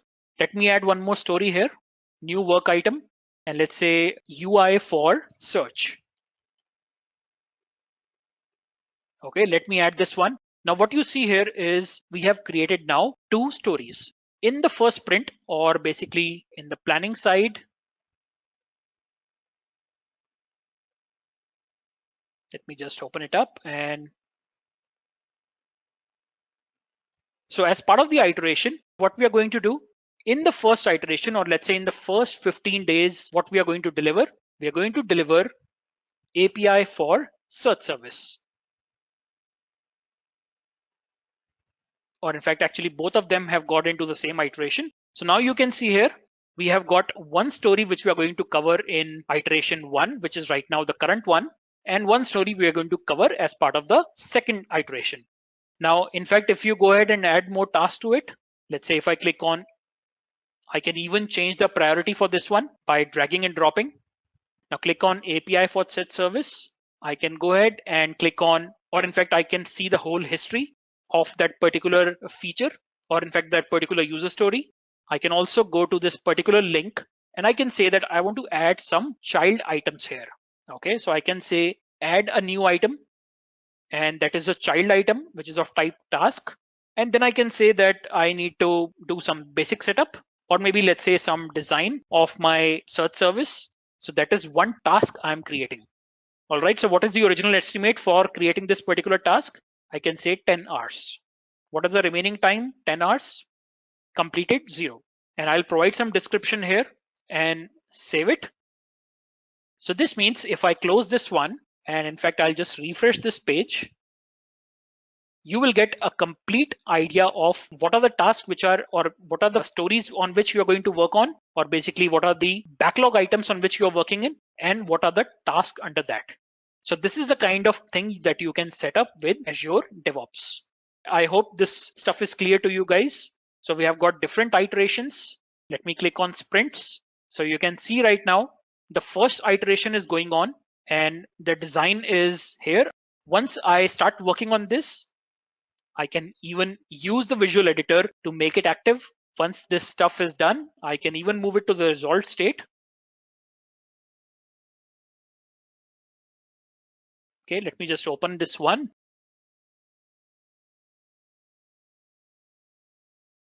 I can just close this task and say that's it. So this is how my overall flow of basically the work items work.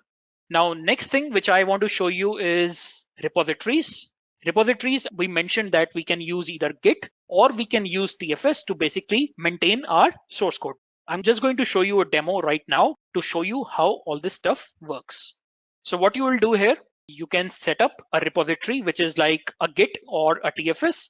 Then you can go ahead and start checking in your code.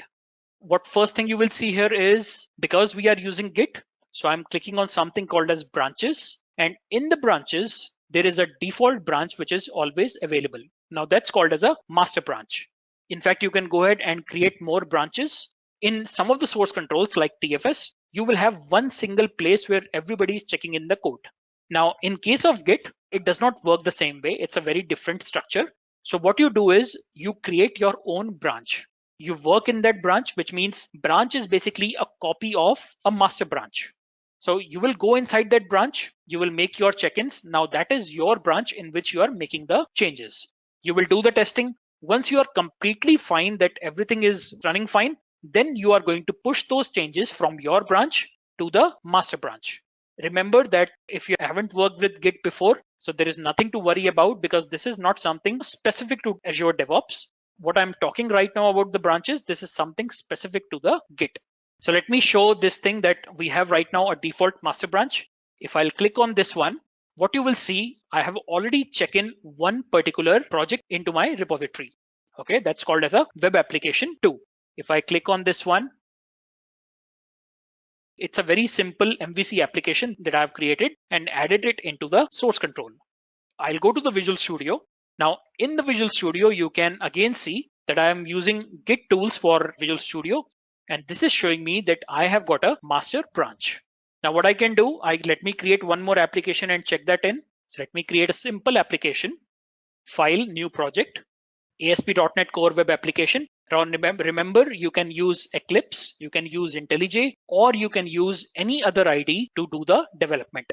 Okay, so this is not restricted to .NET or Visual Studio. You can use any kind of platform or any framework to build your application, or it can be in any IDE. Eclipse, IntelliJ, anything will work here. All right. So what I'm going to do is create a new application called Web Application 3. Let this application be created. All right. Now that we have created our application, what do we need to do? You can see here that my project is ready. I'm going to simply push this code into the source control. Okay, how do I do this? Let me first of all ignore a few of these items. And what I'm going to do is, okay, I'm going to state these items. Now, this is something very specific to Git. So if you are not comfortable with Git, do not worry because this is something you can learn very quickly. All right. So what do I have here? I have got my full application, which is Web Application 3. I can go ahead and check in into a Git repository, which is managed by Azure DevOps. So I'm going to say checking in Web Application 3. Okay. Also, I can actually go ahead and map it to a work item. Let me click on this one and go back to portal to my work item. In fact, we do not have a work item for development. Let's create one. So UI for search service. Let's go back to the links. I hope you guys remember now. You can click on add link, new item, and let's say we call it build web app 3. Okay, let's call it create.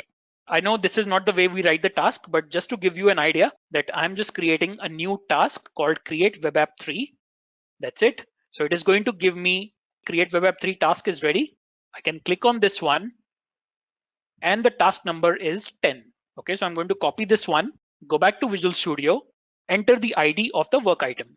Okay, so I'm going to say 10 is the ID. And you can see basically the related work item. Now what we are doing here, we are creating a new application. When we are checking in the code, we are also specifying what is the related work item. All right, so let me commit all this stuff in the code, sync it back to the cloud, which means now I have checked in into my local environment. I just want to push these changes into the cloud environment. So again, this is specific to Git. You do not have to worry about this.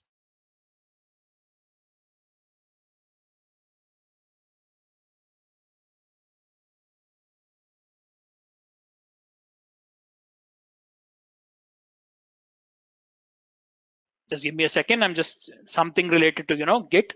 I need to.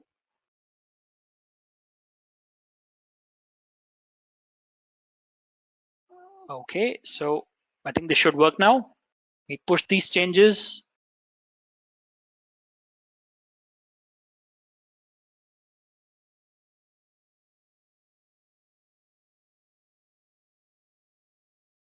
Okay, so now this is going to push my changes to the source control. All right, so you can see here it has been successfully pushed to the master branch. If I go back to the DevOps environment, what you will see here, in fact, if I just open up the application as well, so you can see here, this is the parent side. And in fact, let me just refresh this one. Okay, so what you will see here in the description or basically in my history, I can see that I have done some check-in here. So it is linked to that particular check-in. Now you can start visualizing this stuff. So you have got tasks, you have made your check-ins. From those check-ins, it is coming in. Once you make a check-in and attach it to a particular work item, it will be linked to that particular work item. So if anybody is going and looking into what changes you have made as part of this task, you can actually go ahead and see all that stuff. Now this is a part of the task. Next thing is let's go back to the repos and see the commits. Okay, we have made a commit into the repository. What do we see here? We have got check-in web app 3. Okay, so this is what we have checked in as part of the web application 3 that we just created. Now the next thing is I want to build this application. Okay, so if you guys remember, the second thing was checking in the source code. After checking in the source code, I want to automatically build this particular code. So what do I need to do here? I need to go to the third component called pipelines. I see something called as builds, which means I want to take up this particular source code and do an automatic build of that. So what I can do, I can click on something called as new build pipeline. I've already got two created, but I just want to show you from scratch how this is done. So where is your code? It is asking me. So my code is present in a Git repository. So I'm going to select this one. And what is asking me that where is your source, okay? Or where is your Git repository, all right? So my repository is in Azure Repos Git. Okay, so I'm going to select this one. You can even select GitHub. For example, if you just want to pick up the code from GitHub directly and use it, you can do it here. Or you have the GitHub Enterprise server. If you have got GitHub deployed in your local environment or in your enterprise environment, you can use Subversion, or you can, in fact, if you have got TFS, there's a different way to use it. But then right now we are focusing on using the Git in Azure repos. All right. So here you can see it. I have got my test project 3, which is basically my repository and my team project. Then I'm going to pick up all the code from master branch. Okay, so I'm going to click on continue. And the first thing that I need to do is tell Azure how to build my project. So how do I want to build my project? I want to build this project as part of Azure Web App. This means I want to take my code and finally I want to deploy it in a service in Azure called Azure Web App. When we say Azure Web App, then I want to build my project as part of the Azure Web App. Okay. So if you want to do a normal build, for example, of your ASP.NET application, you can do it. If you have got an Android project, you want to build it. If you have got Maven, let's say you have a Java project and you want to use Maven to build your projects, you can do it. You have got Python packages. You have got ASP.NET Core. Then we have got, if you know what is a container, if you want to build Docker containers, you can do it from here. If you want to deploy, basically build and deploy for Azure Kubernetes services, you can do it. Then if you have got just a function, you can build a C# function. You have the Azure web app for Java. So all these things can be done as part of the Azure build pipelines. Okay, so what I'm going to do right now is select a service in Azure. Basically, I want to deploy in this particular service called Azure Web Apps. And that is why I'm going to select this one to build my code. Now, if I have to build my code, what do I need to provide? I need to provide where is my solution. All right, so I'm going to click on this one and tell the system, or basically tell my build pipeline, that it resides in web application 3. Okay, this is my new project that I picked up. I'm going to select this one and click on OK. Then finally provide where is this Azure subscription in which I want to deploy. So I'm going to select this is my subscription in Azure, and what is the name of the app service. Again, there are a few things that we are rushing through. Okay, so this is what we can select. And next thing is I can go ahead and select. So this is what we are going to do. We are going to build as part of the build pipeline. So we are going to take the source code from the Git repository, do a build of it automatically. Let me save this one and queue it, which means I'm going to save this pipeline and start doing the build of my project. So now that our build pipeline is ready, which means our code is going to be get built, let me show you when the build is happening, what is going on. So it is going to take some time to do the build because this is the first time it is happening. But I'm going to show you that I already have one pipeline which is already built for my web application 2, which was very similar. So while this is running, let me go to builds. And this was the pipeline which was completed successfully. So let me select this pipeline. So this is how the build happens. So if you open up anything, it is going to give you the detailed logs of how the build happened. So it picked up the code from your source control, it did a build, and you can see all the build activities which happened as part of this pipeline. So you can see here, it picked up the web application 2 project and it started doing the build. It did all the copied files to output directory and cleanup and all that stuff. And finally, it did a build of my project. Now, once I did a build of my project, what next? So you can see here, it approximately took 5 minutes to do the build. So what you can do as part of your Azure DevOps, as soon as somebody checks in the code, it will automatically trigger a build pipeline using which your application will be built. And if there is a failure, then the person will be informed back using a mail that your code is not correct. Okay, so you have to rectify your code as soon as possible. Now, once we have done all this build activity, what next do we need to do? We need to release it to a production environment or maybe to a UAT environment. How do we do that? We do it using something called as releases. So now that this one is ready, either I can click on release and build up a new release pipeline. So let me click on this one. And I'll say I want to create a new release. So I'll click on release 2. And what you will see here, now that the complete build which happened, now it is asking me that where do you want to release it? So I've already created a release pipeline. In fact, let me click on this and let's create a new one as well. Releases, new pipeline. And it is asking me where do you want to do the deployment? So I'm telling Azure that I want to do the deployment in Azure App Services. You can deploy a Java application. You can deploy a Node.js application. You can install it in Service Fabric. You can install it, deploy a Rails on Ruby application on app service. You can deploy an IIS website. All right. So all these things you can do. And I'm going to deploy in Azure App Service. All right. So once I select this, I just need to provide what is the application basically which I want to build and what is the Azure subscription in which I want to deploy the application. Let me select this one. So there is one I've already created, my test app service. Once I've done this, I can save it. So this is my release pipeline is ready. So now my code has gone into source control. My build pipeline, which is picking up that source code and building it, that is ready. Now this is my release pipeline, which is going to take that build code and going to do the deployment. Okay. So I can click on here and say create a release and that's it. Or in fact, one more thing I can show you. If I go back to the main pipeline, I can even set up who will approve it before it goes into a particular environment. So I can click, for example, pre-deployment conditions and say who is going to do the pre-deployment approval. If your team lead needs to approve the overall release before it goes into UAT or production, then you can specify who is the approver. So in this case, I'm going to put in my name. All right, and I'm going to save this one. So this means as soon as the deployment will start happening, it is going to ask me for the approval. I'll get an email that please approve the release deployment. Then only it can go to production. So I'm going to click on now create a release and click on create.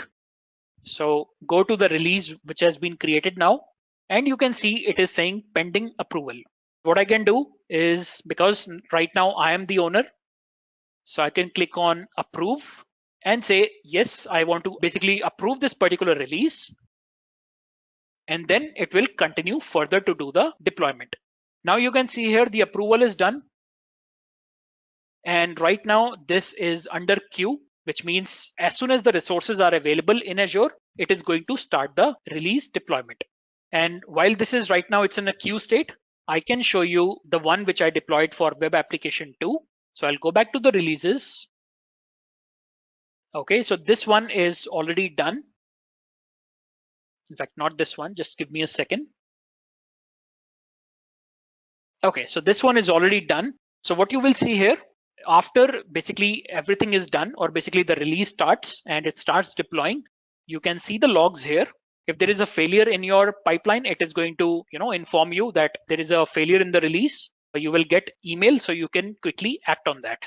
Otherwise, it will download all your build artifacts. In our case, it was a web application. So it downloaded all the artifacts of my web application, and then it is started deploying it to the Azure App Service. Okay, so you can see all the logs. In fact, you can even write custom logs here that this is what we are doing as part of the release deployment on Azure App Service. All right, so you can see here, successfully updated the deployment history. App Service application is running at this particular URL, and then you can use this URL. Now, once this release completes, this means our code which we created has been deployed into production. Let me go back to Azure now. Okay, and I'm right now into Azure Portal, which you can get from portal.azure.com. You can click on My Test App Service, which we are using for deployment.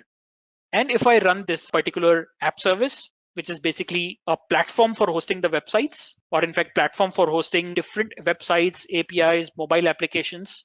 So I can click here and see my application is successfully deployed. So just to summarize all this stuff, now you can see here the application is ready.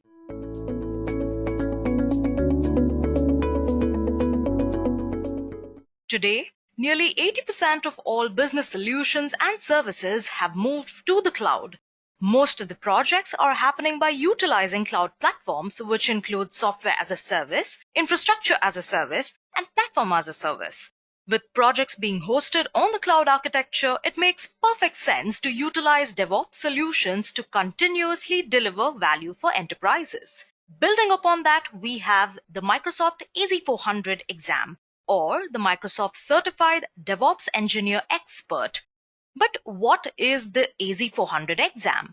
As described by Microsoft, AZ400 certification training is an intermediate level course from Microsoft for professionals who want to gain knowledge of designing and implementing DevOps processes and practices for an enterprise.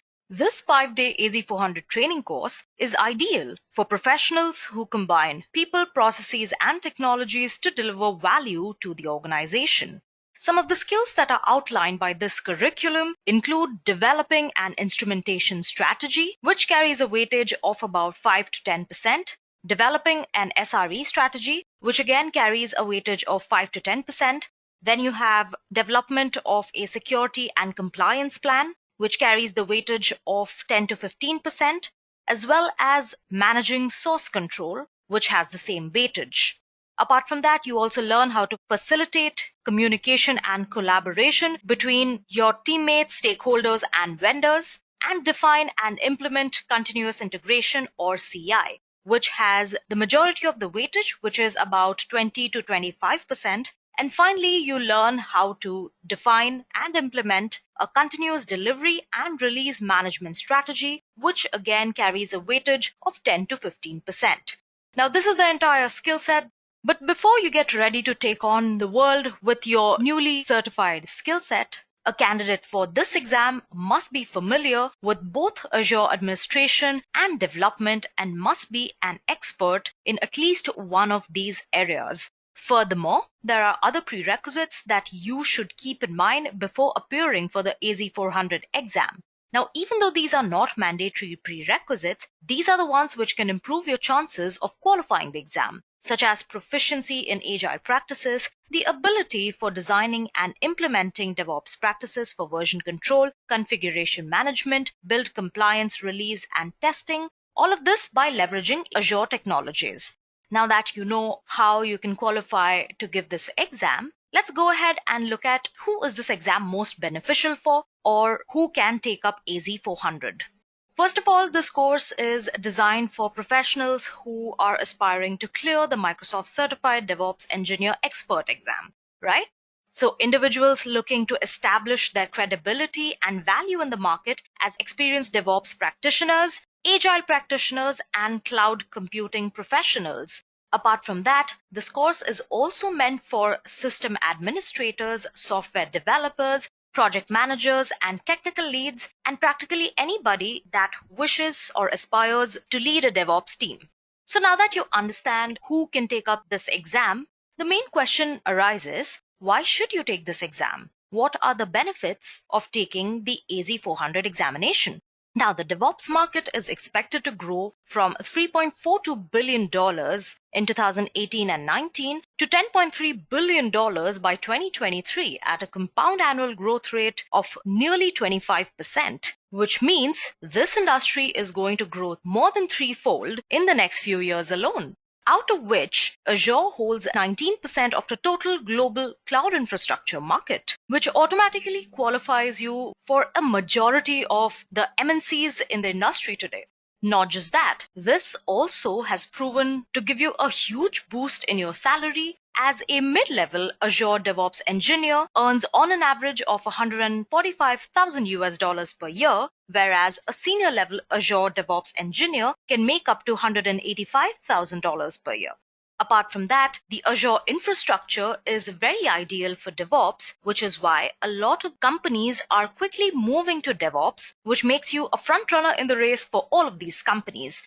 Now, talking of companies, here are a few aggressively hiring for Azure certified DevOps professionals, including but not limited to Amazon, Ernst & Young, Dell, Accenture, Microsoft, Google, and VMware. Now that you know what all is there in store for you, I'm sure you're curious to know what does the curriculum outline look like. So here it is. First of all, you shall be introduced to Azure DevOps and understand the important aspects of Azure as well as DevOps. Along with this, you also learn the role of a DevOps professional in an organization. Then you learn about implementing continuous integration, followed by building containers with Azure DevOps, where you learn to create and deploy a multi-container application for your DevOps pipeline. Followed by that, you learn how to design a dependency management strategy as well as managing artifact versioning. Next up, you learn how to set up a release management workflow where you learn how to configure a CI/CD pipeline using YAML and manage your secrets using the Azure Vault. Followed by which you implement deployment models and services where you configure infrastructure as a service and platform as a service on Azure. Followed by which you learn how to implement and optimize a continuous feedback mechanism. Next is the meaty part where you learn a bunch of different Azure tools for infrastructure configuration as well as a few third-party tools.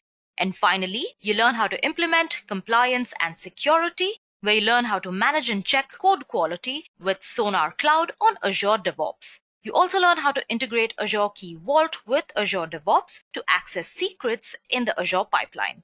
And that was all about the course outline of the AZ400 curriculum. This certification exam not just enhances your skills as well as demonstrates it to your employers, thus making you gain that edge in the industry. The time is right to upskill. And DevOps and cloud are two of the biggest domains in the industry to take advantage of the career opportunities that come your way.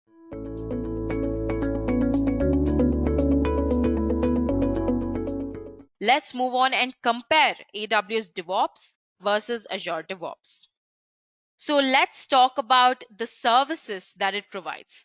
The Amazon Web Services code pipeline is a continuous delivery service for fast and reliable application updates. Code pipeline builds, tests, and deploys your code every time there is a code change based on the release process models you define. On the other hand, Azure DevOps services for teams to share code, track work, and ship software. Azure DevOps provides unlimited private Git hosting, cloud build for continuous integration, agile planning, and release management for continuous delivery to the cloud and on-premise. It also includes a broad integrated development environment support.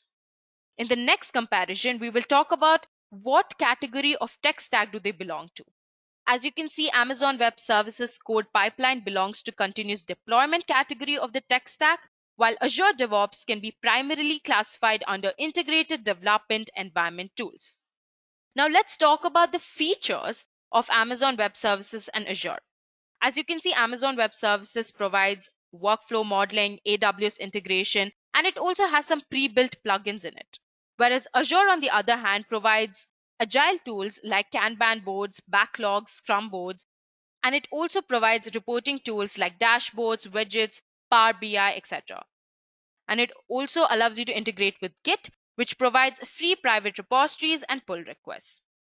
Now, why do people like AWS is because it is extremely simple to set up, whereas Azure, on the other hand, is a complete package. It's full and it's very powerful. Now, let's move on and check out the uses of AWS and Azure.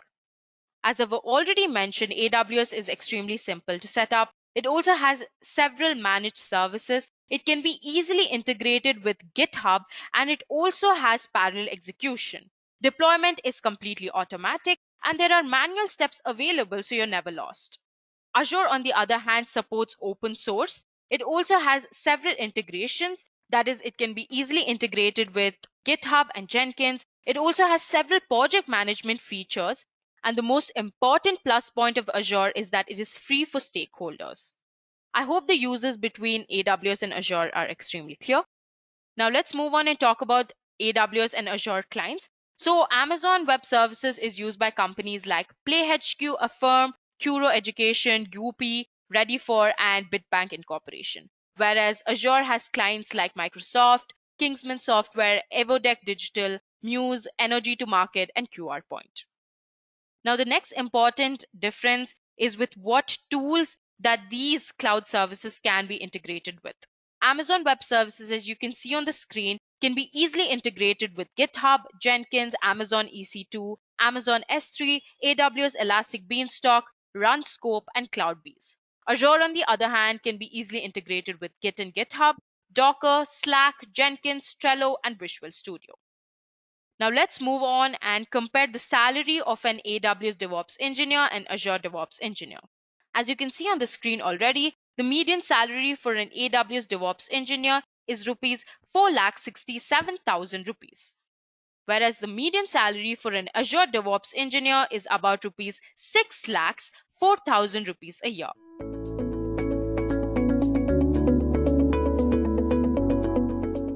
So the first question is, what is DevOps? Of course, this is one of the first Microsoft Azure DevOps interview question that you will be asked.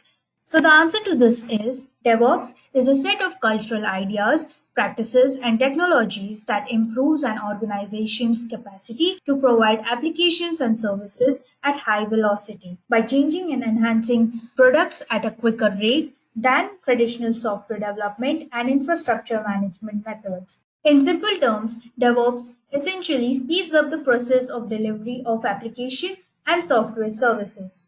Coming with our second question, why use DevOps?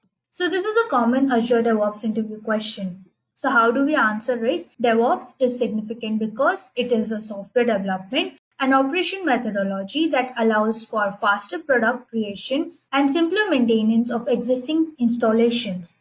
When problem arises, the DevOps team is able to listen to the user and provide the necessary features and repairs. It also facilitates the delivery of smaller features to clients in a quick and efficient manner and allows seamless software delivery. So this was the answer to why use DevOps. Let's quickly move on to our next question. How does DevOps work? So DevOps is about breaking down barriers between previously compartmentalized departments such as development and operations. These development and operations team collaborate across the whole software application lifecycle from development and testing to deployment and operations under the DevOps paradigms. Going ahead, what is Azure DevOps? So, as I said before, Azure DevOps is a Microsoft application as a service platform that offers an end to end DevOps toolchain for building and distribution software. It also interfaces with the majority of the market's main products and is an excellent choice for coordinating a DevOps toolchain. This process includes testing automation, continuous integration, as well as continuous delivery. People with both development and the operation skill work together and implement various tools for CI/CD and monitoring for quick response to customers' requirement and fixing issues and bugs. Moving ahead, what are the benefits of DevOps? So there are 5 benefits of DevOps which we'll understand one by one. So first is speed. DevOps practices let you move at a velocity you need to innovate faster, adapt to changing marketing better, and become more efficient at driving business results. Second benefit is rapid delivery. So when you increase the pace of the releases, you can improve your product faster and build competitive advantage. Third is reliability. In this, DevOps practices like continuous integration and continuous delivery can ensure the quality of application updates and infrastructure changes so you can reliably deliver at more rapid pace while maintaining an optimum experience for end users. At number 4, improved collaboration. Under DevOps model, developers and operation teams collaborate closely, share responsibilities, and combine their workflows. This reduces inefficiency and saves time as well. And finally, number 5, we have security. So you can adopt a DevOps model without sacrificing security by using automated integrated security testing tools. So these were the 5 benefits of DevOps, which makes it more demanding. Let's move on to number 6. So the number 6 question is name a few DevOps tools. So the answer to this is some of the popular DevOps tools are Git, Selenium, Jenkins, Puppet, Chef, Ansible, Negios, Docker. So you can answer any of the 4 DevOps tools which are easy to remember. Moving ahead with the next question. What are the popular DevOps tools for continuous integration and continuous deployment? So, Azure pipelines support macOS, Windows, and Linux. So, some of the popular DevOps tools for continuous integration and continuous deployment are Jenkins and Tenants. These two are the DevOps tools which provide you both continuous integration and continuous deployment. Quickly moving ahead with the next question. Question number 8, that is, what are Azure Boards? So, Azure Board is a user interface that allows you to keep a track of tasks, defects, and features in your software project. It enables you to monitor all your ideas to each development stage in order to keep your team on track with all the essential code modification related to your work procedure. Azure boards include features like boards, sprints, work items, dashboards, backlogs, queries, etc. Going ahead, what is Azure Repos? This is a basic Azure DevOps interview question, but it can be difficult to answer. So, the answer to this is Azure Repos is a collection of version control tools for managing your code. Using version control as soon as feasible, whether your software project is huge or little, is a smart idea. Version control systems are a piece of software that allow you to keep a track of changes to your code over time. Azure Repos offers centralized version control system as well as the distributed version control system, that is Git. At number 10, what are containers? Containers are software packages that include all the components required to execute in any environment. Containers virtualize the operating system in this fashion, allowing them to operate anywhere from private data center to a public cloud or even a developer's own laptop. Containers also provide the means to package software code its configuration, dependencies, and packages into a single unit or object. Multiple containers can run on the same machine or share OS with containers for running fast, reliable, and consistent deployment anywhere. Moving ahead, what containers does Azure DevOps support? So Azure DevOps support the following containers such as Docker, Azure Kubernetes Service, ASP.NET with containers, Azure Service Fabric application with Docker support. So these are the containers which are supported by Azure DevOps. Moving ahead, what are Azure pipelines? Azure Pipeline is a cloud service that allows us to automatically create and test our code projects. The Azure Pipeline includes several features such as continuous integration and continuous delivery that allow us to test and build our code on regular and consistent basis and ship to any destination. It automatically develops and tests the code projects. It is a service on the Azure cloud that offers well with most project types and languages. Going ahead, at number 13, what is the use of Selenium in DevOps? Selenium is widely used browser automation technology, and testing teams heavily rely on it in DevOps pipeline. It is an open source solution that saves money for testing teams and functional testers that are in charge of UI testing. It specializes in the form of regression and functional testing. At number 14, what are Azure Testplan? This is another one of the popular interview questions asked in Azure DevOps. So the answer to this is Azure Testplans is a service provided by Azure DevOps that offers a browser-based test management solution for exploratory, scheduled manual, and user acceptance testing.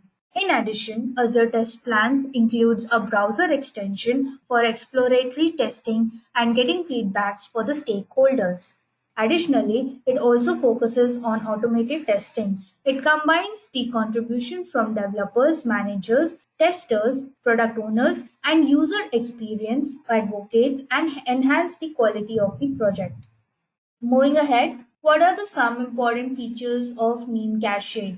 So Meme Cached offers a wide variety of features. Some of them are like it is an open source, it's a UDP or TCP server client program. It works as a standalone service. The cached nodes are very ignorant, so they don't have other nodes involved. They are also under the license of Berkeley Software Distribution and it reduces the database load. So these were some of the important features of Meme Caching.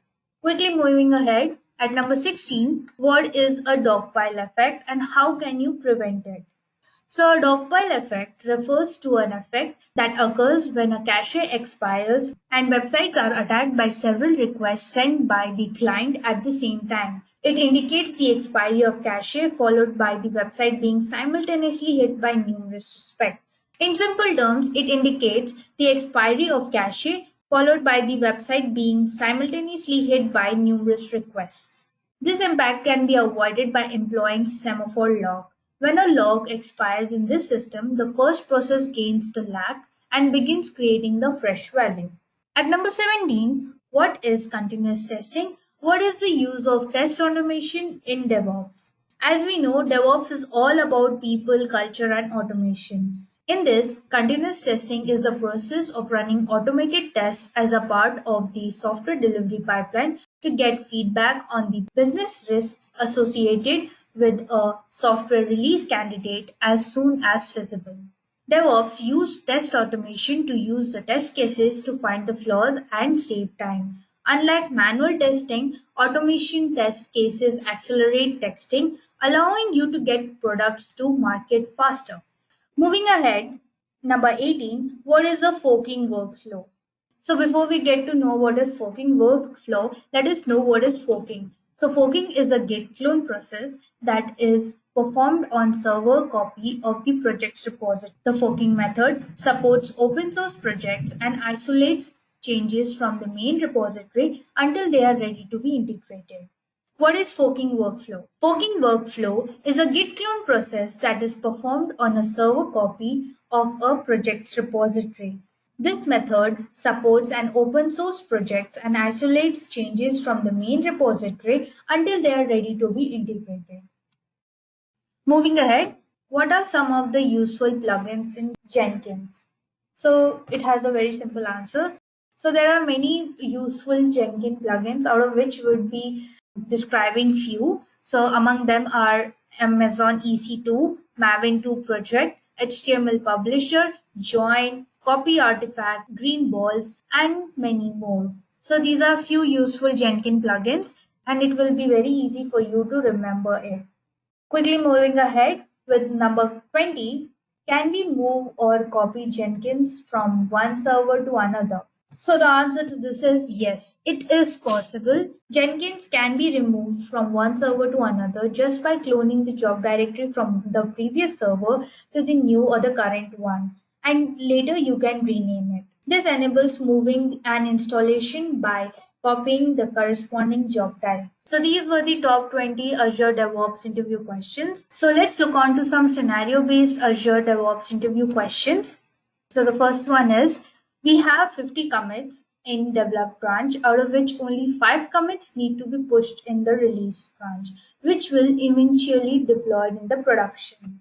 Okay, so the question is, we have around 50 commits in the develop branch, which is mostly used for development activities. So in that we have multiple commits, and the release branch is used to release your changes into your proper environments like your stage production.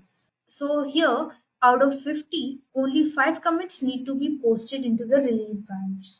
So the best way to achieve it is through Git cherry picking. Git cherry picking is the act of picking a commit from a branch, applying it to another. Git cherry pick can be useful for undoing changes. For example, say a commit is accidentally made to the wrong branch. So what you can do, you can switch to the correct branch and cherry pick the commit to where it should belong. More simply, it would be like a box of cherry in which you have to pick 5 best cherries out of it. So you start picking the best cherries, and if you want to run this cherry picking, you need to use the Git console. So using the git line command, you can initiate the cherry picking. So let's move on to our second scenario. So in the second scenario, a developer has created an ASP.NET Core application, and now he wishes to automate the entire build and release process through Azure DevOps. Guide the developer with the entire end-to-end process and deploy the application on Azure Web App using IAC methodology. Okay, so guys, as you can see that we have multiple questions, and in this entire scenario which we are talking about, the first question is that there is a developer which is very much new to DevOps, and he has reached out of the reaches of DevOps engineer, and now he asks how to automate the entire build and release process. And in the another scenario, we need to deploy this on the Azure web app using the IAC methodology. So the first step is to be taken by the developer to build the application locally. After that, we create a Azure repos and push the source code in the remote repository along with the IAC configuration file. And lastly, we create a build pipeline, classic or YAML based, in which we can build the solution using MS Build or VS Build, run the code analysis through SonarQube, Veracode, etc., run code coverage, copy ARM or Terraform configuration files, also publish the artifacts either on FillerShare or Azure Pipeline drop location. So this was the answer to the scenario. Moving ahead with the next scenario, here the developer named Ram has few commits changes in his local branch, and now he has to empty the current work directory to accommodate emergency change. So how can Ram handle such scenario without losing his uncommit changes? So to achieve this, we use git stash. What is git stash?